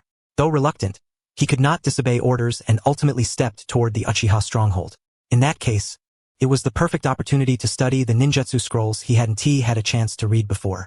With that thought in mind, Byakuya entered the Uchiha compound and headed straight to the residence of Fugaku, who had extended the invitation. Please come in. Fugaku, dressed impeccably as a gracious host, regarded Byakuya as he leafed through the ninjutsu scrolls. Byakuya gave a slight bow of greeting, stepped past him, and then paused as he sensed someone ahead. This is my son, Itachi. Hello. Itachi feigned a bow, his Sharingan shining as he looked at Byakuya. Though at first the other man had been absorbed in the scrolls, making him somewhat uneasy, Itachi thought that when he greeted him, Byakuya would surely meet his gaze. But Byakuya completely ignored Itachi, turning instead to Fugaku and saying, no need for such formalities. He was not here to engage in social pleasantries. He just wanted to get straight to business. Byakuya's gaze returned to the scrolls, silently urging Fugaku to speak without delay. Fugaku's eyes flickered with unease as he noticed Byakuya had not even glanced at Itachi. He had not anticipated his plan to fail so swiftly. Clearing his throat, Fugaku led Byakuya toward the reception room.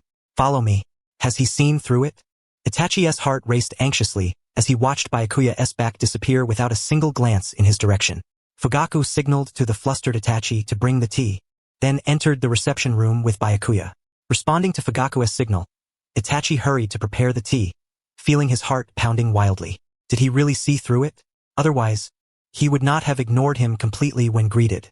Clutching the tray nervously, Itachi stepped into the reception room, stealing glances at Byakuya who remained seated opposite Fugaku, engrossed in the ninjutsu scrolls.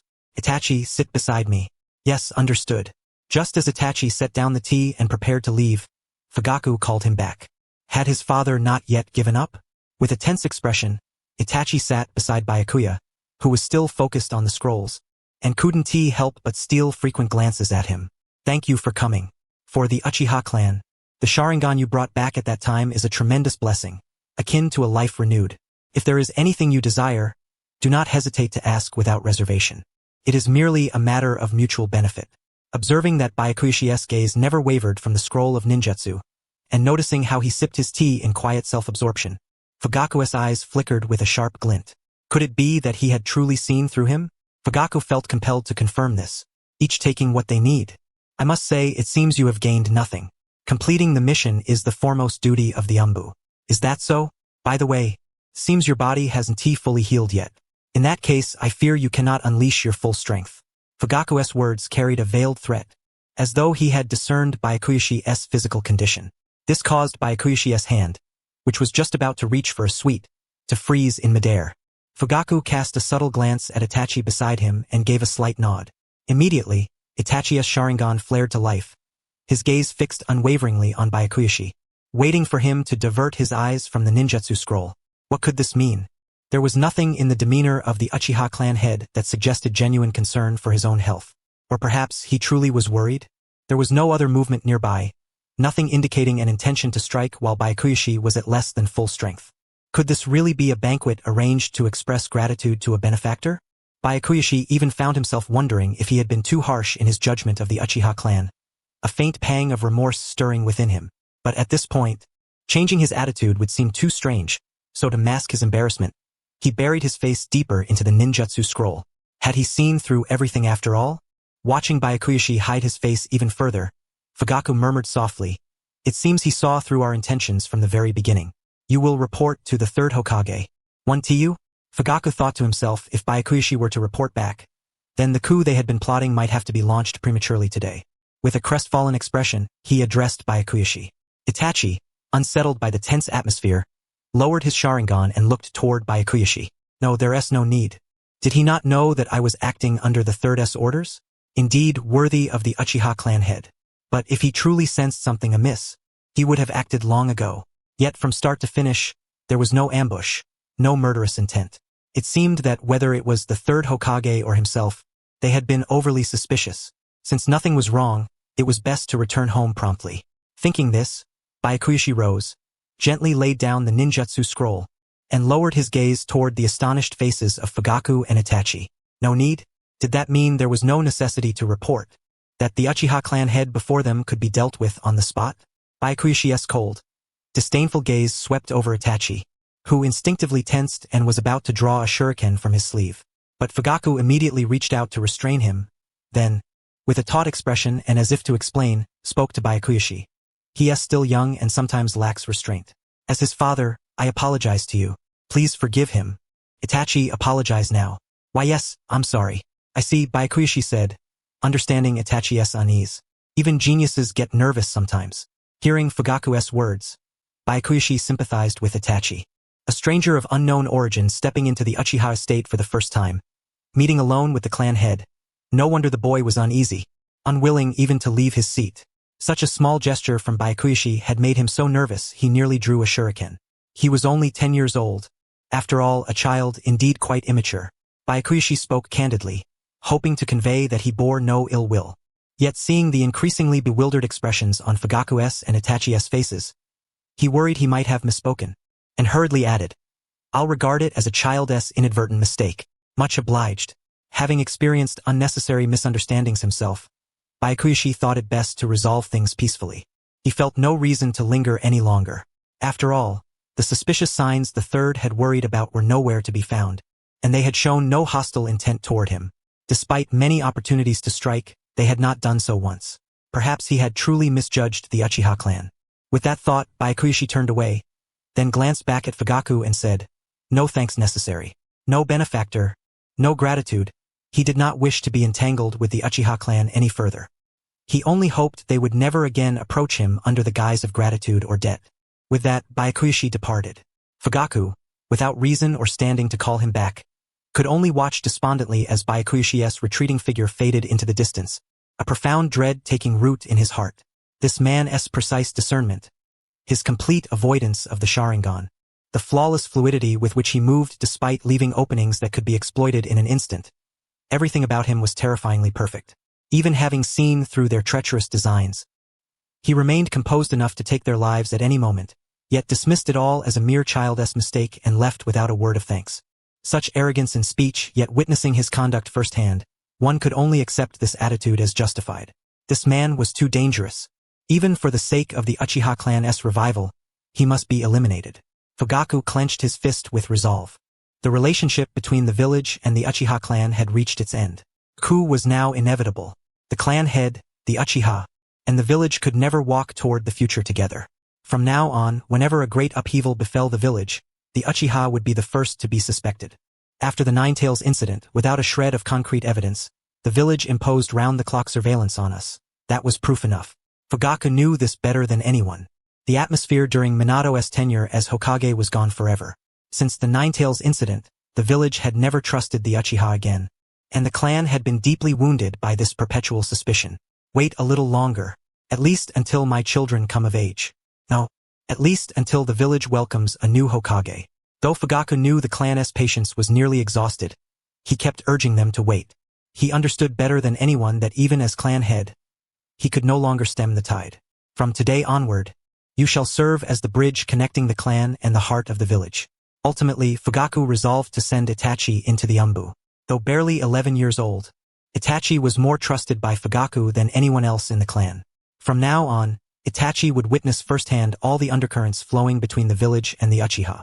And in this narrow crevice, he would find the final answer: confrontation or reconciliation.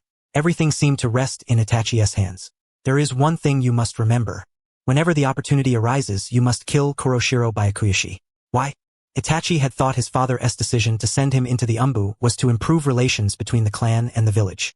He recalled that day, when Byakuya had never even glanced at his Sharingan, never once relaxed, and after thoroughly investigating the clan's true state, had turned and left. Itachi also knew that inviting Kuroshiro Byakuya was the greatest mistake the Uchiha had made that day. He was an exceedingly dangerous man. If the village ever moved against the Uchiha, Kuroshiro Byakuya would surely be the spearhead.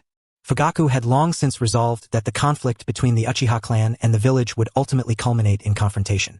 This was beyond question, and Itachi understood this implicitly. He gave a slight nod in response to his father's words, then turned and departed. In truth, even Itachi himself could not be certain whether he would ever have the opportunity to kill Kuroshiro Byakuya. Ever since their confrontation and subsequent separation, he had been unable to rid his mind of thoughts about that man. It was the first time in Itachi Uchiha's life that a mere fleeting encounter had rendered him utterly immobilized. A man who made him feel powerless. For the first time, Itachi had truly grasped the meaning of genuine strength. Indeed, that man was perilous. When Kuroshiro Byakuya looked down upon him and remarked that he was still young and rather immature, his eyes were devoid of any substance. Although he had clearly adopted a stance as if he intended to annihilate the clan leader, Itachi himself, and the entire Uchiha clan in the very next moment, he abruptly turned away as if he had lost interest. It was as though Itachi was far too weak and naive to even warrant the effort of a strike. If he were to confront him in combat, would he stand a chance? Itachi pondered the order to assassinate Kuroshiro Byakuya as he strode toward the covert squad to which he had been assigned. Based on his preconceived notions of the Umbu, Itachi had assumed the atmosphere there would be oppressive and frigid, and that no one would welcome his arrival. Oh, a newcomer. Come on over. Joining the Umbu at 11 years old? That's incredible. Wow, he is quite handsome, too. Unexpectedly, the group eagerly surrounded Itachi, showering him with compliments. Itachi, somewhat bewildered, nodded repeatedly and murmured his thanks. You're not going to leave, right? Huh? Teo clasped Itachi's shoulders firmly, pressing a beseeching face close to his own. Tell me you're not leaving, okay? The last newcomer said our squad was strange and just took off. We all explained the squad leader situation to him. Yeah, we told him the squad leader is always like that. Itachi momentarily wore a puzzled expression. Is the squad leader a strange person? Sensing the unease in Itachi's face, the team members quickly waved their hands and began emphatically praising the squad leader, insisting he was kind and exceptionally capable.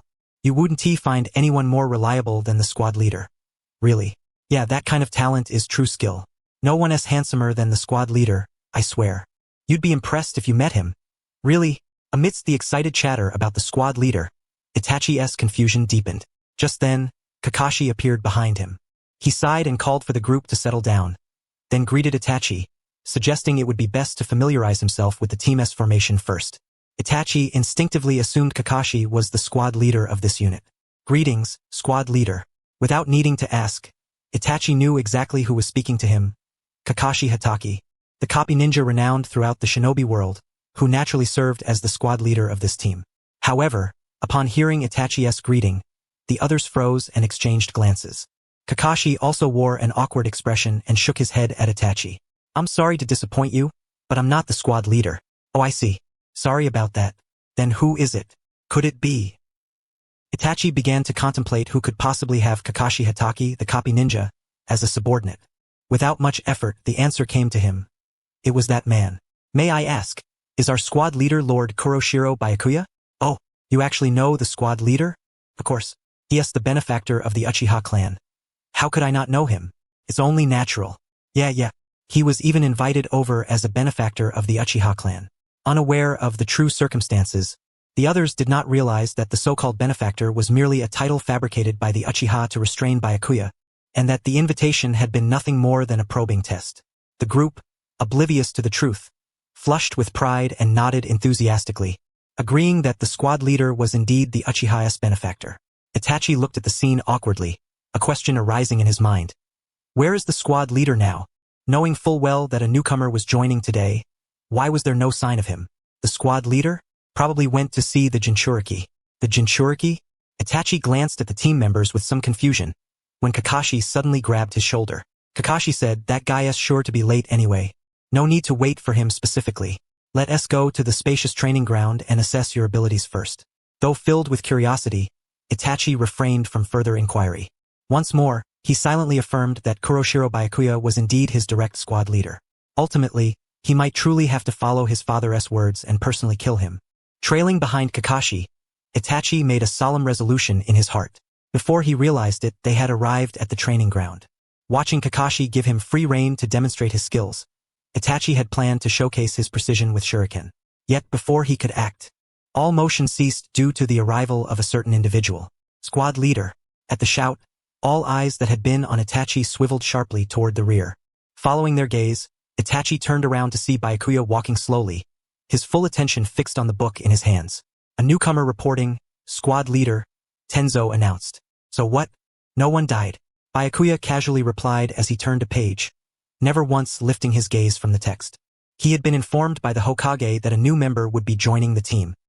As if suddenly remembering, Byakuya flipped another page, his eyes never leaving the book. He made his way to a spot under a tree, settled himself, and again immersed himself in his reading. Itachi stared intently at the man who refused to spare even a glance, absorbed entirely in his book. At that moment, Tenzo approached Itachi with an air of routine and said, he has always like that. Huh? He has always been like this, don't take it personally. Wait, so he is the kind of person who won't even bother to look at someone? Itachi looked at Tenzo in utter confusion, clinging to a sliver of hope, and asked again, is he really always like this? You could say he is perpetually in this state. Itachi stared silently at Tenzo, who pointed toward Byakuya. The events of that day exploded vividly in his mind.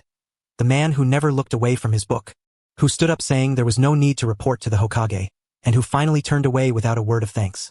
All those images flashed rapidly through his thoughts. Could it all have been a misunderstanding? Itachi was utterly stunned. The suffocating fear he had felt from that man was, in fact, entirely an illusion. Even if all clues ultimately pointed to the conclusion that everything was a lie and a misunderstanding, Itachi Uchiha could never be completely certain, because a single event, depending on the perspective from which it was viewed, could be either truth or falsehood. Whether lie or truth, nothing would change. The Uchiha clan had designated Kuroshiro Byakuya as the foremost threat, and as clan leader, Fugaku had openly declared his intention to assassinate him. In order to carry out this directive, Itachi maintained an unwavering vigilance even amidst the mission, his gaze perpetually fixed upon Byakuya's every move. Byakuya's eyes never left the scroll of ninjutsu in his hands, yet he acutely sensed the relentless stare searing into him, impossible to shake off. Left, left, left. This warning echoed intermittently in his mind. Typically, it only sounded when someone harbored murderous intent toward him or posed an imminent threat. Ever since Itachi Uchiha joined their squad, that alarm had never ceased for a single moment. In other words, Itachi bore lethal intent against him. He wanted to strike. But why would he want to kill me? Byakuya's gaze remained fixed upon the ninjutsu scroll, his thoughts in utter disarray. Could it be because when we visited the Uchiha clan grounds that day, I didn't greet him? Or was it because I remarked that he was young? Or perhaps, even though he brewed tea for me, I only took a few sips before leaving, was that the cause of his anger? But to kill me over such trivialities? For such petty matters to cost me my life? Byakuya found Itachi's behavior utterly absurd. Left, left, left. Squad leader, are you alright? Left, left, left. Previously, Byakuya had found this voice, always a step ahead of his instincts, quite helpful. But now, incessantly ringing without end, it made him furrow his brow in annoyance. So noisy. Sorry. The teammate who had just spoken saw the sour expression on Byakuya's face and, startled by his remark, quickly fell silent. Byakuya closed the book in his hands and turned toward the left, just in time to meet the unblinking gaze of Itachi, who had been watching him intently. Front, front, front. Indeed, it was Itachi Uchiha. The warning in his mind clearly pointed to him. Now that he looked again, those dark eyes seemed to conceal an unabashed desire to kill. Split the guard. Is that necessary? 1T splitting up reduce efficiency. Intelligence reports indicate suspicious individuals are conducting a transaction here. We must remain on standby nearby. Kakashi tilted his head in puzzlement at this sudden order. After all, they already had precise knowledge of the enemy's transaction location. The primary task was to confirm whether the opponent possessed the explosive tags. Even if a battle broke out, coordinated action would be more advantageous. There was no need to divide the squad. But Byakuya insisted on splitting the team, separate. After all, with Itachi nearby, that warning sound was unbearably loud. Byakuya ordered Itachi, Kakashi, Tenzo, and Teo to take up positions opposite for guard duty, while he leaned against a tree and reopened the ninjutsu scroll. The moment Itachi's figure vanished, the incessant alarm in Byakuya's mind immediately ceased. It seemed undeniable that Itachi truly harbored murderous intent toward him. Should I kill him first? Itachi was still young. Byakuya was fully capable of dealing with him. Yet Byakuya was reluctant to entangle himself with the Uchiha clan without cause. If he acted against a member of the Uchiha now, he would likely be drawn into the clan's tragic affairs in the future. Once involved, he was certain he would die at Sasuke's hands, not Naruto's. After all, that man was the pinnacle of vengeance. Anyone remotely connected to the Uchiha clan would never be spared. That was Sasuke, someone who would summon the dead through impure resurrection just to exact revenge. Squad leader, they're coming. The more he thought about it, the angrier he grew. What exactly had I done wrong for him to want me dead? I only wished to quietly await my death at Naruto's hands in the future, but some unexpected individual insisted on eliminating me now. A surge of fury rose to his head. Byakuya snapped the ninjutsu scroll shut with a sharp clap and slowly drew the sword strapped to his back. The team members looked at him in stunned disbelief, but he paid them no mind and casually hurled the freshly drawn sword toward the enemy's direction. A squad leader. A panicked shout rang in his ears, but Byakuya ignored it, his figure flashing to the sword he had just thrown. The enemy conducting the transaction was startled by Byakuya's sudden appearance. In that moment of chaos, Byakuya yanked the sword from the ground and plunged it directly into the mouth of an enemy whose jaw hung agape in shock. Ugh! All that mattered was capturing the ringleader alive. If so, it was better to swiftly complete the mission and return safely to the village. What's going on? We're coming too. Kakashi, observing everything from across, was utterly dumbfounded by Byakuya's abrupt interruption of the transaction. Why did he charge in all of a sudden? By the time Kakashi arrived with reinforcements, Byakuya had already subdued all the enemies except one survivor. Kakashi slung his sword back onto his back and looked at Byakuya, who was crouched on the ground opening a black backpack, with a speechless expression. Got it. Inside the black backpack were the mission's objective. Uniquely designed explosive tags, a ninja tool of Konoha. Damn it! Rot in hell! At that moment, the sole surviving enemy suddenly tore open his clothes, revealing a dense array of explosive tags strapped to his body, and charged toward Byakuya with a roar. Judging by how the tags were connected to the user, stabbing him with the sword would trigger an immediate explosion. Byakuya was about to evade the attack using space-time ninjutsu when Itachi, who had been standing behind Kakashi, suddenly stepped forward and hurled a shuriken at the assailant. Boom! The moment the shuriken struck, the explosive tags detonated instantly. Seeing this, Byakuya immediately tossed his sword behind him and used the jutsu to teleport. The explosion engulfed everything, sending everyone present flying from the shockwave. Byakuya, having evaded the blast with space-time ninjutsu, turned and cast a glance at Itachi, who had just thrown the shuriken. Front, front, front. That kid. He was trying to seize the opportunity to kill me. Even now, The murderous intent in his eyes hadn't abated in the slightest. No, even if you want to kill me, at least tell me why. Byakuya's heart brimmed with grievance. Yet he forced himself to suppress it, slamming the black backpack he had just secured down in front of Itachi. Mission complete. Return to the village. Itachi must have noticed. He knew well that he had been too impulsive earlier. Yet the squad leader said nothing, turning his back and leaving first. Itachi had expected at least a word about the incident, but he left as if nothing had happened. Why? Had he sensed everything from the very beginning?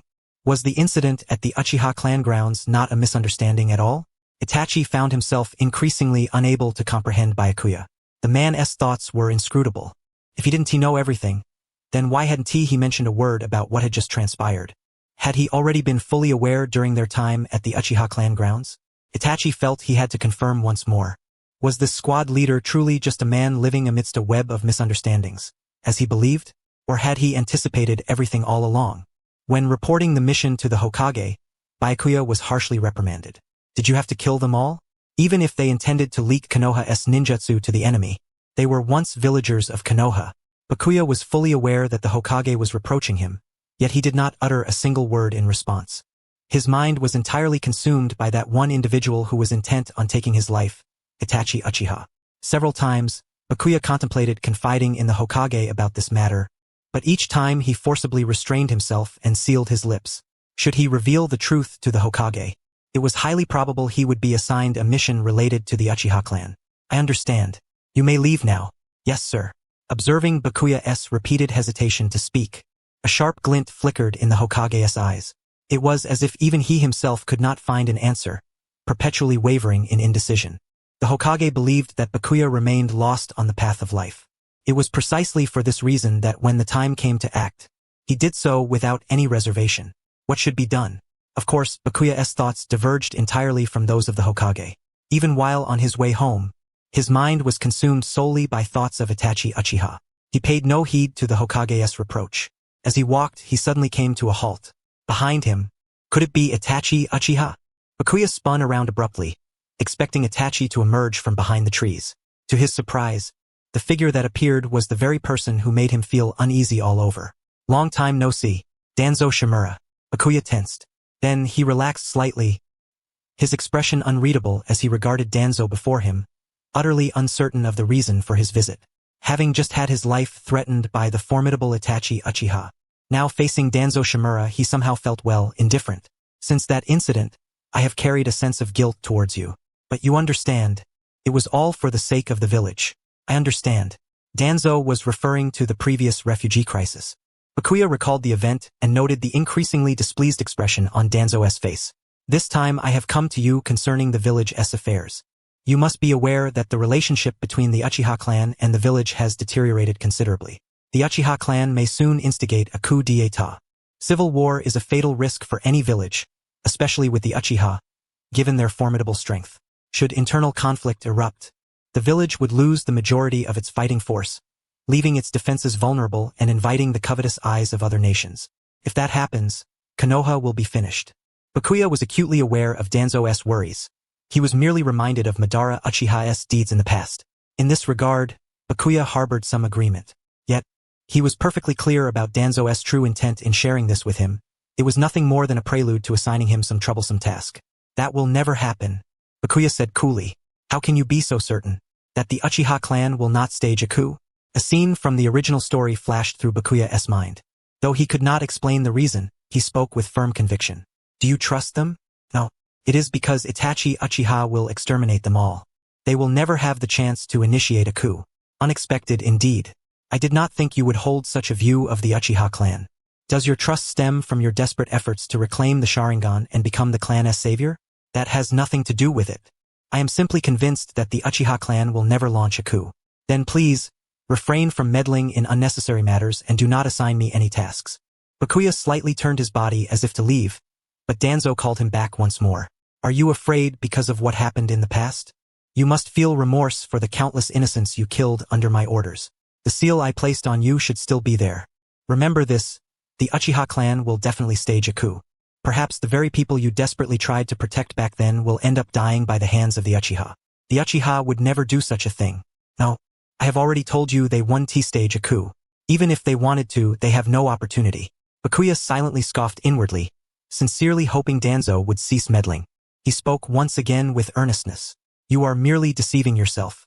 This is but an excuse born of an escapist personality unable to accept misfortune. When you lose someone important, it will be too late to regret it, just like the Hokage. Bakuya suddenly turned to glare at Danzo. Why bring the Hokage into this? What reason do you have to curse him? Has he wronged you? Besides, even if you use that as a threat, I would never agree. I have no desire to associate with the Uchiha clan, nor do I want to be killed by Sasuke in the future. Mark my words well. As Danzo's figure vanished once again behind the trees, Bakuya fell into a brief silence. That scoundrel only ever appears when he needs to use me. He doesn't even pay me a salary, making me feel as if I am under a stingy boss, being ordered around by a manager who only knows how to assign tasks. It's infuriating. Russell. Because of Danzo's visit, Bakuya had been completely unaware of the movement behind him. This presence bore no murderous intent. Therefore, the warning signals in his mind did not sound at all, and he failed to notice someone approaching. Feigning composure, Bakuya slowly turned around to face the person behind him. This time, standing there was indeed Itachi Uchiha. He was gazing at Bakuya with eyes filled with confusion. Why would you say such things? What are you talking about? He is not the kind to blame you over such matters. Don't take it to heart. Tenzu approached Itachi, who was reluctantly watching the team leader's departing figure, and spoke. What kind of person is the team leader, really? Itachi picked up the black bag filled with explosive tags that had fallen to the ground and asked. The team members, as if anticipating his question, smiled and responded casually. Yes, not straightforward. Not straightforward? What does that mean? This inscrutable remark left Itachi utterly perplexed. You'll come to like him in time. He has many qualities worth learning from. Well, unless you experience it yourself, you won't understand his nature. The team members spoke in unison. Even if we tell you now, you wouldn't comprehend. Itachi felt increasingly bewildered and turned to Kakashi. Meeting Itachi's gaze, Kakashi wore a troubled expression and scratched the back of his head. Well, it's normal you don't understand yet. But if it weren't for him, none of us here would still be alive. We all owe him our lives. Is he really that strong? At least here, no one can defeat him. Even I can't say I have a chance against him. Kakashi's unconvincing words caused a slight look of surprise to cross Itachi's face. Kakashi Hatake was a renowned copy ninja, even possessing the Sharingan. Was Bakuya Shirokuro truly that formidable? Aside from witnessing his space-time ninjutsu earlier, Itachi had yet to confirm any other outstanding abilities. Could he be hiding even stronger powers? I understand. This meant that the opponent's strength far exceeded his expectations. Itachi resolved to proceed with greater caution as he clenched the black bag tightly. All right, that concludes the mission. The report will be submitted by the team leader. Itachi, you just need to deliver this to the investigation squad. As a newcomer, I entrust this to you all. Dismissed. Yes, understood. The group declared the mission complete and promptly turned away to depart. Itachi gazed at the backs of the team members who lingered last, handing over their black bags to the investigation team before leaving. He then turned and headed toward the base. Perhaps he might encounter Shiroya Kurojo here. After all, he should also be heading in the direction of the base. Yet, contrary to expectations, Itachi, after delivering the backpack to the investigation team, failed to cross paths with Kurojo. He thought it best to return home directly today and set off. Someone. Itachi's Sharingan abruptly opened, sensing the flow of chakra. Carefully concealing his presence, he overheard a conversation. This is also for the village. You must be aware, the relationship between the Uchiha and the village is deteriorating rapidly. The Uchiha might soon instigate a coup d'état. Civil war is fatal for any village, especially with the Uchiha's formidable strength. Should civil strife erupt, the village would lose the majority of its combat power, defenses would falter, and an invasion by other countries would be highly probable. At that point, the village would be doomed. The leader of Root, Danzo Shimura, and Shiroya Kurojo? Itachi sensed something amiss and silently held his breath. The dialogue between these two was clearly targeted at the Uchiha. Indeed, Kurojo not only knew about the Uchiha's planned coup but intended to intervene. Suddenly, Itachi recalled his father Fugaku's words. If the village ever took action against the Uchiha, the first to step forward would undoubtedly be Kurojo. He should have been eliminated back then. Clenching his fists tightly, Itachi thought to himself, as father predicted, things have developed exactly like this. That will never happen. What? Itachi's clenched fists suddenly relaxed, his eyes widening involuntarily. On what grounds are you so certain? The Uchiha will not stage a coup. You mean to say you trust them? How surprising. I never expected you to hold such a positive view of the Uchiha. Does this trust relate to your desperate efforts to reclaim the Sharingan, becoming a savior of the Uchiha clan? It has nothing to do with that. I simply believe the Uchiha will never launch a coup. Believe? Believe in the Uchiha? Itachi was well aware of the village's sentiments. No one had ever shown goodwill toward the Uchiha. All were filled with slander and reckless speculation. Although young, Itachi was no fool. He understood the village's atmosphere. From past history onward, the Uchiha had always been treated as traitors. Never had anyone extended kindness to them. No one had ever believed in the Uchiha. Never. Yet Kurojo claimed to believe in the Uchiha? The person you cherish must still be alive, right? Mark my words, the Uchiha will stage a coup. Perhaps then, the very person you desperately seek to protect will perish at the hands of the Uchiha. The Uchiha would never do such a thing. This is a threat. Danzo Shimura's words were nothing less than a threat against those close to Kurojo. Though it was unclear exactly whom he meant by the person you cherish, this undoubtedly placed even Kurojo's own life in peril. Yet, despite such circumstances, Kurojo resolutely insisted that he believed in the Uchiha. Itachi could not fathom the situation before him. This was a matter involving life and death, involving people dear to him, and yet Kurojo still professed faith in the Uchiha. Here was the leader of Root, a force rivaling the Hokage, who was willing to stand opposed to Danzo to defend the Uchiha. Why? Remember my words. Leaving his final warning, Danzo turned and departed. Itachi quietly sensed Danzo's presence vanish completely before releasing a slight breath and approaching Kurojo. He had a premonition. If not now, he would never hear the answer from this man in his lifetime. Why did you say such things? That is Danzo Shimura, the leader of Root. You must understand how dangerous it is to oppose him. Itachi wanted to know why Kurojo was willing to go to such lengths to trust the Uchiha. No, in truth, Itachi was merely overwhelmed with confusion. What was his true motive? I once tried to kill you. To think that such a person still says he believes in the Uchiha. Itachi could not comprehend Kurojo at all. I know. Indeed. You knew from the very beginning. You were the first to so blatantly try to kill me. Kurojo recalled the chilling murderous intent from earlier, looking at the bewildered Uchiha Itachi before him. This young man was clearly misunderstanding something. Surely the conversation with Danzo had thrown him into turmoil. No doubt, he was trapped in a mental labyrinth.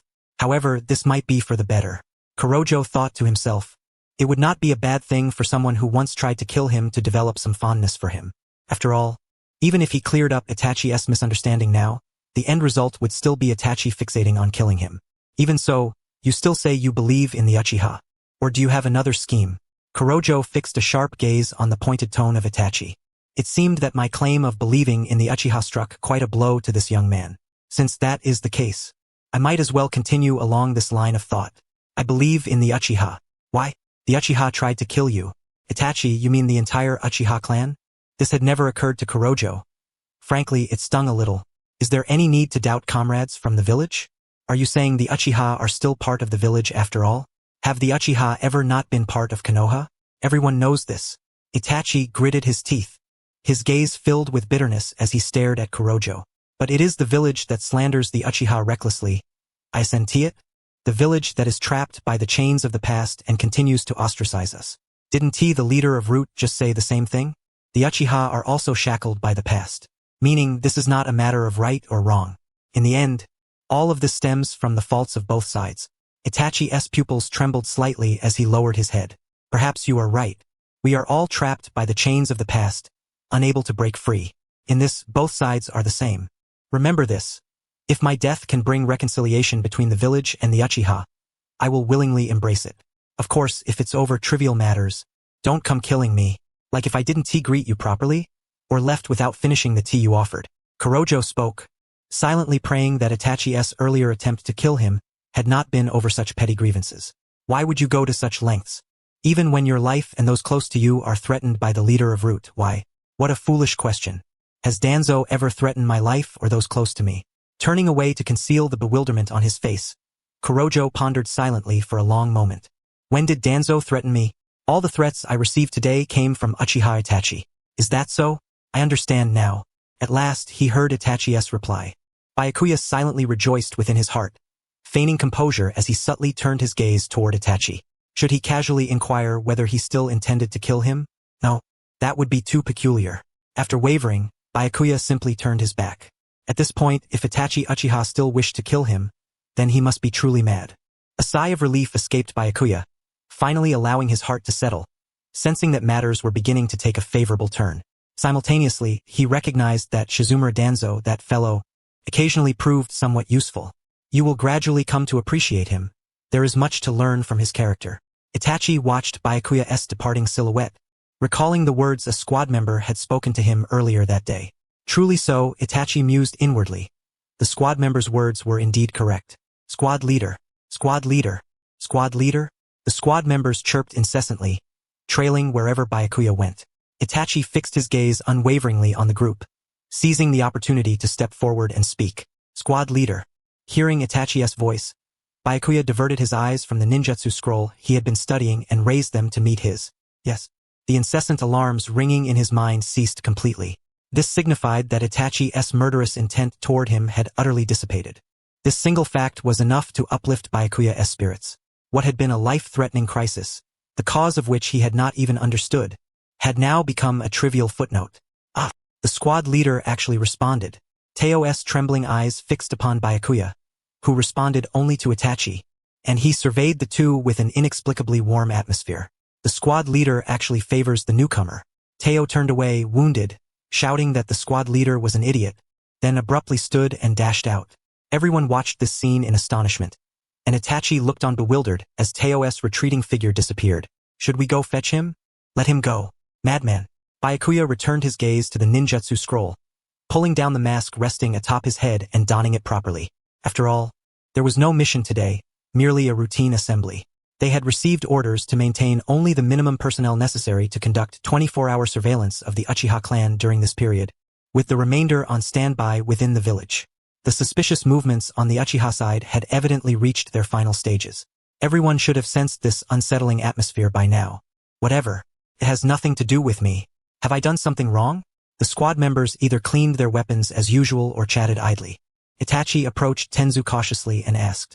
Tenzu offered a slight, troubled smile, shaking his head. Absolutely not. Teo, just ignore him. It's not your fault. Don't let it weigh on your mind. All right. By the way, what happened between you and the squad leader? Feels odd. Kakashi approached, feigning nonchalance beside Itachi. Yet Itachi could clearly feel all eyes inexplicably fixed upon him. Nothing happened.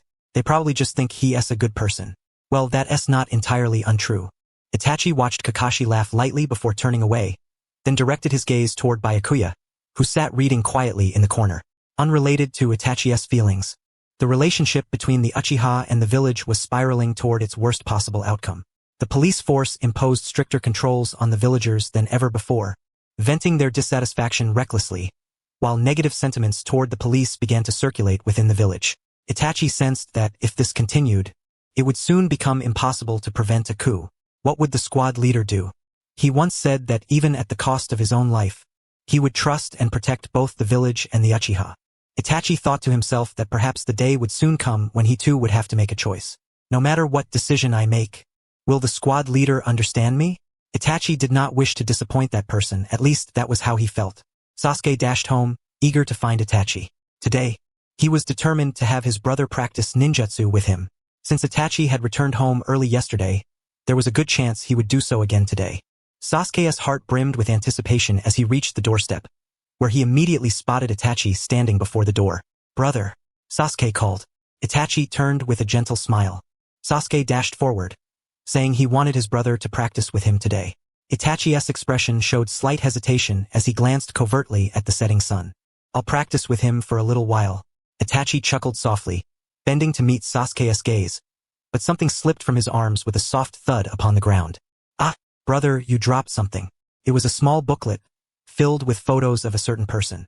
Sasuke picked it up and opened it, but the object suddenly vanished from his hands, leaving him bewildered and tilting his head. Where did it go? Ahem. Sasuke. Brother has some business to attend to now. Sorry. Eh? Sasuke looked at Itachi, who had suddenly turned away, his ear tips flushed red. Puffing out his cheeks in anger, he said, It's still a long time until dinner. Sorry, I really have something to do. And about that thing earlier, just forget it. That booklet from before? But who is the man in the photos? Itachi bent down again to meet Sasuke's gaze. offering a troubled smile as he raised a finger to his lips in a shushing gesture. Can you keep it a secret for your brother? MHM. Got it. Since brother says so, you have to practice ninjutsu with me. All right. It's too late in the forest, so let us go to the yard. Yay. Watching Sasuke cheerfully run toward the yard, Itachi exhaled deeply. He should have been more careful when putting that away earlier. If it were you, what would you do? Once again, the test arrived. Byakuya finished his mission report and was about to turn and leave when he halted at the words, turning back to face the Hokage. Even though the subject was not explicitly stated, he understood precisely what was being asked. Not long ago, a figure named Uchiha Shisui had gone missing, and the official announcement declared it a suicide. The village had since entered a state of tension, already showing signs of an imminent civil war. I will do nothing. Why? If he bluntly said that he wished to do nothing, he would certainly be scolded. Byakuya knew well that he must phrase his words as diplomatically as possible. Too many eyes were watching. Once the Hokage resolved to act, it would inevitably affect those around him. The first to be impacted would be Byakuya himself, likely burdened with a slew of troublesome tasks. Every move the third Hokage made influenced countless matters. Once he took action, everyone around him would be affected and compelled to respond accordingly. Therefore, please do nothing. Do you truly think that way? If I, as the Hokage, do not act, then who or what shall? You are the Hokage, third Sama, not a god. These words astonished the third Hokage profoundly. Byakuya was right. As the third Hokage, Hiruzen Sarutobi had never been a deity. He could exert every ounce of effort to prevent what was about to happen, yet he could not sway the hearts of men. During this time, he had been suppressing the elders' discontent while striving tirelessly to achieve reconciliation with the Uchiha, but no improvement had been made. Could it be that what is destined to happen will inevitably come to pass? Sandai grasped the profound meaning hidden within the words of Byakuya, and simultaneously reached a conclusion. In order to prepare for the civil war that might soon erupt, Byakuya must be readied.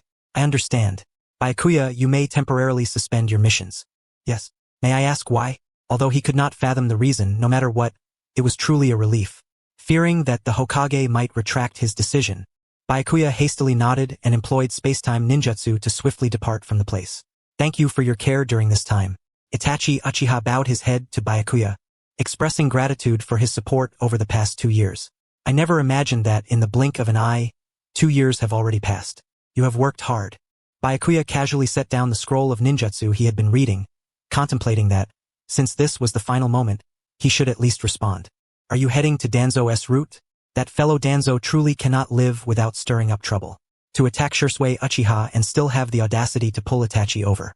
Well, let the story unfold as in the original. It's the easiest way for me. Squad leader, do you recall what you said before? What did I say before? I have no memory of it at all. Byakuya chose to remain silent. You said that, for the sake of reconciliation between the Uchiha and the village, you would not fear even death. Do you still feel that way? No way. Did I really say such things? Although I don't remember a bit of it. It sounds dangerously reckless. If I respond carelessly, Itachi might say something even more fatal. Byakuya quietly hid his sweating hands caused by nervousness and fixed his gaze on Itachi. He needed to change the subject quickly. Otherwise, he would have to answer such a thorny question. It wasn't you who killed Shisui Uchiha, was it? It was Danzo?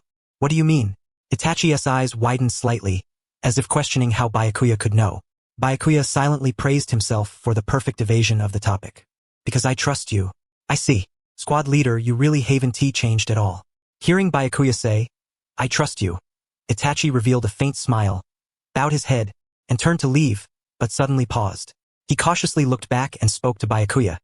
If anything should happen to my younger brother Sasuke, I entrust him to you. Without waiting for Byakuya's reply, Itachi vanished completely from sight. Here we go again, thought Byakuya with discomfort. Minato was like this, and now Itachi as well. Always entrusting the person he cherishes most to someone utterly unrelated. And these entrustments were like shackles to Byakuya, chains that would once again weigh heavily upon his limbs. Byakuya felt a suffocating weight on his chest and clenched his fists tightly. Huh? Has Itachi already left? So soon? I haven't even properly said goodbye. Byakuya stared solemnly at the door through which Itachi had departed. Seeing Kakashi and Tenzu enter, he slowly rose to his feet. I'm on leave for a while. Kakashi, you'll be the temporary squad leader. What? At a time like this? The relationship between the Uchiha and the village is deteriorating rapidly. Kakashi looked at Byakuya in shock. utterly unable to comprehend why the strongest fighter in the team would withdraw at such a critical juncture.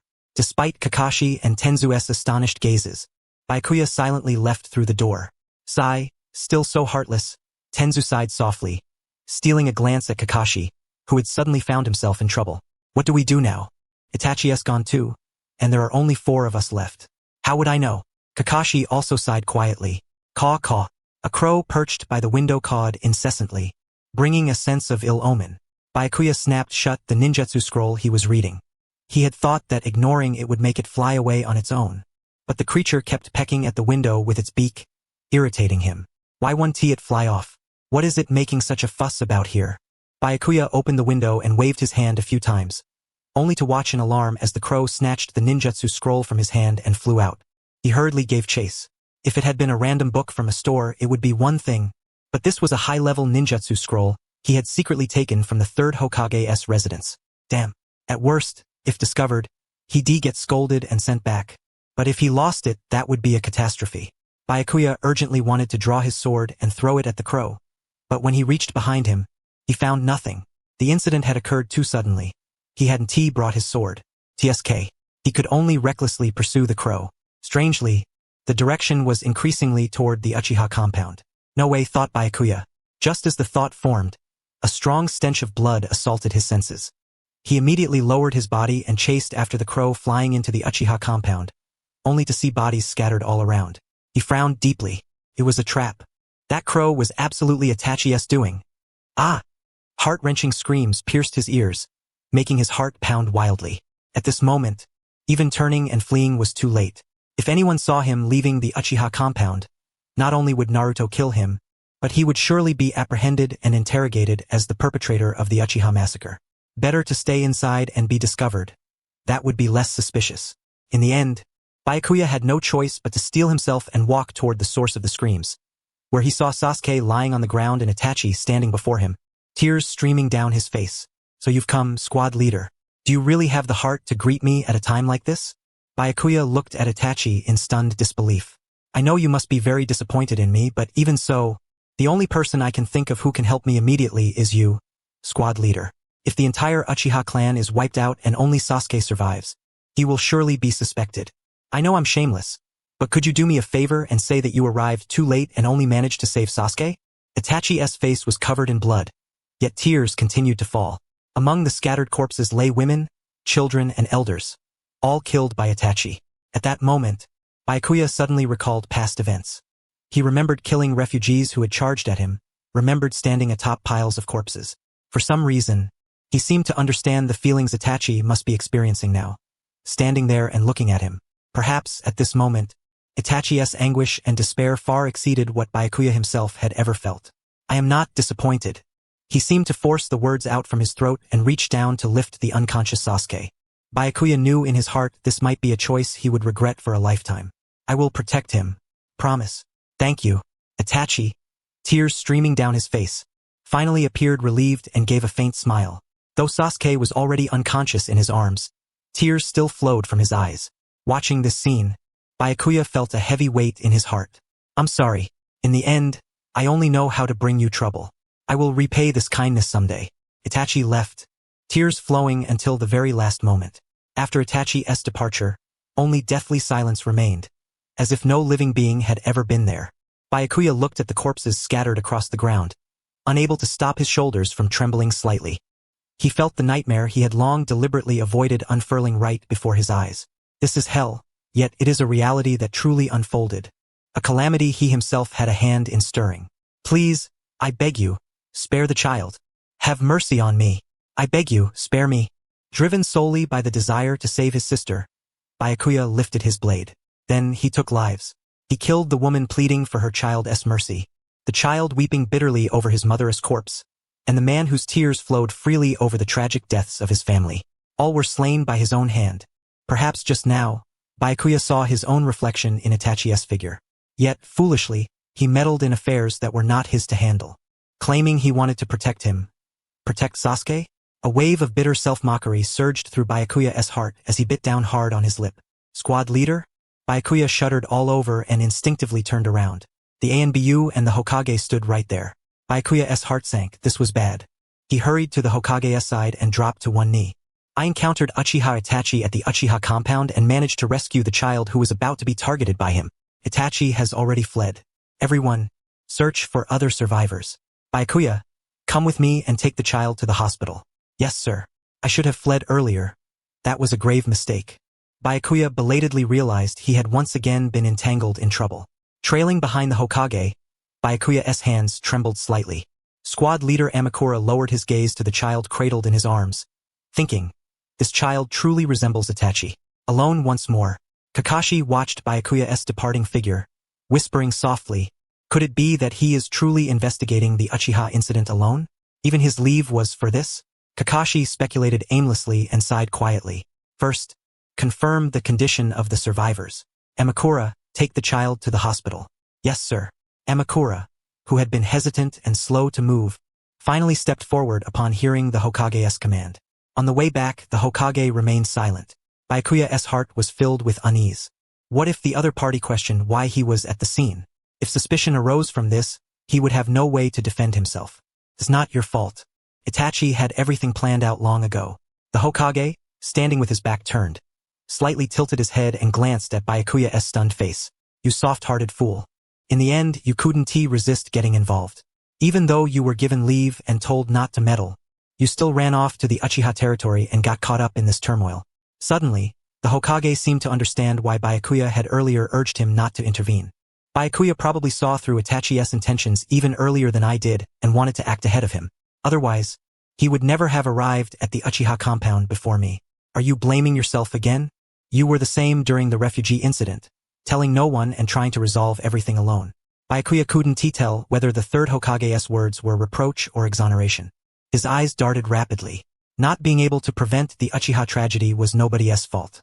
Not being able to prevent the Uchiha tragedy was everybody's fault. Byakuya suddenly retorted. From the village to the Hokage, from Danzo to the elders, and even to himself, no one managed to stop this catastrophe.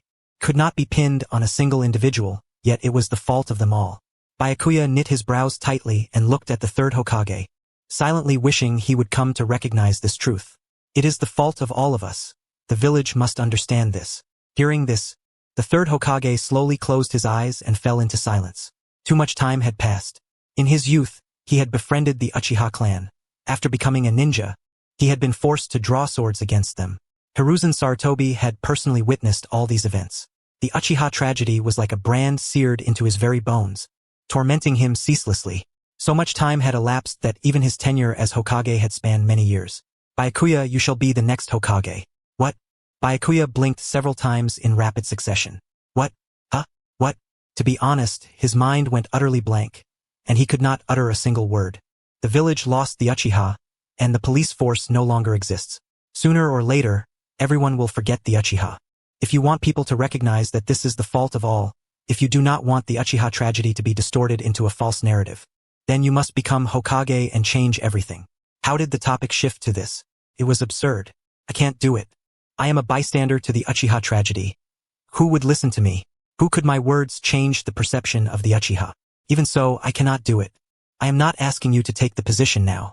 Everything requires preparation, the Hokage said, removing the straw hat adorned with the kanji for fire from his head. I am the longest-serving Hokage in history. As time passes, I will eventually step down. When that time comes, you will become Hokage. No way. If I become Hokage, Naruto won't be able to kill me. He might even respect me? Byakuya was utterly baffled by how the conversation had taken such a turn, shaking his head vigorously. You know very well what kind of person I am. There is no way I could become Hokage. I am more aware than anyone of how the village regards me. Everyone would oppose it. I will pretend I never heard what you said, third Hokage. I am not asking you to become Hokage now. But mark my words. When I die, the village must select the next Hokage. When that time comes, even if I do not say it, you will understand your true worth. My own worth, I know it best, Byakuya replied firmly. This matter will find its answer in due course. Byakuya was convinced that the third Hokage must have misunderstood something. The village's impression of him had not changed since Ninja Academy. A person with a vile character to the core, a murderer of civilians, a disgrace to the ninja, and a corrupt superior. Thanks to his tireless dedication to playing the villain, Byakuya knew better than anyone what his true worth was. This Hokage, who only stayed in the office building and looked down on the village through the window, understood nothing. The answer had long been decided. Byakuya turned away, leaving behind his final words. Even if he himself did not refuse, everyone else would rise up in opposition. When that time comes, the third Hokage would naturally have nothing to say. The squad leader is in a very bad mood right now. Absolutely do not provoke him, understood? I understand. Amakura sighed softly, glancing at Teo, who was standing at the wardess entrance warning him. He too knew well how terrible the squad leader's state had been since the Uchiha tragedy. Ah, squad leader, Teo, who was speaking to Amakura with what could hardly be called a warning, immediately stiffened upon spotting Byakuya approaching from the corridor's far end. Report. Byakuya, without his mask, wore a face so grim it was frightening. Teo instinctively straightened his posture and spoke in a strict military tone. The sole Uchiha survivor, Sasuke Uchiha, has been examined and shows no physical abnormalities. He remains unconscious at present. Stand aside. Since he was still unconscious, at least he should see his face.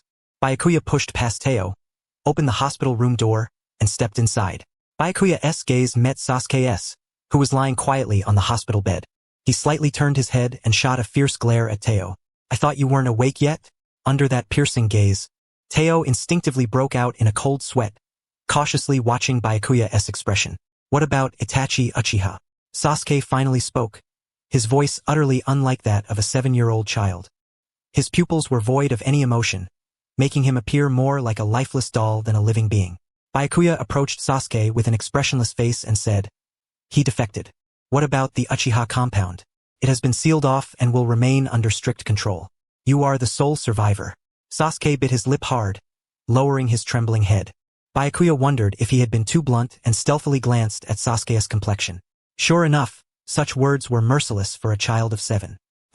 Why did you save me? Why did you save me? It wasn't Timi who saved you. Itachi spared your life. Byakuya felt aggrieved inside. But Sasuke could not forget that when he escaped from Itachi's side and collapsed on the ground, it was this very man who had lifted him up. In the final moments before losing consciousness, the one who held him was undoubtedly this man standing before him. You should have just left me to die there. It's all because of you. I'm the only one left. Sasuke failed to utter the last sentence, tears pouring down in large drops, his eyes filled with hatred as he fixed them on Byakuya. You bastard! At the doorway, Teo and Amakura clenched their fists tightly. They understood Sasuke's feelings, but directing all that resentment at the squad leader who had desperately saved him was profoundly unfair. Sasuke had no idea what kind of feelings the squad leader had when rescuing him at the scene, nor what emotions he bore standing here now. The trembling shoulders and the hands shaking behind his back all spoke of the squad leader's deep self-reproach. Amakura wanted to say something and took a step forward, only to be stopped by Teo's hand on his shoulder. This isn't something we should interfere in. Teo shook his head as he looked at the squad leader's back, who remained unmoved despite Sasuke's resentful accusations. Even if we step in, it won't ease the squad leader's mind one bit. On the surface, Byakuya was the one who saved Sasuke from Itachi's grasp. At this point, words were useless. Byakuya sealed his lips tightly, feeling that it was only natural to be hated by Sasuke. Nothing he said could reach the heart of a 7-year-old child now. Why did you save me? Why? You should have just let me die there. Why?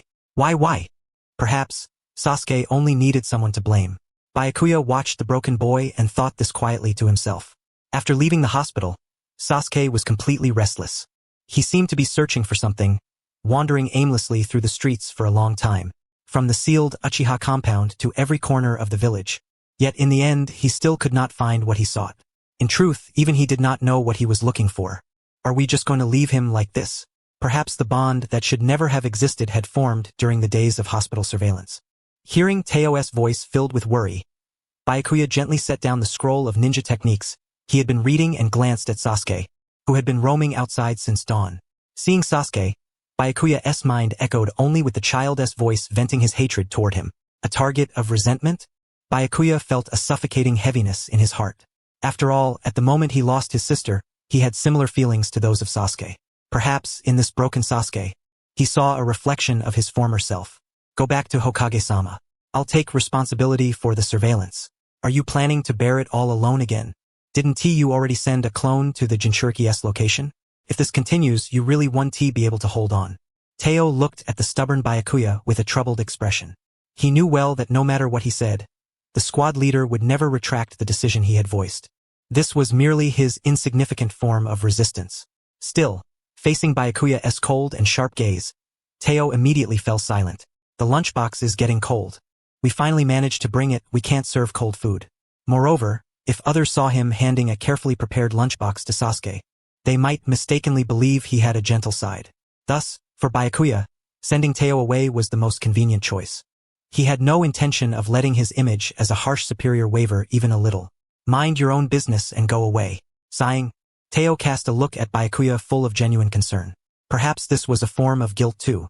Despite becoming the object of that child's resentment, Byakuya insisted on shouldering everything alone. Teo wrestled with whether to persuade him again, but, seeing Byakuya's gaze never stray from Sasuke, he could only reluctantly turn and leave. I understand. If this would ease the squad leader's heart even a little, Teo had no reason to obstruct him further. Finally, once Teo's presence had completely vanished, Byakuya took out the lunchbox from his chest. The menu was the same as the one prepared for Naruto. He wasn't even sure if Sasuke would like it. From afar, he saw Sasuke lifting his foot to head home. Byakuya hastened forward, placing the lunchbox at Sasuke's doorstep before quickly disappearing into the shadows of a tree. Thinking that Sasuke must be hungry after wandering so long, Byakuya also took out a blank note and pen from his chest. Naruto had eaten heartily, but Sasuke's tastes might differ, and he could not ease his worries. Soon enough, Sasuke discovered the lunchbox at the doorstep. Byakuya stared anxiously at him, and in the next moment, he saw Sasuke's handsome face suddenly contort with displeasure. With a clang, Sasuke kicked the lunchbox fiercely, the lid flying off instantly, scattering the food messily on the ground. Without a glance back, Sasuke turned his back with disdain and walked into the house. Byakuya stood there stunned, looking at the scattered lunchbox in silence. If Sasuke had at least opened the lid and seen the contents before kicking it away, Byakuya could have comforted himself that the menu was not to his liking. But he didn't even glance once before kicking it aside. What could it be that he hated so much? Byakuya lowered his head, staring at the blank note in his hand, lost in thought for a long time. Is it the lunchbox's color that he dislikes? Diplomacy is such a bother, isn't it? Kakashi half complained as he glanced at Byakuya, who was still dazed. He'd been like this all along recently. Kakashi wondered silently if Byakuya still couldn't let go of the Uchiha massacre. Perhaps even now, he was trapped in a cycle of guilt from which he could not escape. Probably isn't the color of the lunchbox. Contrary to Kakashi's concerns, Byakuya's mind was consumed by the image of Sasuke kicking the lunchbox, trapped in a tangle of confusion. What was wrong? The menu should have been fine. Are you thinking about that time again, Byakuya? What nonsense is this fellow babbling about now? Byakuya cast a fleeting glance at Kakashi, who had suddenly uttered something bizarre, pondering over the exact moment Kakashi had referred to. Yet, in the end, he remained utterly perplexed. Mind your own business. Byakuya was currently divided into two clones, rendering it impossible for him to concentrate fully. Even sitting still, his chakra was continuously depleting, leaving him mentally exhausted. Initially, Byakuya had recommended to the Hokage that either Kakashi or Tenzo handle this matter, but the Hokage had immediately struck a sensitive chord. A scroll of ninjutsu is missing from the library. Could it have been discovered so swiftly? The scroll stolen by Itachi had yet to be found to this day. A sharp pang tightened Byakuya's heart as he looked toward the Hokage.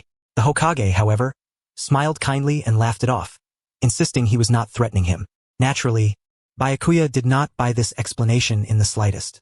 Then, addressing Byakuya in this manner, the Hokage broached a subject he would ordinarily never mention. You can't protect the children forever. This is within the village. Safety is guaranteed. I understand your concerns, but you cannot shadow them every step of the way. It's about time you recalled your clones. Byakuya understood these truths perfectly well. Just as in the original story, whether Naruto or Sasuke, they would both safely become ninjas. At least until the age of 13, they were undoubtedly secure. Moreover, they now lived in the village's very heart, within the safest ninja academy. Even though Byakuya was more aware than anyone else that Naruto and Sasuke were safe, he could not rest until he had witnessed with his own eyes that they had passed through the day unharmed. I will not force you to stop immediately, but on the condition that it does not interfere with the mission. I understand. The Hokage agreed to turn a blind eye and step back, allowing Byakuya to take charge of guarding the diplomatic envoy's visit. Since this was originally his duty, Byakuya had no choice but to accept reluctantly, even dragging along the equally unwilling Kakashi. If anything went wrong, the formidable Kakashi would cover for him. We've arrived. Kakashi's voice broke through Byakuya's daze, prompting him to notice the Hokage and the diplomatic delegation approaching in the distance. Snapping back to attention, Byakuya bowed slightly to the approaching party, opened the door, and ushered them inside. What followed was an interminable stretch of tedious time. The Hokage engaged in the customary diplomatic pleasantries, while Byakuya stood silently behind, on standby, struggling to suppress yawns. Hidden behind his mask, Byakuya tried to stifle a yawn, but suddenly his movements froze. One of his clones assigned to Naruto had vanished. A sudden, ominous premonition crept up his spine, making his entire body bristle. Without hesitation, Byakuya spun around and dashed out. "Hey, where are you going?" Kakashi's alarmed shout rang out from behind, but Byakuya paid no heed. Bursting through the door, Byakuya immediately reviewed the clone's memories. Naruto was in the back mountain. Previously, Byakuya had joked with Naruto that if he ventured into the back mountain, where battles with enemy forces had taken place before, and retrieved any spoils of war, he would play with him. Naruto had taken this to heart and excitedly ran into the dangerous back mountain, where he had just encountered enemies and was now being pursued. The clone, realizing it could not confront the enemies alone, left a temporal space ninjutsu mark on a nearby tree and voluntarily dispelled itself. Prudent decision. Upon confirming the clone's memories, Byakuya swiftly formed hand seals and teleported to the marked location. Phantom multiple shuriken. No sooner had he teleported than countless shuriken rained down upon Naruto. Damn it! He cursed under his breath, leaping forward without hesitation and shielding Naruto tightly in his arms. Ah, uncle! He could have simply drawn his sword to block them, but Byakuya's mind was consumed with the desire to protect Naruto. This led to a misjudgment. He felt the shuriken graze his cheek, slicing through his mask, but terrified that those passing near his shoulder might harm Naruto, he held the boy even closer. Naruto! Byakuya caught sight of Iruka rushing wildly toward them, a step too late. He lowered his gaze to the wide-eyed, frightened Naruto cradled in his arms and immediately noticed the small wound on his cheek, his brows knitting tightly. Seeing Byakuya's expression, Naruto was about to speak when he suddenly froze and pressed his lips firmly together. "How are you here?" Byakuya completely ignored Iruka's shocked question and approached him, carefully setting Naruto down. "Iruka." For the first time, Byakuya spoke his name. Iruka trembled all over, struck by the low, restrained timbre of Byakuya's voice, an involuntary shiver of fear creeping through him. Exuding a chilling aura of lethal intent, Byakuya did not even glance in Iruka's direction, his eyes fixed unwaveringly on the enemies ahead. "Cover Naruto's eyes." Byakuya turned, slowly drawing the sword from his back, taking a step forward. Watching his murderous silhouette, Iruka instinctively pressed his trembling hands over Naruto's eyes. There were 3 enemies in total. Byakuya gauged the distance between himself and the foes. Judging by their chakra alone, he knew they were utterly weak. Yet the fact that they had harmed Naruto had driven him beyond reason. How dare they touch another man's child? Run, run quickly. The enemies met Byakuya's murderous gaze but found their feet rooted to the spot, paralyzed by sheer terror, completely immobilized. These frightened prey were as easy to dispatch as could be. Byakuya swung his sword with such speed that the very motion of drawing it seemed meaningless, effortlessly slicing through the throats of all 3 enemies. Dealing with foes too petrified to move was far too trivial. He felt nothing but boredom and clicked his tongue lightly. TSK. Indeed, such a scene was utterly unsuitable for the young Naruto. Byakuya cast a cold glance over the corpses, then suddenly recalled the reason Naruto had ventured into the back mountain. He retrieved a leather sheath containing weapons from one of the bodies and slowly turned toward Naruto and Iruka. As he approached, he saw Naruto clutching tightly to a shuriken he had picked up from the enemy, quite capable managing to snatch one. Byakuya's expression darkened, and for a moment his mind seriously contemplated whether to bring Naruto's south neck close enough to cut himself. After all, the boy was still young. If he feigned a slip, it probably would not matter much. Wah! The sobbing cry, tinged with tears, snapped Byakuya out of his chaotic thoughts. He crouched down to meet Naruto's gaze, gently prying Iruka's trembling hands away from his eyes.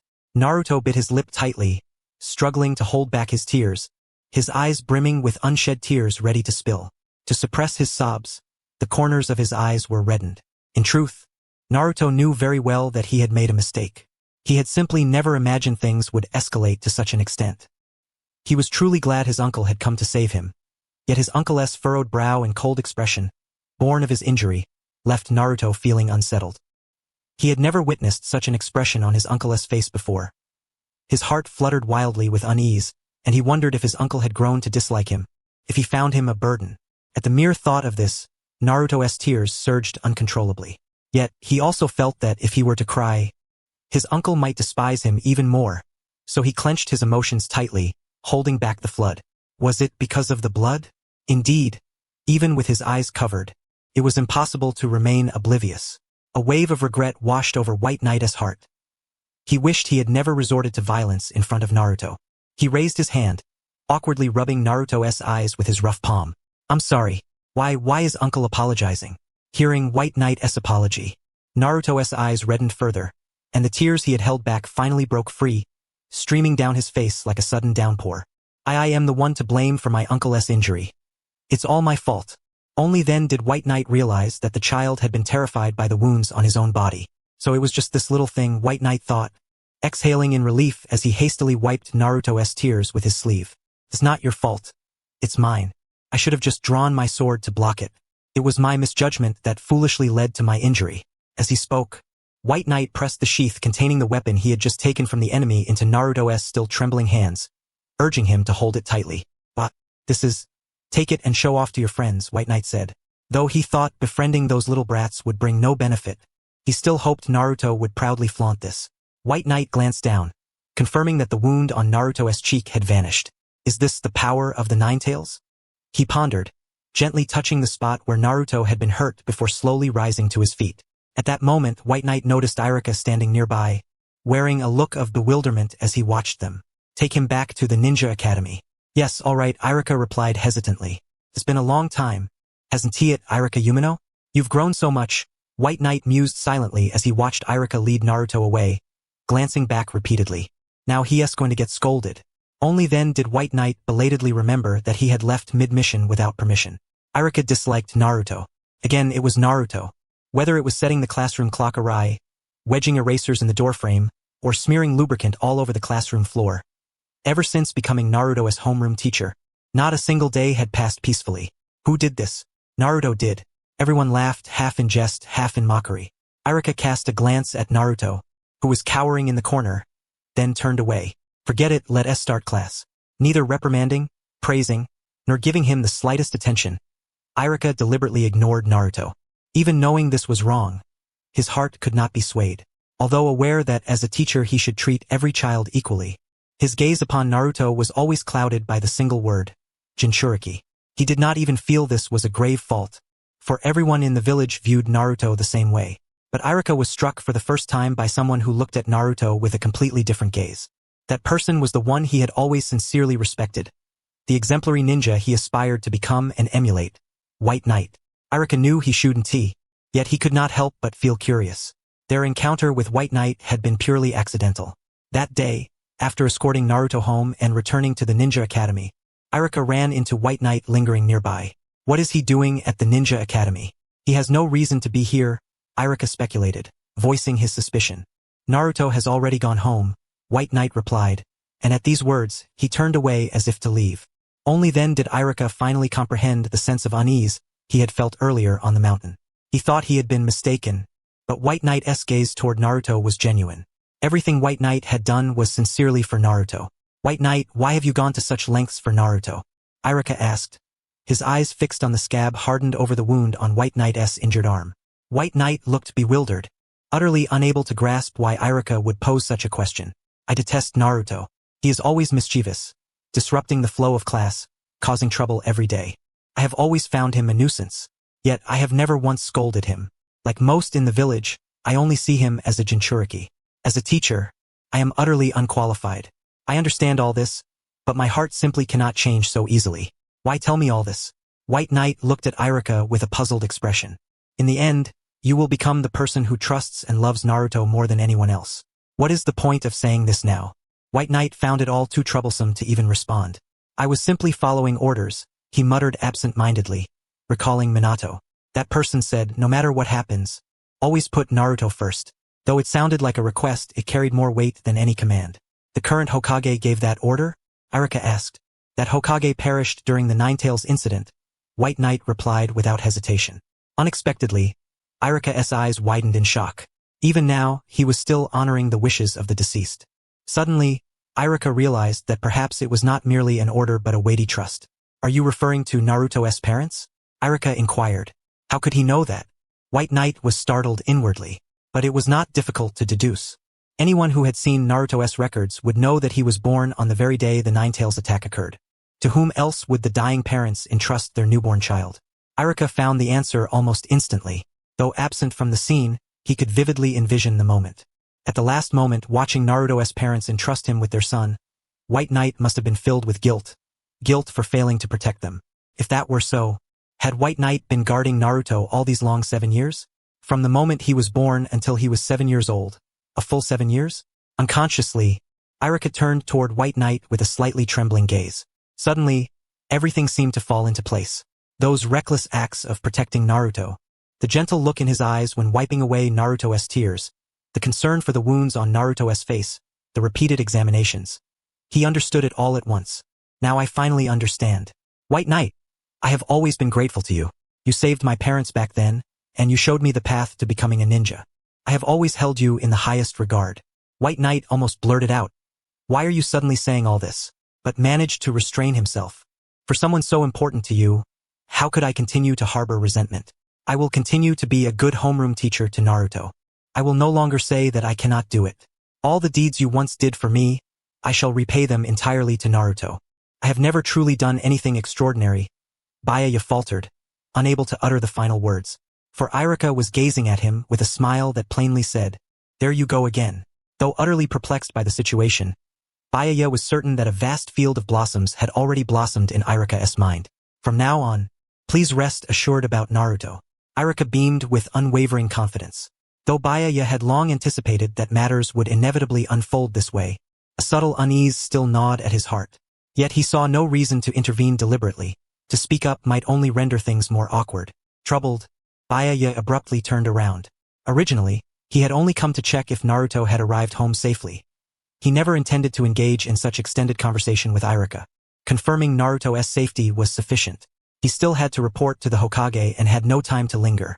You truly are someone who commands genuine respect.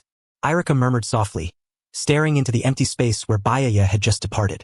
Unlike himself, who refused to accept Naruto as his student merely because of his status as a Jinchuriki, Byakuya had protected Naruto for a full 7 years solely based on a single message left behind by Naruto's parents. Even if it was truly an order, he had silently honored it alone for 7 years. On the day of the Ninetales incident, though gravely wounded himself, Byakuya saved countless lives, even shielding civilians in the evacuation shelters. Yet in the end, he failed to protect Naruto's parents. Perhaps it was this very failure that burdened him with profound guilt. Irika wished to share, even if only a fragment, of the weight borne by this man carrying such a heavy heart. All right, shaking off his previously gloomy mood, Irika clenched his fists and rallied himself. Starting tomorrow, he resolved to face Naruto earnestly, for the sake of Byakuya. I'm glad no one was injured. You did well. Watching Byakuya, who had finished reporting yet lingered without leaving, the third Hokage remained silent. The two locked eyes wordlessly for a long while. Though gritting his teeth and feigning ignorance, the third Hokage clearly understood what Byakuya desired. Not long ago, he had assured Byakuya that nothing threatening to Naruto would occur. Yet now, such an accident had transpired in the blink of an eye.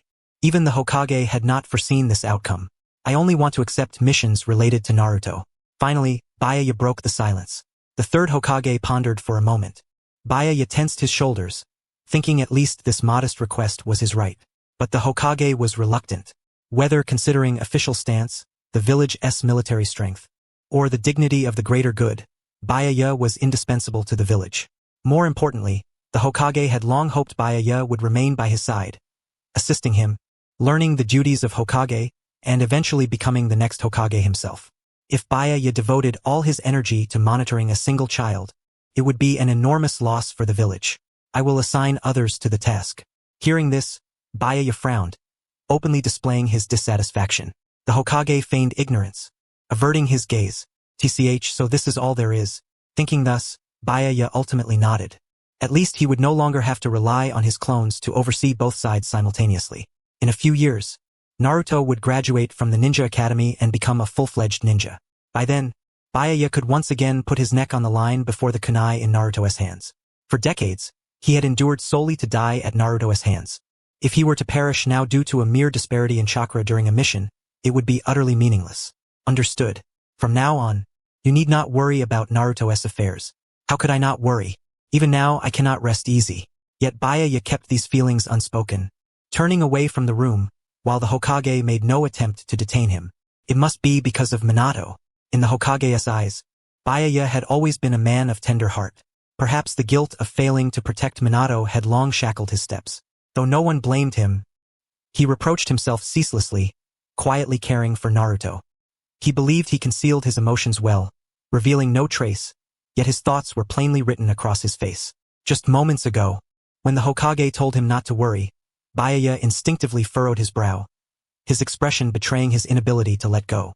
The Hokage could not help but think, that is exactly the sort of thing Byakuya would do. The captain's absence really saps my spirit. Hearing Teo's dejected words, the others nodded in deep agreement, all except Uzuki Uyake, who had only recently joined the first squad. So frustrating. Uzuki Uyake had joined the first squad as a replacement after Uchiha Itachi's defection. From the start, she had disliked Byakuya. Even before Kakashi-senpai became captain, she was dissatisfied. In her eyes, having joined the Umbu out of admiration for Kakashi, Byakuya was hardly a reliable captain. The Hokage has been keeping the captain close lately. Here's a secret, apparently he's the next Hokage candidate. Really? Shut up. Uyake shut her mouth tightly, staring at these people who, despite being in the Umbu, still chatted so much. Him, the Hokage? Absurd. The captain becoming Hokage? He is a disciple of the third and fourth Hokage. It's not entirely impossible. No wonder. An older Umbu member chimed in, sharing intelligence he had quietly gathered. The discussion grew more animated. Teo and Amakura nodded along, joining the lively speculation. Enemy presence. At that moment, a sensory-type squad member crouched low and whispered a warning. The group immediately fell silent, gripping their weapons as if no idle chatter had ever occurred. Though the captain was absent, they did not wish to disgrace the first squad and resolved to carry out the mission diligently. Detecting 10 enemies moving simultaneously, the squad member's face showed a trace of distress. Now, not only was the captain absent, but Kakashi was also away. Due to the visit of foreign dignitaries, both were assigned as bodyguards stationed beside the Hokage. What shall we do? If the captain were here, he would charge right in, alone. Hearing the heavy words, everyone nodded. If it were the captain, he would undoubtedly act thus.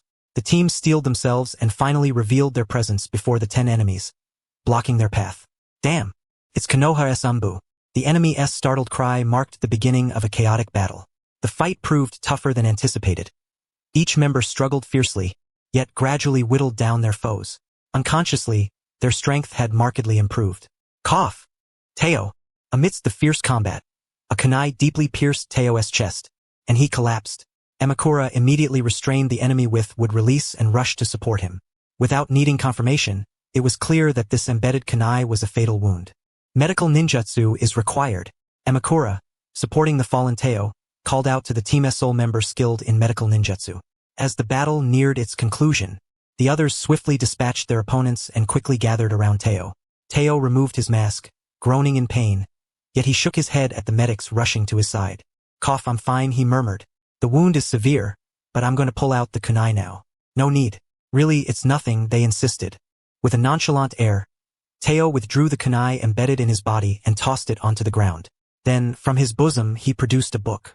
This saved my life. It was a book pierced with a hole in the middle. A photo album Teo had crafted himself. He gave a bitter smile, lowering his gaze to the album. Even though you weren't here, you still saved me. Phew, thank goodness. Without this photo album, it would have been truly dangerous. Everyone seemed aware of the album's existence and breathed a sigh of relief, smiling. Only Yukari was unaware, her unease evident as she hesitantly asked, "What is that? A photo album?" Upon hearing this, the team members exchanged glances, hesitating over whether to enlighten Yukari. Ever since she joined, the squad leader had frequently been summoned by the Hokage, scarcely ever going on missions with her. But Teo, an ardent creator of photo albums, could not contain his excitement as he thrust the album toward Yukari. You'll understand once you see it. Yukari involuntarily wore an expression of nervousness, as if touching upon a forbidden secret, as she reached out to take the album. Even now, she often pondered silently, wishing she had never known about this. When did it all begin?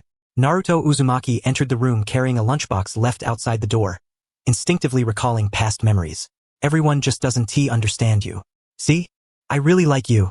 Uncle, do you know me? Is that why you like me? Yeah. Once you understand Naruto, everyone will like you. The certainty in that tone, the gentle gaze, it was overwhelmingly comforting to Naruto, stirring his emotions uncontrollably. Even when faced with sorrow, just receiving this lunch would lift his spirits without fail. Because of this warmth, he had long since grown accustomed to it. Perhaps Naruto had never questioned it even once. Then can't you stay with me forever? While lifting the lid off the warm lunchbox, Naruto gazed at the steaming white rice. This lunch held so much care. Someone must have started preparing it at dawn, carefully calculating his school schedule, and quietly placed it at the doorstep. Naruto guessed as much and took a big bite of the fried chicken inside, its crust still warm and crispy. Teacher Irika, do you know that uncle? Suddenly, Naruto recalled what had happened in the back mountain. His mind flashed to the uncle's clenched jaw and cold expression. He whimpered softly, his shoulders slumping. Though the teacher had immediately wiped away his tears and assured him it wasn't his fault, that cold visage remained etched in his mind. No, that's not the point. After that, Teacher Irika came and that uncle even called out Irika's name. Should he ask about it? Why had he never asked the man's name before? This question bubbled up inside Naruto as he quickly finished the rest of his lunch and sprang to his feet. I'll ask Teacher Irika when I go to school today. If I don't, I'll keep pestering him until he tells me. With this resolve, Naruto set off toward the ninja academy. Naruto, what has gotten into you today? Not even late for once. Teacher Irika smiled gently, a softness in his voice as he ruffled Naruto's hair. Naruto's eyes widened in surprise. What's going on? Why are you like this all of a sudden? Naruto stepped back, bewildered, tilting his head in confusion. Seeing Naruto's expression, Irika appeared a little embarrassed, forcing a smile and scratching his cheek awkwardly. It's nothing. I've just decided to be more patient with you from now on. Hearing that just makes me want to skip school even more. Don't talk nonsense. Besides, you should know how dangerous yesterday was, right? You'll be scrubbing toilets for a while. If I'd known, I wouldn't have come so early. Naruto felt a vague, indescribable regret as he slumped in his seat, suddenly sensing something amiss. Could it be that uncle said something, right? There's no way Teacher Irika would suddenly be this kind to me overnight. Teacher Irika, did you talk to that uncle yesterday? Well, how would he know? Irika looked flustered, eyes darting as he tried to feign ignorance. Seeing Irika like this, Naruto narrowed his eyes and leaned in closer, urging for an answer. What exactly did he say to you? Did he say anything about me? What did that uncle say about me? No, Mr. Byakuya and I only talked about something in the back mountain. So his name is Byakuya, Naruto murmured, clenching his fist. It was the first breakthrough, and he couldn't contain his joy. At last, he knew the uncle's name. Then, turning to Irika, Naruto began to act coy. Seeing Naruto's feeble attempt at playfulness, Irika took a step back with a look of disdain, dodging Naruto's clumsy advances. What? Where can I meet that uncle? Right, Teacher Irika? Actually, Irika didn't know either. Byakuya was part of the Umbu, making him extremely elusive. Since becoming a genin, yesterday had been the first time Irika had seen him. Irika looked troubled, pushing Naruto's face away and shaking his head. Wanting to meet Mr. Byakuya from the Umbu is simply impossible. Besides, there's no benefit in you learning about the Umbu. You'd better not try to find out about him. Even I can't just meet him at will. Why? Is he some super powerful person? Is he hiding some secret? For the first time, Naruto felt a strong desire to understand Byakuya. Who was he? What kind of person? Why was he so kind to me? Once these questions surfaced, an insatiable curiosity welled up inside Naruto, and he found himself unable to contain it. He is a very formidable person. So formidable that even I hold him in deep respect, Irika said, as if lost in a distant memory, gently tapping Naruto's head with the attendance roster.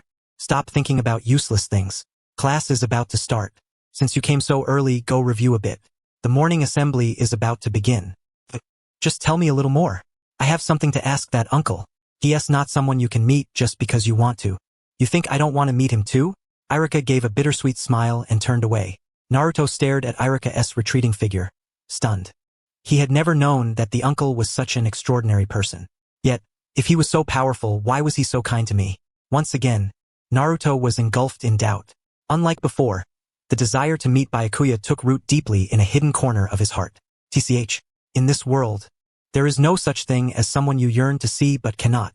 I, Naruto Uzumaki, shall surely meet that uncle. Though Naruto boldly issued this resolute declaration, deep down, he harbored no certainty. He stood silently in the empty corridor, lost in his troubling thoughts. How exactly can I meet that uncle? In truth, Naruto had already tried many times to catch a glimpse of him, whether by leaving lunchboxes during the night watch or by retrieving empty lunch containers, but not once had he succeeded in crossing paths. If he waited by the door, the lunchbox would be taken inside. If he tried to use the shadow clone technique to stake out, he couldn't perform it properly at all. He had also attempted setting traps and leaving the door open to wait, but the other party always found some way to bring the lunch inside. Speaking of which, Naruto suddenly recalled every scene when he had seen his uncle before. Whether it was raining or he was in danger, the uncle would always come rushing immediately. So, if I put myself in danger, would he come to save me again? With this thought, Naruto revealed a mischievous grin, opened the corridor window, and stepped onto the windowsill. Alright then, time to do something dangerous. With this childish notion in mind, Naruto became the earliest to arrive at school and the earliest to leave that day. Is there anyone who will come save me?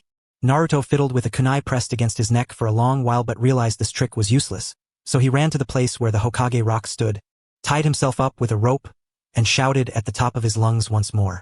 Is there anyone who will come save me? TCH. That didn't work either. Clicking his tongue, Naruto shifted his location. How about the back mountain? Naruto set off toward the back mountain again.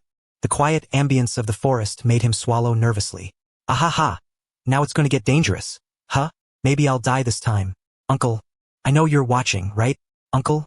Even shouting hoarsely in the silent woods, there was still no sound, no movement, and no one came.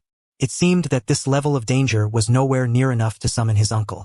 Ultimately, Naruto slumped his shoulders and prepared to leave the back mountain. Just how big of a danger must I make before uncle will come? Naruto was utterly engulfed in this tormenting question. Rustle. Uncle? Naruto immediately straightened his drooping shoulders, his eyes sparkling as he looked toward the rustling grass, where it seemed someone was approaching. Then, a black figure suddenly darted out from the bushes. You little brat. Naruto! What? The black shadow bursting out was none other than Irika, furious beyond measure. Frightened, Naruto fell backward onto the ground, patting his chest to catch his breath as he looked up at Irika. Why, you scared me to death. You caused trouble yesterday? And today you actually came here again. You little rascal. You were at school just a moment ago, so why skip class again? And you didn't even clean the bathroom. You're going to be scrubbing the bathroom for a whole month. I thought it was uncle. Even as Irika kept scolding him relentlessly in his ear, Naruto remained distracted and listless, shoulders slumped. Naruto had thought that by making his yearning to see his uncle so obvious, the uncle would surely appear. But there he sat on the ground, lowering his head deeply, and asked Irika in a faint voice. Irika-sensei, what kind of person is uncle really? To uncle, am I just an insignificant ordinary person? You've known him for so long, but you don't understand anything about him. Am I truly someone important to him? In Naruto's mind surfaced a thought he had long been unwilling to admit. Even if uncle brought him lunch, held an umbrella for him, and wiped away his tears, it didn't necessarily mean he truly cared about him. If he really valued him so much, why did he leave him all alone? Why wouldn't he stay by his side? Why, whenever I want to see him, does he never show up? Naruto finally had to confront those questions he had tightly locked away deep in his heart. During this time, he had been avoiding these thoughts, staring at the lunchbox by the door and telling himself it couldn't be true. Yet in truth, Naruto's heart was restless. He was afraid that, to that person, he was nothing at all, utterly unimportant. Looking at Naruto, who seemed like a completely different person from usual, slumped on the ground, Irika was momentarily at a loss for words. Mr. Byakuya clearly cares for you deeply, but these things can't be explained with just a few words. After all, what right do I have to explain them? But Mr. Byakuya's feelings for you must be far deeper than I imagined. That's why yesterday, as soon as he sensed you were in danger, he immediately rushed over, abandoning his mission halfway through. Irika hesitated for a moment, as if making up his mind, then spoke slowly. Yesterday, Mr. Byakuya left his mission halfway without permission. In truth, Irika hadn't heard the full details. He only overheard the Hokage muttering quietly when he went to report the situation yesterday, so he guessed what had happened. The missions he takes on are of a level beyond your imagination. Yet, despite this, the moment he sensed you were in danger, he threw everything aside and hurried to you. Missions, the Hokage's orders, his comrades, all forgotten, just for you alone. For me? Naruto's eyes widened in astonishment as he listened to Irika's words. He repeated the phrase over and over in his mind. Just for me. He abandoned his mission and rushed over. Even this single fact made Naruto's heart tremble. He was so happy he almost couldn't contain his emotions. Merely knowing that uncle would leave everything behind to come running to him made all the anxiety he had accumulated throughout the day vanish into thin air. Now, surely I can be at ease, right? I never doubted it. I was just imagining things a little. That's all. All right. Now you should know what you have to do, right? Huh? Do I have something to do? There's nothing to do now, is there? Oh, is it time to go home for lunch? Naruto tilted his head in confusion, but upon seeing Irika's furrowed brows, he subconsciously took a step back. Go back for afternoon classes. And clean the bathroom. You're going to be scrubbing the bathroom for 2 months. Upon hearing the 2-month punishment, Naruto's face went pale, and he instantly slumped his shoulders. Irika chuckled at his expression and turned around first. All right, let us go.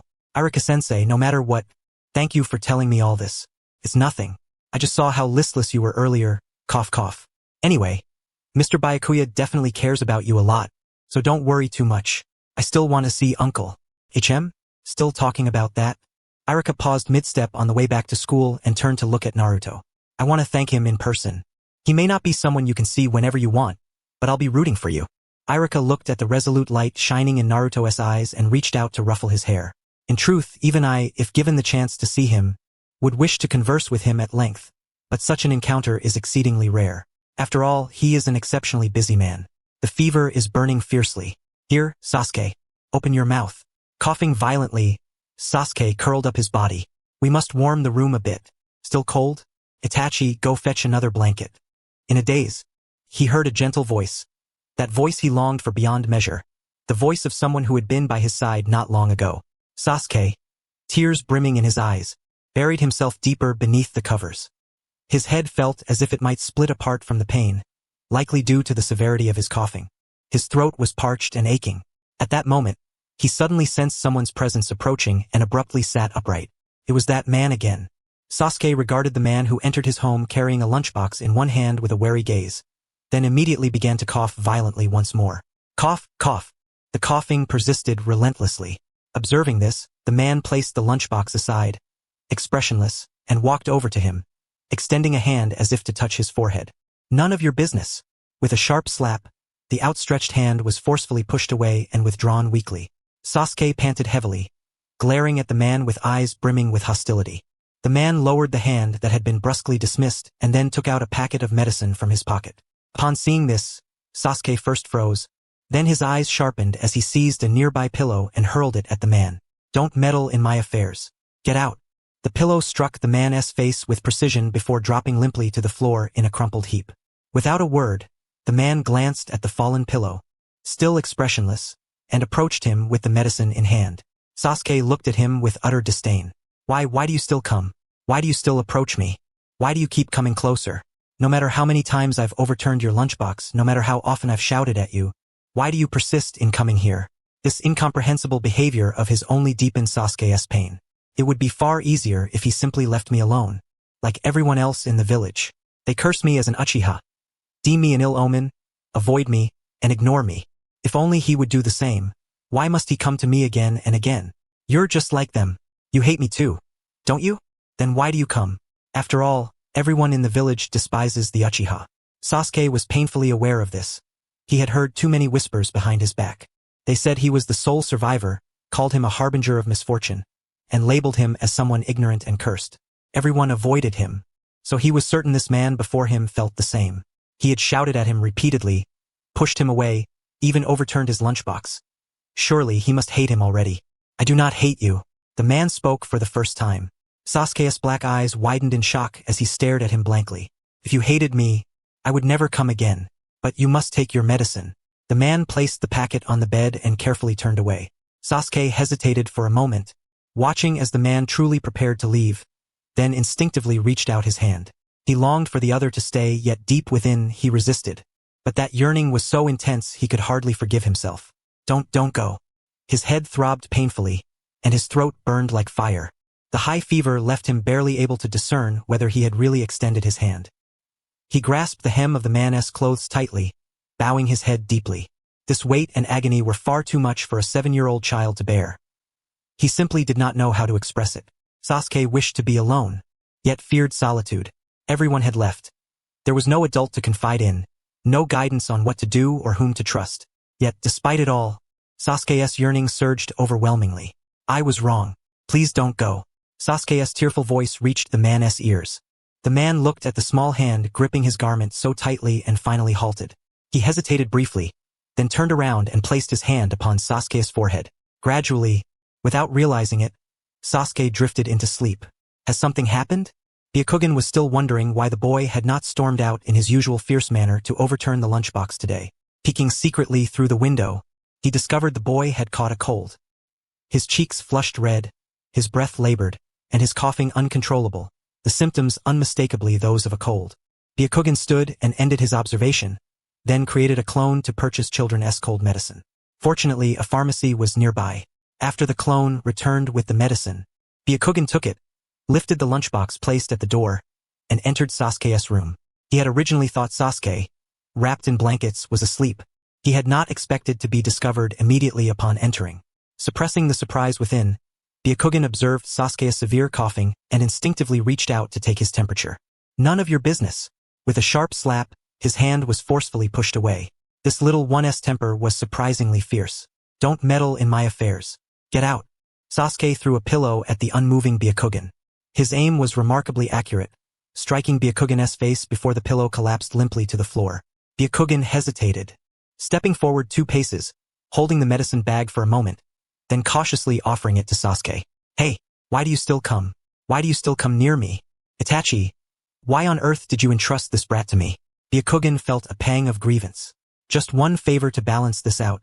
It seemed a poor exchange. He felt he ought to be repaid at least 3 times over. You're just like them. You hate me too, don't you? Then why do you come? How did this kid know? I never showed anything. Sasuke's words tightened Byakugan's heart. He placed the medicine on Sasuke's bed and, in response to the barely a defense, said, I do not hate you. Those black eyes suddenly widened, staring blankly at him. If you hated me, I would never come again. But you must take your medicine. Sasuke said nothing. Byakugan thought, so he does hate me after all, and turned to leave. The medicine was given. He felt there was nothing more he could do. For Sasuke, this should suffice. But just as he took a step, Byakugan suddenly felt a faint tug from behind. The force was so slight it could easily be overlooked. Instinctively, filled with curiosity, Byakugan turned around. Don't go. I was wrong. Please don't go. Only moments ago he had told him to get lost. Sasuke's wavering demeanor left Byakugan momentarily stunned. He then approached, raised his hand, and touched Sasuke's forehead. No wonder the fever is so severe. For a 7-year-old child, this temperature is already dangerous. Thinking this, Byakugan cast a sleep genjutsu, lulling Sasuke into slumber. Sasuke's eyes slowly closed. Sighing, Byakugan sat beside the sleeping boy, a rare breath escaping his lips. What a headache. If it were Naruto, it would be easier to manage. At least that kid held no grudge against me. But this child, like a wounded feral cat, left Byakugan utterly at a loss. This sudden challenge of caregiving overwhelmed him, and he lowered his gaze to the sleeping Sasuke.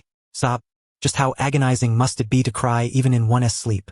A sudden wave of inexplicable pity welled up in Byakuya's heart. He reached out and gently wiped away the tears that had spilled from Sasuke's eyes, as if the boy had been tormented by a nightmare. The serene, closed-eyed expression on Sasuke's face was nothing short of angelic. Byakuya's thoughts drifted aimlessly over these futile reflections when Sasuke abruptly shifted, as if sensing his presence, slowly opening his eyes and gazing at him. Does the genjutsu wear off so quickly? Byakuya feared that Sasuke might start shouting again, so he hastily withdrew his hand and tried to retreat. Yet this time, Sasuke stretched out his hand and gripped his tightly. Don't leave me alone, brother. The voice, still tinged with sobs, fell softly into Byakuya's ears. Instantly, Byakuya realized that Sasuke had mistaken him for someone else. There was no way he would call him brother. He must still be unable to distinguish dream from reality. Those words were certainly not meant for him. Byakuya nodded in quiet affirmation. I'm not going anywhere. Sure enough, he thought, Sasuke had taken him for Itachi. Looking down at Sasuke's hand tightly clasping his own, Byakuya wondered, are you really not leaving? You haven't made a mistake. Have you? At this moment, Sasuke truly seemed to believe Byakuya was Itachi or some other person. Gazing into those slightly trembling eyes and that desperate grip, Byakuya silently prayed that Sasuke was merely caught between dream and waking, confusing him for another. I want to leave. Promise. Should he make a vow? Byakuya wrestled earnestly with himself, debating whether to calm Sasuke's unease by setting an agreement between them. but those black eyes, fixed unwaveringly upon him, robbed Byakuya of any words of refusal. Promise. The words, once spoken with difficulty, were immediately regretted. Watching Sasuke slowly close his eyes again, Byakuya prayed that this was all but a fleeting incident born of half-sleep. Yet, upon deeper reflection, it was impossible to say I'm leaving to a child who was crying and begging you not to go. Sasuke's eyes fluttered open, still blurry. Through the haze, a figure stood before him, clad in the uniform Itachi wore on every mission. Sasuke instinctively saw a shadow of Itachi in that person. Don't leave me alone, brother. Are you going again? Sasuke whispered through tears. With a sudden clarity, his vision sharpened like a snap. Before he could register that the voice was not Itachi's, he noticed that it belonged to a man. Sasuke's dark pupils fixed upon him, staring blankly at the man who casually wiped the tears from his eyes. Are you really not leaving? Even Sasuke himself did not understand why he asked such a question. Perhaps it was because this man, unlike countless others whose help he had rejected, never let go of the hand he held so tightly, which piqued Sasuke's curiosity. I want to leave. Promise. The man's pupils dilated slightly. Hearing that difficult vow, Sasuke seemed inexplicably reassured and slowly closed his eyes once more. In the dream, Sasuke was sprinting frantically through the Uchiha clan's domain. As he ran, his peripheral vision was filled with scattered corpses and pools of blood, forming a scene of unspeakable horror. Crying, he desperately tried to escape. Behind him, Itachi was advancing step by step, a bloodied blade in hand. Brother, stop. Why are you doing this to me? Panting heavily as he fled, Sasuke saw Itachi closing in, raising his sword high as if to strike him down the next moment. Terrified, Sasuke squeezed his eyes shut tightly. After a brief silence, Sasuke felt his body lifting. He opened his eyes drowsily and saw the face of that man reflected in his vision. You've arrived, Captain. He heard Itachi's voice addressing the man. Immediately afterwards, Sasuke lost consciousness and awoke from the dream. He gasped sharply, breathing heavily as he surveyed the quiet room. The fever had likely broken. Only a dry, sore throat remained, and no other discomfort lingered. Sasuke propped himself up, instinctively seeking the man's presence. At that moment, an enticing fragrance wafted in from somewhere. Following the scent, Sasuke took slow, deliberate steps. Byakuya and Sasuke's eyes met. Sasuke instinctively averted his gaze, looking instead at the meal laid out on the table. Feeling the weight of that strange look, Byakuya grew inexplicably nervous and quietly swallowed. In truth, Byakuya had intended to leave before Sasuke woke, never expecting him to come downstairs so swiftly.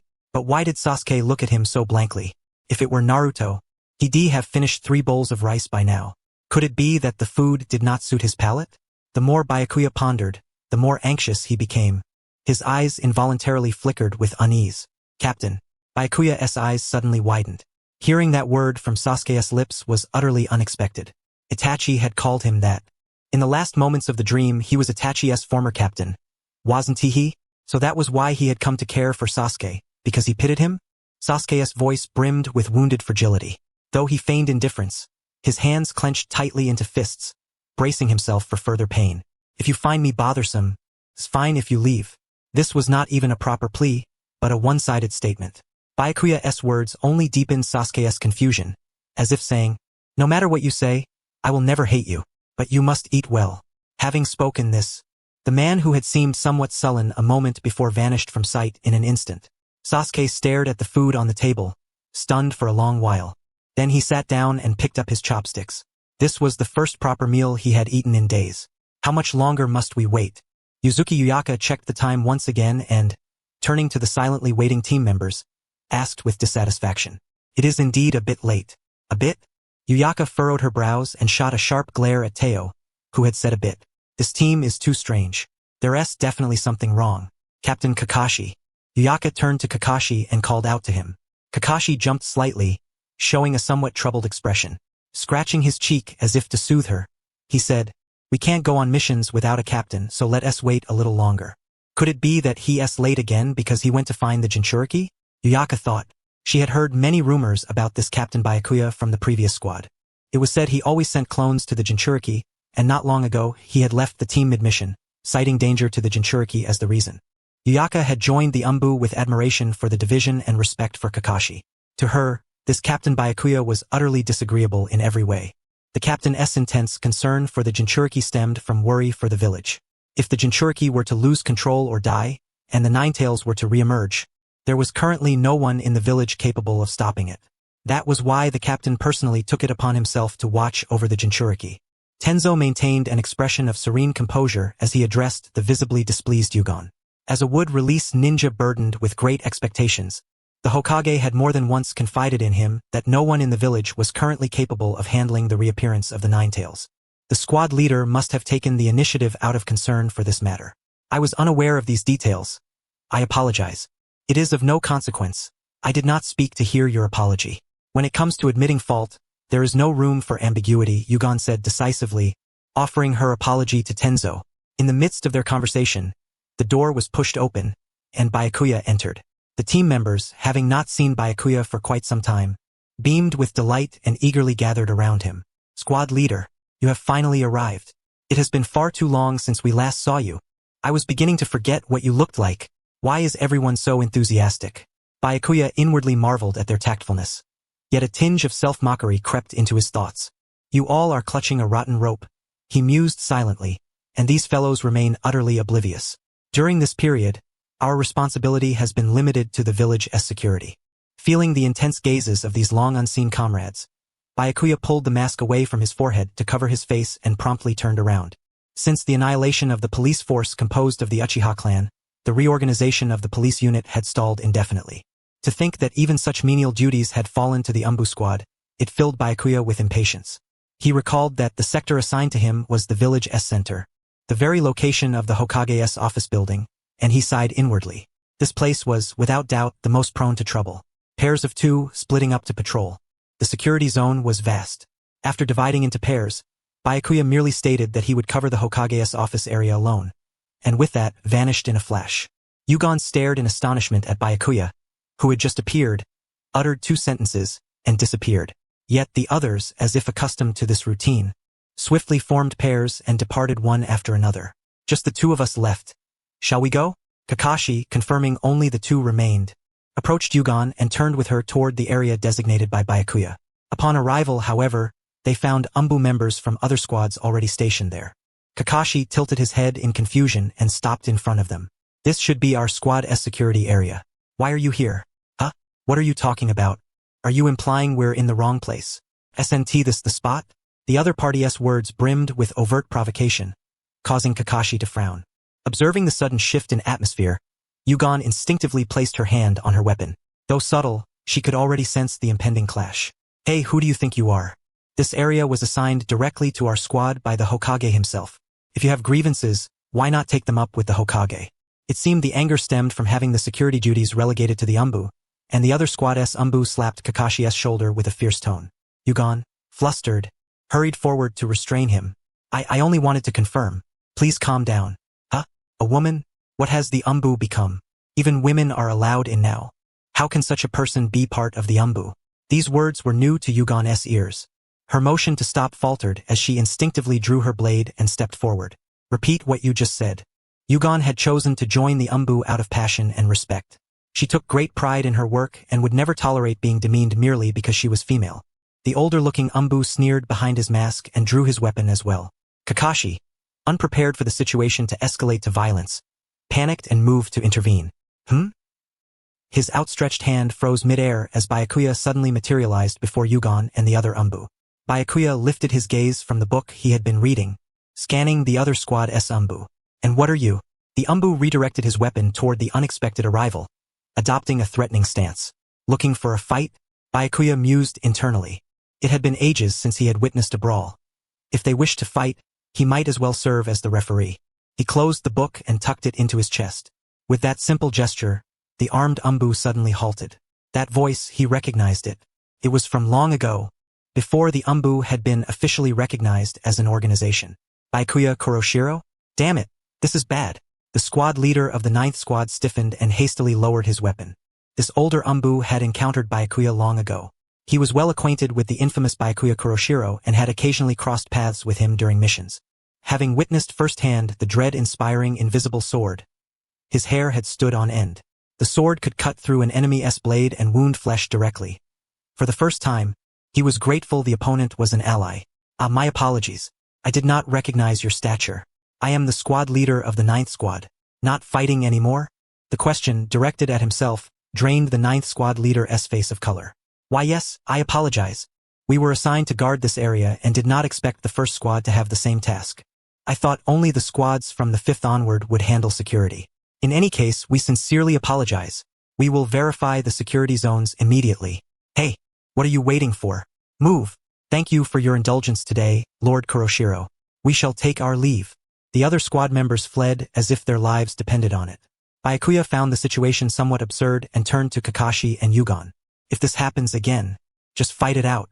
Though he said so, Kakashi shook his head, believing that among Umbu comrades from the same village, true combat should be avoided. Yet Yugon felt a strange sensation.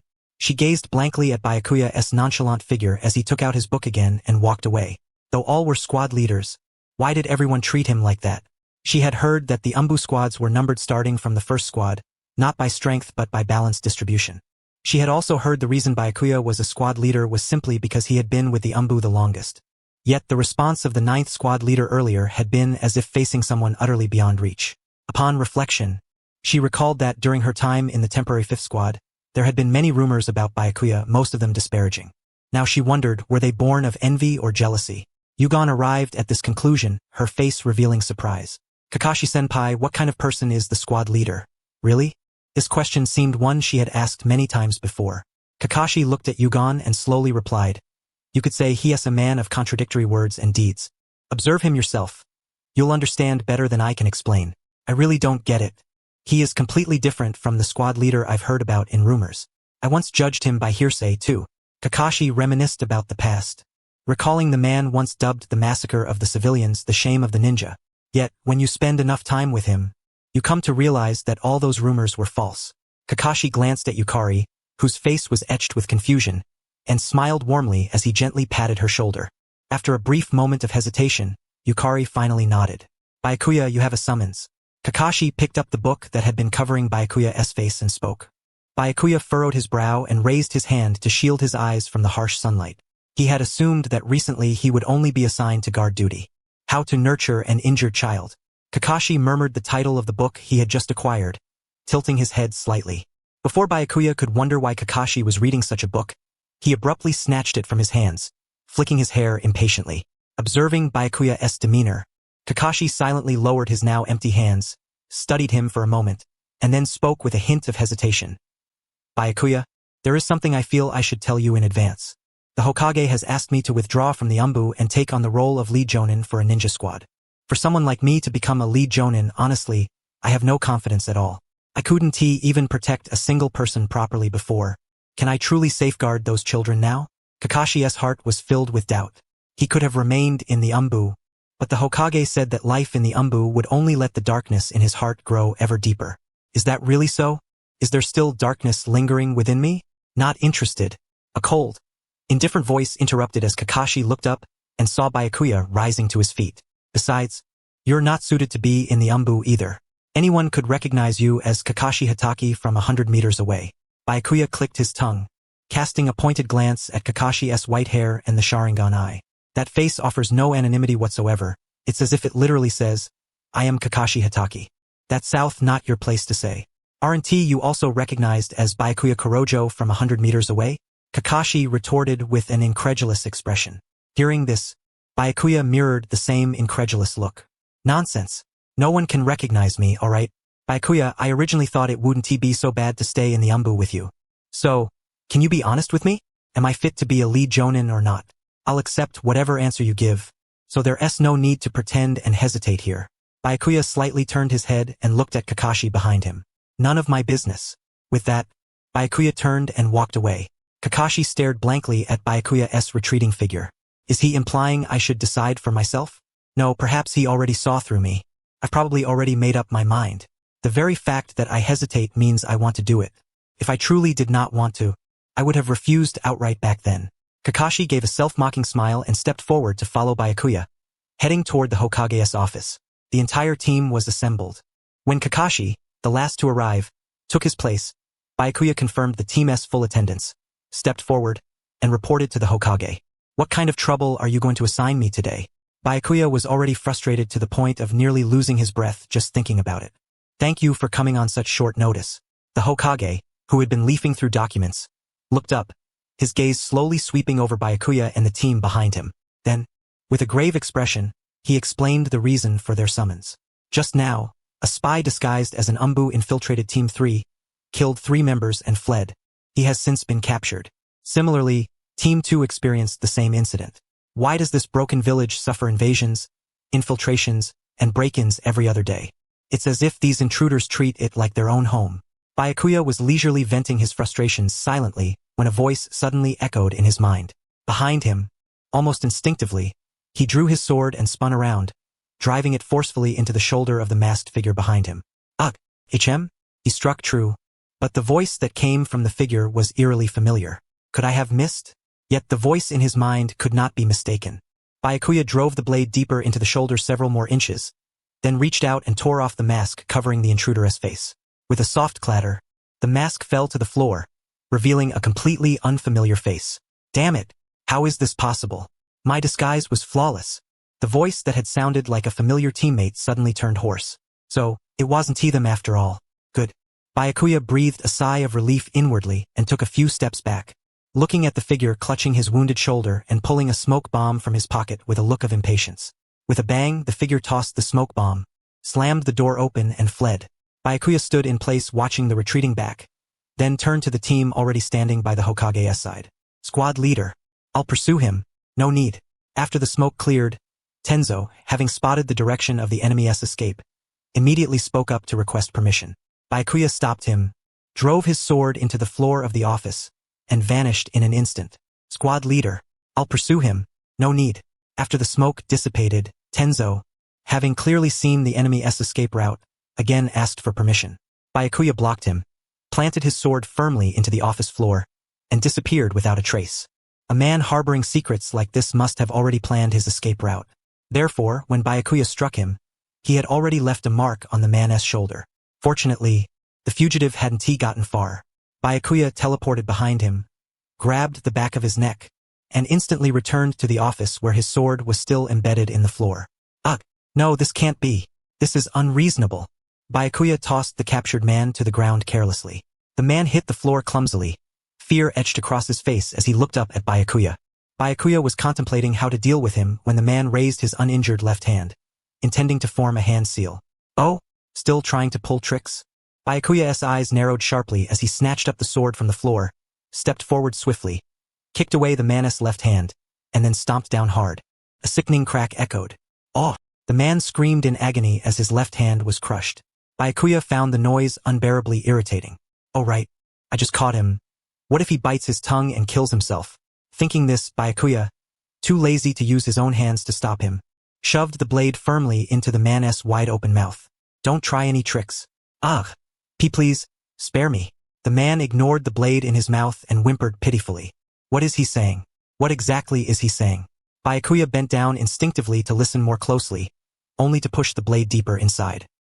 He cursed silently and was about to pull the sword out quickly when a sharp, commanding voice rang out. Stop! Byakuya! Byakuya looked up, his face filled with grievance as he stared at the Hokage who was shouting at him. It's unfair. I really couldn't hear what he said just now. Your comrade should still be alive. Control your anger and put the sword down. Huh? Byakuya's eyes widened in surprise. I'll go get the squad leader. The Hokage had summoned everyone to assemble, but several minutes had passed and the squad leader had yet to arrive. Kakashi took the initiative to stand and search for him. Before long, Yukari saw Byakuya enter the office, his face still bearing the unmistakable signs of having just woken up, causing her to squint slightly. That guy must have been slacking off. The entire Team 1 was now assembled. After confirming that all the team members had assembled, Byakuya stepped forward to report to the Hokage.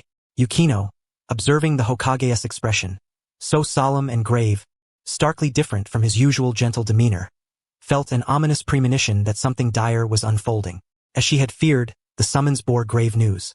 Just moments ago, a spy disguised as a member of the Umbu had infiltrated Team 3, slaughtering 3 of its members before fleeing, only to be captured shortly thereafter. Likewise, Team 2 had suffered a similar fate. No sooner had the Hokage finished speaking than Byakuya, standing at the forefront, abruptly drew the sword strapped to his back and spun around to plunge it into the shoulder of a teammate behind him.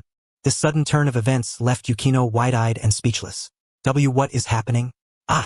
The agonized scream that echoed was unmistakably that of a familiar comrade. What on earth had the squad leader done? Everyone, including Yukino, was left frozen in place, utterly unsure of how to react. At that moment, expressionless, Byakuya pushed the blade deeper a few inches before reaching out to tear off the victim's mask. Beneath it was a face utterly unfamiliar. Damn it! How could this be? My disguise was flawless. Yukino stared in shock, unable to believe her eyes.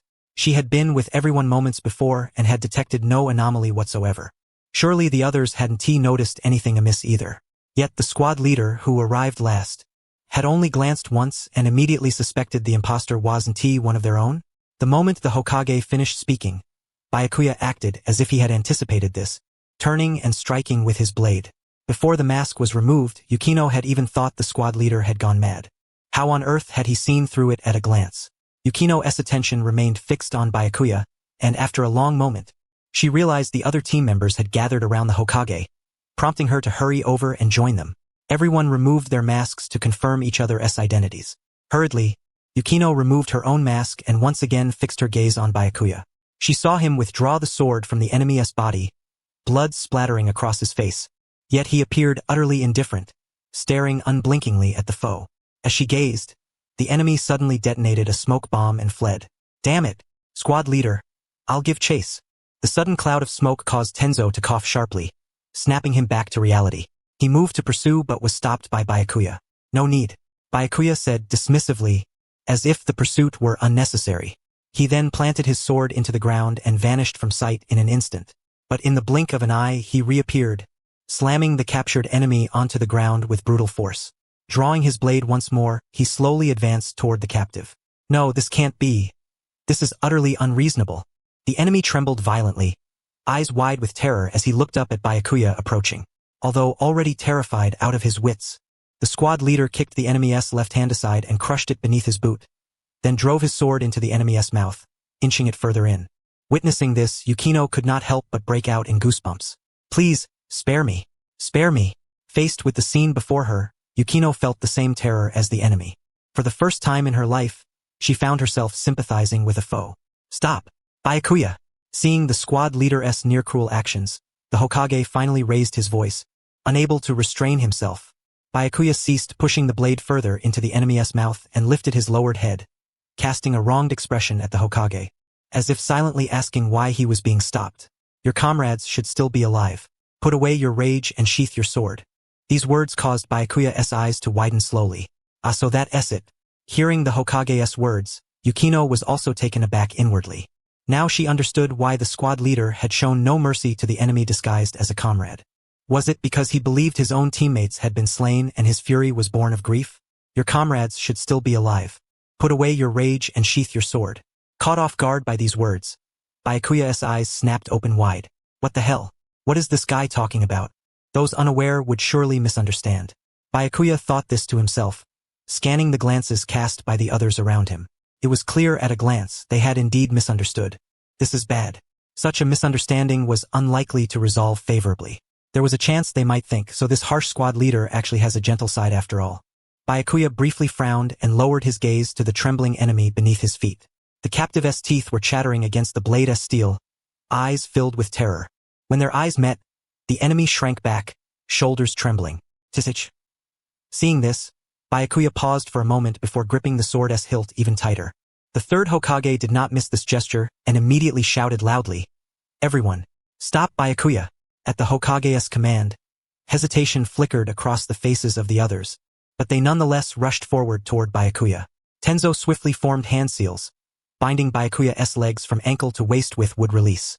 Kakashi pressed a shuriken against his neck, while Teo stepped forward to grasp his arm. In an instant they surrounded him. Tch.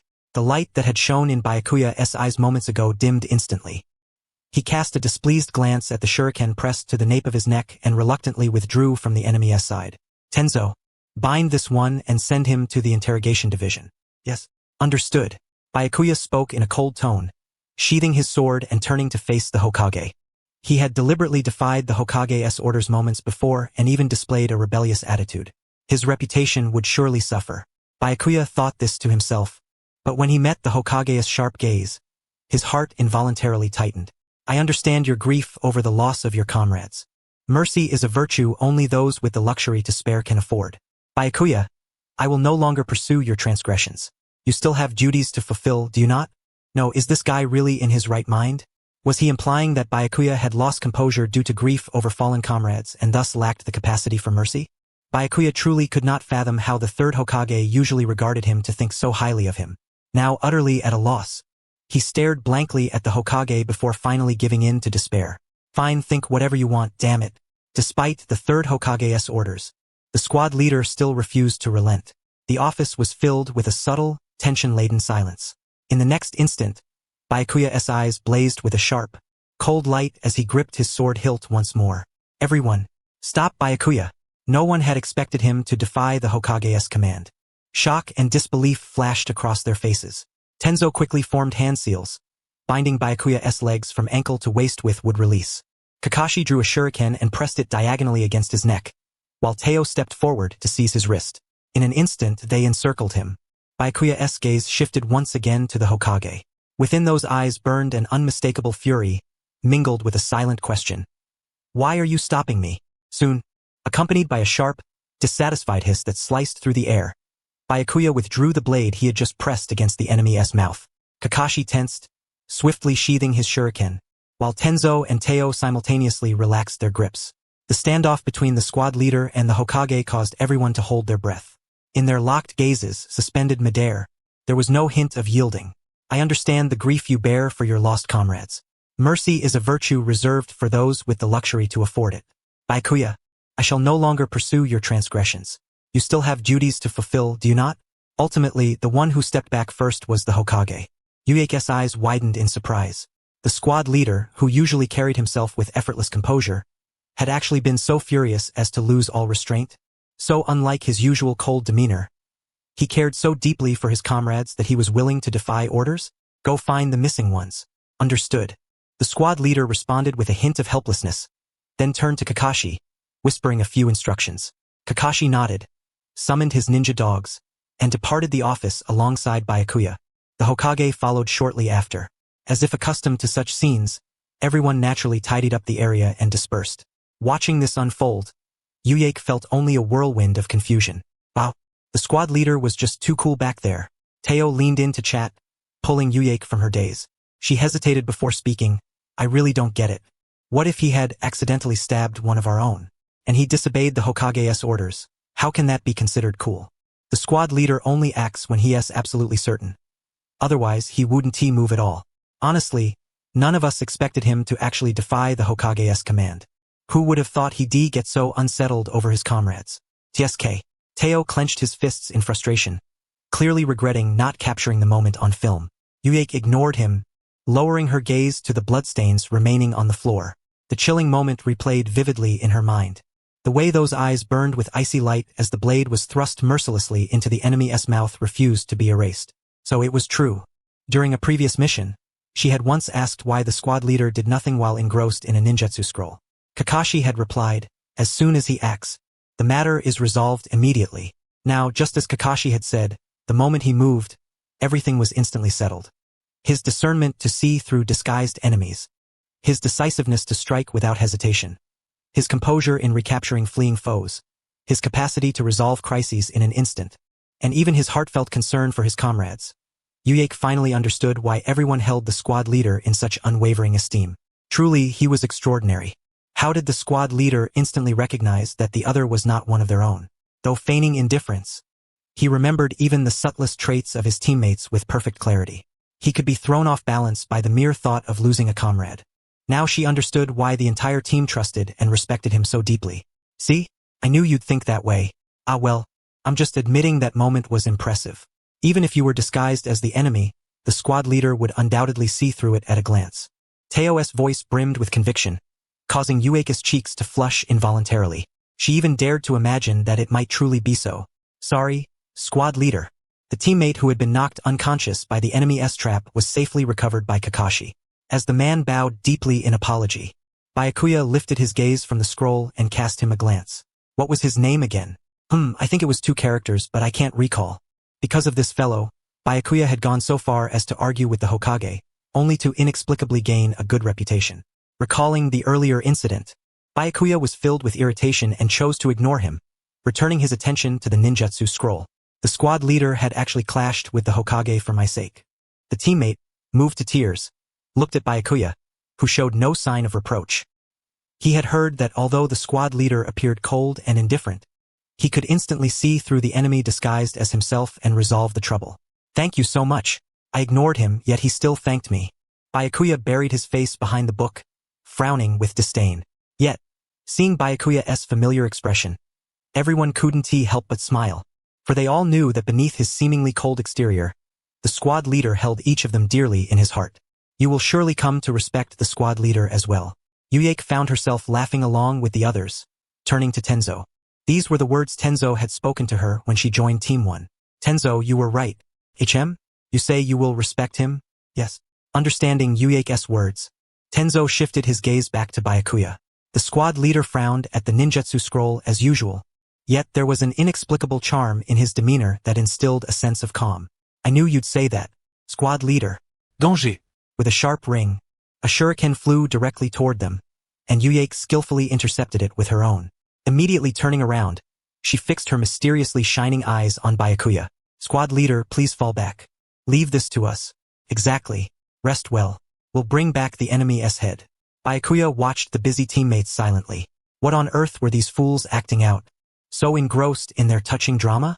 What kind of rose-colored fantasies were filling their minds? Could it be that the strange misunderstanding stemmed from what had happened earlier in the Hokage's office? Found it. The mission target scroll. Well done. Yuike, Tenzo, bind all remaining enemies. Yes. Leave it to us. These fools were inexplicably giving their all. Byakuya was momentarily at a loss for what expression to wear and stood frozen. Then Yuike approached, holding the neatly arranged scroll in both hands and handed it to him. Squad leader, the scroll retrieval is complete. Please, can you all put away those ridiculous delusions in your heads? Though Byakuya deliberately ignored them, those sparkling eyes showed no sign of calming down anytime soon. Weary, Byakuya accepted the scroll and waved toward the others behind him, signaling them to handle the aftermath before turning toward the Hokage's office. What now? Rewrite everything? Who on earth was wielding blades and weapons in the office? Just as he reached the door to the Hokage's office and raised his hand to knock, a familiar voice sounded from within, causing him to instinctively halt. That voice was unmistakably familiar. He felt certain that entering now would only invite trouble. Looks like the culprit has arrived. The third Hokage spoke deliberately loud enough for those outside to hear. Byakuya had intended to come back later and was about to turn away but paused, hesitated, and finally pushed the door open to enter. Was it you? The voice was laced with exhaustion and bewilderment. Tones Byakuya had never before heard from him. It wasn't intentional. Under the pale moonlight, Byakuya instinctively uttered this phrase, a defense that hardly counted as an excuse. He cast a glance at the stack of documents in Nara Shikaku's hands, stained with blood, marked by lingering traces of smoke, and bearing clear slashes from a blade, and his face was suffused with profound guilt. Honestly, it felt rather unjust. I was wondering who had brandished a knife in the office. Turns out it was you, Shikaku lamented, gazing at the utterly ruined documents with a face full of regret. We can't very well summon everyone who wrote these files back to rewrite them. Someone has to shoulder this responsibility. Their eyes met midair, and Byakuya instinctively looked toward Shikaku's weary brow and the conspicuous scar etched across his face. He was definitely putting on that expression deliberately to unsettle my conscience. Byakuya thought helplessly. Then he spoke, I'll handle it. Excellent. I'm counting on you. As if waiting for this very response, Shikaku immediately handed over the documents, rising with an air of ease and departing. Though burdened with an inexplicable extra task, Byakuya felt no room to complain. After all, he bore some responsibility himself. He had sorted files plenty in his previous life, but truth be told, back then he had used computers and he lacked confidence in doing a good job by hand. I have confirmed the task. If you need a workspace, I can arrange one for you. No need. The volume of files isn't large anyway. It's just a matter of restoring already organized documents to a legible state. It's not difficult. Byakuya declined the third Hokage's offer, turned, and swiftly completed the file organization in a nearby tea house. Then, carrying the materials, he returned to find Shikaku. Mr. Shikaku. Oh, do you have a question? Shikaku, twirling a pen in one hand, couldn't help but marvel inwardly upon seeing the files placed on his desk. Already finished? I hadn't held much hope. What's this? You wrote it? Not only were tables and charts included, but the problematic points and corresponding improvement plans were laid out clearly and concisely. The presentation was exceptionally lucid. Shikaku was so amazed he nearly crumpled the paper, peering at it repeatedly. Could it be that it was done too poorly? Byakuya, watching the documents being squeezed, wore a troubled expression. Back when he worked in the modern world, he could produce decent reports with a few clicks in Excel and PowerPoint. This handwritten report was probably of very poor quality. You should transfer here. No, better yet, change your role entirely and come work by my side. Was it that badly done that he had to start learning from scratch? Or was everything written incorrectly? Byakuya assumed it was his own poor work and showed a pained expression. He had even drawn charts and worked seriously. How unfair. I'll take my leave now. Hey, wait! With a bang, Byakuya fled as if escaping, leaving Shikaku dumbfounded. He hurriedly picked up the other documents to confirm them one by one. Every file was neatly organized and easy to read. He had never seen such outstanding reports before. That kid is definitely moving to the General Affairs Division. This isn't just about wasting talent anymore. Are you truly planning to list him as a candidate for Hokage? I believe I have said. I won't entertain any further objections. Recalling the mention of Kuroshiro Byakuya at the Elders' Council, Danzo knit his brows. The third Hokage didn't even glance at his longtime partner, his expression resolute. You will regret this, Hiruzen. There is no wiser choice than this. The third Hokage spoke to Danzo, who was likewise a candidate for Hokage. Upon hearing this, Danzo ground his teeth in fury and abruptly turned away from the office. He strode angrily, making a hand gesture into the void. The Root Umbu, who had been on standby, immediately approached and bowed. Execute the plan we discussed earlier. But under no circumstances harm the hostage. Understood. This is for the village as well. Danzo thought as he ignored the departing Umbu and silently proceeded forward. Their hostage plan was straightforward. The target was Uchiha Sasuke. That morning, when Sasuke went out to retrieve the lunchbox placed at the doorstep, he sensed suspicious movement and immediately threw a shuriken, but it was effortlessly blocked by an unknown assailant. Come with us. You, the mysterious enemy, wrapped tightly in a hood from head to toe, bound Sasuke's arms and covered his mouth. Then, deliberately, he slashed Sasuke's arm with a shuriken, causing blood to flow. Ugh. Watching his own blood drip onto the ground, Sasuke struggled desperately. But his hands were tightly bound with coarse rope, rendering him completely immobile. The masked assailant hoisted Sasuke onto his shoulder, deliberately letting the blood trail behind as they moved forward. Faced with this sudden crisis, Sasuke could do nothing but watch his pupils tremble with unease. They led him into a remote forest, tied him to a chair, and stood guard at a distance, as if awaiting someone. What was their true purpose? Sasuke's eyes darted swiftly. The wound on his arm continued to bleed, gradually pooling on the ground. Accompanying the sound of dripping blood, the silent forest's motionless enemies suddenly stirred. Here they come. As if the awaited person had arrived, the armed enemies all shifted their gaze forward. Sasuke, puzzled, looked in the same direction, and at the edge of his vision saw a masked Umbu standing. It's Itachi? Sasuke instinctively thought of his brother but immediately dismissed the idea, focusing intently on the figure again. Then he recalled another person. It's that man. Don't come any closer. You don't want this kid to die, right? The enemy grabbed Sasuke's hair roughly, forcing him to look up, and pressed a shuriken against his neck. Witnessing the scene, the man silently drew the sword on his back, grasped it with the opposite hand, and with all his might hurled it toward Sasuke's direction. Why? Watching the sword fly straight at him, Sasuke's pupils dilated. He couldn't dodge. It was certain he would die here. Right here? Die just like this? The thought overwhelmed Sasuke's mind. At that moment, the man suddenly appeared where the sword was headed. The man, materializing out of nowhere, caught the thrown sword and, using the momentum, pierced the throat of the enemy behind Sasuke. Warm blood dripped onto Sasuke's face drop by drop. Sasuke's eyes widened as he looked at the man who shielded him in his arms and withdrew the sword from the enemy. Who is this? Sorry. Blood got on your face. The man untied Sasuke's ropes, roughly wiping the blood from his face with one hand. Then, holding Sasuke in one arm and gripping the sword tightly with the other, he swiftly scanned the remaining 13 enemies. The enemies, taking Sasuke's rescue as a signal, quickly formed hand seals and launched their attacks. Earth release, earth flow wall. Water release, water formation wall. To the left was an earth release wall. To the right, a water release wall. Both walls advanced relentlessly toward them. Sasuke judged that these enemies were at least of Chunin rank or higher. Nervously, he gripped Byakuya's clothing tightly. 13 opponents, no matter how skilled he was, there was no way he could defeat so many high-level ninja. Fire release. Fire Dragon Bullet. Byakuya unleashed a torrent of fire-style jutsu against the water formation wall created by the water-style technique, using the scattering mist to conceal his figure as he retrieved a scroll from his bosom. This should be sufficient to handle them, he thought. He couldn't just leave Sasuke behind here.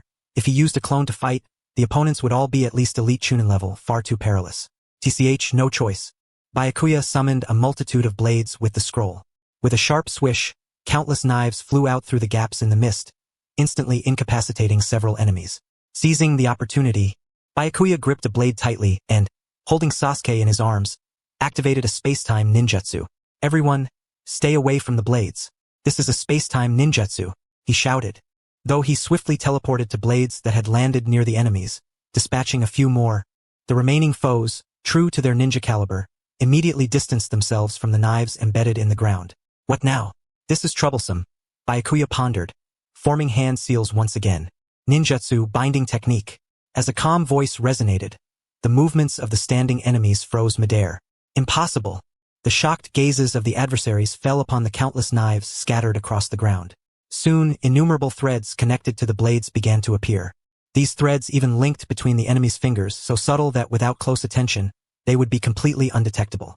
Could it be that they anticipated even our distancing from the blades and prepared for it in advance? How could that be possible?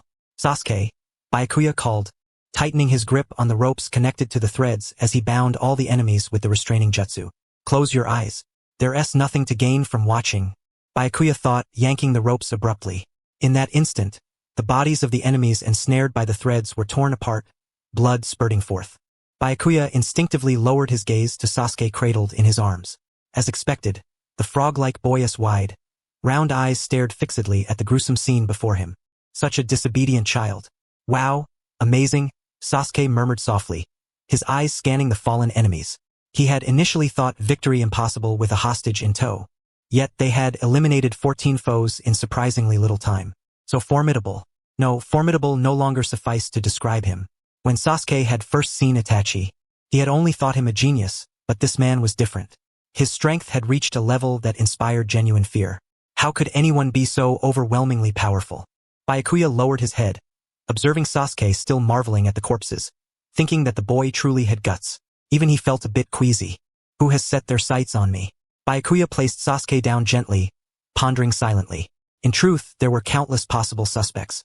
After all, years of villainy and innumerable enemies meant that if he were to consider grudges, suspecting the entire village would hardly be surprising. How did you do that last move? Sasuke suddenly asked as Byakuya bent down to bandage the wound on his arm. What last move? You don't need to know, Byakuya replied. What was it? Some secret ninjutsu? Nothing remarkable, just didn't he feel like explaining. Feigning ignorance, Byakuya carefully secured the bandage. Sensing someone nearby, he straightened. Almost simultaneously, the first squad arrived and stood before Byakuya, bowing respectfully. Assembly complete, squad leader. It's an unidentified organization. Collect all the bodies and send them for autopsy, Byakuya ordered. Understood. You're not injured, are you? Teo asked, concern evident in his voice. Just by looking, one could tell the enemy numbers were considerable, and all handled by a single person. Teo stared at Byakuya, who bore not a single wound, eyes wide with astonishment before a gleam sparked within them. Unnecessary worry. Send that guy over there to the hospital.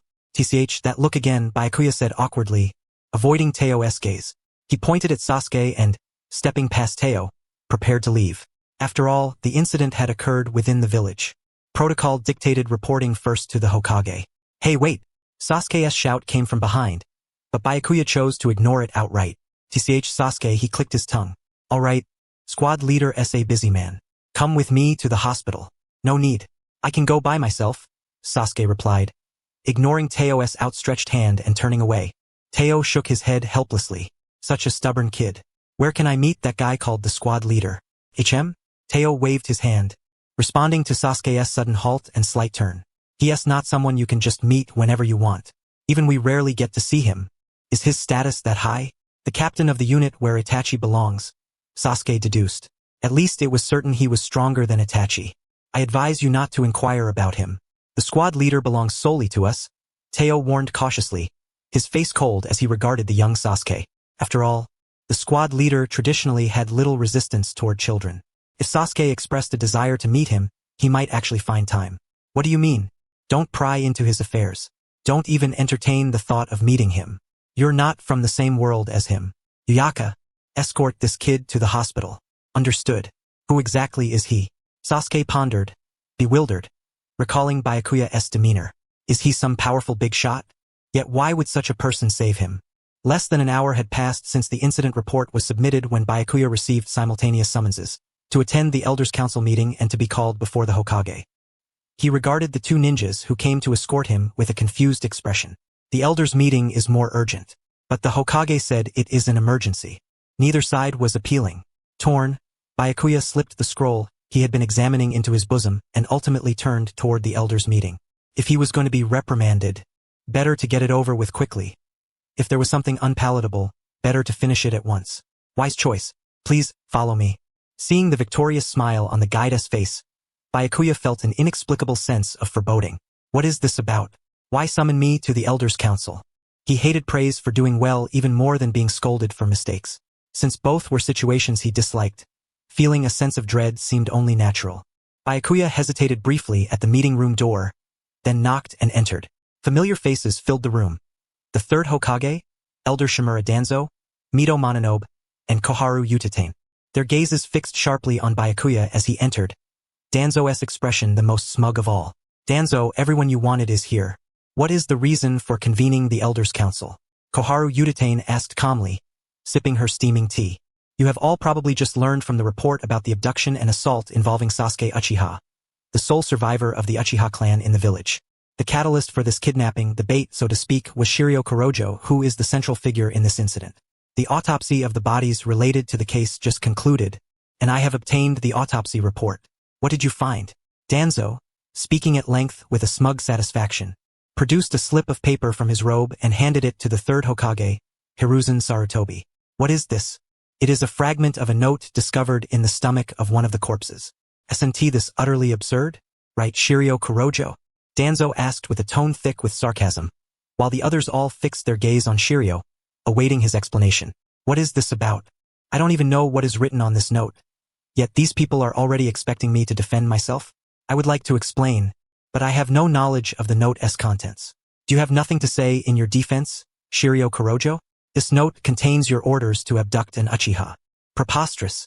I planned the abduction myself and then staged a rescue? Do I have that much idle time? Wouldn't it be better to spend it reading a few more scrolls on ninjutsu? Faced with this ludicrous situation, Shiryo was momentarily at a loss for words, and the elders seemed equally stunned into silence. After this eerie quietude, Danzo, wearing a look of I knew it, spoke again. You seek to bolster your reputation as a Hokage candidate and solidify your position, don't you? Before he could finish, Sarutobi interrupted sharply. Quiet, Danzo. Danzo clicked his tongue and fell silent. Sarutobi then fixed a steady gaze on Shiryo and inquired about the sequence of events. Speak freely. Whatever you have to say it now. Yes, it was me, Shiryo replied calmly. What did you say? Looking at the stunned elders who questioned him again, Shiryo nodded and repeated his response. It was me. I did it. His unwavering confession rendered the elders' reactions ambiguous, their faces betraying complete surprise at this unexpected admission. Did you really orchestrate this yourself? Was there no one behind the scenes directing you? Sarutobi asked, glancing meaningfully at Danzo. Surely this is Danzo's doing. Otherwise, Shiryo would have no reason to commit such an act. After all, none of us even informed Shiryo that he was a Hokage candidate. How could he have done this for that reason? This was why Sarutobi was confident that Shiryo was innocent and thus pressed him again. Shiryo stared directly at the Hokage and said, I did it myself. I wrote the note and ordered the abduction of the Uchiha. With the confession from the man himself, further questioning seemed pointless. Tsunade shook her head, setting down her teacup, her dark eyes fixed intently on Shiryo. What was the note written with? Damn, I didn't expect such a question. Shiryo hesitated briefly before replying, a brush. Upon hearing this, everyone's expressions shifted subtly. Wrong answer? Could it have been written in pencil? Should he change his story now and ask for another chance? Wouldn't that be too obvious? No. From the moment he gave the wrong answer, it was already glaringly apparent. While Shiryo wrestled with whether to retract his statement, The usually silent Tsunade spoke. Then revoke his candidacy for Hokage as punishment. That would be for the best, given the numerous doubts surrounding the so-called evidence. Hearing Tsunade and Mito Uzumaki's agreement, Sarutobi nodded as well, and Danzo finally smiled with satisfaction, expressing his approval. Once unanimous consent was confirmed, Tsunade nodded and signaled Shiryo he could leave. Excuse me, is that the extent of the punishment? Honestly, quite disappointing. Shiryo turned away with a hint of regret, and as he left, the meeting room shifted to a new topic. So that means Danzo is the only remaining candidate? Mito Uzumaki, half closing her eyes, looked toward Danzo and asked, if Danzo is the sole candidate, then the next Hokage will inevitably be Danzo. Sarutobi frowned in displeasure, and Tsunade also turned her gaze to Danzo, speaking sharply. The incident happened less than an hour ago, and the autopsy report is already out. The stomach of the corpse still held undigested, well-preserved fragments of the note containing the orders, and the note's target happened to be one of the Hokage candidates. Even Shiryo, who claims to have written the note, does not know what it was written with. Danzo, do you think we elders are all blind fools? Are you questioning me, Tsunade? Making baseless accusations without any proof? I never intended to accuse you without evidence.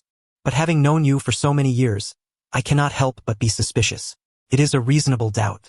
Though no one spoke, everyone tacitly accepted this implication. Tsunade glanced briefly at Sarutobi and said, there is no need to report the scandal involving a Hokage candidate to the daimyo's office. It does no good for Konoha. I agree with Tsunade. There is no need to report every detail to the daimyo. Let us postpone the selection of the next Hokage. Sarutobi said, this is utter nonsense.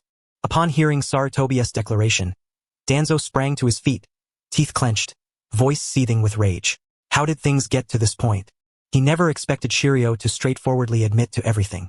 He had prepared a slew of accusations, ready to corner Shiryo if he protested his innocence. Could it be that Shiryo anticipated this and deliberately confessed? Danzo had planned to use these flawed pieces of evidence to bring Shiryo down, but instead, he had shot himself in the foot. The elders had already agreed.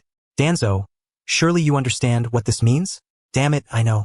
Danzo's face twisted with fury as he spun around abruptly and stormed out. Tsunade watched his retreating figure, then turned back to Sarutobi and said, his name is Shiryo Kurojo, right? I thought the name sounded familiar. He is the child involved in the refugee incident. That was also Danzo's doing, and this current matter seems no less connected to him. Tsunade mused to herself as she stood, delivering a final remark before departing. His composure under pressure is impressive. Had he denied the evidence just now, everyone's attention would have focused on the contradiction between his words and the proof, making the situation only more chaotic. If he mishandled it, he might have been dragged into an interrogation room full of Danzo's men and forced to fabricate testimony. A clever child with excellent adaptability. Or perhaps he was truly coerced. Hearing Sarutobi's disapproving response, Tsunade shook her head. If that were true, Danzo wouldn't have lost his temper just now. This child has a promising future. He reminds me of the fourth Hokage. Tsunade recalled Minato Namikaze, who at a young age possessed remarkable judgment and achievements, and smiled with satisfaction. In this young man named Shiryo, she sensed the same aura she once felt facing the fourth Hokage. Perhaps, soon enough, they will witness such a Hokage once again. The next candidate selection will certainly be worth watching. Having said this, Tsunade rose and departed. Rock Lee. Yes, running that way. Every day, Tenten watched the cat leap gracefully into the air, then called out to Shikamaru, who was waiting on the other side. Oh, leave it to me. Little Lee shouted to Tenten, his entire being ablaze with fervor. Just as his passion surged, he suddenly slipped and fell to the ground. The cat trod upon his head, springing high before turning and darting away. Sigh, really? Tenten let out a deep sigh and chased after the fleeing feline. Having barely passed the Genin promotion exam, and finally receiving her first D-rank mission, this was supposed to mark a smooth beginning to her ninja career. Yet the mission started with nothing more than finding a cat, which was disheartening enough. What frustrated Tenten even more was that despite the three of them surrounding and blocking the cat, they still hadn't managed to catch it. Well done. Such enthusiasm. Such determination in your gaze. Such heartfelt resolve. With these three things, there is no cat you cannot catch. Ah, really, Kakashi-sensei. Kakashi, livelier even than the impassioned little Lee, approached Tenten, laughing heartily before joining the chase. Seeing him like this, Tenten could only wear a look of utter despair and sighed deeply once more. The ninja I imagined was nothing like this, Tenten's silent lament barely registered as she unconsciously ran to the edge of the village where the forest began. Watching the cat dart into the woods, she uttered a short, startled sound. What's wrong? Tenten, we have to hurry and chase after the cat. Yeah, that's what I'm saying, but look. There's someone standing guard over there. Tenten halted her stride, pointing toward a member of the Umbu standing at the forest boundary. The Umbu exuded an aura so forbidding and intangible that it was impossible to recklessly approach that area. What are you all standing around for? Could it be you finally caught the cat? Kakashi-sensei, it's not like that. Look over there. Kakashi squinted, walking over alongside Niji Hyuga, gazing in the direction Tenten indicated, where the Umbu stood. An Umbu stationed openly at the forest boundary was a rare sight indeed. I think we should leave. Something feels off just looking at this. I'll go check it out. Tenten fidgeted uneasily, muttering softly that they could always look for the cat tomorrow. But Kakashi gave a thumbs up, assuring her not to worry, and slowly approached the Umbu. Hey, is something wrong? Our mission target ran that way. Could you let us pass through the forest? Kakashi's two attempts to engage in conversation met with silence from the Umbu, who simply stared back, initiating a meaningless standoff of glances. No response, huh? Suspicious. Kakashi appraised the other silently, thinking to himself. Kakashi-sensei, we should leave. Don't worry, Tenten. I will make sure you complete your first mission flawlessly. It's really unnecessary. That Umbu's aura is terrifying. Tenten watched the Umbu nervously, then looked on in horror as Kakashi casually approached and patted the figure on the shoulder. Please, stop this. Kakashi-sensei, thank you for your hard work. Before Kakashi could finish, the Umbu drew a blade from his back and swung fiercely at him. Kakashi swiftly created distance, stepping back, locking his sharp gaze on the attacker. But the Umbu did not relent, closing in and throwing a punch. Kakashi blocked it with one hand, only for the Umbu to swing his blade toward his side. What do you think you're doing? Kakashi blocked the slash with his foot and asked the Umbu. The Umbu emitted a contemplative sound, then retreated, resetting his stance. Wait, Kakashi-sensei, don't fight. Oh, as expected of Kakashi-sensei. No, Lee, is this really the time to be admiring? Tenten maintained a posture as if to intervene, glaring sharply at Lee, her temper flaring. Is this the time to be admiring? The village's Umbu is fighting Kakashi-sensei. Tenten, we can't interfere. This is a battle between a Jonin and the Umbu. If we intervene rashly, we'll only make things worse. But Niji, can we just stand by and watch? Don't worry too much, Tenten. If it's Kakashi-sensei, he'll subdue the opponent quickly and resolve the matter. Will that really happen? Tenten glanced at Niji and Lee, who were trying to dissuade her, and helplessly dropped her shoulders. Are we really just going to let them fight it out like this? If you want to speak, then I will have to fight with all my might. Kakashi, staring down the still silent Umbu, was the first to strike. With a sharp smack, the Umbu blocked Kakashi's kick with the back of his blade, then swung a fist at him with his free hand. Kakashi swiftly leaned back to evade the punch, leapt high to avoid a sidekick from below, and smoothly moved behind the Umbu. Got you. Kakashi struck the Umbu's back with a punch, certain it would land. Got you. Again, Kakashi's punch aimed at the Umbu's back, confident it would connect. Yet the next moment, his fist and entire body passed straight through the Umbu, propelling him forward. What? Kakashi's expression flickered with surprise. Hearing the whistle of a blade behind him, he immediately rolled to avoid the attack. Impossible. What was that just now? Tenten's eyes widened, fixed on the Umbu who had just become intangible, allowing Kakashi to pass through, but now was gripping his blade firmly once more. Is this the kind of battle Jonin engage in? Kakashi, whom the three of them couldn't even touch with a finger, was being matched blow for blow by this opponent. Truly astonishing. An illusion? No, if it were an illusion, we wouldn't all see the exact same thing. Listening to Niji's reasoning, Tenten was filled with confusion. What exactly was that just now? Alright, finally you're taking me seriously. Kakashi clenched his fists tightly, radiating an aura entirely different from before. The Umbu seemed to have been waiting for this moment, lowering his stance, ready to strike at any instant. Leaf Whirlwind. Oh, that's Kakashi's signature technique. Lee stared intently at the battlefield, as if afraid to miss a single detail, while Tenten saw Kakashi use his move seriously for the first time. Indeed, it was so fast that the naked eye could hardly follow. Kakashi instantly moved to the enemy's blind spot, delivering a spinning kick. Yet the Umbu once again let his foot pass through, while simultaneously drawing his blade and stabbing at Kakashi's back. So naive, as if anticipating the move, Kakashi spun and kicked, striking the blade squarely in the middle. With a clang, the blade snapped in two, the hilt flying into the air. Kakashi-sensei. Amazing. Accompanied by Lea's admiration, Kakashi bared his teeth in a hearty laugh. Tenten frowned at that smile. Impressive, yes, but to be smiling like that during a fight. Kakashi-sensei really is. Sensei, watch out. Startled out of her reverie by Niji's sudden shout, Tenten hurriedly refocused on the scene. The Umbu had caught the flying blade barehanded and was thrusting fiercely toward Kakashi. If this continues, my shoulder might very well be pierced through. Witnessing this perilous scene, Tenten instinctively squeezed her eyes shut. Squad leader. A sudden shout came from somewhere, and the blade halted midair in response. The hand of the Umbu holding the blade bled, droplets falling onto Gaia's shoulder, but the Umbu remained unfazed, maintaining that posture as he lifted his head to look at another female Umbu running over. What are you doing? What exactly is the situation? Wow! Finally someone speaks. Tenten was initially surprised by the unexpected clear and steady mid-low voice. Then she wore a bewildered expression. Wait a minute, you can speak? The fugitive has been subdued and transferred to the interrogation room. The situation has been resolved smoothly. The Umbu nodded lightly, released the blade, and stepped away from Gaia's side. He turned to leave, but the female Umbu hurriedly spoke in a flustered tone. Is your hand all right? More than that, what exactly is going on? I senti this the Jonin might guy? Finally, an Umbu who can speak has appeared. Startled by Gaia's enthusiastic approach, Yuzuki Yuka instinctively stepped back. What is going on here? Why did Might Guy and the squad leader come to blows? Squad leader, what is the meaning of this? Why did you fight a Jonin? He is suspicious. Everyone uttered sounds of astonishment.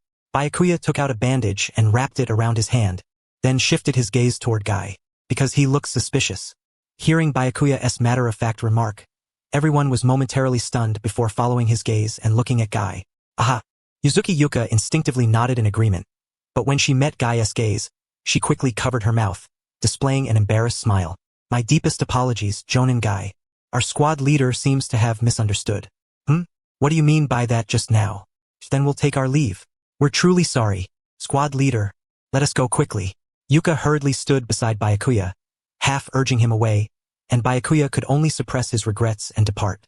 This time, the outcome could have been decided. Being interrupted inexplicably left Byakuya quite displeased. No, if anything, it was frustrating that despite using time-space ninjutsu and weapons here, the opponent only relied on taijutsu to corner him so severely. Could it be that my taijutsu is still inadequate? What on earth is going on? Tenten broke into an absurd smile as she watched the Umbu's departing figure. Just because of that reason. You attack someone just because they look suspicious? Teacher Guy looks suspicious? Well, I suppose he does look suspicious. But even so, is this really the way of the ninja world? Can I really do this? Tenten muttered softly, her shoulders drooping in dejection. She deftly opened the storage locker, only to find it completely empty. Not even the most common photo frames or usual casual clothes could be found. The third Hokage clicked his tongue lightly and raised his hand to stroke his chin. At that moment, the bathroom door opened, and a towel-wrapped figure stepped out. The third Hokage turned as if he had been waiting for some time. Byakuya's face was full of astonishment and surprise.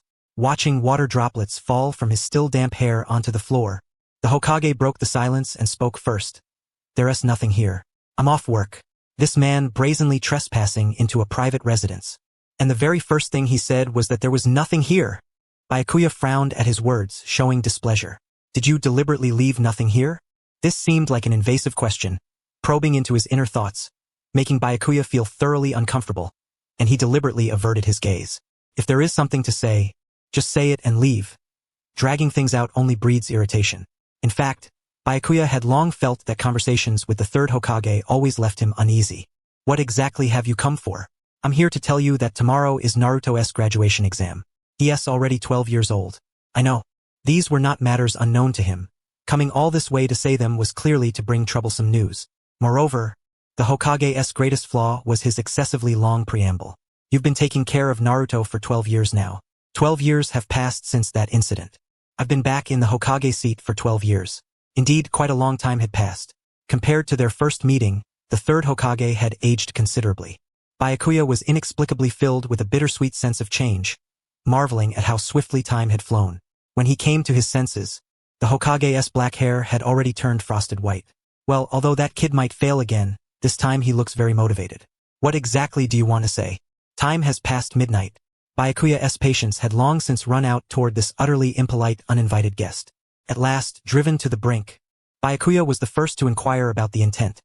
But the Hokage merely smiled kindly and spoke slowly. Would you like to leave the Umbu and become Naruto's team leader Jonin? I refuse. What's the reason? The reason is already decided. But no matter what, I cannot allow Naruto to become the murderer of his team leader Jonin. Such a reason was one Byakuya could not voice, leaving him mired in hesitation. Seeing Byakuya thus, the Hokage slowly took a step toward the empty storage locker. I used to have the same habit. The Hokage reached out to brush the dustless surface of the locker, his gaze growing distant as he turned to look at him. I don't want to wait until I'm dead for someone else to sort through my belongings. Under the third Hokage's gaze, the empty room felt especially desolate. His words were not entirely accurate, but they almost perfectly captured Byakuya's thoughts. The reason he deliberately left nothing here was simply that he did not want to become attached to this place, or perhaps after his death. No one would come to sort his belongings anyway, so he chose not to leave any trouble behind. Byakuya felt as if the thoughts he hid deep within his heart had been seen through by the Hokage, making him increasingly uneasy. The third Hokage was always like this, occasionally unearthing facts that Byakuya himself deliberately avoided and did not wish to confront, forcing him to face reality. Whether right or wrong, conversations with the third Hokage always made Byakuya feel tormented. Habits can be corrected, and thoughts can be changed. One day, your storage locker will surely be filled with things, just like mine. It won't change. Byakuya intended to speak this with absolute certainty, but his voice uncontrollably trembled slightly. It was strange. He was utterly sure in his heart, certain that he was destined to die. No matter how much the Hokage cared for him, the fate long since sealed would never change. Though it should be so, a strange question suddenly surfaced in Byakuya's heart. This question had arisen once before. Is this path truly the right one? Betraying everyone, willingly becoming the villain, bearing all the pain alone and persevering until the end, only to ultimately perish at Naruto's hands. Was that truly the right choice? Even if given the chance to start over, could he really live as he once did? Could he forget everything, begin anew, pretend as if nothing had ever happened, and continue onward? The Hokage's words were like a sharp thorn, piercing the part of himself that had long evaded these questions and deliberately turned a blind eye. In the end, it all depended on oneself. Would one be filled up, or remain perpetually empty? I've kept you too long. Please think carefully about the proposal I just made. I'm truly sorry to disturb you so late. I shall take my leave now. Watching the Hokage's figure as he calmly opened the gate and departed, despite the turmoil churning within his heart, Byakuya irritably ran his fingers through his hair. No matter how much he dwelled on these pointless thoughts, nothing would change at all. Such thoughts were utterly superfluous. At this point, even if he faced these questions head-on, the outcome would not alter in the slightest, because he had gone too far already, and besides, the original storyline was about to commence. Tomorrow, Naruto would become a ninja, and all the tales would begin to unfold. Meanwhile, I would die at Naruto's hands. This was the ending Byakuya had chosen for himself. The Jinchuriki had stolen the scroll of seals. This was trouble. The tragedy of the Nine Tails incident might very well repeat itself. This was undeniably a matter of grave concern. Though the Jinchuriki was usually fond of mischief, this time he had gone too far. The village was in an uproar late at night, voices rising in a clamorous chorus. Although everyone was accustomed to the constant trouble caused by the Jinchuriki, this incident was far too perilous to be dismissed with a laugh. What shall we do, squad leader? Should we disperse and search for the Jinchuriki? A team member cautiously approached Byakuya, furtively gauging his expression. Unlike usual, Byakuya merely stood motionless, gazing toward the western forest. Today, he seemed especially gloomy, and it would require considerable courage to speak to him. It's not the Jinchuriki. Huh? Surprise registered on everyone's faces. The team member who had approached first instinctively stepped back upon meeting Byakuya's gaze. He is Naruto Uzumaki. He is Naruto Uzumaki. Having uttered those words, Byakuya's eyes returned to the western forest. Seeing Byakuya in this state, everyone fell silent, staring at him dumbfounded. They exchanged glances, unsure how to respond. The only things certain were the squad leader's poor mood and that dawn was fast approaching. Everyone remained fixated on Byakuya's face as he continued to stare westward into the forest, caught in a dilemma. Just then, in the distance at the horizon, the sun finally began to rise. Operation complete. Huh? Watching the sunrise, Byakuya turned and declared the operation concluded. What does that mean? The village was filled with ninjas still searching for Naruto, all wearing puzzled expressions as they looked at the squad leader. Yet, he remained as aloof as ever, offering no explanation and vanishing from the spot. Again with this? Well, if the squad leader says it's over, then it's over, I guess. How should we know? I'll go check the situation. Seeing everyone at a loss, Yukihana stepped forward, volunteering to visit the Hokage's office. On her way to the Hokage's office, Yukihana encountered the other search teams returning. Could it really be over? Filled with doubt, she arrived at the office and immediately spotted the Hokage standing on the rooftop. Hastily, she approached. Hokage-sama, it's been a long time since I've seen the sunrise. Don't you think it's beautiful?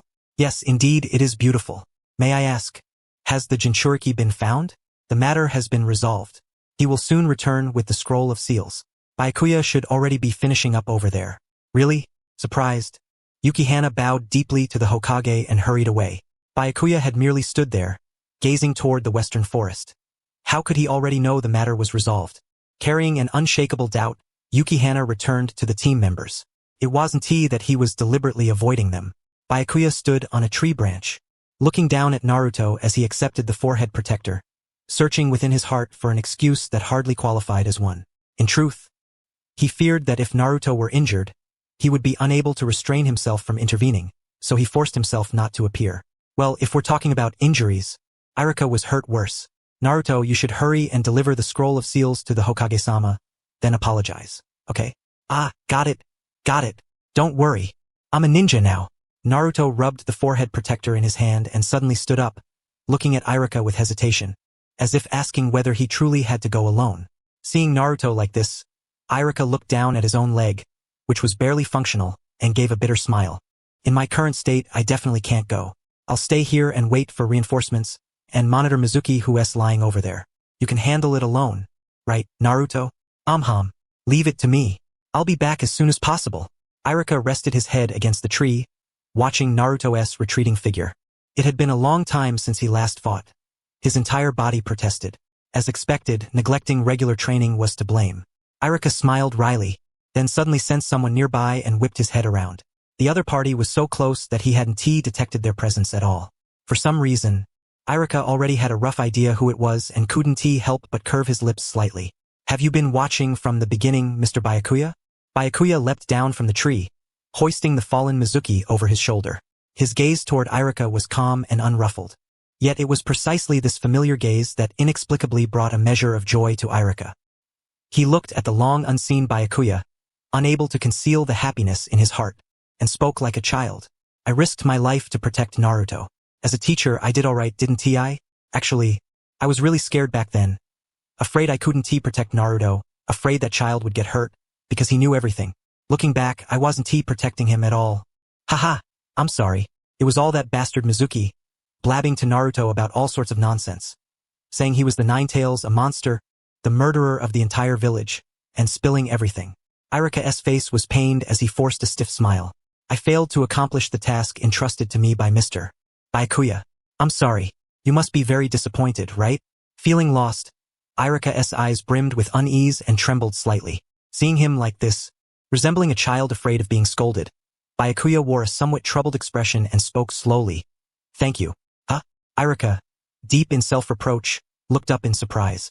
Those eyes of Byakuya's, gazing at him, were ones Iruka had never truly studied before. Now that he thought about it, it seemed they had never truly met each other's gaze. Iruka suddenly felt dazed. That person who always looked elsewhere now had only him in his eyes. This realization left Iruka utterly stunned. Thank you for protecting Naruto. Have I really been of any assistance? Is it truly necessary to pose such a question with a quivering voice? Byakuya once again wore a troubled expression. He was by no means a person of great significance, hardly deserving of such fervent desire from the other party to be of help. Iruka evidently harbored some profound misunderstanding about him. With a sense of helplessness, Byakuya could only nod slightly. Yes, I'm sorry, I didn't mean to cry. Iruka clumsily wiped the corners of his eyes with his sleeve. His eyes reddened, yet a smile still broke through. That's wonderful, Mr. Byakuya hasn't lost faith in me.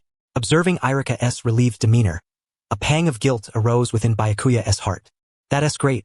I finally managed to be of help to you. Let us hurry to the hospital. Byakuya awkwardly averted Iruka's gaze, turning his head aside, and summoned a clone to carry Iruka on his back. No, there's no need for that. Enough talk.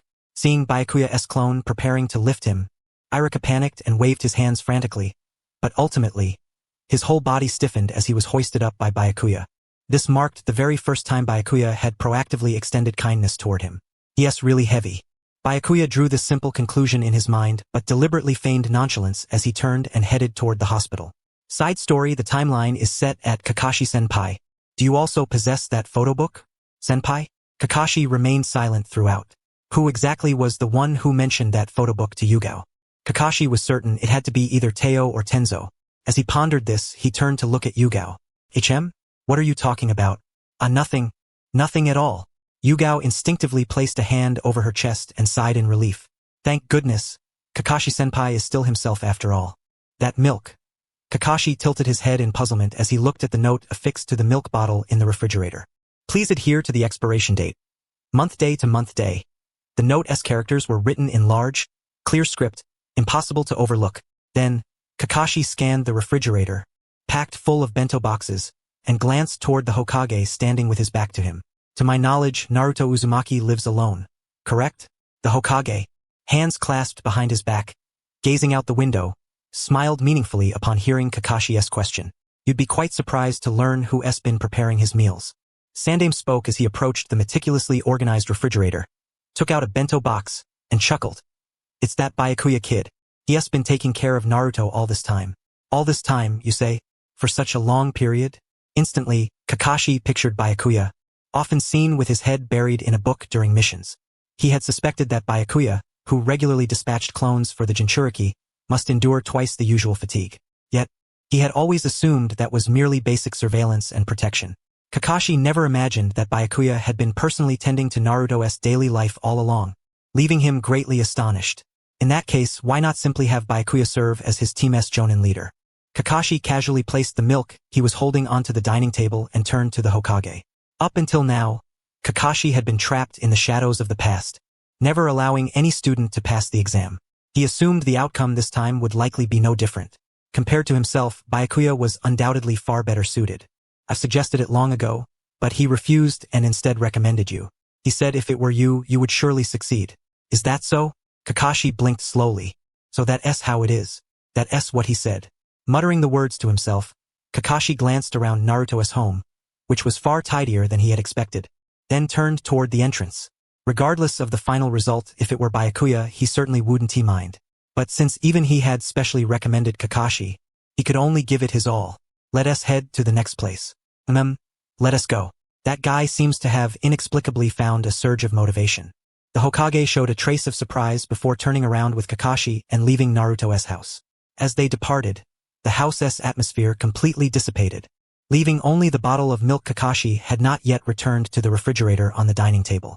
Did you deliberately choose the day I was instructing the genin to come and mock me, Tenzo? Before the enormous memorial monument deep within the forest, Kakashi's gaze never left the stone as he murmured softly into the void. When did you find out? Tenzo emerged from behind a tree, a sheepish smile on his face. As expected, that clumsy invisibility technique was no match for Kakashi-senpai's eyes. Mock you? How could I? Honestly, it's been so long, and you still haven't changed a bit, senpai. Tenzo scratched his head and said, You came at a bad time. I'm very busy today. Sorry, I don't have time to waste with you. Isn't your time with the genin long over? I just came to give you some encouragement and to say hello. Kakashi turned and strode past Tenzo expressionlessly. Watching Kakashi walk away without a word, Tenzo couldn't help but laugh. Still hasn't he changed a bit? Whether as team leader or Kakashi-senpai, the team leader had assumed command of the Hokage's direct Umbu unit. Now, not only did he answer to the Hokage's orders, but the entire Umbu also had to obey his directives. He had obtained official command authority. He must be very reluctant. That guy hates this kind of thing the most. Aha, you are absolutely right. The team leader always said he didn't want the position. It was forced upon him by the Hokage. Byakuya was no longer merely a team leader but had become the captain of the entire Umbu organization. In some respects, he now wielded power and influence comparable to Danzo. Kakashi could not help but regard Byakuya with newfound respect. Whether he liked it or not, Byakuya had steadily ascended to a position nearly unattainable by others. No matter how unwilling, given his character, he would surely accomplish his duties silently and effectively. It seemed the team leader and senpai truly understood each other well. The team leader always invoked Kakashi's name, while Kakashi was accustomed to starting sentences with "if it were Byakuya." Perhaps it was because they had partnered in the same team for so long. Tenzo thought this as he recalled the many subtle similarities between them. "No, I know nothing about that guy," Kakashi said, turning to look at Tenzo. "I have never understood him. What he thinks, what he desires, I can never guess. Even the fact that he has been caring for Naruto was something I only learned recently. Perhaps, when I was unaware, he had done even more things I am oblivious to. Even so, among all the team members, you are the one who understands the team leader best. I must be going now. Until next time." A considerable amount of time had passed. Kakashi thought it was truly time to set off and took a step forward. Tenzo did not attempt to detain him. Until next time, the senpai who once only saw the past and present had actually said until next time. He truly had changed after all. When then would our team leader change? Tenzo recalled that ever-expressionless Byakuya, who was always flipping through the ninjutsu scrolls without a hint of emotion, and he couldn't help but let out a bitter chuckle.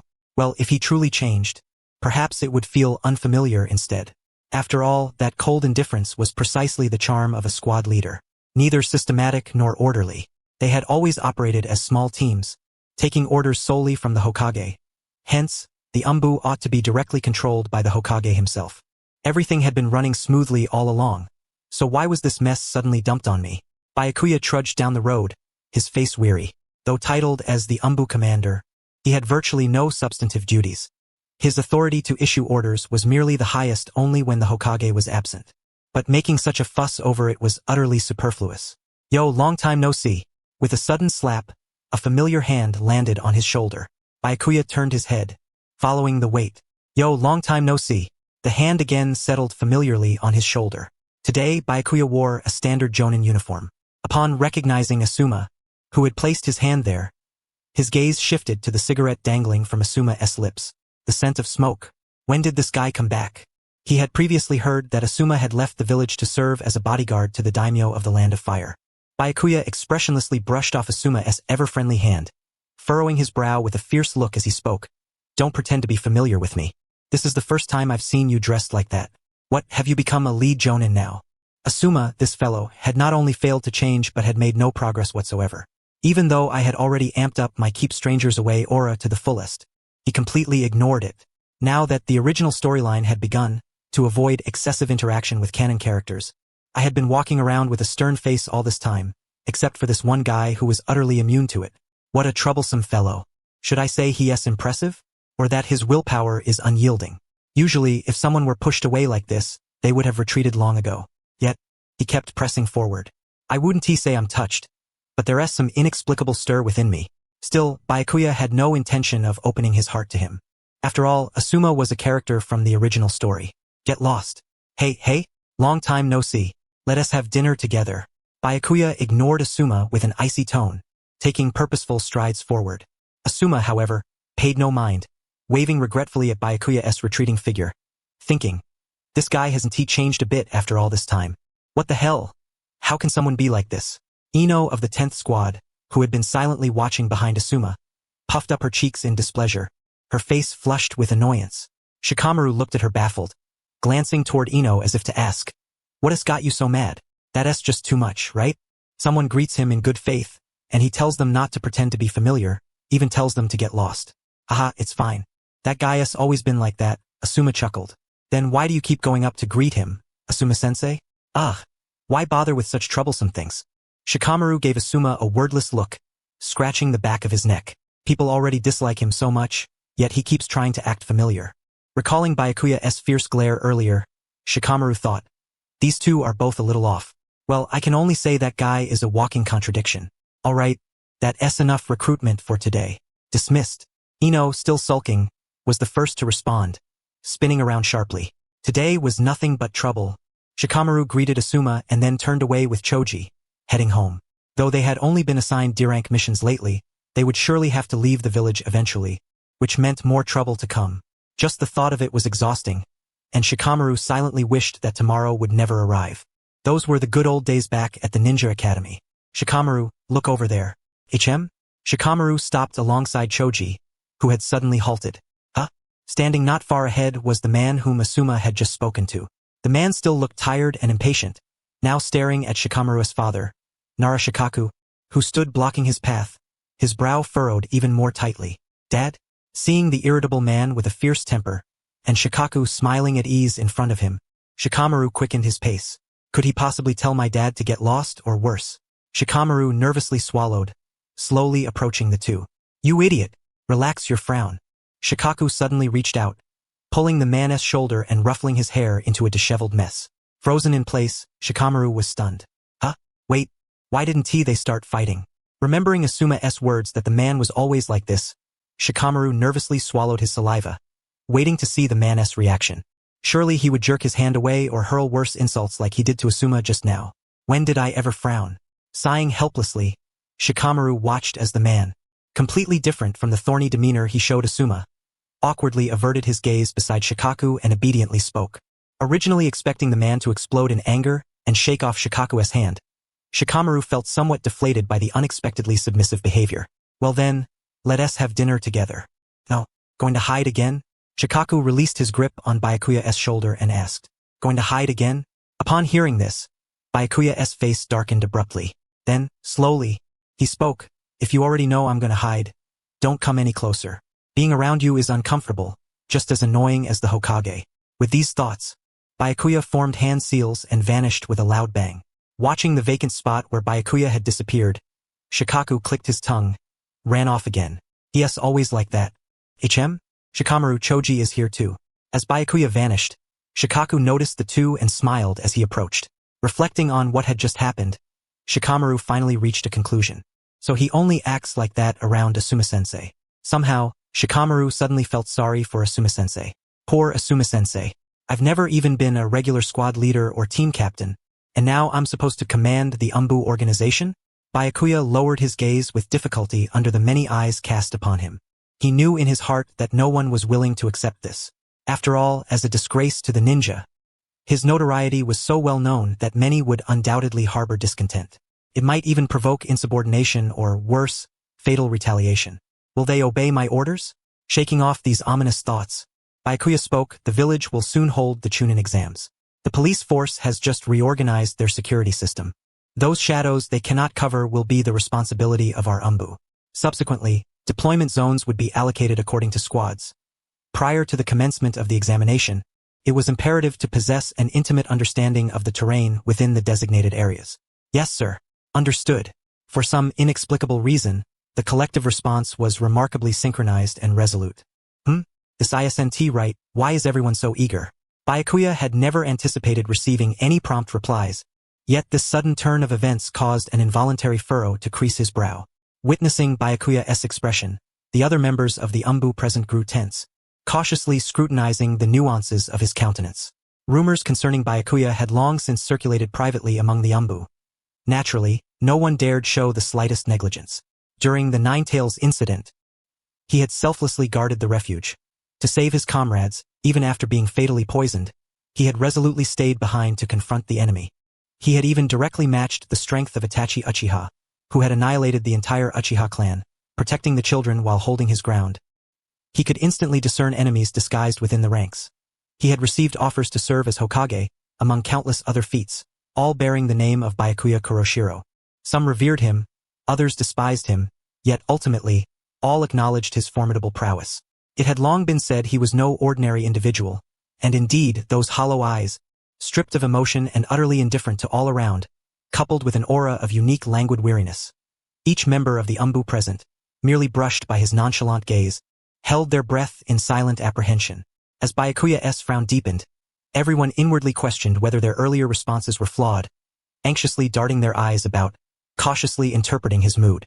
Why hadn't he dismissed them yet? Everyone remained silently standing, showing no intent to depart.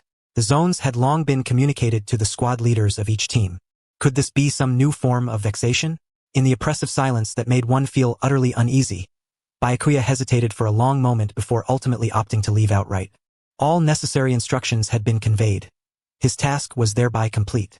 Byakuya vanished without a sound, and only then did the others breathe a collective sigh of relief, erupting into discussions about the suffocating pressure that had just enveloped them. Hey Teo, was the captain angry just now? No, not at all. He's actually in a pretty good mood today. Ah, that's what you call good mood? The squad leaders of the other teams, uneasy at Byakuya's abrupt departure, approached Teo, the source of the rumors, to inquire. Upon hearing his words, confusion spread across their faces. Haha, he's always like that, always has been. Tenzu stepped between them, as usual smoothing things over. The captainess, just that kind of person. Everyone, don't take it to heart. Reassured by Tenzu's words, the other Umbu relaxed and gathered to discuss, affirming that the captain's reputation was well-deserved. Observing the reactions of the other Umbu, the members of the first squad smiled knowingly. They were already anticipating the astonished expressions these individuals would display upon witnessing the captain's hidden facets. Teacher Kakashi. Teacher Kakashi. What is it? Naruto, covered in mud from uprooting weeds, hurried over to Kakashi's side and whispered, "Do you know someone named Byakuya?" Kakashi hesitated, a troubled expression crossing his face. He had heard that Byakuya had been looking after Naruto recently, so hearing this question directly from Naruto was inherently strange. If he said he knew him, he wouldn't know what questions Naruto might ask next, nor how much he should reveal. After a long pause, Kakashi, still looking perplexed, said nothing. Naruto, convinced Kakashi must know him, eagerly exclaimed, "Where can I meet that uncle? You want to meet Byakuya? Oh, it's just that simple." Kakashi pondered briefly. Countless places where one might encounter Byakuya flashed through his mind, yet none certain. Upon reflection, Kakashi himself had no idea where Byakuya might be. After all, Byakuya belonged to the Umbu, and his whereabouts were inherently untraceable. This was the truthful answer. It's hard to say. He's on missions most of the time. Meeting him isn't easy. I have something I want to show him.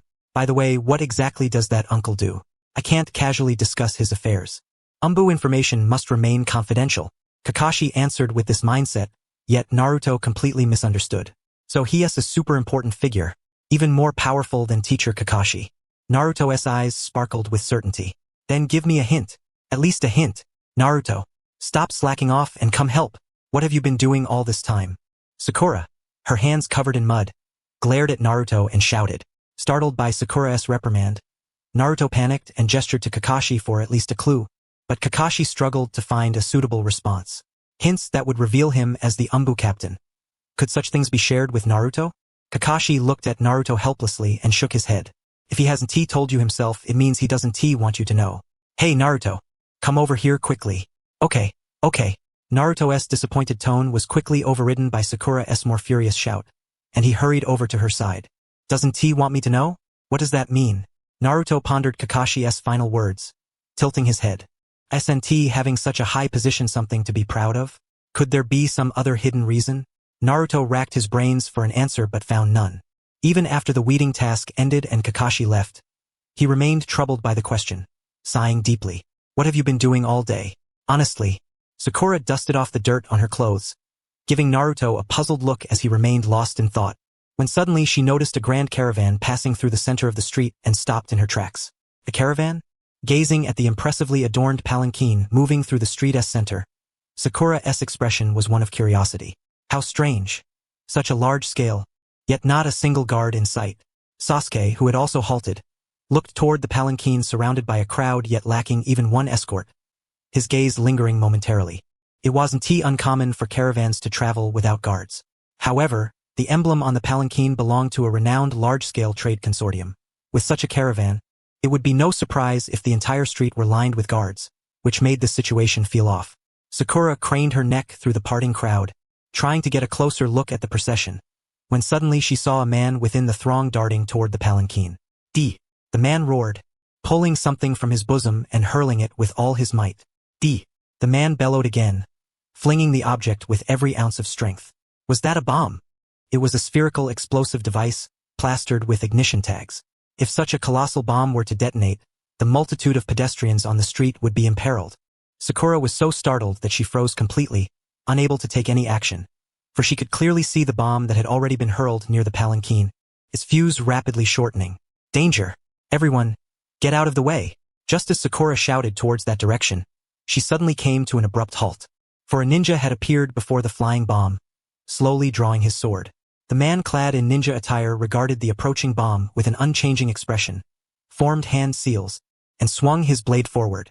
The space before the sword's edge warped instantaneously, and the bomb seemed to be sucked in, vanishing without a trace. Not a single sound of explosion echoed in the vicinity. What is happening? What was that? The sudden turn of events caused those nearby to retreat in alarm, while the ninja who had dispelled the bomb swiftly advanced toward the man who had thrown it, brandishing his sword. Damn it! Could you be? The man appeared to recognize the ninja, drawing a shuriken and throwing it, but the sword sliced through the shuriken's defense unimpeded. Spinning around, the ninja struck the man's head fiercely with the back of the blade. Ugh! The man emitted a short, muffled groan as he collapsed rigidly to the ground, and the situation was instantly subdued. Those around were initially stunned, faces filled with astonishment. Then one after another burst into exclamations and cheers. Amazing! Truly a ninja-esque prowess. Incredible! So cool! Facing the jubilant villagers' cheers, the man remained expressionless, hoisting the fallen man onto his shoulder and heading toward the palanquin. At that moment, the window of the palanquin slid open, and the caravan's proprietor leaned out. What's happening?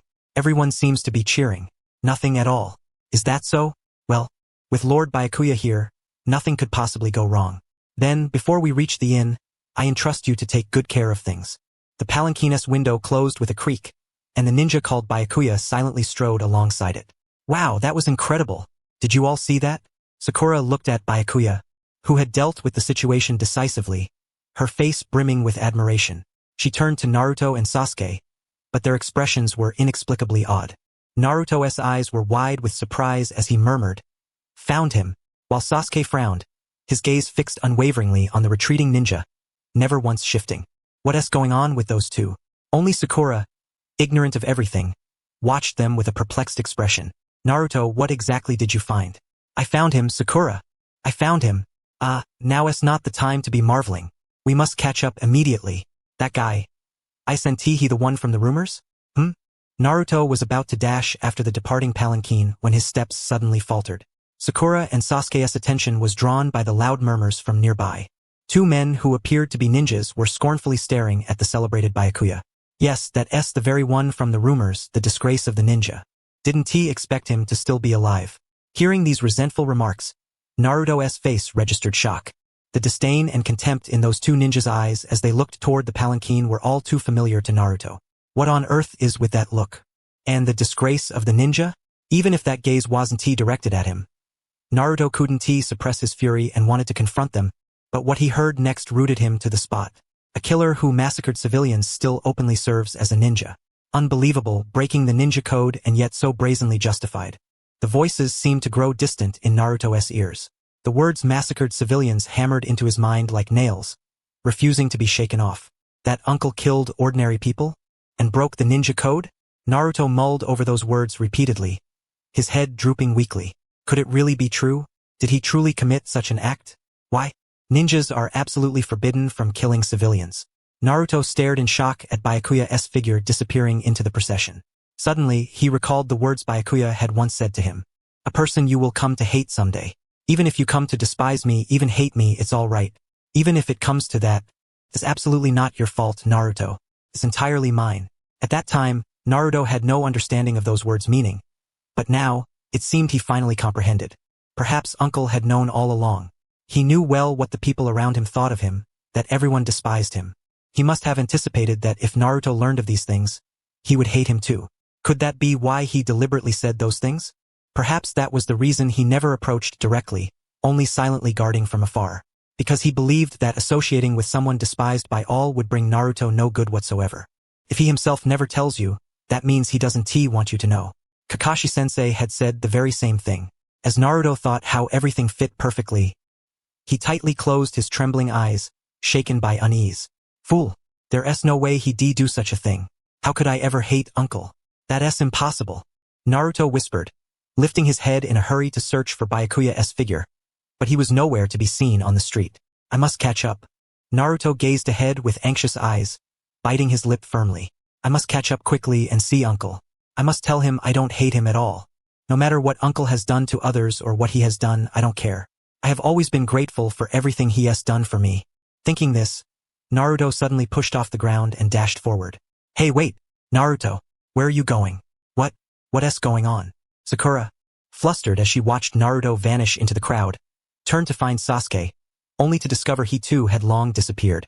Even Sasuke, what the heck? Where on earth did you two run off to? Sakura looked at the lone self left behind, utterly speechless. You actually left me all alone. Where did you two go? Byakuya never liked sudden missions. This time's task was to rescue a merchant caravan that had been ambushed and abducted by mountain bandits, and he had heard that the caravan's guards had been wiped out entirely. He stood in place, idly pondering whether the bandits were truly that formidable, when the Hokage suddenly called his name. Byakuya, come with me. Huh? Me? Byakuya wore an expression of impatience, wondering why he had been singled out, but the Hokage, with a kindly smile, spoke calmly. Aren't you the fastest? Because he could arrive in the shortest time. The Hokage's simple and blunt reasoning left Byakuya somewhat speechless, but since it was an order, he had no choice but to obey and set out. Byakuya departed the village unwillingly. Since the guards had been entirely annihilated, the bandits' strength must be considerable, and he was prepared for battle at any moment. Upon arriving at the scene, it became immediately apparent that no grand battle was necessary, let alone any large-scale confrontation. The group was merely numerous in quantity, hardly constituting a formidable band of mountain bandits. In a matter of moments, Byakuya swiftly and efficiently subdued the foes, rescuing the caravan. He assumed the matter was settled, only for the caravan's proprietor to suddenly grasp his hands, earnestly imploring, "Please, you must escort us to the inn in the village." Byakuya remained silent. Having just saved them, now they were overreaching, were they? As expected of a wealthy caravan owner, this eagerness to take advantage was truly irksome. Yet, these people had been rescued with great effort, and if anything were to befall them again due to lack of protection, the responsibility would ultimately fall upon Konoha. Thus, Byakuya unexpectedly found himself the sole guardian of this extensive caravan. What a nuisance! This marked Byakuya's inaugural public mission. Moreover, the caravan's palanquin was exceptionally conspicuous. Entering the village would surely draw the gaze of every onlooker. A troubled expression crossed Byakuya's face as he gazed toward the village drawing ever nearer. Indeed, the streets bustled with people, who parted to let the palanquin pass, frequently casting glances their way. How vexing! Unconsciously, Byakuya lowered his head, fixating on the ground as he strode forward. He had hoped to blend quietly into the caravan and complete the journey without incident. But suddenly, a bomb was hurled toward them. Damn it! If it exploded, everything within a 10-meter radius would be blown away. Since he was on guard duty, Byakuya swiftly drew his blade and employed a time-space ninjutsu, causing the bomb to vanish instantly.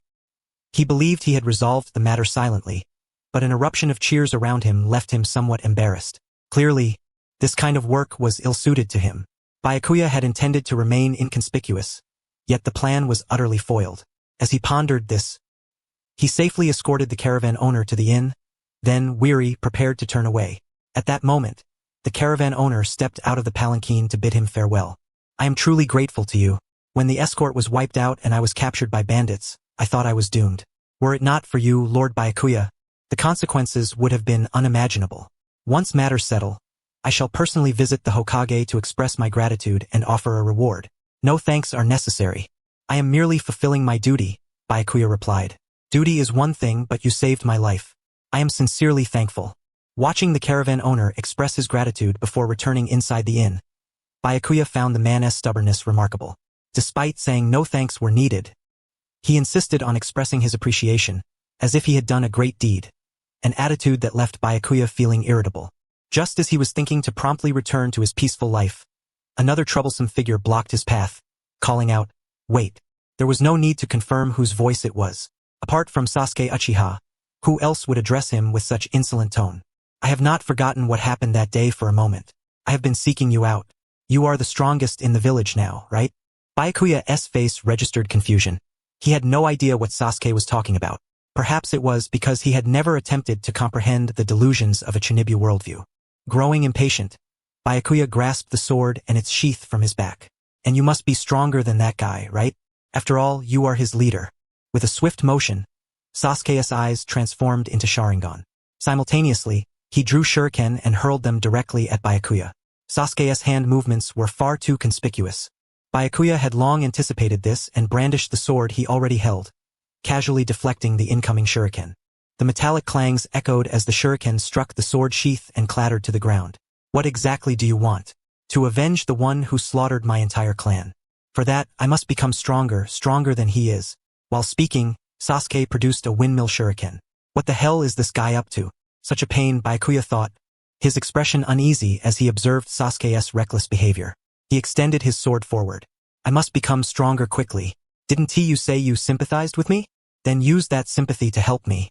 As Sasuke finished speaking, he forcefully threw the windmill shuriken at Byakuya. Yet, before the weapon could touch the tip of Byakuya's outstretched sword, it vanished into thin air, only to reappear the next moment, hurtling back fiercely toward Sasuke. Completely unprepared for the shuriken to reverse course, Sasuke stood rooted, eyes wide with shock. The windmill shuriken grazed his cheek, carving a long wound before embedding itself violently into a tree trunk behind him. You really are strong.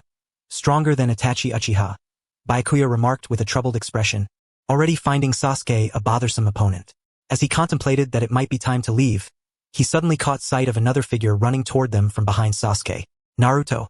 Byakuya's eyes widened slightly in surprise as he watched Naruto approaching, panting heavily. He had not intended to meet Naruto so soon. Byakuya's original plan was to appear only when villains of Orochimaru or Akatsuki's caliber emerged.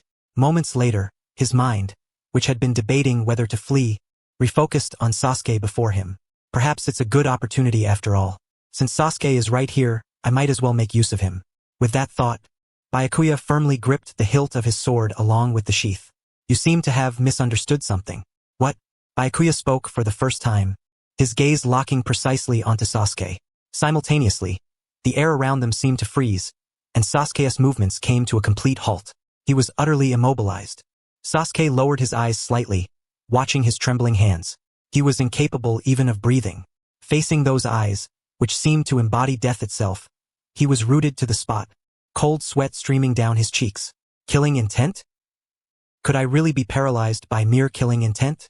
Sasuke felt every nerve in his body sharpened, focused solely on the sensation of cold sweat sliding down his chin. Before he could even blink, Byakuya's figure materialized instantly before him.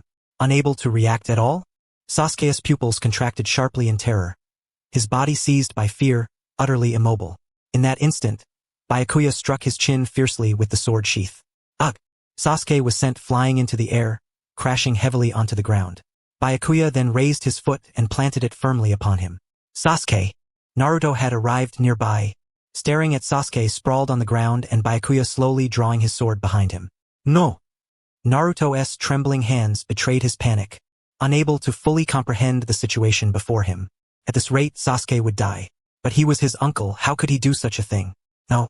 Even Naruto himself was uncertain. The man accused of massacring civilians might not be the person Naruto knew at all. There was no room for hesitation. Action was imperative. Naruto gritted his teeth, drawing a shuriken from his pouch. But his hand trembled, causing the weapon to slip and fall to the ground. Damn it!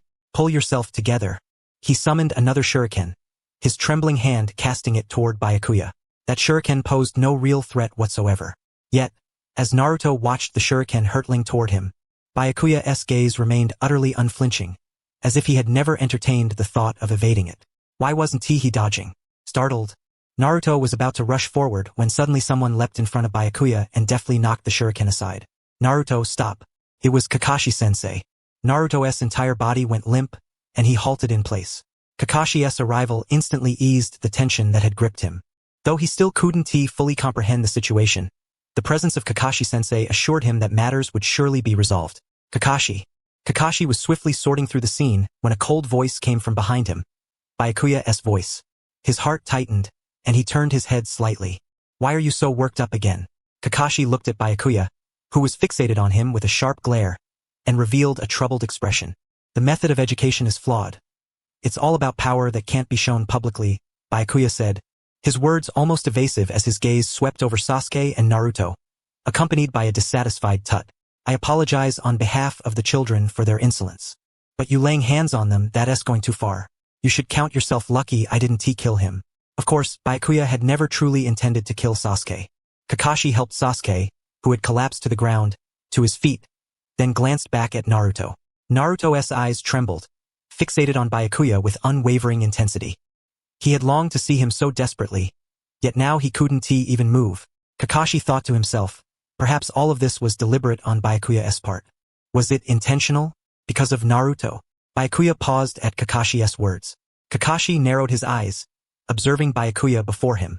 This man erected barbs against anyone who drew near, as if convinced that anyone close to him would meet a grim fate. Perhaps he was deliberately using Sasuke to push Naruto away. But why? Was it guilt over past events? Or was it a choice made for Naruto's own good? Did he believe associating with someone who dwelled forever in darkness would bring nothing but harm to Naruto? Mind your own business. Fine, suit yourself. Byakuya's reaction only solidified Kakashi's suspicions further. Shaking his head, Kakashi tried to smooth things over. Byakuya shot Kakashi a displeased glance before abruptly turning away. Wait, don't go. I haven't finished. Supported by Kakashi, Sasuke shouted at Byakuya's retreating back. But Byakuya paid no heed and vanished in an instant. Kakashi looked on with a headache, glancing at the gritting teeth Sasuke and the anguished Naruto before he let out a deep sigh. Do I have to clean up this mess again? Don't trouble him anymore, Sasuke. Kakashi sighed and gently patted Sasuke's back, who was being carried over his shoulder. Honestly, whether here or there, it's all just a bunch of troublemakers. Alright, put me down. That's not happening. I'm obliged to take you to the hospital. It's not that serious. Let me down already. Kakashi restrained Sasuke's struggles on his shoulder and lowered his gaze to Naruto. It seems the shock has left him completely stunned. Perhaps Byakuya had done this on purpose. With that thought, Kakashi deliberately spoke in a calm voice. Naruto, you'd better stay away from him. I don't understand. I've been searching for my uncle for so long, but the uncle I know, he's not like that at all. I just want to find the uncle who would hold an umbrella for me, gently pat my head. I just want to tell him that I've become a ninja, that I will grow and become stronger, strong enough for everyone to acknowledge me. But it's so strange. Is the uncle I know really him? Naruto was unable to find an answer, his face bewildered as he looked at Kakashi. What a headache. Seeing Naruto's expression, as if seeking answers, Kakashi wore a troubled look. There's not much I can tell you. But that guy has his own hardships. He just can't bring himself to say them. What kind of person is that uncle, really? For some reason, it seemed everyone who knew Byakuya had asked this question. Used to hearing it, Kakashi smiled faintly and replied. He is someone who says one thing but means another, not straightforward. But he is a good man. That's why he has always been protecting you. Suddenly, Naruto recalled a fact he had once forgotten. Throughout this long stretch of time, someone had been silently watching over him, caring for him. Kakashi's words brought that forgotten truth back to Naruto's mind. Clenching his fists, he straightened his previously slumped shoulders, regaining his resolve as he said to Kakashi. I know. Kakashi-sensei and the others all told me not to see him again, but I still want to see my uncle. Even if he has changed, he is still my uncle. That's not acceptable. Like I said, you'd better stay away from him. So why? Why exactly? Naruto tilted his head in confusion. Everyone refused to give him an answer, only telling him to stay away, not to seek the truth. Unable to obtain the answers he craved, Naruto felt a suffocating weight in his heart. What secret is my uncle hiding? You'll find out eventually, just not now. Enough for today. Sasuke, Naruto, both of you are punished. Tomorrow's mission, Sakura will rest, so it's just the two of you. TCH. Huh. That is not fair. Of course. It's my decision as the lead jonin. Now dismissed. I'm already past quitting time. Kakashi set Sasuke down from his shoulder, smiled, then vanished in a flash. What? Didn't you say you'd take Sasuke to the hospital? Naruto shot a helpless glance at Sasuke, who had been put down by Kakashi, mumbling awkwardly. He had to ask Sasuke how he knew the uncle. Naruto's eyes darted around nervously, sneaking glances at Sasuke, rubbing his jaw, bruised from Byakuya's strike. Sasuke suddenly turned his head, first looking at the hesitant Naruto before speaking. How much do you know about that man? You're the one. How do you know Uncle Byakuya? I was going to ask you first. Naruto tried to hide his flustered expression, watching Sasuke warily as he muttered Byakuya's name. Sasuke had nearly been killed by his uncle. What on earth had he done to provoke him? I've never seen my uncle look so terrifying. Humph. Even if I knew something, I wouldn't tell you. He probably did something reckless to deserve it. Naruto concluded and abruptly turned his head away, refusing to look at Sasuke. Watching Naruto's reaction, Sasuke shook his head in resignation. This guy really knows nothing. He must be utterly clueless. A complete waste of time. With that thought, Sasuke silently turned and walked away. What the heck? That guy. He was the one who started asking, and now he just leaves like that. Naruto Uzumaki was hopping on the deserted ground, venting his anger, then scratched his head awkwardly before taking his leave. If you care about them so much, then be a little gentler. Byakuya, who had been silently observing Sasuke Uchiha and Naruto's departure from his perch in the tree, suddenly turned his head to look at Kakashi Hatake standing behind him. That fellow inexplicably grated on his nerves. Just now, he had blocked Naruto's shuriken, And the things that irritated him were more than just one or two. He had always felt that Kakashi served no beneficial purpose in his life. I've never understood your thoughts, and now I cannot fathom them at all. Why do you deliberately keep your distance? Why do you want to know this? It is I who should be confused. Byakuya's brows furrowed slightly in an instant. Seeing the unmasked displeasure in Byakuya's eyes, Kakashi was momentarily at a loss for words, closing his mouth. Inwardly, he mused. It is precisely because of this that I cannot simply let go of this guy. He clearly pushes people away with all his might, refusing to let anyone remain close, yet he reveals such a pained expression. If you know nothing, then keep your mouth shut and stop meddling so obstructively. Faced with Byakuya's fiery interrogation, Kakashi finally spoke. Is it because of the refugee incident? Huh? Byakuya was stunned by Kakashi's abrupt and perplexing question, his face a picture of bewilderment. What on earth is this guy talking about? I have seen the confidential file about you. It includes the fact that you were acting under orders, the cursed seal of silence inscribed on your body, and the coercion you have endured, all detailed in that confidential document. You actually have seen that thing? It was laughable. Byakuya himself had never laid eyes on that confidential file, so he was shocked by how meticulously and thoroughly it was documented. Yet, a file of such a high classification had been perused by an ordinary jonin? He resolved in his heart that he would personally dispose of that document later, casting a look filled with perplexity toward Kakashi. But why bring this up now? Byakuya genuinely could not understand. If Naruto learns the truth, he will understand. Huh? Does that mean you intend to tell Naruto? Kakashi's words, almost threatening, came too suddenly. Byakuya's pupils trembled as he bit his lip tightly. No, what have I done to deserve this sudden threat?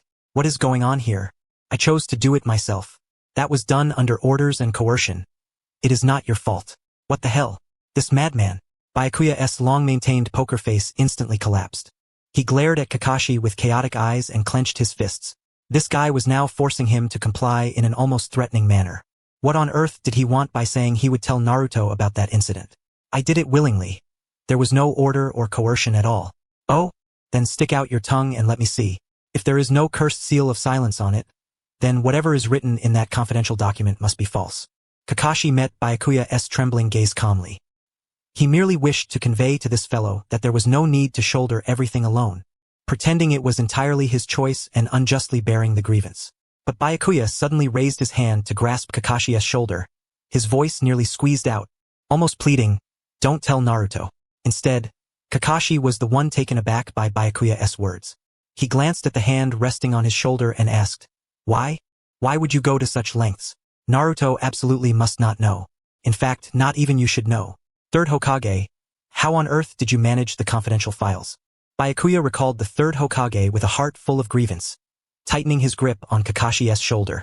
If Naruto found out, wouldn't he, the carefully crafted villain image, be completely shattered? How much effort did I put into maintaining this persona, only for it to be pierced by a single sentence? Absolutely not allowed. Understood. I never intended to tell anyone. Really? You truly won't say anything? Byakuya fixed Kakashi with a suspicious gaze, and withdrew his hand from Kakashi's shoulder. He had been about to press for confirmation, but when he looked up, he saw Kakashi gazing at him with an inexplicable, regretful expression. What does that look mean? Although he did not understand, he felt utterly uneasy and could not decipher Kakashi's true intentions. Byakuya awkwardly avoided Kakashi's gaze and turned aside. Since he promised not to say, he probably won't. Although Kakashi was not entirely trustworthy, he was not the type to gossip after making such a promise. Thinking so, Byakuya was about to step away, but Kakashi suddenly uttered a baffling sentence. "Don't worry, I will protect Naruto well. You are his Jonin team leader. Isn't protecting him your duty?" Byakuya found these words inexplicably strange and unrelated, so he turned his head to look at Kakashi. Could this guy know something? Perhaps about me making a deal with a demon? Byakuya scrutinized Kakashi with a doubtful gaze for a moment, then shook his head, convinced it was impossible. He had never revealed any clue about that matter. No one could possibly know. Then why? Why would Kakashi do this? Questions swirled incessantly in his mind, yet he lacked the courage to ask. After hesitating for a moment, Byakuya finally took his leave. So he cares about Naruto this much? Huh? Kakashi watched Byakuya's receding figure with a look of regret. Then he turned his head to gaze at the visage of Minato Namikaze, the fourth Hokage, carved into the Hokage rock. He had heard that Byakuya once received direct guidance from Master Minato. Is his deep affection for Naruto influenced by Master Minato? Kakashi pondered this and sighed softly. He had never imagined that Byakuya would plead with such urgency, begging him not to tell Naruto about this matter. He had never seen Byakuya display such an expression, which stirred a complex mix of emotions within him. Why would Byakuya go to such lengths to keep this hidden from Naruto? Although he could not bring himself to ask, for some reason, he felt he somewhat understood that fellow's feelings. Byakuya, you never took the Chunin exam, right? Faced with Minato's question, Byakuya, still panting, tilted his head. Training halfway through, and this man is talking about irrelevant things again? Wiping the sweat from his chin, Byakuya considered briefly, then looked at Minato and said, is it really necessary? Even though I have the strength, I'm still just a genin. Such a pity. Anyway, we're all going to die eventually. What meaning does it have? Byakuya adjusted his breathing while pondering inwardly. Besides, the Chunin exam qualification originally requires groups of 3. Finding 2 others willing to take the exam with him is even harder. I assent it? How about it? If you want to take it, I can help you get the qualification. No need. Is that so? Well, since you're also an Umbu squad leader, if you really don't want to, I won't force you, but perhaps you'll find that title useful someday. If it were in order, I would take the exam, Byakuya stated bluntly. Why does this person insist on acting only when commanded? Minato gave a helpless smile and shook his head. If you don't feel it's necessary, it's perfectly fine not to go. When you decide you want to take it, just let me know. It won't be too late then. If it's not something essential to fulfilling my duty, I won't strive for it. Then what do you believe your duty is? Faced with Minato's smiling question, Byakuya displayed a troubled expression. He had merely used a grandiose excuse to refuse earlier. Why did this person persist in pressing him? Although unsure of what answer Minato sought, Byakuya hesitated briefly before cautiously replying, is it to protect you, Lord Hokage? That's incorrect, wrong answer. It seemed clear this was not the response Minato desired. Byakuya glanced uneasily at Minato. Seeing Byakuya's demeanor, Minato found it somewhat endearing, reached out to ruffle his hair, and with those signature blue eyes gazing warmly, said with a smile, your duty is to protect the village. There's no need to specifically guard me. To protect the village. For Byakuya, this was an unbearably weighty subject. After all, was he truly worthy of such a responsibility? He looked up at Minato and nodded, albeit tentatively. After all, it was the Hokage himself who had entrusted him with the village's protection. He could hardly refuse. I understand. However, to protect the village, you don't actually need the rank of Chunin or Jonin. With your strength, Byakuya, you could become a Jonin without difficulty. Do I really possess that level? I'm not quite sure myself. You're overthinking it. With your abilities, becoming a Jonin is certainly within reach. Is that so? Am I truly at Jonin level? Jonin are ninjas like Shikaku, Hiruzen, and Danzo. I can really be compared to them? A flicker of excitement shimmered in Byakuya's eyes as he looked toward Minato. If he truly were Jonin caliber, then all the training he had endured thus far might not have been in vain after all. Kakashi is a Jonin as well, Minato added with a smile. The brief surge of enthusiasm instantly evaporated, plunging Byakuya's mood into the depths of despair. He had never expected to equate Shikaku, Hiruzen, Danzo, and Kakashi as being on the same level. With eyes chilled by sudden disillusionment, Byakuya stared straight at Minato. You should attend the Chunin exam this time. Haha, sorry Byakuya. I never imagined the third Hokage himself didn't know about this. The two sat side by side, teacups in hand, both turning their gazes toward Byakuya standing on the porch. Byakuya shot Minato a look filled with grievance before clearly stating his position to the third Hokage, Hiruzen Sarutobi. I think it's completely unnecessary. Do you plan to remain a genin forever, serving as an Umbu squad leader by the Hokage's side? Does that position absolutely require the Chunin rank? Such a troublesome matter. Byakuya's mind was solely focused on avoiding trouble. Holding an unyielding resolve, he engaged in a subtle psychological battle with the third Hokage. Look at how busy I am, training under Minato carrying out Umbu missions. Even if I had 2 bodies, it wouldn't be enough. And now you want me to take the Chunin exam? Even 3 bodies wouldn't suffice. I thought once I abdicated, you would have already taken the exam. His will is so strong, just wait a little longer. When Byakuya himself feels it's necessary, not only will he pass the Chunin exam, but he'll rise to Jonin in one go. Minato tried to mediate. Despite graduating early and leaving the ninja academy earlier than anyone else, he's the last to become a Chunin. How does that make sense? The third Hokage wore a look of frustration, as if lamenting a prodigy's lack of progress. What? You still haven't become a Chunin? Startled, Byakuya turned his gaze toward Asuma, who suddenly appeared from behind, winking and grinning mischievously. Why was this guy always lurking around the house? No matter where he went, Asuma was bound to be there. Byakuya, you're still a genin? Ha ha ha, I've been a chunin for a long time now. Watching Asuma boast without anyone asking, Byakuya's left eyebrow twitched involuntarily. Who asked you? I never even inquired. Kurenai is a chunin too. What does that have to do with me? Byakuya stared incredulously at Asuma, who covered his mouth to stifle laughter. Was this guy mocking him? What is so difficult about it? Then why don't you want to take the exam?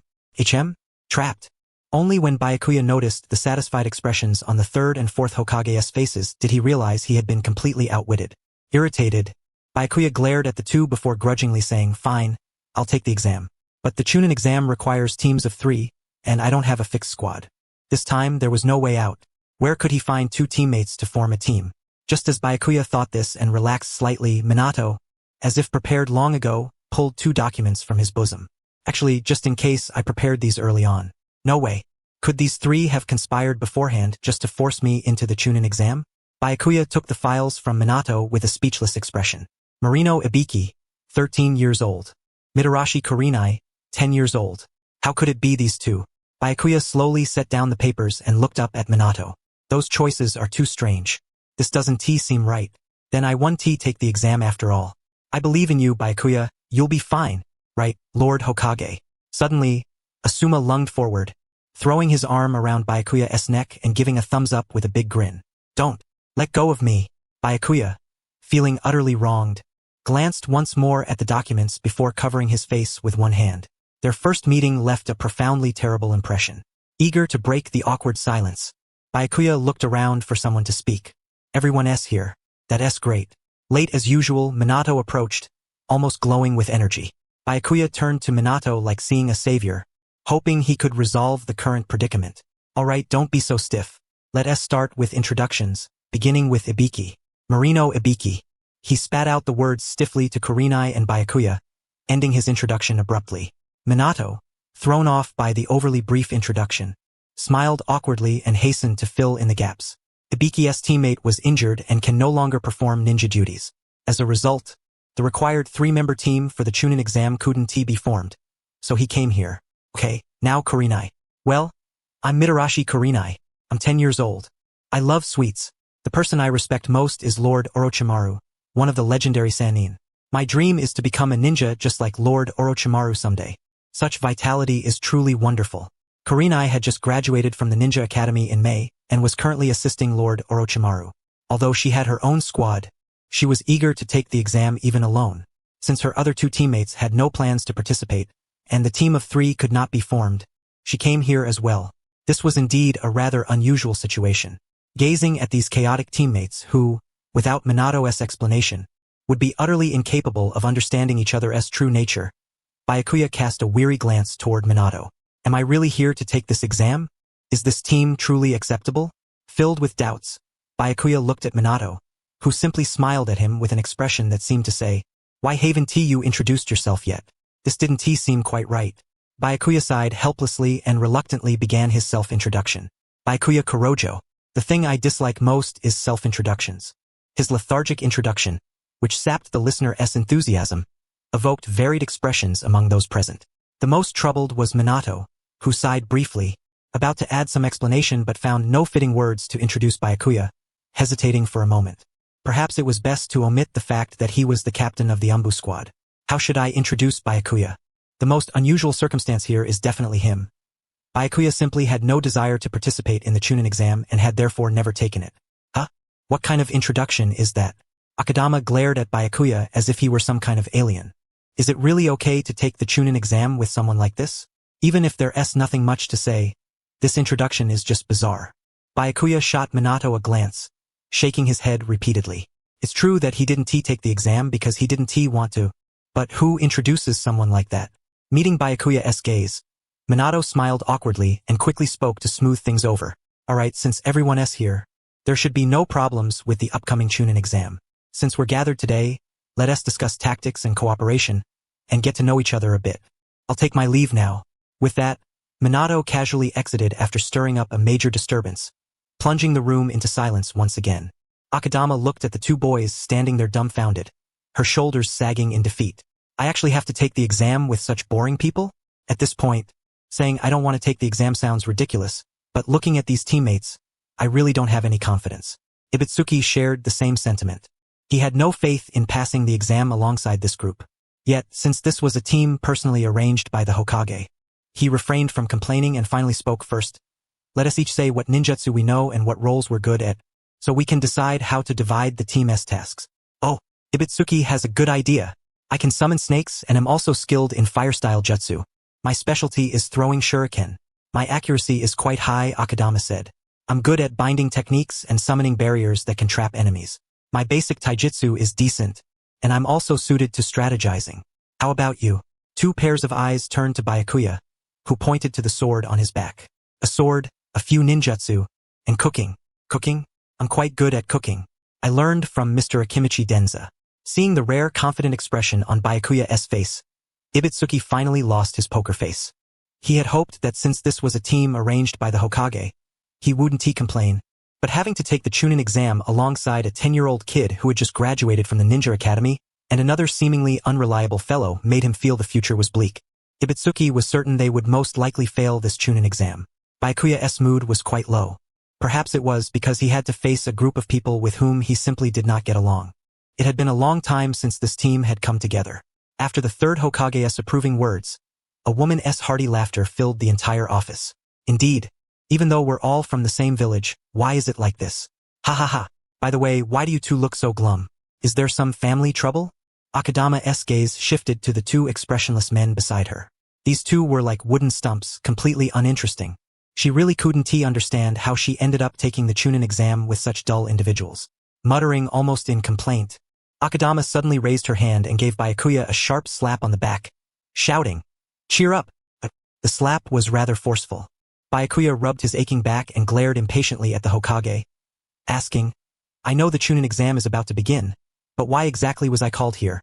These two beside me are examiners at least, but why am I here? His mind filled with questions, Byakuya addressed the Hokage. Already overwhelmed with work, did he have to take on yet another task? Even if he decided to run away later, no one could say anything. The security arrangements for this Chunin exam require discussion with each examiner one by one. Except for Akadama, none of you are particularly adept at communication, so I arranged for you all to meet, hoping to use this opportunity to thoroughly discuss matters related to the exam. The security for the first exam site will be handled by our interrogation division. We have ample manpower. Me. I'm responsible for the area around the Forest of Death at the second exam site. Please assign as many umbu as possible. Anyone trying to escape or trespass unauthorized, take them down immediately. You two shouldn't be telling me this. You should report to the head of the umbu department over there. Akadama let out an impressed "oh." Ibutsuki also cast a faint glance at Byakuya. Under their meaningful stares, Byakuya grew impatient and deliberately looked away. He had always disliked being burdened with others' responsibilities. Fortunately, this wasn't an additional task for him. Wanting to conclude the matter quickly, Byakuya spoke calmly. Since the interrogation division is in charge of security at the first exam site, we can skip that for now. The second exam site covers a vast area, and the current manpower simply cannot provide comprehensive control. We need to allocate at least 7 support personnel. Only 7? Hearing Byakuya's words, Akadama narrowed her eyes slightly. As she roughly pictured the forest's scope in her mind, contemplating what 7 umbu could accomplish, she suddenly exclaimed, as if struck by a good idea, and smiled, pointing at Byakuya. As long as those 7 umbu include you, I agree. Troublesome fellows have always been the same, whether past or present. Although there were other tasks, none were particularly urgent, so Byakuya could only nod helplessly. Seeing this, Akadama smiled broadly in satisfaction. Then I have no objection. Even though there are only 7 people, we have Byakuya here. Settled then. The examiner for the third exam site, Tsukikage Hayate, was unable to attend. I'll discuss matters with him separately later. Well, now that everyone is gathered, it's a good opportunity to catch up and talk about the Chunin exam. As Hokage, I have no special instructions for you. As always, you are better suited than I am to select outstanding talent. Leave it to us. This time we will surely select qualified individuals with strict and fair standards. It's good to see such enthusiasm. Of course, only for those who say it. The Hokage glanced at the silently standing Ibutsuki and the bored-looking Byakuya, shaking his head in resignation. Minato, although this was your team selection back then, it really is a strange combination. Fortunately, Akadama was there to liven up the atmosphere. She was the first to wedge herself between the two men and suggested they gather for a get-together that evening. But Ibitsuki, expressionless, simply glanced at Akadama and promptly declined. The Chunin exam is about to commence, and I still have much to prepare. I must take my leave now. Isn't it just about distributing a few test papers and playing psychological games? What is there to prepare for? There are numerous preparations you are unaware of. Then what exactly is it? You don't need to know. You want to tell me? It's just a simple written test. Yet you act all mysterious. No, this is an examination that demands extensive preparation. Here we go again. Caught between the persistent Azuki and the earnest Ibiki, Byakuya quietly stepped back a few paces. These two often quarreled like this with no resolution. Byakuya planned to slip away during this moment, cautiously shifting his body. He intended to leave silently, but Azuki's gaze shifted from Ibiki to him, and with a shout of "Ah!" she immediately grabbed his shoulder. Where do you think you're going? You're coming with me. Don't tell me you also want to say there's something to prepare for? I simply don't want to go. Byakuya bluntly stated he just didn't want to participate. Azuki was momentarily stunned, speechless. Byakuya seized the opportunity and vanished from sight in an instant. Damn it! That bastard's space-time ninjutsu. Glaring at Byakuya's disappearing spot, Azuki ground her teeth in anger. This guy, Byakuya, whenever faced with trouble or things he doesn't want to do, just blatantly runs away. One day, I will develop a technique to seal off space-time ninjutsu and teach him a lesson, Azuki silently vowed. Lord Hokage, why did he suddenly become the head of the Umbu? Ibiki watched Azuki, who was still fuming over Byakuya's escape, then quietly turned and posed his question to the Hokage. Not long ago, Byakuya was merely a squad leader, and now he commands the entire Umbu. This means he holds authority over a quasi-military organization. On its own, that might not be problematic, but the village already has such an organization with its own leader. Moreover, granting him power equal to Danzo Shimura would severely disrupt the village's balance of power. This is precisely what concerns Ibiki. Not long ago, I personally appointed him. In essence, he now commands all of the Umbu and bears corresponding responsibilities. The Umbu was founded by my teacher, but it was the fourth Hokage, Minato, who formally recognized it as an official organization. Simply existing and becoming a formal organization are two entirely different matters. In short, I have relinquished my command over the Umbu, and that authority has naturally transferred to him. Ibiki, I understand your concerns, but this matter has received unanimous approval from the Council of Elders, so you need not worry. I see that clarifies matters. This explanation suffices. Ibiki readily accepted this and was about to turn and leave. However, the Hokage suddenly seemed to recall something and spoke as Ibiki was departing. By the way, the interrogation division is actually a branch under the Umbu. According to the organizational structure, Byakuya is technically your superior. Azuki hastily covered her mouth, but the suppressed laughter that slipped through her fingers instantly filled the entire office. She desperately pressed her hands against her mouth to stifle the laughter, but eventually lost control with a loud burst, erupting into continuous laughter. Waha! Ha! Ibiki, next time you see Byakuya, you'll have to address him as Captain Byakuya. One to you? Cough. Captain Byakuya cough. Ibiki cast a glance at Azuki, who was laughing so hard tears streamed down her face, then walked out of the office with a displeased expression. Azuki wiped the tears from her eyes and muttered quietly while watching Ibiki's retreating figure. Really? Everyone is gone. What a bunch of fools. She clicked her tongue regretfully. Well then, I shall also go prepare for the Chunin exam, Lord Hokage. Azuki, thank you for your hard work. Hey, I'm used to it, no problem. I'll take my leave now. With her signature bright smile, Azuki rose and left. The office fell silent once more. The Hokage sipped his tea, recalling that strange team combination just now, and couldn't help but smile softly. Though it was indeed an odd mix, it was unexpectedly intriguing. Perhaps Minato's choice back then was the right one. TSK. Watching a shuriken veer off target. Ibiki clicked his tongue in frustration and then looked up at the full moon hanging high in the night sky. He hadn't intended to train so late, but anxiety about the upcoming Chunin exam tomorrow had unconsciously driven him to practice into the deep night. It's all because of that teammate. The team's coordination had always been hard to synchronize. Azuki, at least with her innate intuition, could serve as the main force in battle, but the other fellow, Byakuya, lacked both motivation and any sign of effort. Ibiki simply could not understand why he even wanted to take the Chunin exam. Is the exam venue ready for tomorrow? Better finish up before it gets any later. The written test preparations are done. Stopping his steps as he was about to leave, Ibiki's ears perked up at suspicious whispers coming from somewhere. The whispers were too suspicious to ignore. Ibiki lifted his foot and moved toward the source, just in time to catch sight of 3 figures hastily running in a certain direction. Something was clearly amiss. Ibiki immediately suppressed his presence and followed them. The first exam site? Watching those people sneak into the building where the exam was to be held, Ibiki narrowed his eyes. Whatever their intent, their actions were clearly ill-intentioned. Ibiki resolved to obtain concrete evidence and quickened his pace. Found it. The standard exam answers. She'll keep quiet. Holding his breath as he walked down the corridor, Ibiki heard voices behind a certain door. He suddenly pushed it open. The next moment, Ibiki locked eyes with several people inside, their faces full of shock in the darkness.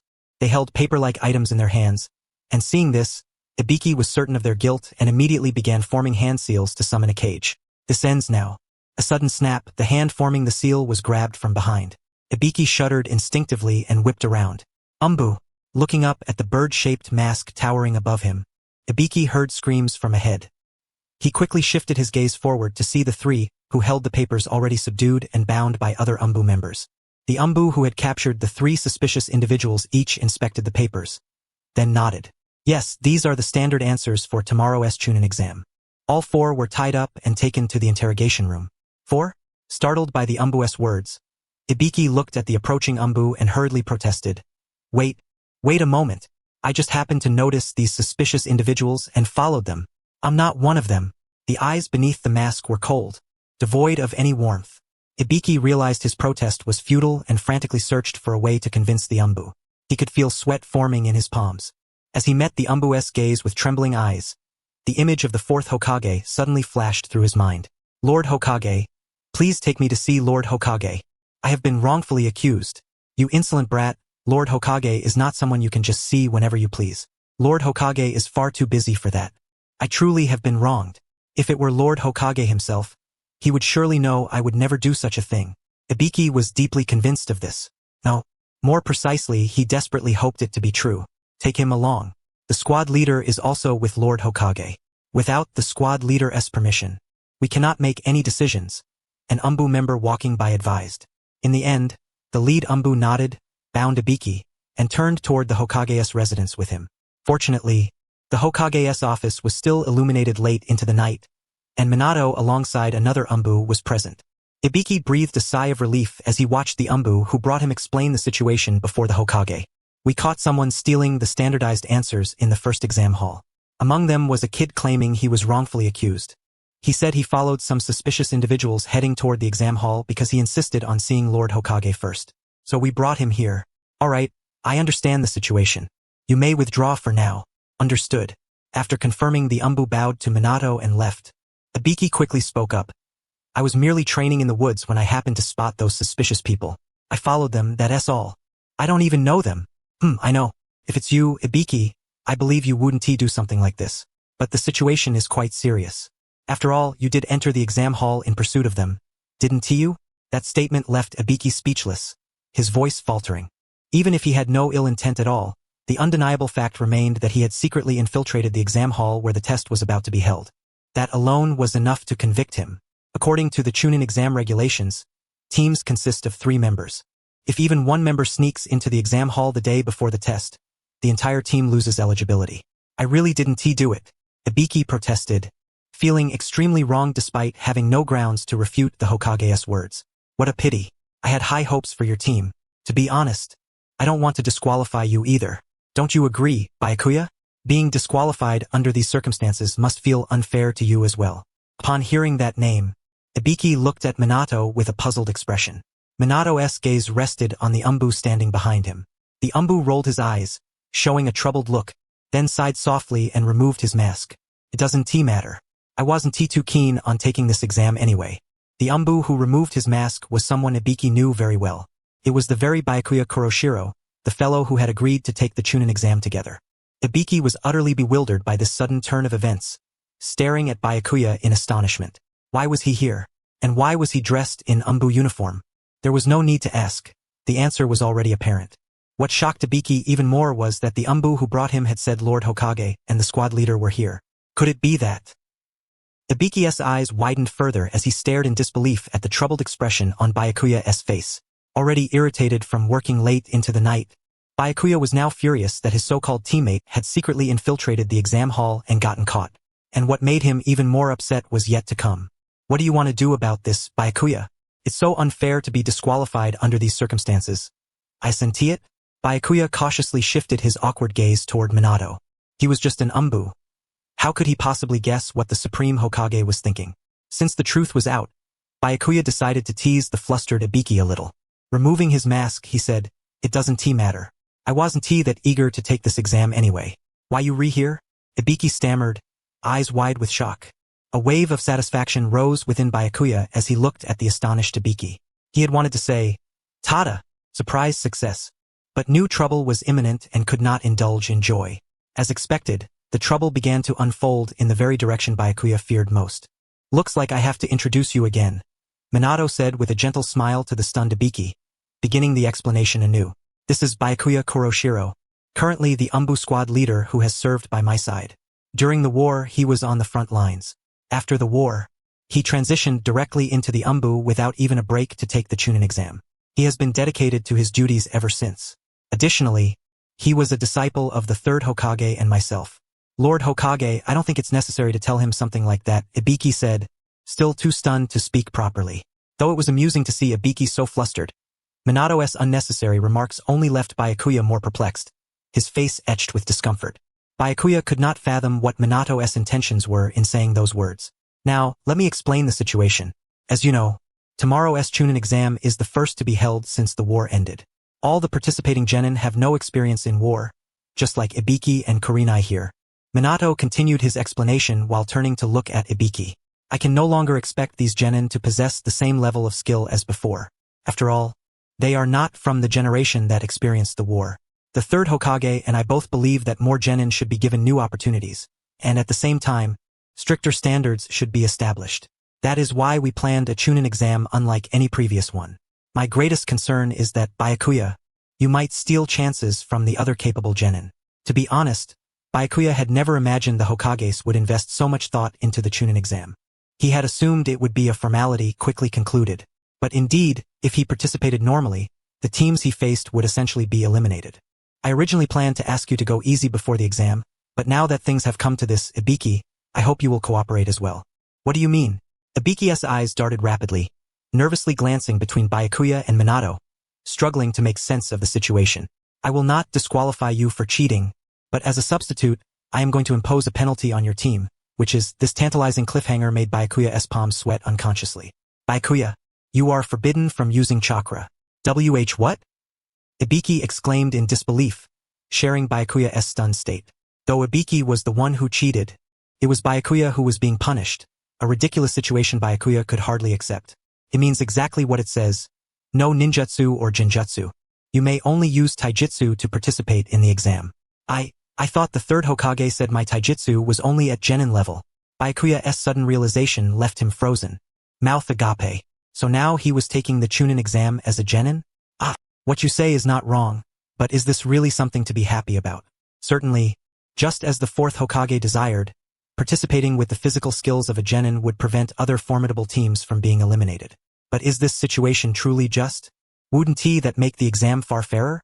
Minato blinked, a smile playing across his lips, which only made Byakugan itch with irritation.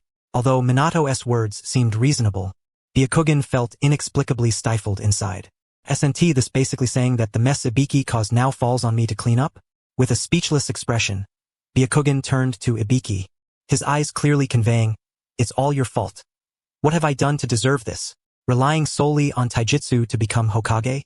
No matter what, it's impossible to pass the Chunin exam using only taijutsu," Byakugan thought. "I was indeed mistaken, but there's no need to worry too much. In fact, there have been precedents of passing the Chunin exam relying solely on taijutsu. Besides, Byakugan's taijutsu is quite outstanding, of course, by genin standards." However, Ibiki's gaze swept toward Byakugan, as if hoping he would do something about this troublesome predicament. But Byakugan had no authority to speak up. After all, Ibiki had caused this disaster himself. Why expect Byakugan to fix it? It was utterly incomprehensible. "Accept these terms, and I will allow you to participate in the Chunin exam. Refuse, and it will be treated as cheating, leading to disqualification and a 10-year ban from the Chunin exam. Then I'd rather not participate at all. The Chunin exam is a life or death gamble. Who would be foolish enough to accept such terms? I accept. What? Ibiki looked as if he could not believe Byakugan would utter such nonsense. His gaze immediately fixed on him. You're really going to accept these conditions? The terms themselves are absurd beyond measure. The Chunin exam is no joke. It's a place where people can genuinely lose their lives. And now you're going to participate with your ninjutsu and genjutsu sealed? I will follow the 4th Hokage's instructions. Byakugan's mind raced. Because of Ibiki's cheating, the team faced disqualification. Yet by accepting punishment on his behalf, Byakugan ironically gained a legitimate excuse to slack off. He had initially thought this Chunin exam would be a nightmare, but now it seemed more like a leisurely picnic. If a fight broke out, he could simply retreat. With this thought, Byakugan decisively accepted Minato's proposal. Are you out of your mind? The Chunin exam is no joke. If you do this, you'll really die. You're the foolish one. What? How dare you call me stupid? That's infuriating. Byakugan frowned as he stared at Ibiki. You sneaked into the exam site the day before the test, and you have the nerve to call others stupid? That's outrageous. Me? Stupid? Ibiki was momentarily stunned by Byakugan's retort, his expression blank. Then, as if suddenly understanding what Byakugan meant, he muttered, the Chunin exam was never a joke to begin with. From the start, it was a trial where shinobi risked their lives to advance. Yeah, perhaps I was the one who treated all of this as a joke from the start. If I had been more serious, I would have realized not to enter the exam site when chasing suspicious individuals to the entrance. You're right, the foolish one is me. Huh? How could you admit that so easily? Are you crazy? Alright, then it's settled? Your team is really interesting. I'm starting to look forward to this. Minato, inexplicably amused, looked on, while Ibiki fixed Byakugan with a strange gaze. Byakugan's face was etched with exasperation. He felt as though not a single thing would be resolved smoothly. Is the Umbu squad leader really that formidable? Ibiki pondered quietly as he watched Byakugan's back ahead. Surely, he wasn't just a figurehead. He must have earned the title of squad leader on merit.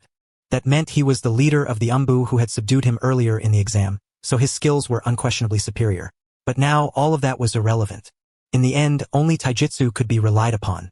Although he had come prepared to make a show by carrying a sword on his back, with his chakra sealed, how the situation would unfold was entirely unpredictable. Ibiki gazed anxiously at Byakugan, who yawned nonchalantly, and bit his lip lightly. Was he the only one feeling uneasy? What on earth gave this guy such calm composure? The written test was ridiculous. Wow, I thought I was definitely going to fail. It's all thanks to you, Byakugan. But how on earth did you solve those questions? They were insanely difficult.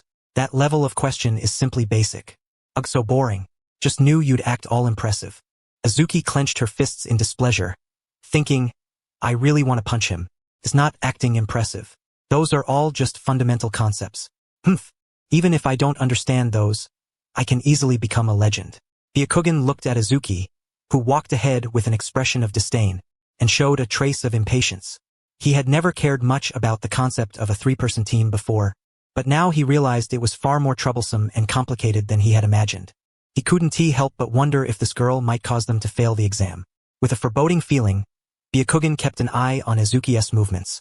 Failing the Chunin exam was the worst possible outcome. As long as he didn't have to use chakra, it was fine. Damn, what a hassle. Byakugan pulled the hood of his jacket lower over his head, clearly reluctant. He had no intention of using chakra, but had never considered the possibility of failing. Giving Azuki the answers is cheating. That only counts if you get caught, just like you. Byakugan calmly responded to Ibiki's accusation, following Azuki toward the second exam site. Suddenly, he realized that unlike Ibiki, who knew the entire truth, Azuki was still oblivious, laughing and joking about dominating the next stage of the exam. There was no need to tell her. After all, he had no intention of letting the situation escalate to the point where chakra would have to be used. The next stage, the second exam, was a survival battle. The rule was that each team had to collect 2 scrolls, the Scroll of Heaven and the Scroll of Earth, and proceed to the central tower. The setup was exactly the same as in the original story. Byakugan lowered his gaze to the Scroll of Heaven handed to him. He had expected the 3rd and 4th Hokage to exert so much effort that the exam would be completely different this time, but perhaps there would be no real difference at all. Who will guard it? Ibiki asked Byakugan with a pointed look. Me. Oblivious Azuki immediately raised her hand and bounced excitedly. Alright, you guard it. What? Wonderful. Ibiki's eyes widened instantly as he stared at Byakugan, questioning silently, "Why her? Why not you or me?" But Byakugan paid no mind, completely ignoring Ibiki's gaze. Such matters were inconsequential anyway. "You're unbelievable. It's your team's turn to enter next." "All right." The examiner stepped forward, interrupting Ibiki, who was about to argue with Byakugan, and then opened the gate leading to the forest. Byakuya stepped forward without a trace of expression, his gaze sweeping across the entire surrounding forest. A peculiar surge of exhilaration welled up within him. How to put it? It was as if he had reclaimed a long-lost feeling. Is this truly all right? Ibiki approached Byakuya, who was staring blankly into the forest, casting a glance at Akadama, who was excitedly running about in the distance, and then spoke. He could hardly suppress his doubts. With the current composition of this squad, could they genuinely succeed? The second stage of the Chunin exams was a deadly gamble, a brutal clash where misfortune could very well mean dying here. "It doesn't matter," came the reply. From beneath the lowered hood, those eyes shimmering with an unusual light curved into a faint smile. The expression suggested that he found the present situation immensely intriguing. Ibiki was momentarily at a loss for words as he stared silently at Byakuya. If there was one mistake the fourth Hokage made, it was that Byakuya had already been wielding a blade and fighting bloodily on the front lines before becoming the third Hokage's disciple. There were Genin, Chunin, and Jonin all crammed into that battlefield. And in that hellish place, Byakuya had survived without relying on any special ninjutsu. What did that expression just now mean? Ibiki's gaze locked tightly onto Byakuya's composed silhouette as he nervously swallowed. A moment later, having entered the forest, "What should we do now, Ibiki?" Akadama turned to him and asked. "Why ask me?" Ibiki was caught off guard by the question, returning it with a puzzled look. "Why else? When the team was formed, didn't you say you were responsible for devising the strategy?" He recalled that absurd declaration from before and covertly glanced at Byakuya's face. He thought to himself, wouldn't this guy be more suitable than me to take charge? Yet Byakuya was also looking at Ibiki, as if waiting for him to make a decision. Damn it! Why did I say that back then? Ibiki berated his past self countless times in his mind, and feeling the eyes fixed upon him, could only awkwardly clear his throat twice. Ahem. First off, we have 7 days, so let us ensure our food supplies are well stocked. Let us leave that to Byakuya, he is quite skilled at cooking, Akadama suggested. No sooner had he spoken than Byakuya nodded decisively in agreement. Watching this scene, Ibiki gritted his teeth in frustration. Why must the apparently strongest member be assigned the most trivial task in the squad? This matter can wait. Why? Didn't you say securing food was important? Well, it's not too late to consider it later. But you just said ensuring food was the most important thing. True, but there's no need to decide everything right now. Then why did you mention food first and suddenly change your mind? There are priorities beyond food. Other matters demand attention too. What on earth are these two doing? Watching their endless bickering, Byakuya grew bored. He pulled a scroll of ninjutsu from his bosom and headed to a corner.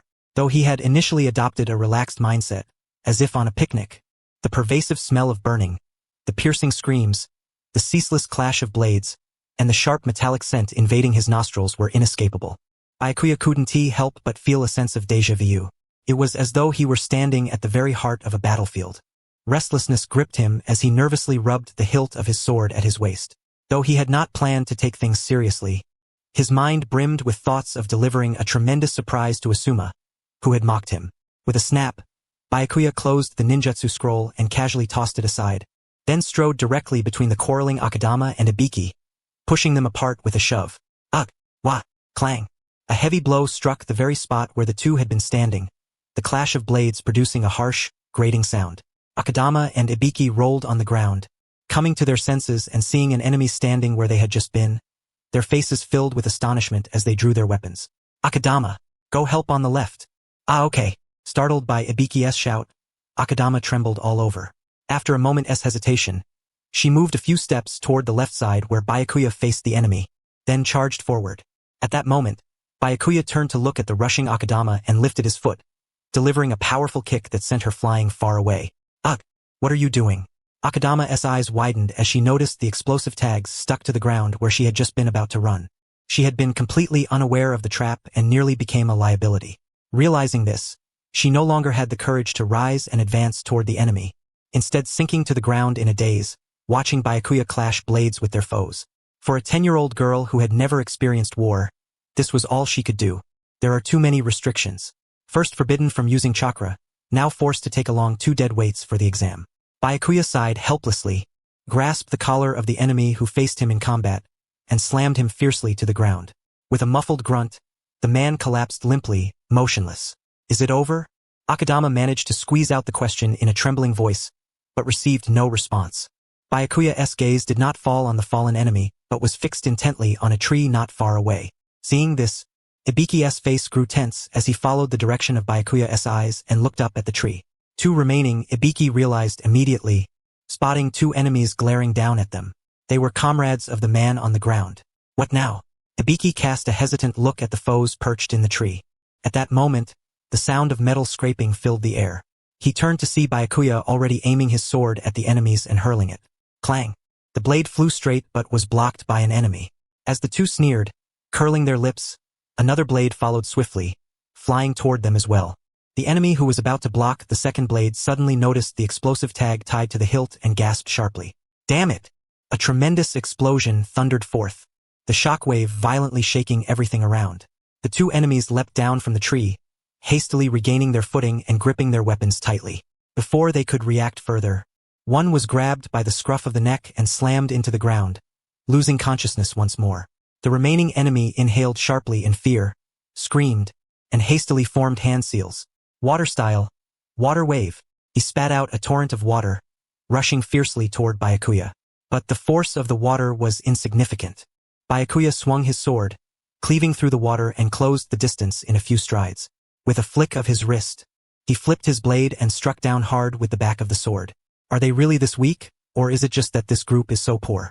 Byakuya looked at the enemies sprawled haphazardly across the ground and thought to himself. After all, the Chunin exam in the original story was far from this level. He could only convince himself that this group of guys was simply exceptionally weak. What's going on? That guy. Akadama watched in stunned disbelief as Byakuya sheathed his blade and stood there expressionless. What exactly had he done just now? Byakuya picked up the fallen ninjutsu scroll, brushed off the dirt calmly, and inspected the book's condition without changing his expression. What on earth did you do?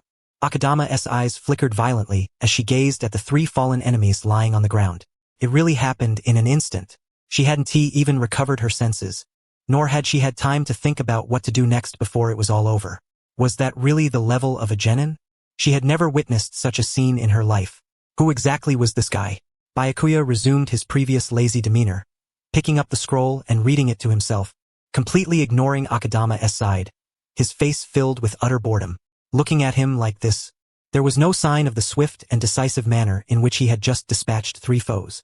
Akadama even wondered if she was dreaming. With a confused gaze, she turned to Ibiaki, who was rummaging through the bodies of the fallen enemies. Damn it, it's the Book of Heaven. Ibiaki pocketed the Book of Heaven retrieved from an enemy's bosom and straightened his previously bent waist. We'd better move out quickly. What's that supposed to mean? Hearing Byakuya's voice accompanied by the sound of pages turning behind him, Ibiaki turned toward him, eyes full of puzzlement. There aren't many of them, about 5. They're coming this way? Faced with the question, Byakuya remained silent, his attitude far from friendly. Seeing this, Ibiaki fell into brief contemplation. All right, let me guess. He said 5. Perhaps 5 enemies are approaching. But the number 5 is odd. If 2 squads were coming, it should be 6. Could it be that the teams are operating separately? Why would they take such a dangerous risk? You've thought about it too long. Byakuya's words pierced through Ibiaki's thoughts once again, causing his face to flush as he clenched his teeth. Indeed, standing still and pondering too long, Ibiaki silently agreed with Byakuya, quickly turning to Akadama and calling to her. Let us move out first. Okay. Glancing covertly at Byakuya, Akadama stood up and hurried to follow the 2. In truth, the current situation unexpectedly pleased Byakuya. Deep within this dense forest, he was constantly reminded of past battlefields, yet the present circumstances were far less perilous and desperate. The enemy's skills ranged at most from Genin to Chunin. Even with bad luck, they were only slightly stronger than average Chunin. In his daily life filled with life and death missions, these trivial skirmishes felt less like boredom and more like a refreshing amusement. Hey, who exactly are you? Could you be a hidden examiner? But is it really acceptable for you to interfere with the exam like this? He mustn't let them see that he finds this entertaining. Byakuya strained to maintain his expressionless facade and turned toward Akadama, who had been chattering incessantly beside him. What's wrong? Akadama's cheeks flushed slightly as she suddenly caught the gaze of someone who had been ignoring her moments before. Want to eat? Huh? People are made of iron and rice is steel. Seeing Byakuya speak so earnestly about eating, Akadama's expression instantly cooled, muttering softly. He really is strange, thinking about food at a time like this. The sun hasn't set yet, and besides, it's not even mealtime. We should find a place to spend the night first. Ibiaki quietly turned his head, looking at Byakuya, who kept talking about food, with curiosity. It's not mealtime now, and there's still plenty of time before sunset. It's going to rain. Byakuya said this lightly. Rain?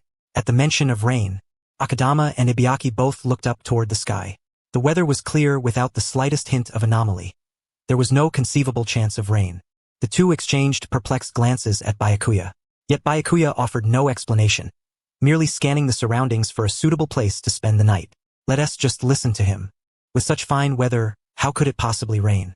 Watching Ibiaki's resigned expression as he began searching for a suitable spot, Akadama grumbled while glancing up at the sky again. No matter how she thought about it, it just didn't seem possible for it to rain on such a clear day. If it does rain, making something with a strong aroma should be fine. The rain curtain will block the spread of the food's scent. Byakuya roughly settled on the menu in his mind, then found a suitable spot and swiftly assembled a temporary shelter, lighting a campfire. Watching his practiced movements, Ibiaki and Akadama were momentarily stunned, then saw dark clouds sweep across the entire sky, their faces filled with astonishment. It's really raining. Truly is. How does this guy know all this? The two flustered sat inside the temporary shelter, protected from the rain, staring at the burning campfire before them, exchanging glances. Somehow, they felt as though they were being carefully tended to. To be honest, what had they accomplished today? Aside from quarreling and bickering, and being saved by Byakuya's protection once, they had done nothing else. Alright, we didn't find many ingredients in the rain, but this should be enough to make a decent broth. Watching Byakuya calmly prepare the meal and place the pot over the fire, Ibiaki finally couldn't help but speak up. Hey you, stop fussing around. Exactly, Ibiaki is right. Just leave the rest to us now. Byakuya's heart skipped a beat as he was setting the pot on the fire, his pupils suddenly trembling. Though he wanted to hide his excitement, he found himself growing more and more engaged, unable to stop his hands and feet. Moreover, seeing these kids struggling to eat and laboring so hard, he simply could not sit idly by. Byakuya, embarrassed, could not raise his head, avoiding their gazes as he silently stepped out of the temporary shelter. Has he been hurt emotionally or something? Watching Byakuya's silent departure, Akadama's mouth twitched slightly.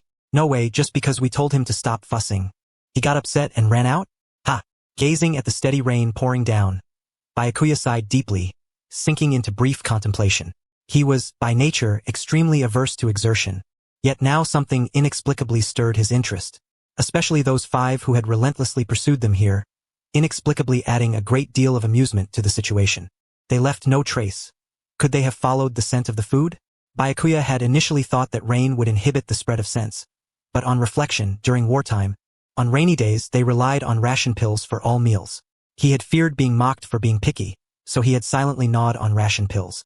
Could it be that the reason they ate only ration pills on rainy days was precisely because the rain caused the smell to disperse faster? Never mind. It didn't really matter. In any case, having been spotted and with the enemy approaching with murderous intent, that alone was reason enough to act. Left side. Following the warning ringing in his mind, Byakuya sidestepped and swung his blade. The blade sliced through the rain curtain, clashing against another weapon, sending droplets scattering in all directions and producing a piercing sound. Impossible. What impossible thing? Byakuya sneered and delivered a swift kick to the stunned man's abdomen. Then he turned his gaze toward the 5 children who had surrounded him, removing the hood that had been weighing down on his head.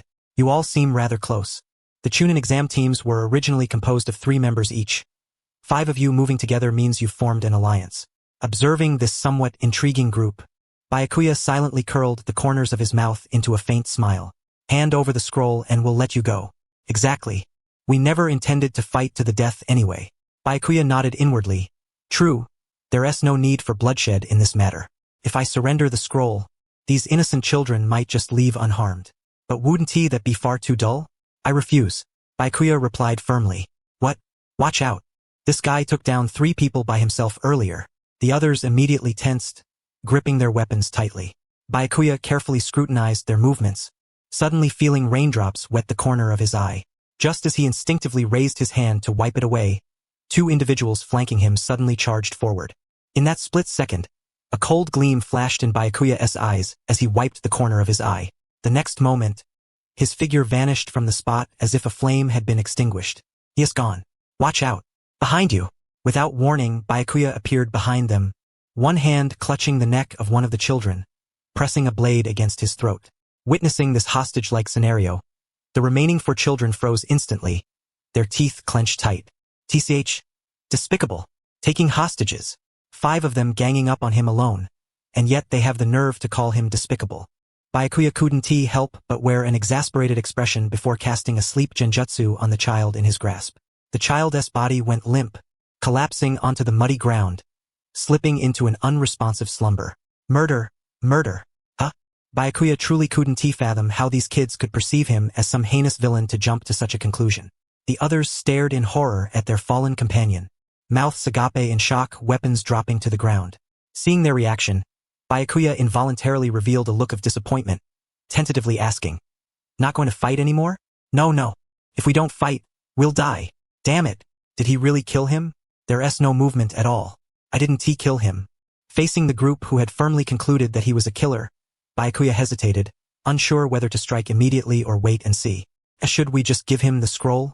Even if all of us attack together, we can't beat him. What nonsense are you talking? It's come to this point. You've seen his strength. He's a monster who kills without blinking. That really hurts, being called a monster like that. Byakuya felt somewhat wounded inside. Here, take this. Let us go. Wait, what are you doing? Are you really planning to hand it over just like that? We can't just die here. Might as well rob another team. TCH. These guys seem to lack consensus, fumbling and hesitating like a pack of confused fools before shoving the scroll at Byakuya as if spitting out something distasteful, then hastily turning and fleeing as if their lives depended on it. Byakuya was somewhat puzzled. He hadn't done anything, yet they conjured up all these thoughts themselves and voluntarily delivered the scroll to him. What's this guy going to do now? By the way, what should we do with this sleeping child on the ground? What's that? Akado, who was shoveling food into his mouth, suddenly spotted Byakuya drenched from head to toe with a child slung over his shoulder and let out a startled exclamation. Nearby, Ibiki was equally stunned. Picked him up. Byakuya sighed reluctantly, carefully placing the child next to the campfire. Seeing the two on the verge of erupting, he quickly produced a scroll from his pocket and handed it over. Take, this is the Earth Scroll? Where did you get it? Finally obtained the Earth Scroll. Ibiki and Akado both revealed uncontainable joy at having collected all the scrolls so quickly. Byakuya relaxed at their expressions and removed his coat to cover the child. Do you know this child? No.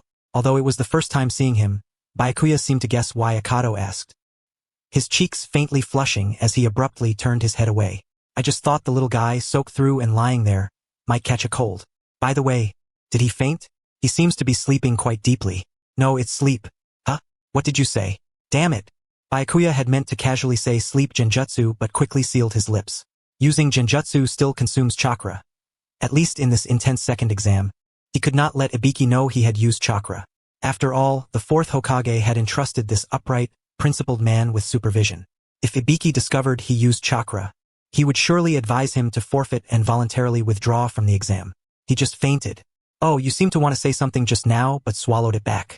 Never mind. This scroll belongs to this kid, right? Then why did you bring him back? Fortunately, Ibiki's attention had already shifted elsewhere. Byakuya looked at the rain-soaked little one before him and whispered, because he might catch a cold. Take care of yourself first. Akado watched Byakuya, who had taken off his hooded coat to cover the child, left wearing only a soaked short-sleeved shirt, yet still worried about others catching a cold. He felt both exasperated and amused. What an inscrutable fellow. Akado thought as he added several dry branches to the fire. What if he wakes up? Let him do whatever he wants. What if he attacks us?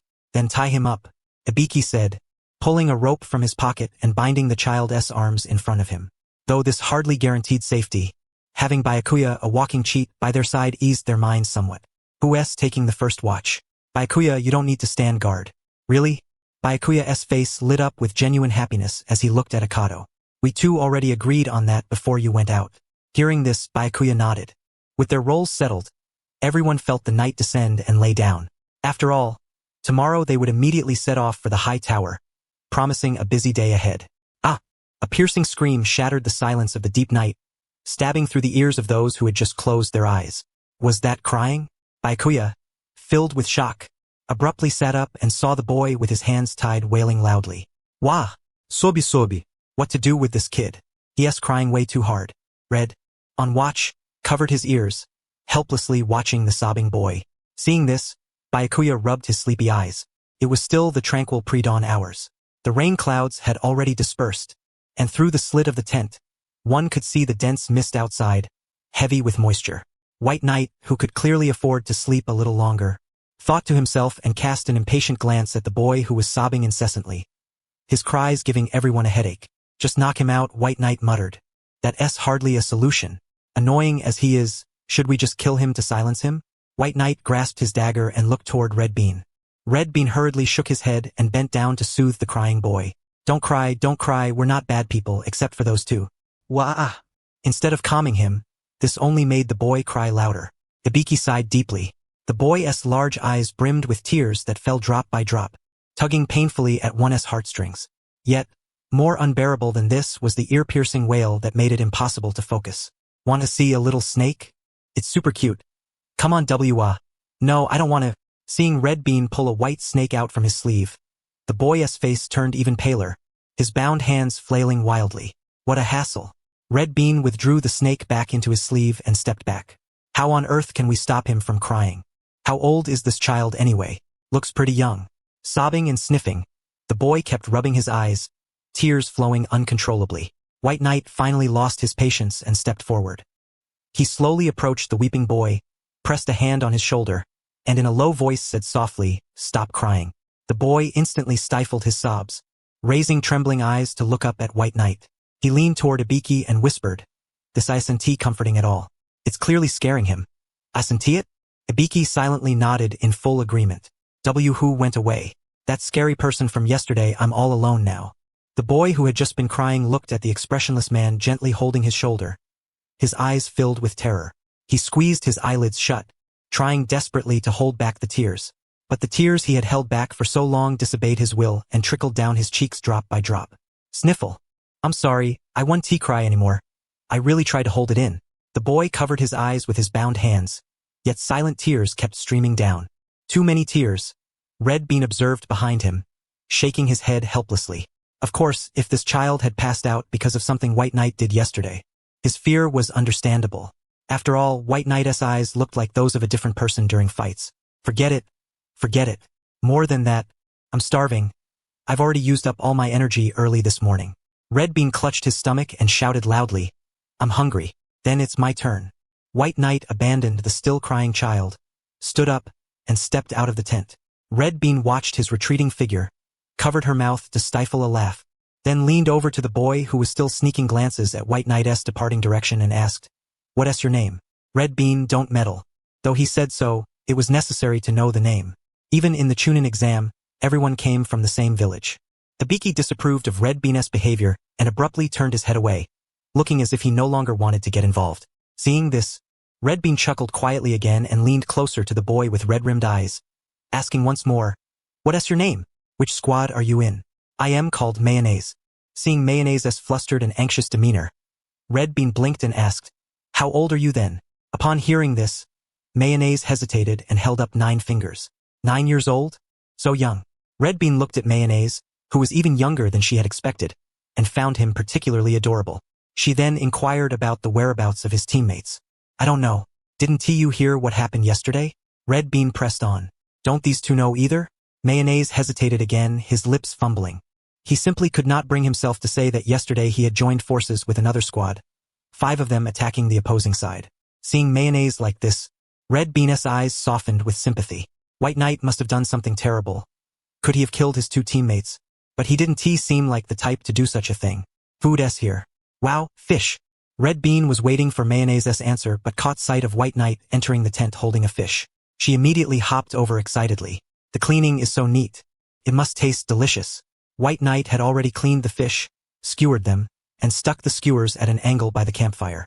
Seeing exactly 4 fish, Red Bean walked over to Mayonnaise and pulled him close. "Hey, Red Bean, I'll watch him closely since his hands are still tied." All right. Let us all sit down and eat." "What a willful fellow," Ibiki said with displeasure, closing his eyes as he watched mayonnaise being forced down by the fire. White Knight merely glanced once before reverting to his indifferent expression, slowly turning the fish skewers to ensure even cooking. Mayonnaise, meanwhile, kept stealing glances at White Knight, cautiously reading his every move. Whenever White Knight stirred slightly, he shuddered, curling his shoulders inward. What exactly did you do to Mayonnaise yesterday? Why is he so terrified of you? Red Bean squinted at the trembling Mayonnaise and asked White Knight. Nothing. If anything, I just grabbed the back of his neck and held a knife to his throat. Could it be because of that? White Knight had an inexplicable feeling that he had guessed correctly and glanced at Mayonnaise's reddened eyes. Mayonnaise, didn't I tell you to go back to your companions? I really don't know where they are. What now? We're close to the river here. Maybe other squads will come to fetch water. Red Bean took on the responsibility of communicating with Mayonnaise for the two other taciturn men. Mayonnaise seemed to relax a little in her presence and, though hesitant, was able to respond properly. There's no one nearby just yet, but I can't smell my teammates at all. I want to forfeit. You either forfeit by heading to the exit from here or proceed to the tower at the goal. If you're seen by other squads, they'll probably attack immediately. Ibiki said this while filling a water bottle and tucking it into his pocket. Mayonnaise shrank back, watching the motion, and stammered carefully. I have a keen sense of smell and great perception. And you want us to take you to the tower? Well, that probably wouldn't work, right? Besides being shameless, people like me definitely wouldn't be taken along. Mayonnaise's face flushed deeply with shame. He had just nodded but immediately regretted it. I'm useless. Can't help, and not even on the same team, they definitely won't trust me. What do we do, White Knight? Red Bean turned to White Knight, who was splashing water on the campfire. Without turning his head, White Knight replied, not interested. Honestly, you could at least pretend to care a little. Ibiki, what do you say? Of course I'm against it. Why should we bring along someone with an unknown background? Ibiki cast a discontented glance at Menma, clicking his tongue sharply. Even the mere act of posing such a question struck him as absurd and utterly unreasonable. Do you realize how utterly heartless you are? On the contrary, consider it a blessing. Let us bring him along then. If we leave him here, he will surely perish. Have you not seen the pitiful look in his wide, round eyes? Gazing at Menma, who stared back with those large, pleading eyes, Ibiki sighed shortly. I truly cannot contend with Azuki's stubborn temperament. Does she think the Chunin exam is some kind of child's play? Speaking of which, there really is someone treating the exam as a mere joke. Ibiki's gaze shifted toward Byakuya. Fine. But if he dares pull any tricks, I'll kill him instantly. That's great. Come, Menma. I'll untie your ropes. I'll definitely be of help. My sense of smell is excellent. Once again, with that flawed sense of smell, Azuki cut the ropes binding Menma's hands with a shuriken, nodding perfunctorily. There was something about this fellow that reminded her inexplicably of a little dog. Could it be that you're related to the Inuzuka clan? I am from the Inuzuka family, but only a distant branch. But aren't members of the Inuzuka clan supposed to operate alongside ninja dogs? I'm allergic to dog hair. How pathetic. From the moment she first laid eyes on Menma, Azuki had found him utterly unreliable. To think that a member of the Inuzuka clan would be allergic to dog hair.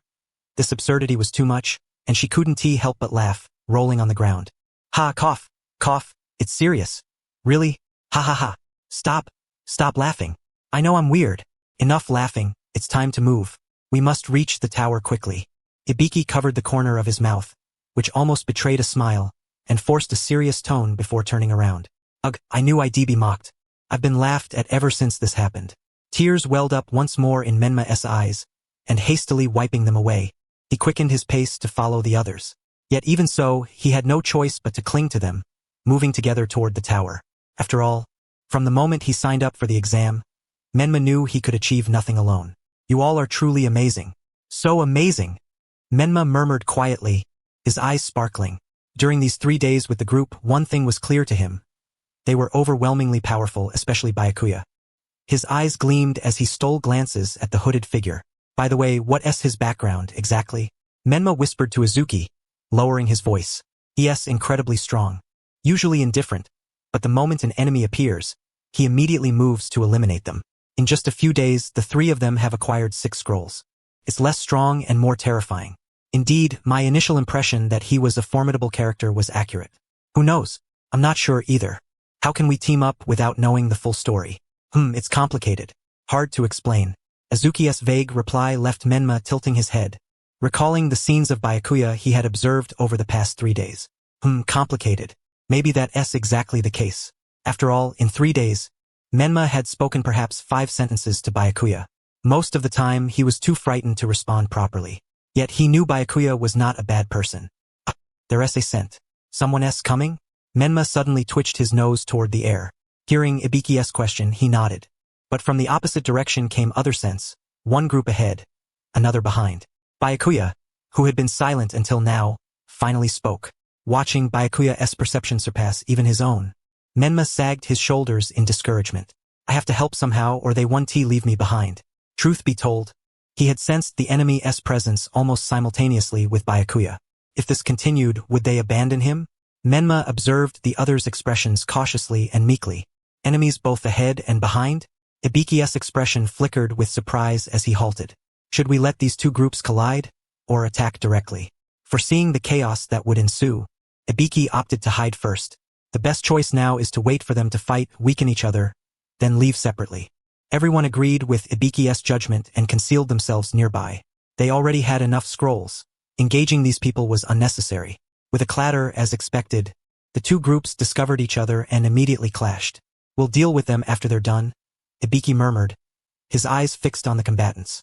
Yet the utterly unexpected occurred. What a joke, Ibiki muttered under his breath. What a joke, he repeated, disbelief coloring his voice. In a mere instant, 3 opponents were effortlessly defeated. This was a being even more monstrous than Byakuya. Ibiki could hardly believe his eyes, watching the unfathomably powerful figure with wary eyes, silently hoping they would depart swiftly. Then, unexpectedly, the person Ibiki had deemed inscrutable suddenly turned his head, his gaze piercingly fixed on Ibiki's hiding spot. Sharingan. Startled by the direct lock of those Sharingan eyes, Ibiki panicked, inadvertently revealing his presence. At that very moment, from another hiding place, Byakuya drew his blade swiftly and charged toward the Uchiha. Run. We've been spotted. Byakuya's speed was impressive, but the opponent deftly parried with kunai. Seeing this, Byakuya furrowed his brow. I can't read this opponent's moves. Can I win? Byakuya had no certainty. If he used chakra, victory was assured, but with Ibiki nearby, he couldn't. Am I going to get disqualified here? Before his eyes, Asuma's mocking face seemed to appear. Should we run? What should we do? We should help. No, you run. Byakuya glanced sharply at Ibiki and Izuki who had appeared beside him, then swung his blade fiercely to push back the Uchiha and create distance. The opponent was young, yet those rotating Sharingan pupils betrayed a seasoned skillfulness. The odds of winning are slim. Byakuya was utterly convinced. That guy is Uchiha Shursui. What? That guy has already graduated from the Ninja Academy? The young prodigy famed as the Uchiha genius seemed like yesterday's news but had already graduated? Hearing Izuki's words, Ibiki's face was filled with shock. He glanced at the tensely focused Byakuya beside him and instantly realized this battle would be anything but easy.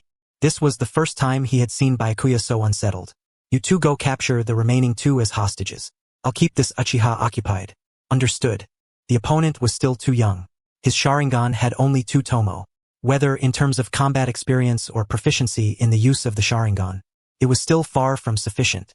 Making this judgment, Byakuya gripped his blades tightly with both hands and charged fiercely toward Shursui once more. Go after the other 2 behind him. Izuki. Understood. It won't be that easy. Shursui rotated his eyes, instantly locking onto the 3 opponents before him, not sparing even the one hidden at the rear. Why are there 4 people?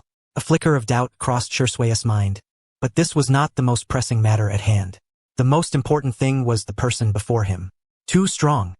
Shursui could barely keep pace with his opponent's movements using the Sharingan, finding no opportunity to counterattack whatsoever. This cannot continue. Shursui's thoughts shifted sharply. His pupils suddenly constricted as he unleashed a fire release technique. Fire release. Majestic dragon flame technique. Damn it, this is a bit excessive. Byakuya's eyes widened as he stared at the oncoming fire dragon-shaped flame, hastily retreating backward, but the fiery dragon had already opened its massive jaws as if intending to swallow him whole. Ugh! Byakuya immediately shielded his head and face with his arms. Yet the scorching flames still seared his arms, leaving deep burns. At that very moment, Shursui slipped out from the dragon's mouth, his short blade striking precisely toward Byakuya. Yes, about to get hit. Byakuya's heart jolted. He immediately tried to form hand seals but was already too late. If this continued, Serious injury was inevitable. Just as he was still able to think so calmly, someone suddenly dashed in front of him, blocking Shusui's blade. Danger! Don't go! Mayonnaise! Blood splattered before his eyes. Accompanied by Azuki's scream, Mayonnaise, struck by Shusui's blade, collapsed rigidly onto the ground. Byakuya's gaze swept over the fallen Mayonnaise. Then he immediately tightened his grip on his blade and swung it backhandedly toward Shusui's wrist. With a soft puchi, blood gushed from Shusui's wrist gripping the blade, and his short dagger fell limply to the ground. Simultaneously, Byakuya's blade pressed tightly against Shusui's neck. I admit defeat. Forced by the blade at his throat, Shusui finally uttered words of surrender. Meanwhile, the remaining 2 members of his team were trapped within a cage summoned by Ibiki, bringing this battle to an end. Mayonnaise! Wake up! Byakuya lowered his gaze slightly, looking at Azuki, who was holding the limp Mayonnaise in her arms. What do we do? There's so much blood. Azuki looked at her hands soaked completely in blood, her voice trembling with tears. Damn it, the wound is indeed deeper than I thought. Byakuya thought to himself, still pressing the slightly trembling tip of his blade against Shusui's neck, the burning pain radiating fiercely from his scorched arms. According to the rules, it should be 3 per team. Why do you have 4? Is there anyone in your team skilled in medical ninjutsu? No. Ignoring Byakuya's questions and focusing solely on the information he needed, Shusui just shook his head. Unfortunately, there's no one in their team who can perform medical ninjutsu. The bleeding can't be stopped. The wound is too severe, Ibiki said, shaking his head. Judging by the extent of the injury, it was clear that the wound was beyond treatment. Mayonnaise, still conscious, heard this death sentence-like statement and slightly turned his head to look at them. Did I help at all? Ugh, you idiot. We're not even on the same team. Why did you charge in like that? I just wanted to help you. Mayonnaise thought silently, tightly closing his eyes. So sleepy, he murmured with a sob, on the verge of losing consciousness. Azuki held him tightly, suddenly turning her head and speaking urgently.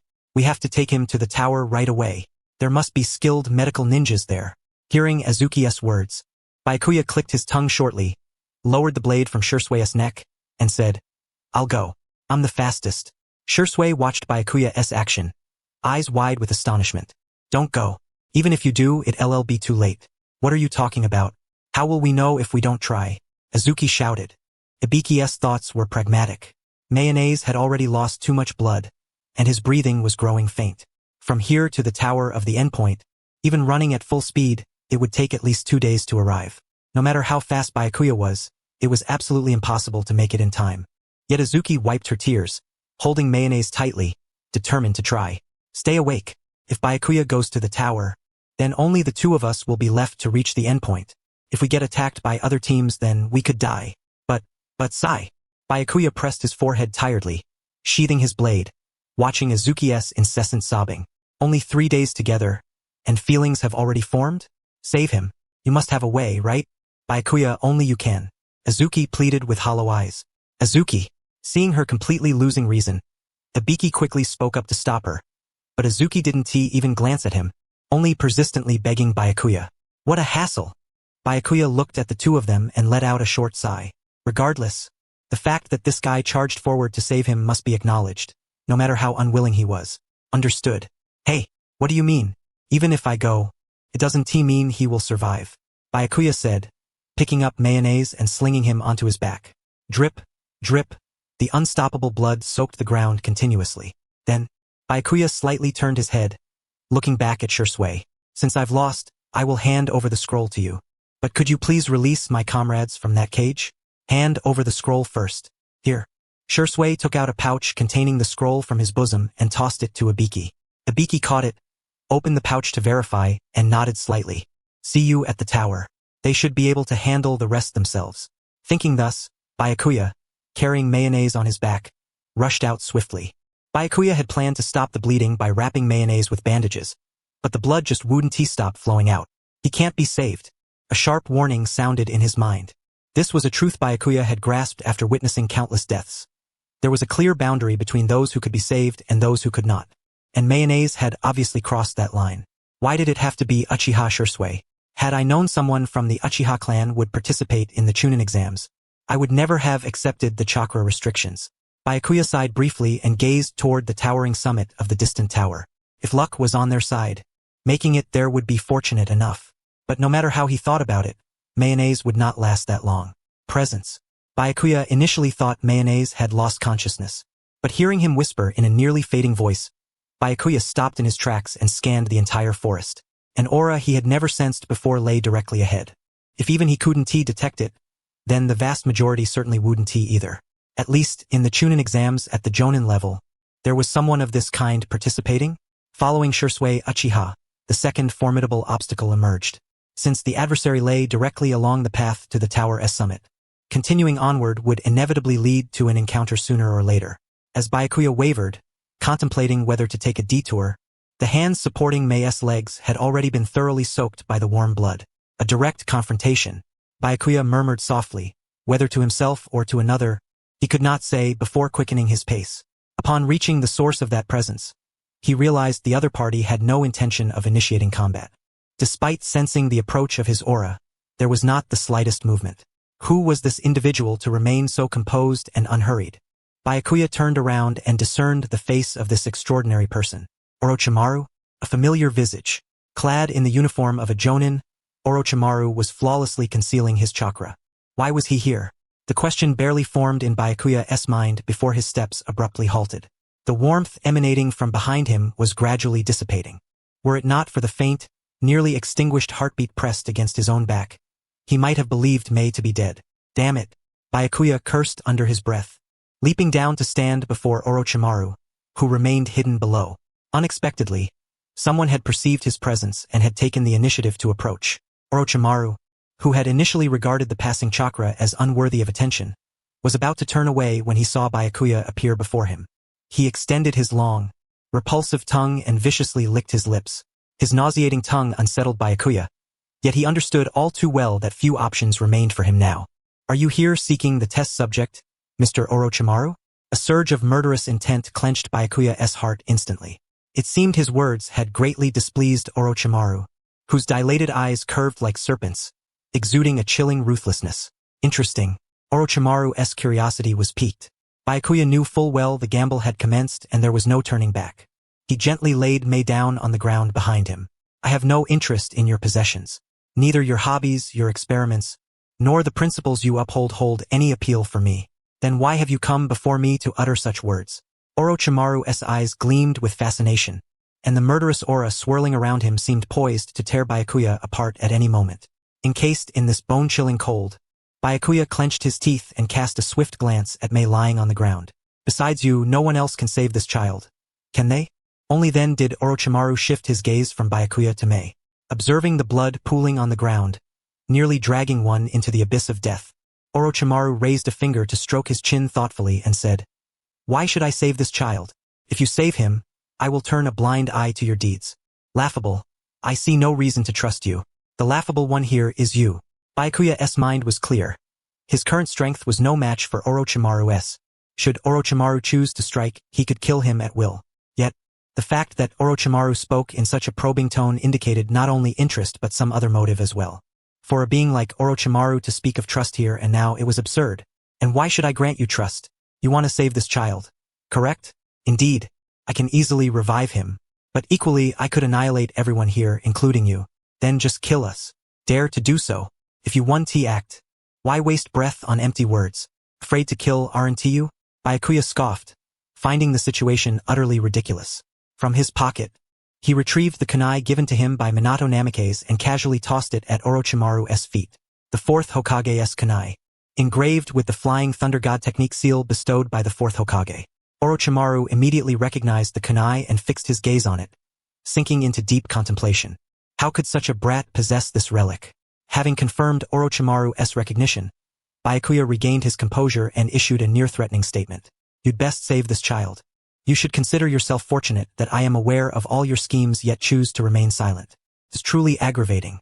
Or perhaps you'd prefer I just kill you. Yet the strange confidence emanating from this brat made Orochimaru hesitate. Summoning a snake from his hand, he cautiously coiled it around Mei's body and drew him close. What is your name? Kuroshiro Byakuya. A name he had never heard before. Why had such a bold child never come to his attention until now? Orochimaru's mind brimmed with questions. As he prepared to depart with Mei, Byakuya called out to him. Just so we're clear, don't treat him as a mere test subject. I will come to retrieve him soon. I know exactly where your laboratory is. You'd better be careful. Provoking me will do you no good. And those words were returned to him in full. Upon hearing Byakuya's retort, Orochimaru's eyes widened sharply, a piercing chill flashing within them. Ha, what can you possibly do to me? Faced with Orochimaru's lethal intent, Byakuya scoffed once more, his gaze calm as he shrugged. For now, caution is necessary. Even with Danzo Shimura's assistance, safety is not guaranteed. This village harbors many formidable elements. A gleam of cunning lit Orochimaru's eyes as he silently turned and vanished without a trace. Truly worthy of the legendary Sannin. To disappear in an instant without leaving even a hint of chakra was remarkable. Had Orochimaru truly harbored murderous intent just now, Byakuya would likely have perished. Fortunately, he had accepted the fourth Hokage's kunai long ago. With this thought, Byakuya retrieved the kunai embedded in the ground and turned toward the direction where Azuki and Ibiki awaited. Byakuya had just turned to return to Azuki and Ibiki when the two approached from the opposite direction. Upon seeing Byakuya, Azuki immediately wore a face on the verge of tears, clinging tightly to his side and bombarding him with rapid-fire questions. Why are you alone? Where is Mei? Yes, fine. Really? Did you entrust him to a medical ninja? How is his condition? Is he truly okay? I entrusted him to someone reliable. Strictly speaking, Byakuya's words reflected Azuki's perspective. To Azuki, Orochimaru was someone trustworthy. Byakuya thought objectively within his mind, then glanced with some puzzlement at Azuki, who was fixated on the bloodstains on his clothes. Blood? That's not mine. Mei has lost so much blood. He must be safe. Azuki kept murmuring Mei's name as she stared at Byakuya's bloodstained attire. Byakuya felt a twinge of dissatisfaction and frowned. Hey, you should worry about me too. Didn't you notice the burns on both my arms? Since he is fine, we should set off toward the tower. We've collected enough scrolls. How many? Previously 6. Plus 5 snatched from that Uchiha brat. 11 in total, neither more nor less, just right. Regarding Ibiki's words, Byakuya nodded with satisfaction and donned the bloodstained hood over his head. Now, after running for half a day, he would reach the summit of the tower. Once this final third exam concluded, he could finally cast off that cursed genin title. Do you have any news about the third exam? Don't ask me. Byakuya truly was oblivious to the content of this exam, so when he replied to Ibiki, he sincerely hoped he wouldn't be pressed further. As expected, you clearly know, yet you refuse to say? Ibiki never expected Byakuya to be forthcoming, and seeing his reaction, he could only turn his gaze away. As long as we reach the tower safely, the answer will reveal itself naturally. There is no need to rush. They were already near the tower. Since they were almost there was no point in conserving energy. Once they arrived, they could rest. With that thought, Ibiki quickened his pace, charging ahead to take the lead. What is that fool doing? Byakuya watched Ibiki's reckless sprint with a disapproving click of his tongue. Hey, save some energy. We're near the tower anyway. It's not too late to rest once we arrive. It's precisely because we're near the tower that it's more dangerous. What a fool, Byakuya thought, utterly speechless as he observed Ibiki. Everyone heading toward the tower was gathering the scrolls. Those who had sharp minds from the start of the exam had surely already ambushed near the tower, waiting for fools like you to walk right into their trap. Indeed, that made perfect sense, and Ibiki was left speechless. Once again, he admired Byakuya's insight. Indeed, Byakuya's perception and judgment were extraordinarily sharp.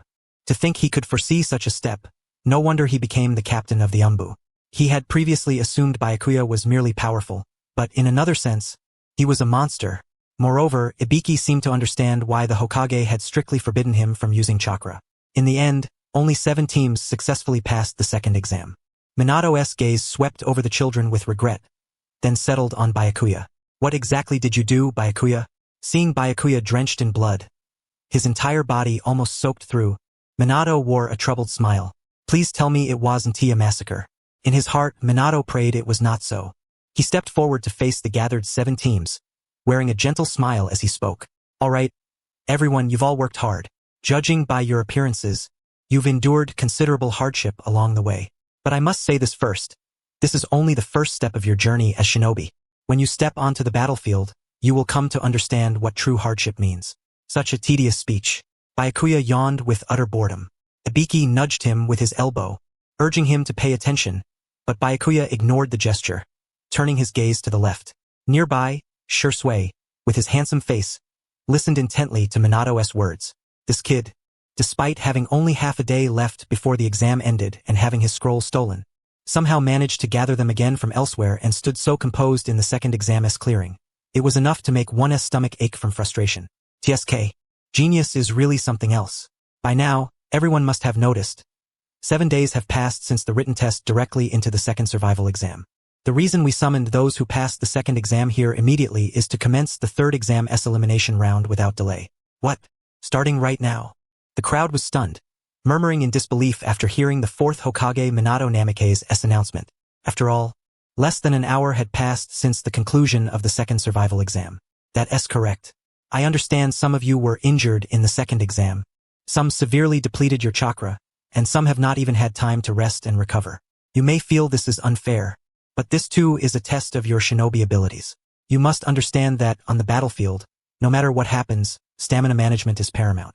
If you expend all your energy during the second exam, I can only say that was a foolish act. Smiling gently, yet speaking with such severity, Byakuya watched Minato with disdain, shaking his head repeatedly.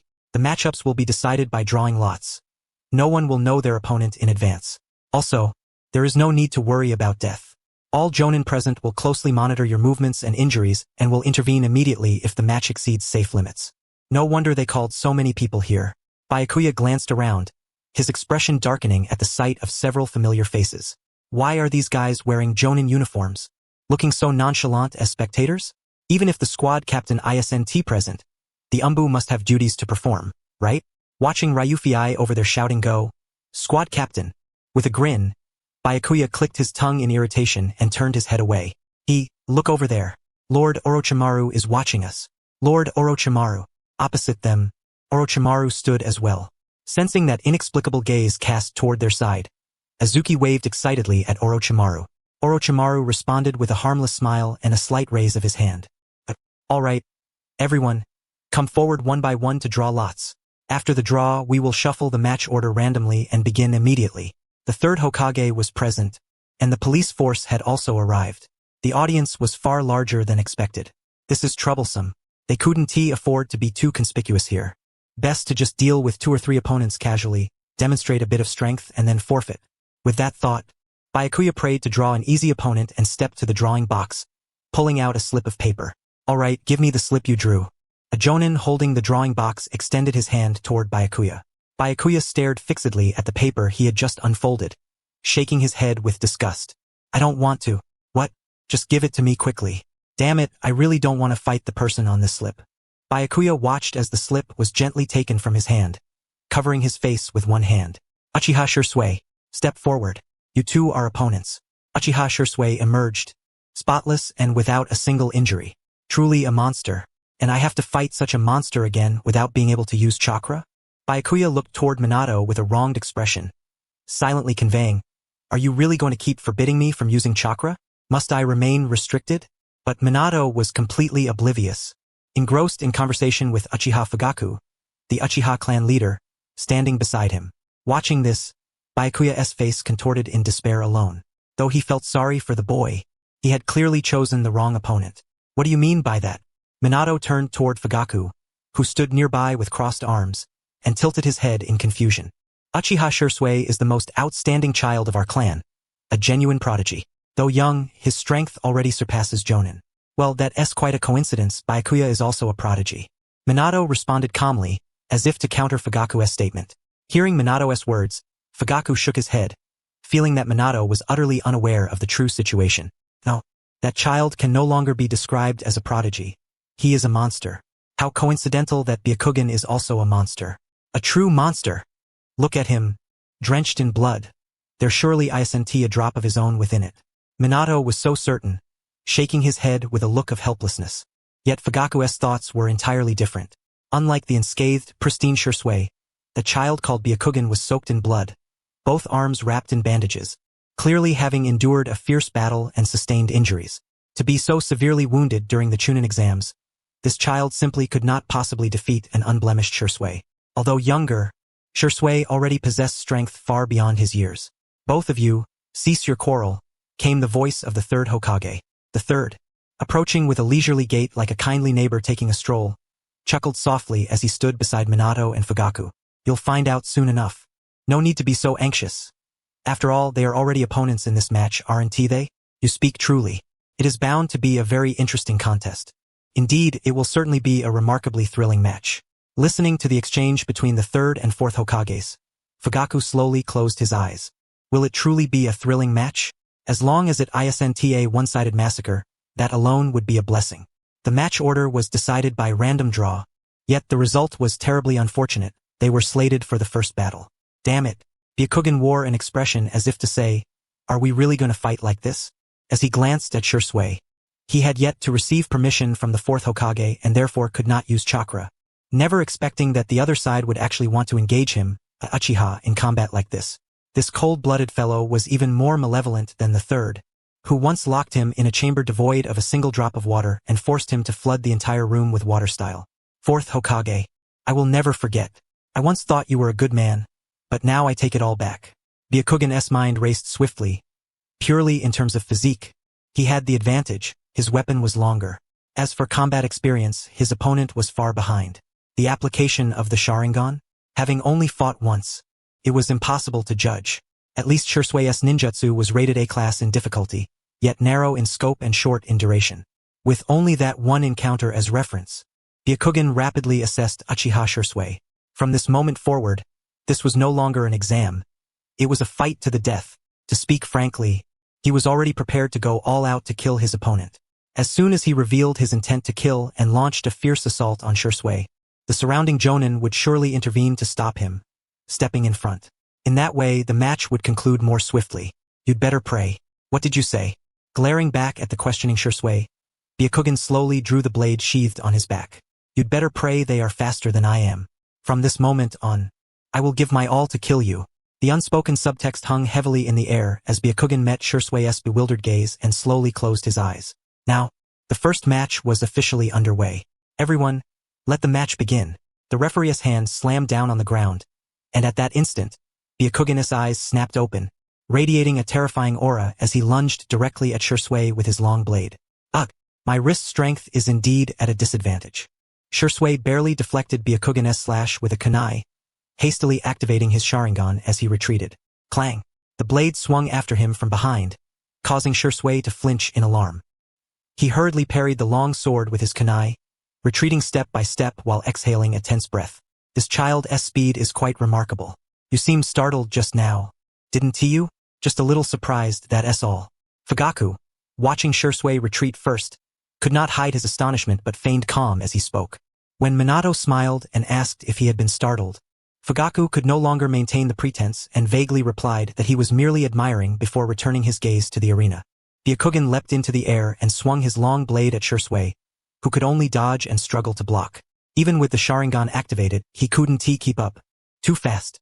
Gritting his teeth, Shursui evaded a blade thrust aimed at his side, rolling on the ground to escape. Fire style. Great fireball jutsu. The distance was already considerable, and the hand seals were absurdly slow. Byakugan silently thanked his luck, calculating the range to sidestep, then charged toward Shursui. He actually managed to sidestep just within the range. After only one encounter, he has already figured out my moves?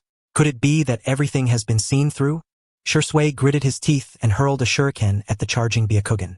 Clang! Byakugan deflected the shuriken and instantly closed the gap to stand before Shursui. Even if Shursui wanted to replicate Byakugan's movements with his Sharingan, there was no fixed pattern in his techniques. This was not ninjutsu but merely raw slashes. Strike, slash, stab, countless moves flowed together with deadly menace, yet none followed any discernible rhythm. It did not resemble any formal swordsmanship, but rather a blade swung solely to kill. For this reason, the Sharingan could not replicate his motions. Shursui spun his Sharingan desperately to block a blade swinging from the side, then kicked toward Byakugan. Smack! A heavy palm caught the kick steadily, followed immediately by an upward slash rushing toward Shursui. Shursui hurriedly raised his kunai to parry, but his wrist strength had been inferior from the start. Moreover, his wrist had already been injured during his earlier encounter with Byakugan. Ultimately, Shursui could not withstand the force, and his kunai flew out of his grasp. Clang! Clenching his teeth as he watched the kunai fly away, Shursui knew he could not concede defeat and hurriedly began forming hand seals. Fire style. Great Dragon Fire. This time the distance was close enough. At this range, enduring the sting in his wrist, Shursui formed the seals and prepared to strike the Byakugan right before him. But at that moment, Byakugan suddenly grasped his hands mid-seal, forcibly breaking them apart. For the first time in his life, Shusui's hand seals were interrupted, leaving him utterly stunned as he stared wide-eyed at the Byakugan so close he could almost touch him. Bastard! Do you truly intend to kill him? Fugaku, sensing the intense killing intent emanating from Byakugan, leapt forward instantly. The overwhelming hostility rushing at Shusui and Byakugan's abruptly contracted pupils plainly revealed a bone-chilling resolve to kill.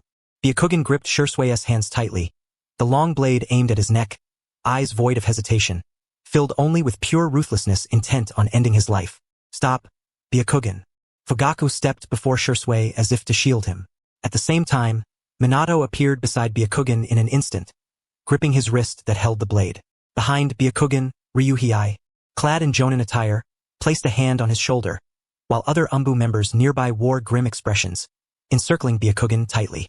You've gone too far, Byakugan. I haven't broken any rules. But just now, you genuinely tried to kill him, Minato said wearily, pressing his forehead as he checked Shusui's condition. Shusui appeared to be startled by a murderous intent so intense that he had never experienced before. Yet fortunately, he sustained no serious injuries. Who is the victor? Let us designate Byakuya as the one advancing to the next round. Is that agreeable, Shusui? Minato glanced toward Shusui, who was hiding in Fugaku's arms, his eyes still wide with shock, and asked. Upon hearing the question, Shusui was about to declare that he could continue, but suddenly halted, lowering his gaze to his trembling hands. When did they start shaking? Was it just now? Indeed, moments ago. He had even been deceived into thinking that blade had pierced through his throat. That overwhelming murderous intent, coupled with the terror of confronting death itself, all seemed to whisper to him, you absolutely cannot defeat the person before you. I cannot win. Having faced him twice already, he knew all too well that he had lost. Fugaku, hearing Shusui admit defeat with his own mouth, was utterly astonished and instinctively looked toward Byakuya. The terrifying aura that had erupted during their clash had vanished without a trace. Byakuya now stood expressionless. It was precisely because of this that the outcome was even more inconceivable. Very well, then we should prepare for the next match. Mr. Fugaku, it seems Shusui's wrist is badly injured. Perhaps you should take him for treatment first? That sounds like a good plan. Only then did Fugaku belatedly realize Shusui's wrist was hurt and turned to leave with him. Minato smiled and returned to his seat. This first match, which had stirred such a commotion, had finally come to a close. Byakuya cast a glance at Minato returning to his seat, then slowly shifted his gaze toward Ryuhei behind him. Next time, you all need to stop me earlier. He cursed silently in his heart, thinking these people were exasperatingly slow. Fugaku had rushed forward to shield Shusui. The fourth Hokage had grabbed his own wrist, and only then did the others sluggishly come to intervene. The Umbu, of all people, are the slowest? Byakuya grumbled with displeasure, muttering fiercely under his breath. Next time, I'll be quicker to finish the kill. Leaving behind this barely a warning, Byakuya strode back to his position. Ryuhei watched Byakuya's retreating figure and sighed briefly. Honestly, I came here just to watch the excitement and take a breather, but it seems I'll have to remain on edge the entire time when Byakuya is competing. But all the children here are genin, right? Surely you wouldn't really kill them? Who knows? Ryuhei pleaded with a beseeching look at Byakuya. But Byakuya merely withdrew a scroll of ninjutsu and began reading, not sparing them even a glance. Ultimately, Ryuhei could only give up and shake his head helplessly. That's just too much, Captain. Shusui lowered his head, staring at his trembling hands, clutching his bandaged fist tightly. I was overly confident. I sincerely apologize. It's not your fault. The fault lies in your opponent's overwhelming strength. Fugaku looked down at Shusui's trembling fist and was already convinced that this was not an adversary Shusui could ever hope to defeat. That murderous aura, that swordsmanship, nothing about it was ordinary. That power was forged through countless battles. In terms of experience, Shusui had not undergone many life-or-death struggles. It was only natural that he could not win from the outset. Can I become as fast as him? The opponent's blade was simply too swift.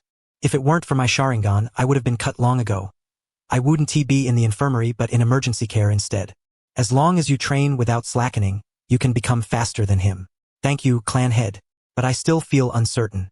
Shusui knew these words were meant to comfort him, and he lowered his head in disappointment. My Sharingan allowed me to see clearly that he harbors an immense reservoir of chakra, yet when he fought me he never once used it.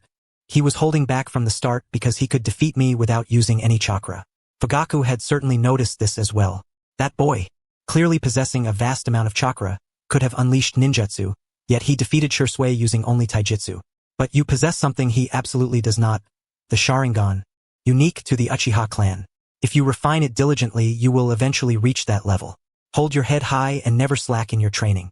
Indeed, if it weren't for the Sharingan, I wouldn't have been able to see his blade, let alone block it. Exactly. Though Fugaku spoke words of hope, deep down he harbored no confidence. Shursui would certainly grow through training, but that boy would also continue to develop. That child, brimming with infinite potential, would inevitably possess monstrous strength in the future. This was beyond doubt. The Uchiha and Konoha were at peace and would continue to be so. But what if the past became a stumbling block, plunging the future into crisis? Fugaku imagined a future he dared not contemplate and clenched his teeth tightly. At least no one could predict the future. First and foremost, an investigation was necessary. Byakuya Kurojo about that child. Clan head? Shursui looked at Fugaku, who had fallen into deep thought, tilting his head in confusion. Only then did Fugaku realize he had not managed his expression well. Releasing his furrowed brow, he spoke to Shursui in a casual tone. I must return to the arena. May I accompany you? My wrist has been treated, and besides, I want to see his match. Very well, it will be beneficial for you to observe firsthand. Fugaku nodded in assent, and Shursui immediately beamed like a child, rising from the infirmary bed to stand beside Fugaku. Will he take the ultimate championship? Likely, since he defeated your son. I thought no one here could challenge you, but unexpectedly, such a formidable variable has appeared. Fugaku thought this as he gently ruffled Shursui's bashful head. Facing the blade south point so close, the boy finally lost patience and shouted in frustration. I forfeit. Yet, even as he declared forfeit, the blade did not cease its advance. Witnessing this, the boy could no longer hold back tears, crying out, I already said I forfeit. Only when Ryuhei blocked the blade with his shuriken did Byakuya finally take a step back. Why yes, I told you I forfeit. The boy behind Ryuhei, using him as a shield to protest, wilted instantly under Byakuya's glare, clamping his mouth shut and lying back down. Who on earth is this guy? He is terrifying. Winner, Byakuya Kurojo. The referee announced the name, long etched into his memory, casting a troubled glance toward the stands where the third and fourth Hokage sat. Even he, as referee, could not keep up with Byakuya's speed, let alone step forward to intervene. At this rate, there might be a historic first where only one candidate qualifies. Seeing the referee's helpless expression, the third Hokage shook his head repeatedly and clicked his tongue. At this rate, there's little hope for any qualifiers this year. Haha, the fourth Hokage smiled awkwardly, his expression tinged with difficulty. 3 people have already forfeited consecutively. Decipher the ninjutsu, sever the path, evade, and then strike directly toward the gaze that embodies the opponent's deepest fear. Who could possibly endure or parry such a blow? Perhaps conceding defeat would be the wiser course. Yet Byakuya's strength far surpasses expectations, while the proficiency of these genin children falls short by a considerable margin. There is no alternative. Well, in truth, it was somewhat anticipated. Byakuya is simply too formidable. At this age, no one can stand against him. How surprising, considering you rarely praise him like this in Byakuya's presence. Minato regarded the third Hokage with a languid smile. Do I? The third, never one to lavish compliments deliberately, denied ambiguously with a blank expression. Whenever I commend him, he always wears a look that says, how could that be? You surely don't mean it. As expected from the one who raised the legendary Sannin, you've never been generous with praise. Not at all. Realizing his own stinginess in giving compliments, the third diverted his gaze, casting a glance toward Orochimaru at the edge of the arena, whose eyes remained fixated unblinkingly on Byakuya. The third once believed that the world's sole unparalleled genius was Orochimaru. That child absorbed everything taught to him like a sponge. Moreover, he had already begun conducting experiments to create entirely new things. Yet the talent Byakuya exhibited was a wholly different kind of genius. Give him a fraction of knowledge, and he would return tenfold. Even the space-time ninjutsu, initially he was merely handed a scroll of the technique, but he comprehended and innovated it himself, wielding it with ease in actual combat. Perhaps this child's talent is such that whatever he desires, he can obtain beyond all bounds. There is only one issue. He is utterly averse to trouble, practically a carbon copy of Raku. The third Hokage shook his head repeatedly as he watched Byakuya below, yawning with evident boredom. Was it a mistake to entrust him to Raku's care, only for Raku's troublesome nature to be perfectly replicated in him? Ha ha ha, maybe so. I've always felt that his tone, his little gestures, his style of conduct, It's as if I've seen them many times before. Usually, he complains about troubles and lacks enthusiasm, but when he sets to work, there is never any slack. Minato chuckled softly, covering his mouth as he recalled Raku. The third glanced at Minato with disinterest and turned away toward the exit. We must give more children opportunities to grow and protect this village. Even if today's exam becomes Byakuya's solo stage, those children will continue to develop and face the next Chunin exam. Yes, you are right. They certainly will. I'll leave the wrap-up of the matches to you, fourth Hokage. Of course, it is my duty. Watching the third Hokage depart, Minato returned his gaze to the arena, helplessly shaking his head at the match whose outcome had long been decided. Byakuya, about to enter the final round, snapped shut the ninjutsu scroll he was reading with a dull thud and said, I forfeit. Here we go again. When it comes to seriousness, he can be earnest, but just as quickly he loses all motivation. Seeing Byakuya, who had left the stage with an indifferent expression despite leaving everyone else stunned and at a loss, Minato couldn't help but chuckle softly. He's probably just too bothered by the hassle again. The final victor, Shiryuki Hayama, the unexpected champion, wore a look of bewilderment, tilting his head as if to ask, is this really fair? No doubt everyone in the arena shared this sentiment. Azuki shouted at Byakuya, who had just stepped onto the stage only to throw down the forfeit card, questioning if he was out of his mind. But Byakuya merely flipped to the next page of his book without any concern, showing no intention of returning to the match. In the end, it's still me who has to take care of the closing formalities. Minato appeared on the stage with a troubled expression. Alright then, this Chunin exam concludes here. Everyone, thank you for your hard work. Azuki, who was shaking Byakuya to make him finish the match immediately, widened her eyes in shock and screamed upon hearing Minato's announcement. This is completely unreasonable. Byakuya should be the rightful champion. How can it just end like this all of a sudden? But no matter how much Azuki argued, it was futile. The person concerned didn't care, and the finished matches could not be altered. Ah, what a bother. Dizzy from Azuki's agitation, Byakuya muttered softly, I just want to wash this blood-stained clothes clean and lie down for a good sleep. The Chunin exam lasting over a week really is a massive hassle. Although he understood it was an unreliable plan, Byakuya had devised one scheme for this Chunin exam. That was to join forces with Orochimaru. With my villainous reputation, perhaps Orochimaru would take the initiative to seek me out and propose an alliance? Harboring a faint secret hope, Byakuya had been tracking Orochimaru's whereabouts in order to make contact. Of course, to speak plainly, he found nothing. After all, Orochimaru was a wanted criminal who had defected from the village decades ago and had never been captured. To be honest, with Byakuya's mediocre intelligence-gathering ability, he couldn't find even a single strand of Orochimaru's hair. So it seemed he could only wait until Orochimaru entered the village to find an opportunity to make contact. Though Orochimaru might also take the initiative to come. What if he didn't? Therefore, Byakuya intended to take the offensive. But now he couldn't find a trace of him anywhere. No matter how hard he searched, no sign appeared. Had Orochimaru really entered the village? Captain. Byakuya was aimlessly wandering through the village when Yuzuki Yukari approached from afar and called out. What is it? Byakuya halted atop a rooftop and looked back at her. She seemed to have news and spoke succinctly.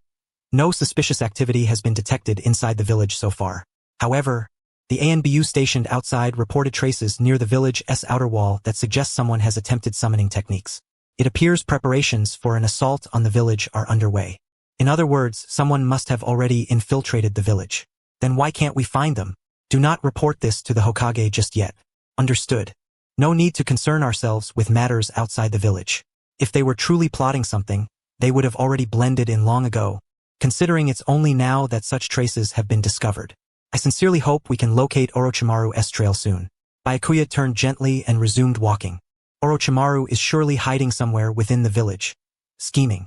Must I wait for him to break into the exam grounds before we meet? But when that time comes, with so many eyes around, he might expose himself. Byakuya did not wish for the plan to destroy Konoha to end before it even began.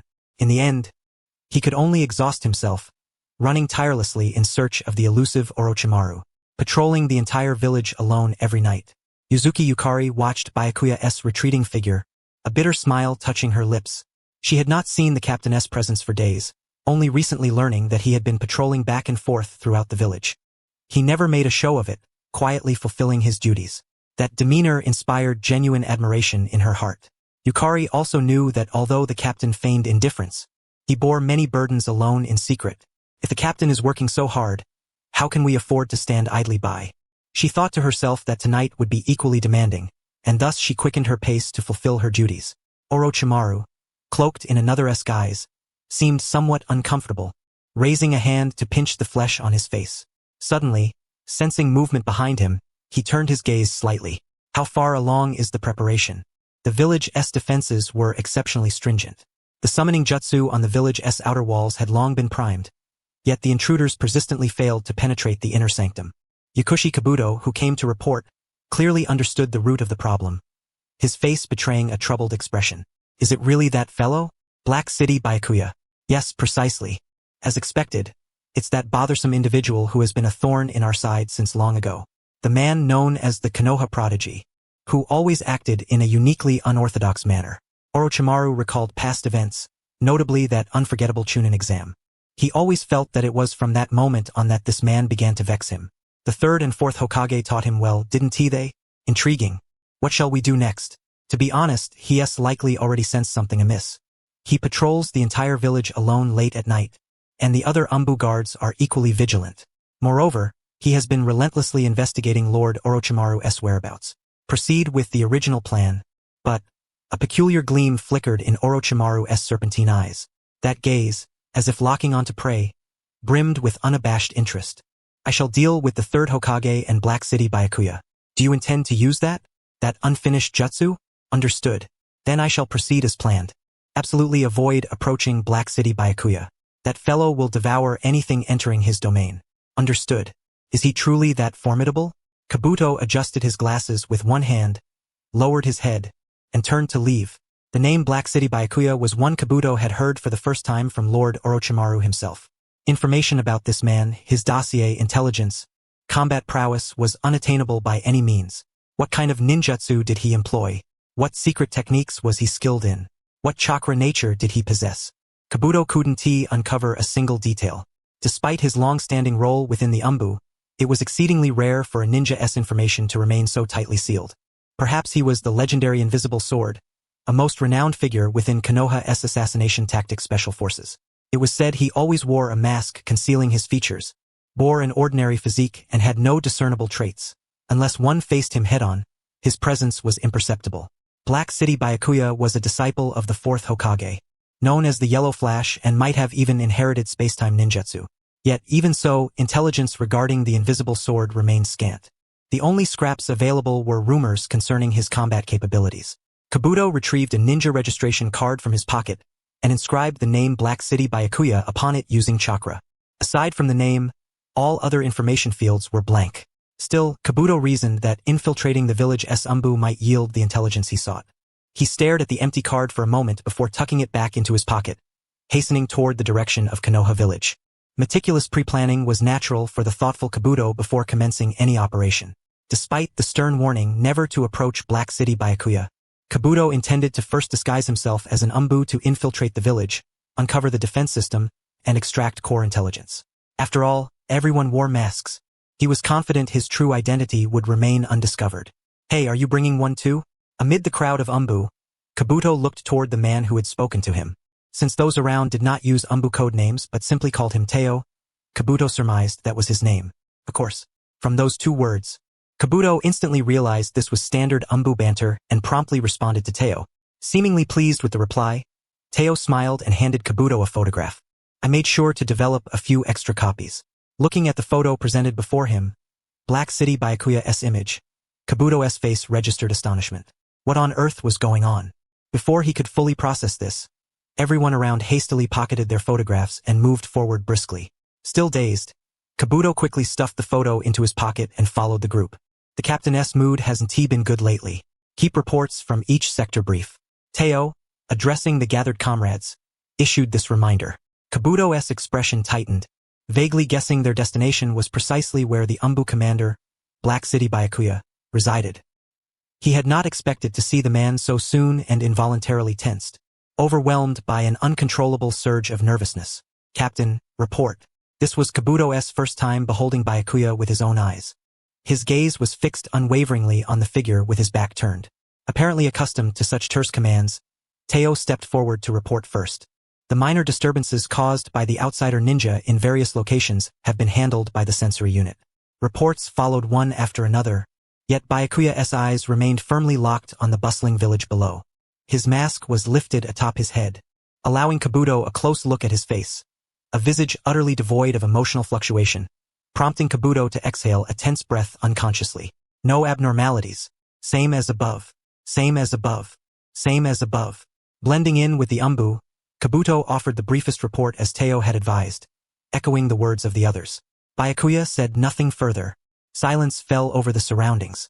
Kabuto's eyes remained fixed on Black City Byakuya. The two were so near that a hand could reach out and touch him. Yet, despite the proximity, the man appeared utterly oblivious to Kabuto's presence. Should I kill him? Observing Byakuya's demeanor, an involuntary surge of murderous intent welled within Kabuto's heart. At this distance, facing an unguarded opponent, it seemed as though a mere stretch of his hand could claim his life. Though Lord Orochimaru had repeatedly warned that Black City Byakuya was an exceedingly dangerous entity never to be approached, Kabuto contemplated that killing him now might prove his loyalty to Orochimaru. With this thought, Kabuto's hand quietly reached for the kunai concealed within his pocket. At that moment, Byakuya suddenly shifted his gaze toward the group of Umbu. His eyes swept over each member, and the peculiar scrutiny caused Kabuto to unconsciously hold his breath. Could it be? You? Byakuya approached the Umbu, and finally, his gaze landed precisely on Kabuto. Kabuto instinctively drew the kunai clenched in his hand and swung it toward Byakuya.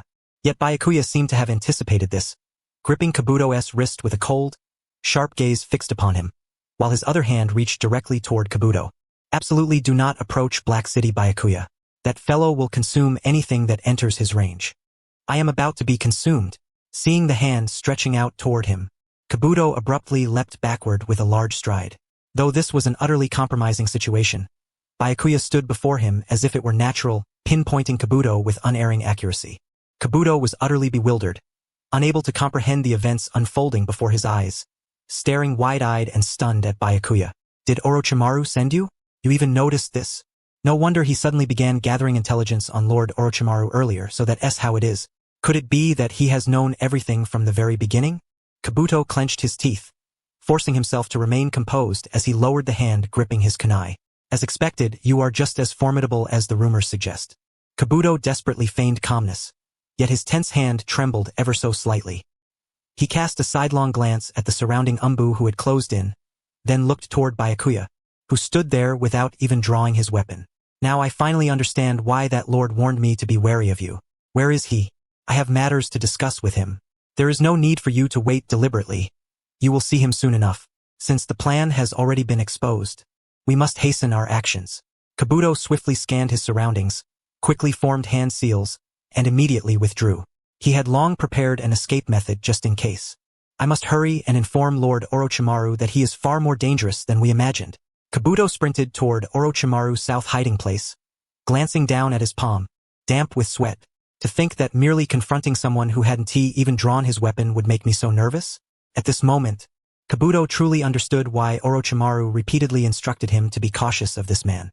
So noisy. Byakuya, who inherently disliked such an atmosphere, cast a look full of impatience across the village. Mr. Shikaku had once said the Chunin exams were like a festival. Looking at the bustling scene before him, indistinguishable from a festival, he could only feel troubled at heart. Captain, reporting. His gaze remained fixed on the direction of the village as he addressed the Umbu who swarmed behind him like a hive. Once the routine report was complete, today's briefing would be over. He had intended to set off again to find Orochimaru as soon as the report ended. The small-scale disturbances caused by the foreign ninja had already been handled by the sensory squad. No abnormalities. Same as above. Same as above. Same as above. Other areas are likely to have no abnormalities as well. Byakuya had no expectations to begin with. After all, if even he could find no trace, how could this group possibly detect anything? As he was about to turn and leave, a voice suddenly echoed in his mind. This was definitely no good omen. Behind him, Byakuya slightly shifted his gaze and looked back. The 16 Umbu gathered here all wore puzzled expressions as they looked at him. Indeed, among them, one harbored murderous intent toward Byakuya. This troublesome sensory perception is never precise. It's always vague and indistinct. Should I approach a little closer to confirm? As Byakuya pondered this, carefully scrutinizing the Umbu, the warning in his mind sounded again. pointing toward a certain direction. Straight ahead. In the taut silence, Byakuya's footsteps came to a precise halt before one individual. Found you. This thought involuntarily stirred excitement within Byakuya as he spoke. You. The Umbu instantly tensed and suddenly drew a kunai, swinging it toward Byakuya. Without hesitation, Byakuya raised his hand and pried open the attacker's wrist. He had not expected the person to launch an attack the very moment he was discovered, causing him to momentarily freeze before firmly concluding this fellow must have been sent by Orochimaru. Should I capture him first, then decide? Byakuya reached out immediately, but the man, sensing this, swiftly retreated. Far more agile than anticipated. Sent by Orochimaru, you say? Well then, I am quite interested in having a proper conversation with you. After all, I have long wished to meet Orochimaru. However, the man showed no intention of leading the way, retreating considerably with a wary, tense gaze fixed upon Byakuya. As expected, you are just as formidable as the rumors say. I wonder what stories this man has heard. I am clearly a harmless individual. If anyone is formidable, isn't it Orochimaru himself? Now I finally understand why that lord warned me to be cautious of you. Where is he? I have business with him. There is no need for you to wait deliberately. You will see him soon enough. The Umbu lowered the kunai he had kept at the ready, swiftly formed a hand seal, and vanished with a loud bang. Not a trace of his presence remained. It seemed he had prepared for escape from the very start. Damn it, Captain, let us pursue. I didn't expect someone like this to have infiltrated us. I apologize, Captain. We will give chase immediately. No need. The other Umbu clamored to give chase, but Byakuya raised his hand to halt them. No need. If that man were caught here, it would only cause trouble. He is a subordinate of Orochimaru, isn't he? Indeed, he is allied with Orochimaru. We absolutely cannot allow him to be captured. More than that, the phrase he left behind before fleeing caught Byakuya's attention. No need to wait. You will see him soon enough. Orochimaru intends to recruit me, doesn't he? A faint sense of anticipation blossomed within Byakuya's heart. Everyone returned to their posts, but his disguise had already been seen through. He would surely adopt another guise. Byakuya had wanted to say that since they had come together with him and had not doubted his disguise in the slightest, even if they gave chase, they would never find him after he changed his appearance. Fortunately, the others seemed to grasp Byakuya's implication, bowing their heads and falling silent. Byakuya had not meant to discourage them, but seeing their dejected expressions made him feel inexplicably guilty. Yet comforting them would be too strange, so he silently turned away. I'll stay alone for now. That way, Orochimaru will find it easier to approach. The Chunin exams are about to begin. He should come before then. Byakuya held a faint hope in his heart, thinking thus. The exams have started. The Hokage, who was confirming the time in his office, suddenly spoke. Yes. Byakuya, quietly standing guard behind the Hokage, confirmed the time and softly echoed his words. You should be setting out soon as well, shouldn't you? After all, you need to prepare for matters related to the exam near the Death Forest. The written exam still has some time left before it ends. I was just about to depart. Is this the prelude to some conversation? Byakuya inwardly braced himself for another uncomfortable questioning session and covertly glanced at the Hokage's expression, just as their eyes met when the Hokage turned his head. Do you have something to say? The third Hokage asked. Nothing. It seems you have noticed it too, the unusual signs that have appeared in the village around the Chunin exams. Although I have never sensed such things, Byakuya deliberately remained silent. After all, he was well aware that unfortunate events during the Chunin exams were an inevitable reality. Do not worry too much. The village has me to protect it. The Hokage put down his brush and turned to gaze out the window. As far as the eye could see, the village appeared peaceful and serene. This was the village he had tirelessly guarded for decades. This ominous premonition was not the first. As long as I protect it as always, it will be enough, just as the fourth Hokage did back then. Betting his very life. The Hokage revealed a gentle smile. His eyes, creased with wrinkles, narrowing as if to convey a silent reassurance, and turned his gaze toward Byakuya. Byakuya, feeling uneasy, averted his eyes from that look. That moment was approaching once again. The first time he had to turn a blind eye to death had been Minato. Since then, the second moment when he must stand idly by as death unfolds was now drawing near. He must completely detach himself, to watch the third Hokage's demise without interference. It was precisely because he understood this necessity that Byakuya involuntarily displayed a pained expression. Byakuya, you overthink things, the Hokage said. Is that so? Sometimes. Such worries only serve to torment yourself endlessly. The Hokage picked up his teacup, took a sip, and slowly closed his eyes. His expression was serene and composed, exuding an air of effortless mastery. Byakuya stared at him for a moment in stunned silence, but in the end, he looked away. I don't know what you're afraid of, but don't worry too much. That event will never come to pass. And even if it did, it would never be your fault.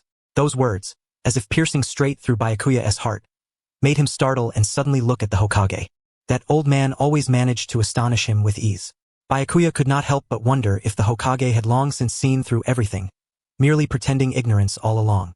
After a moment's hesitation, Byakuya cautiously spoke. I have discovered Orochimaru's trail. It seems he is plotting something during this Chunin exam. Is that so? That fellow has returned to the village, has he? The Hokage set down his teacup, his fingertips trembling slightly. Upon hearing that familiar name, his expression was tinged with a complex nostalgia and an unmistakable, deeply buried anguish. Byakuya had originally informed the third Hokage of Orochimaru's whereabouts ahead of time, hoping to ease his own burden of guilt, but now his heart felt heavier than ever.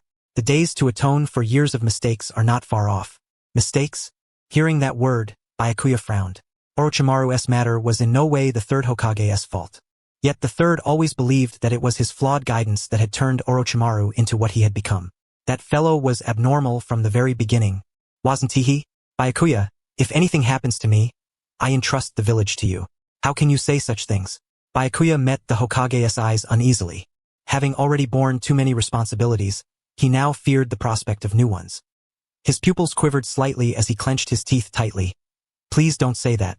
Ha ha ha. Don't worry. Even in my old age I am still the Hokage. The Hokage laughed heartily, rising from his seat to face Byakuya squarely. The second Hokage told me on his deathbed to protect the village and those who trusted me, to teach and nurture those who could be entrusted with the next generation. I have inherited his will and have always acted accordingly. Do you understand, Byakuya? Byakuya opened his mouth, then closed it again, hesitating to speak. He knew well that the third had inherited that legacy and was fully aware of all the third had done for him. It was the third who introduced him to Shikaku and his comrades, who made him a better person, who kept him close as an ANBU, shielding him from others' scorn, who taught him ninjutsu and jinjutsu, granting him the strength to protect everything dear. Was Byakuya grateful?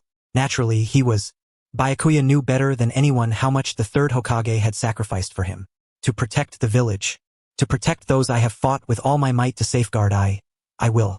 That answer, forced out with great effort, seemed to please the Hokage, who smiled gently. Yet Byakuya grew increasingly uneasy and once again avoided his gaze. He had been persuaded once more. From the very beginning, the third Hokage had been keenly aware of the words to which Byakuya was most vulnerable. Of course, Byakuya himself had a problem with having such a soft spot. Continue investigating Orochimaru's movements. Sai, it's about time. You should be heading to Akadama's place, right? Well then, I shall take my leave. Byakuya now only wished to depart swiftly, immediately vanishing from the Hokage's mansion with a space-time ninjutsu. Recalling the awkward conversation just moments before, he anxiously bit his lip. Even if he could not prevent the third Hokage's death, Byakuya still wanted to at least hold onto the hope of something he cherished. After all, knowing the original storyline could sometimes prove useful.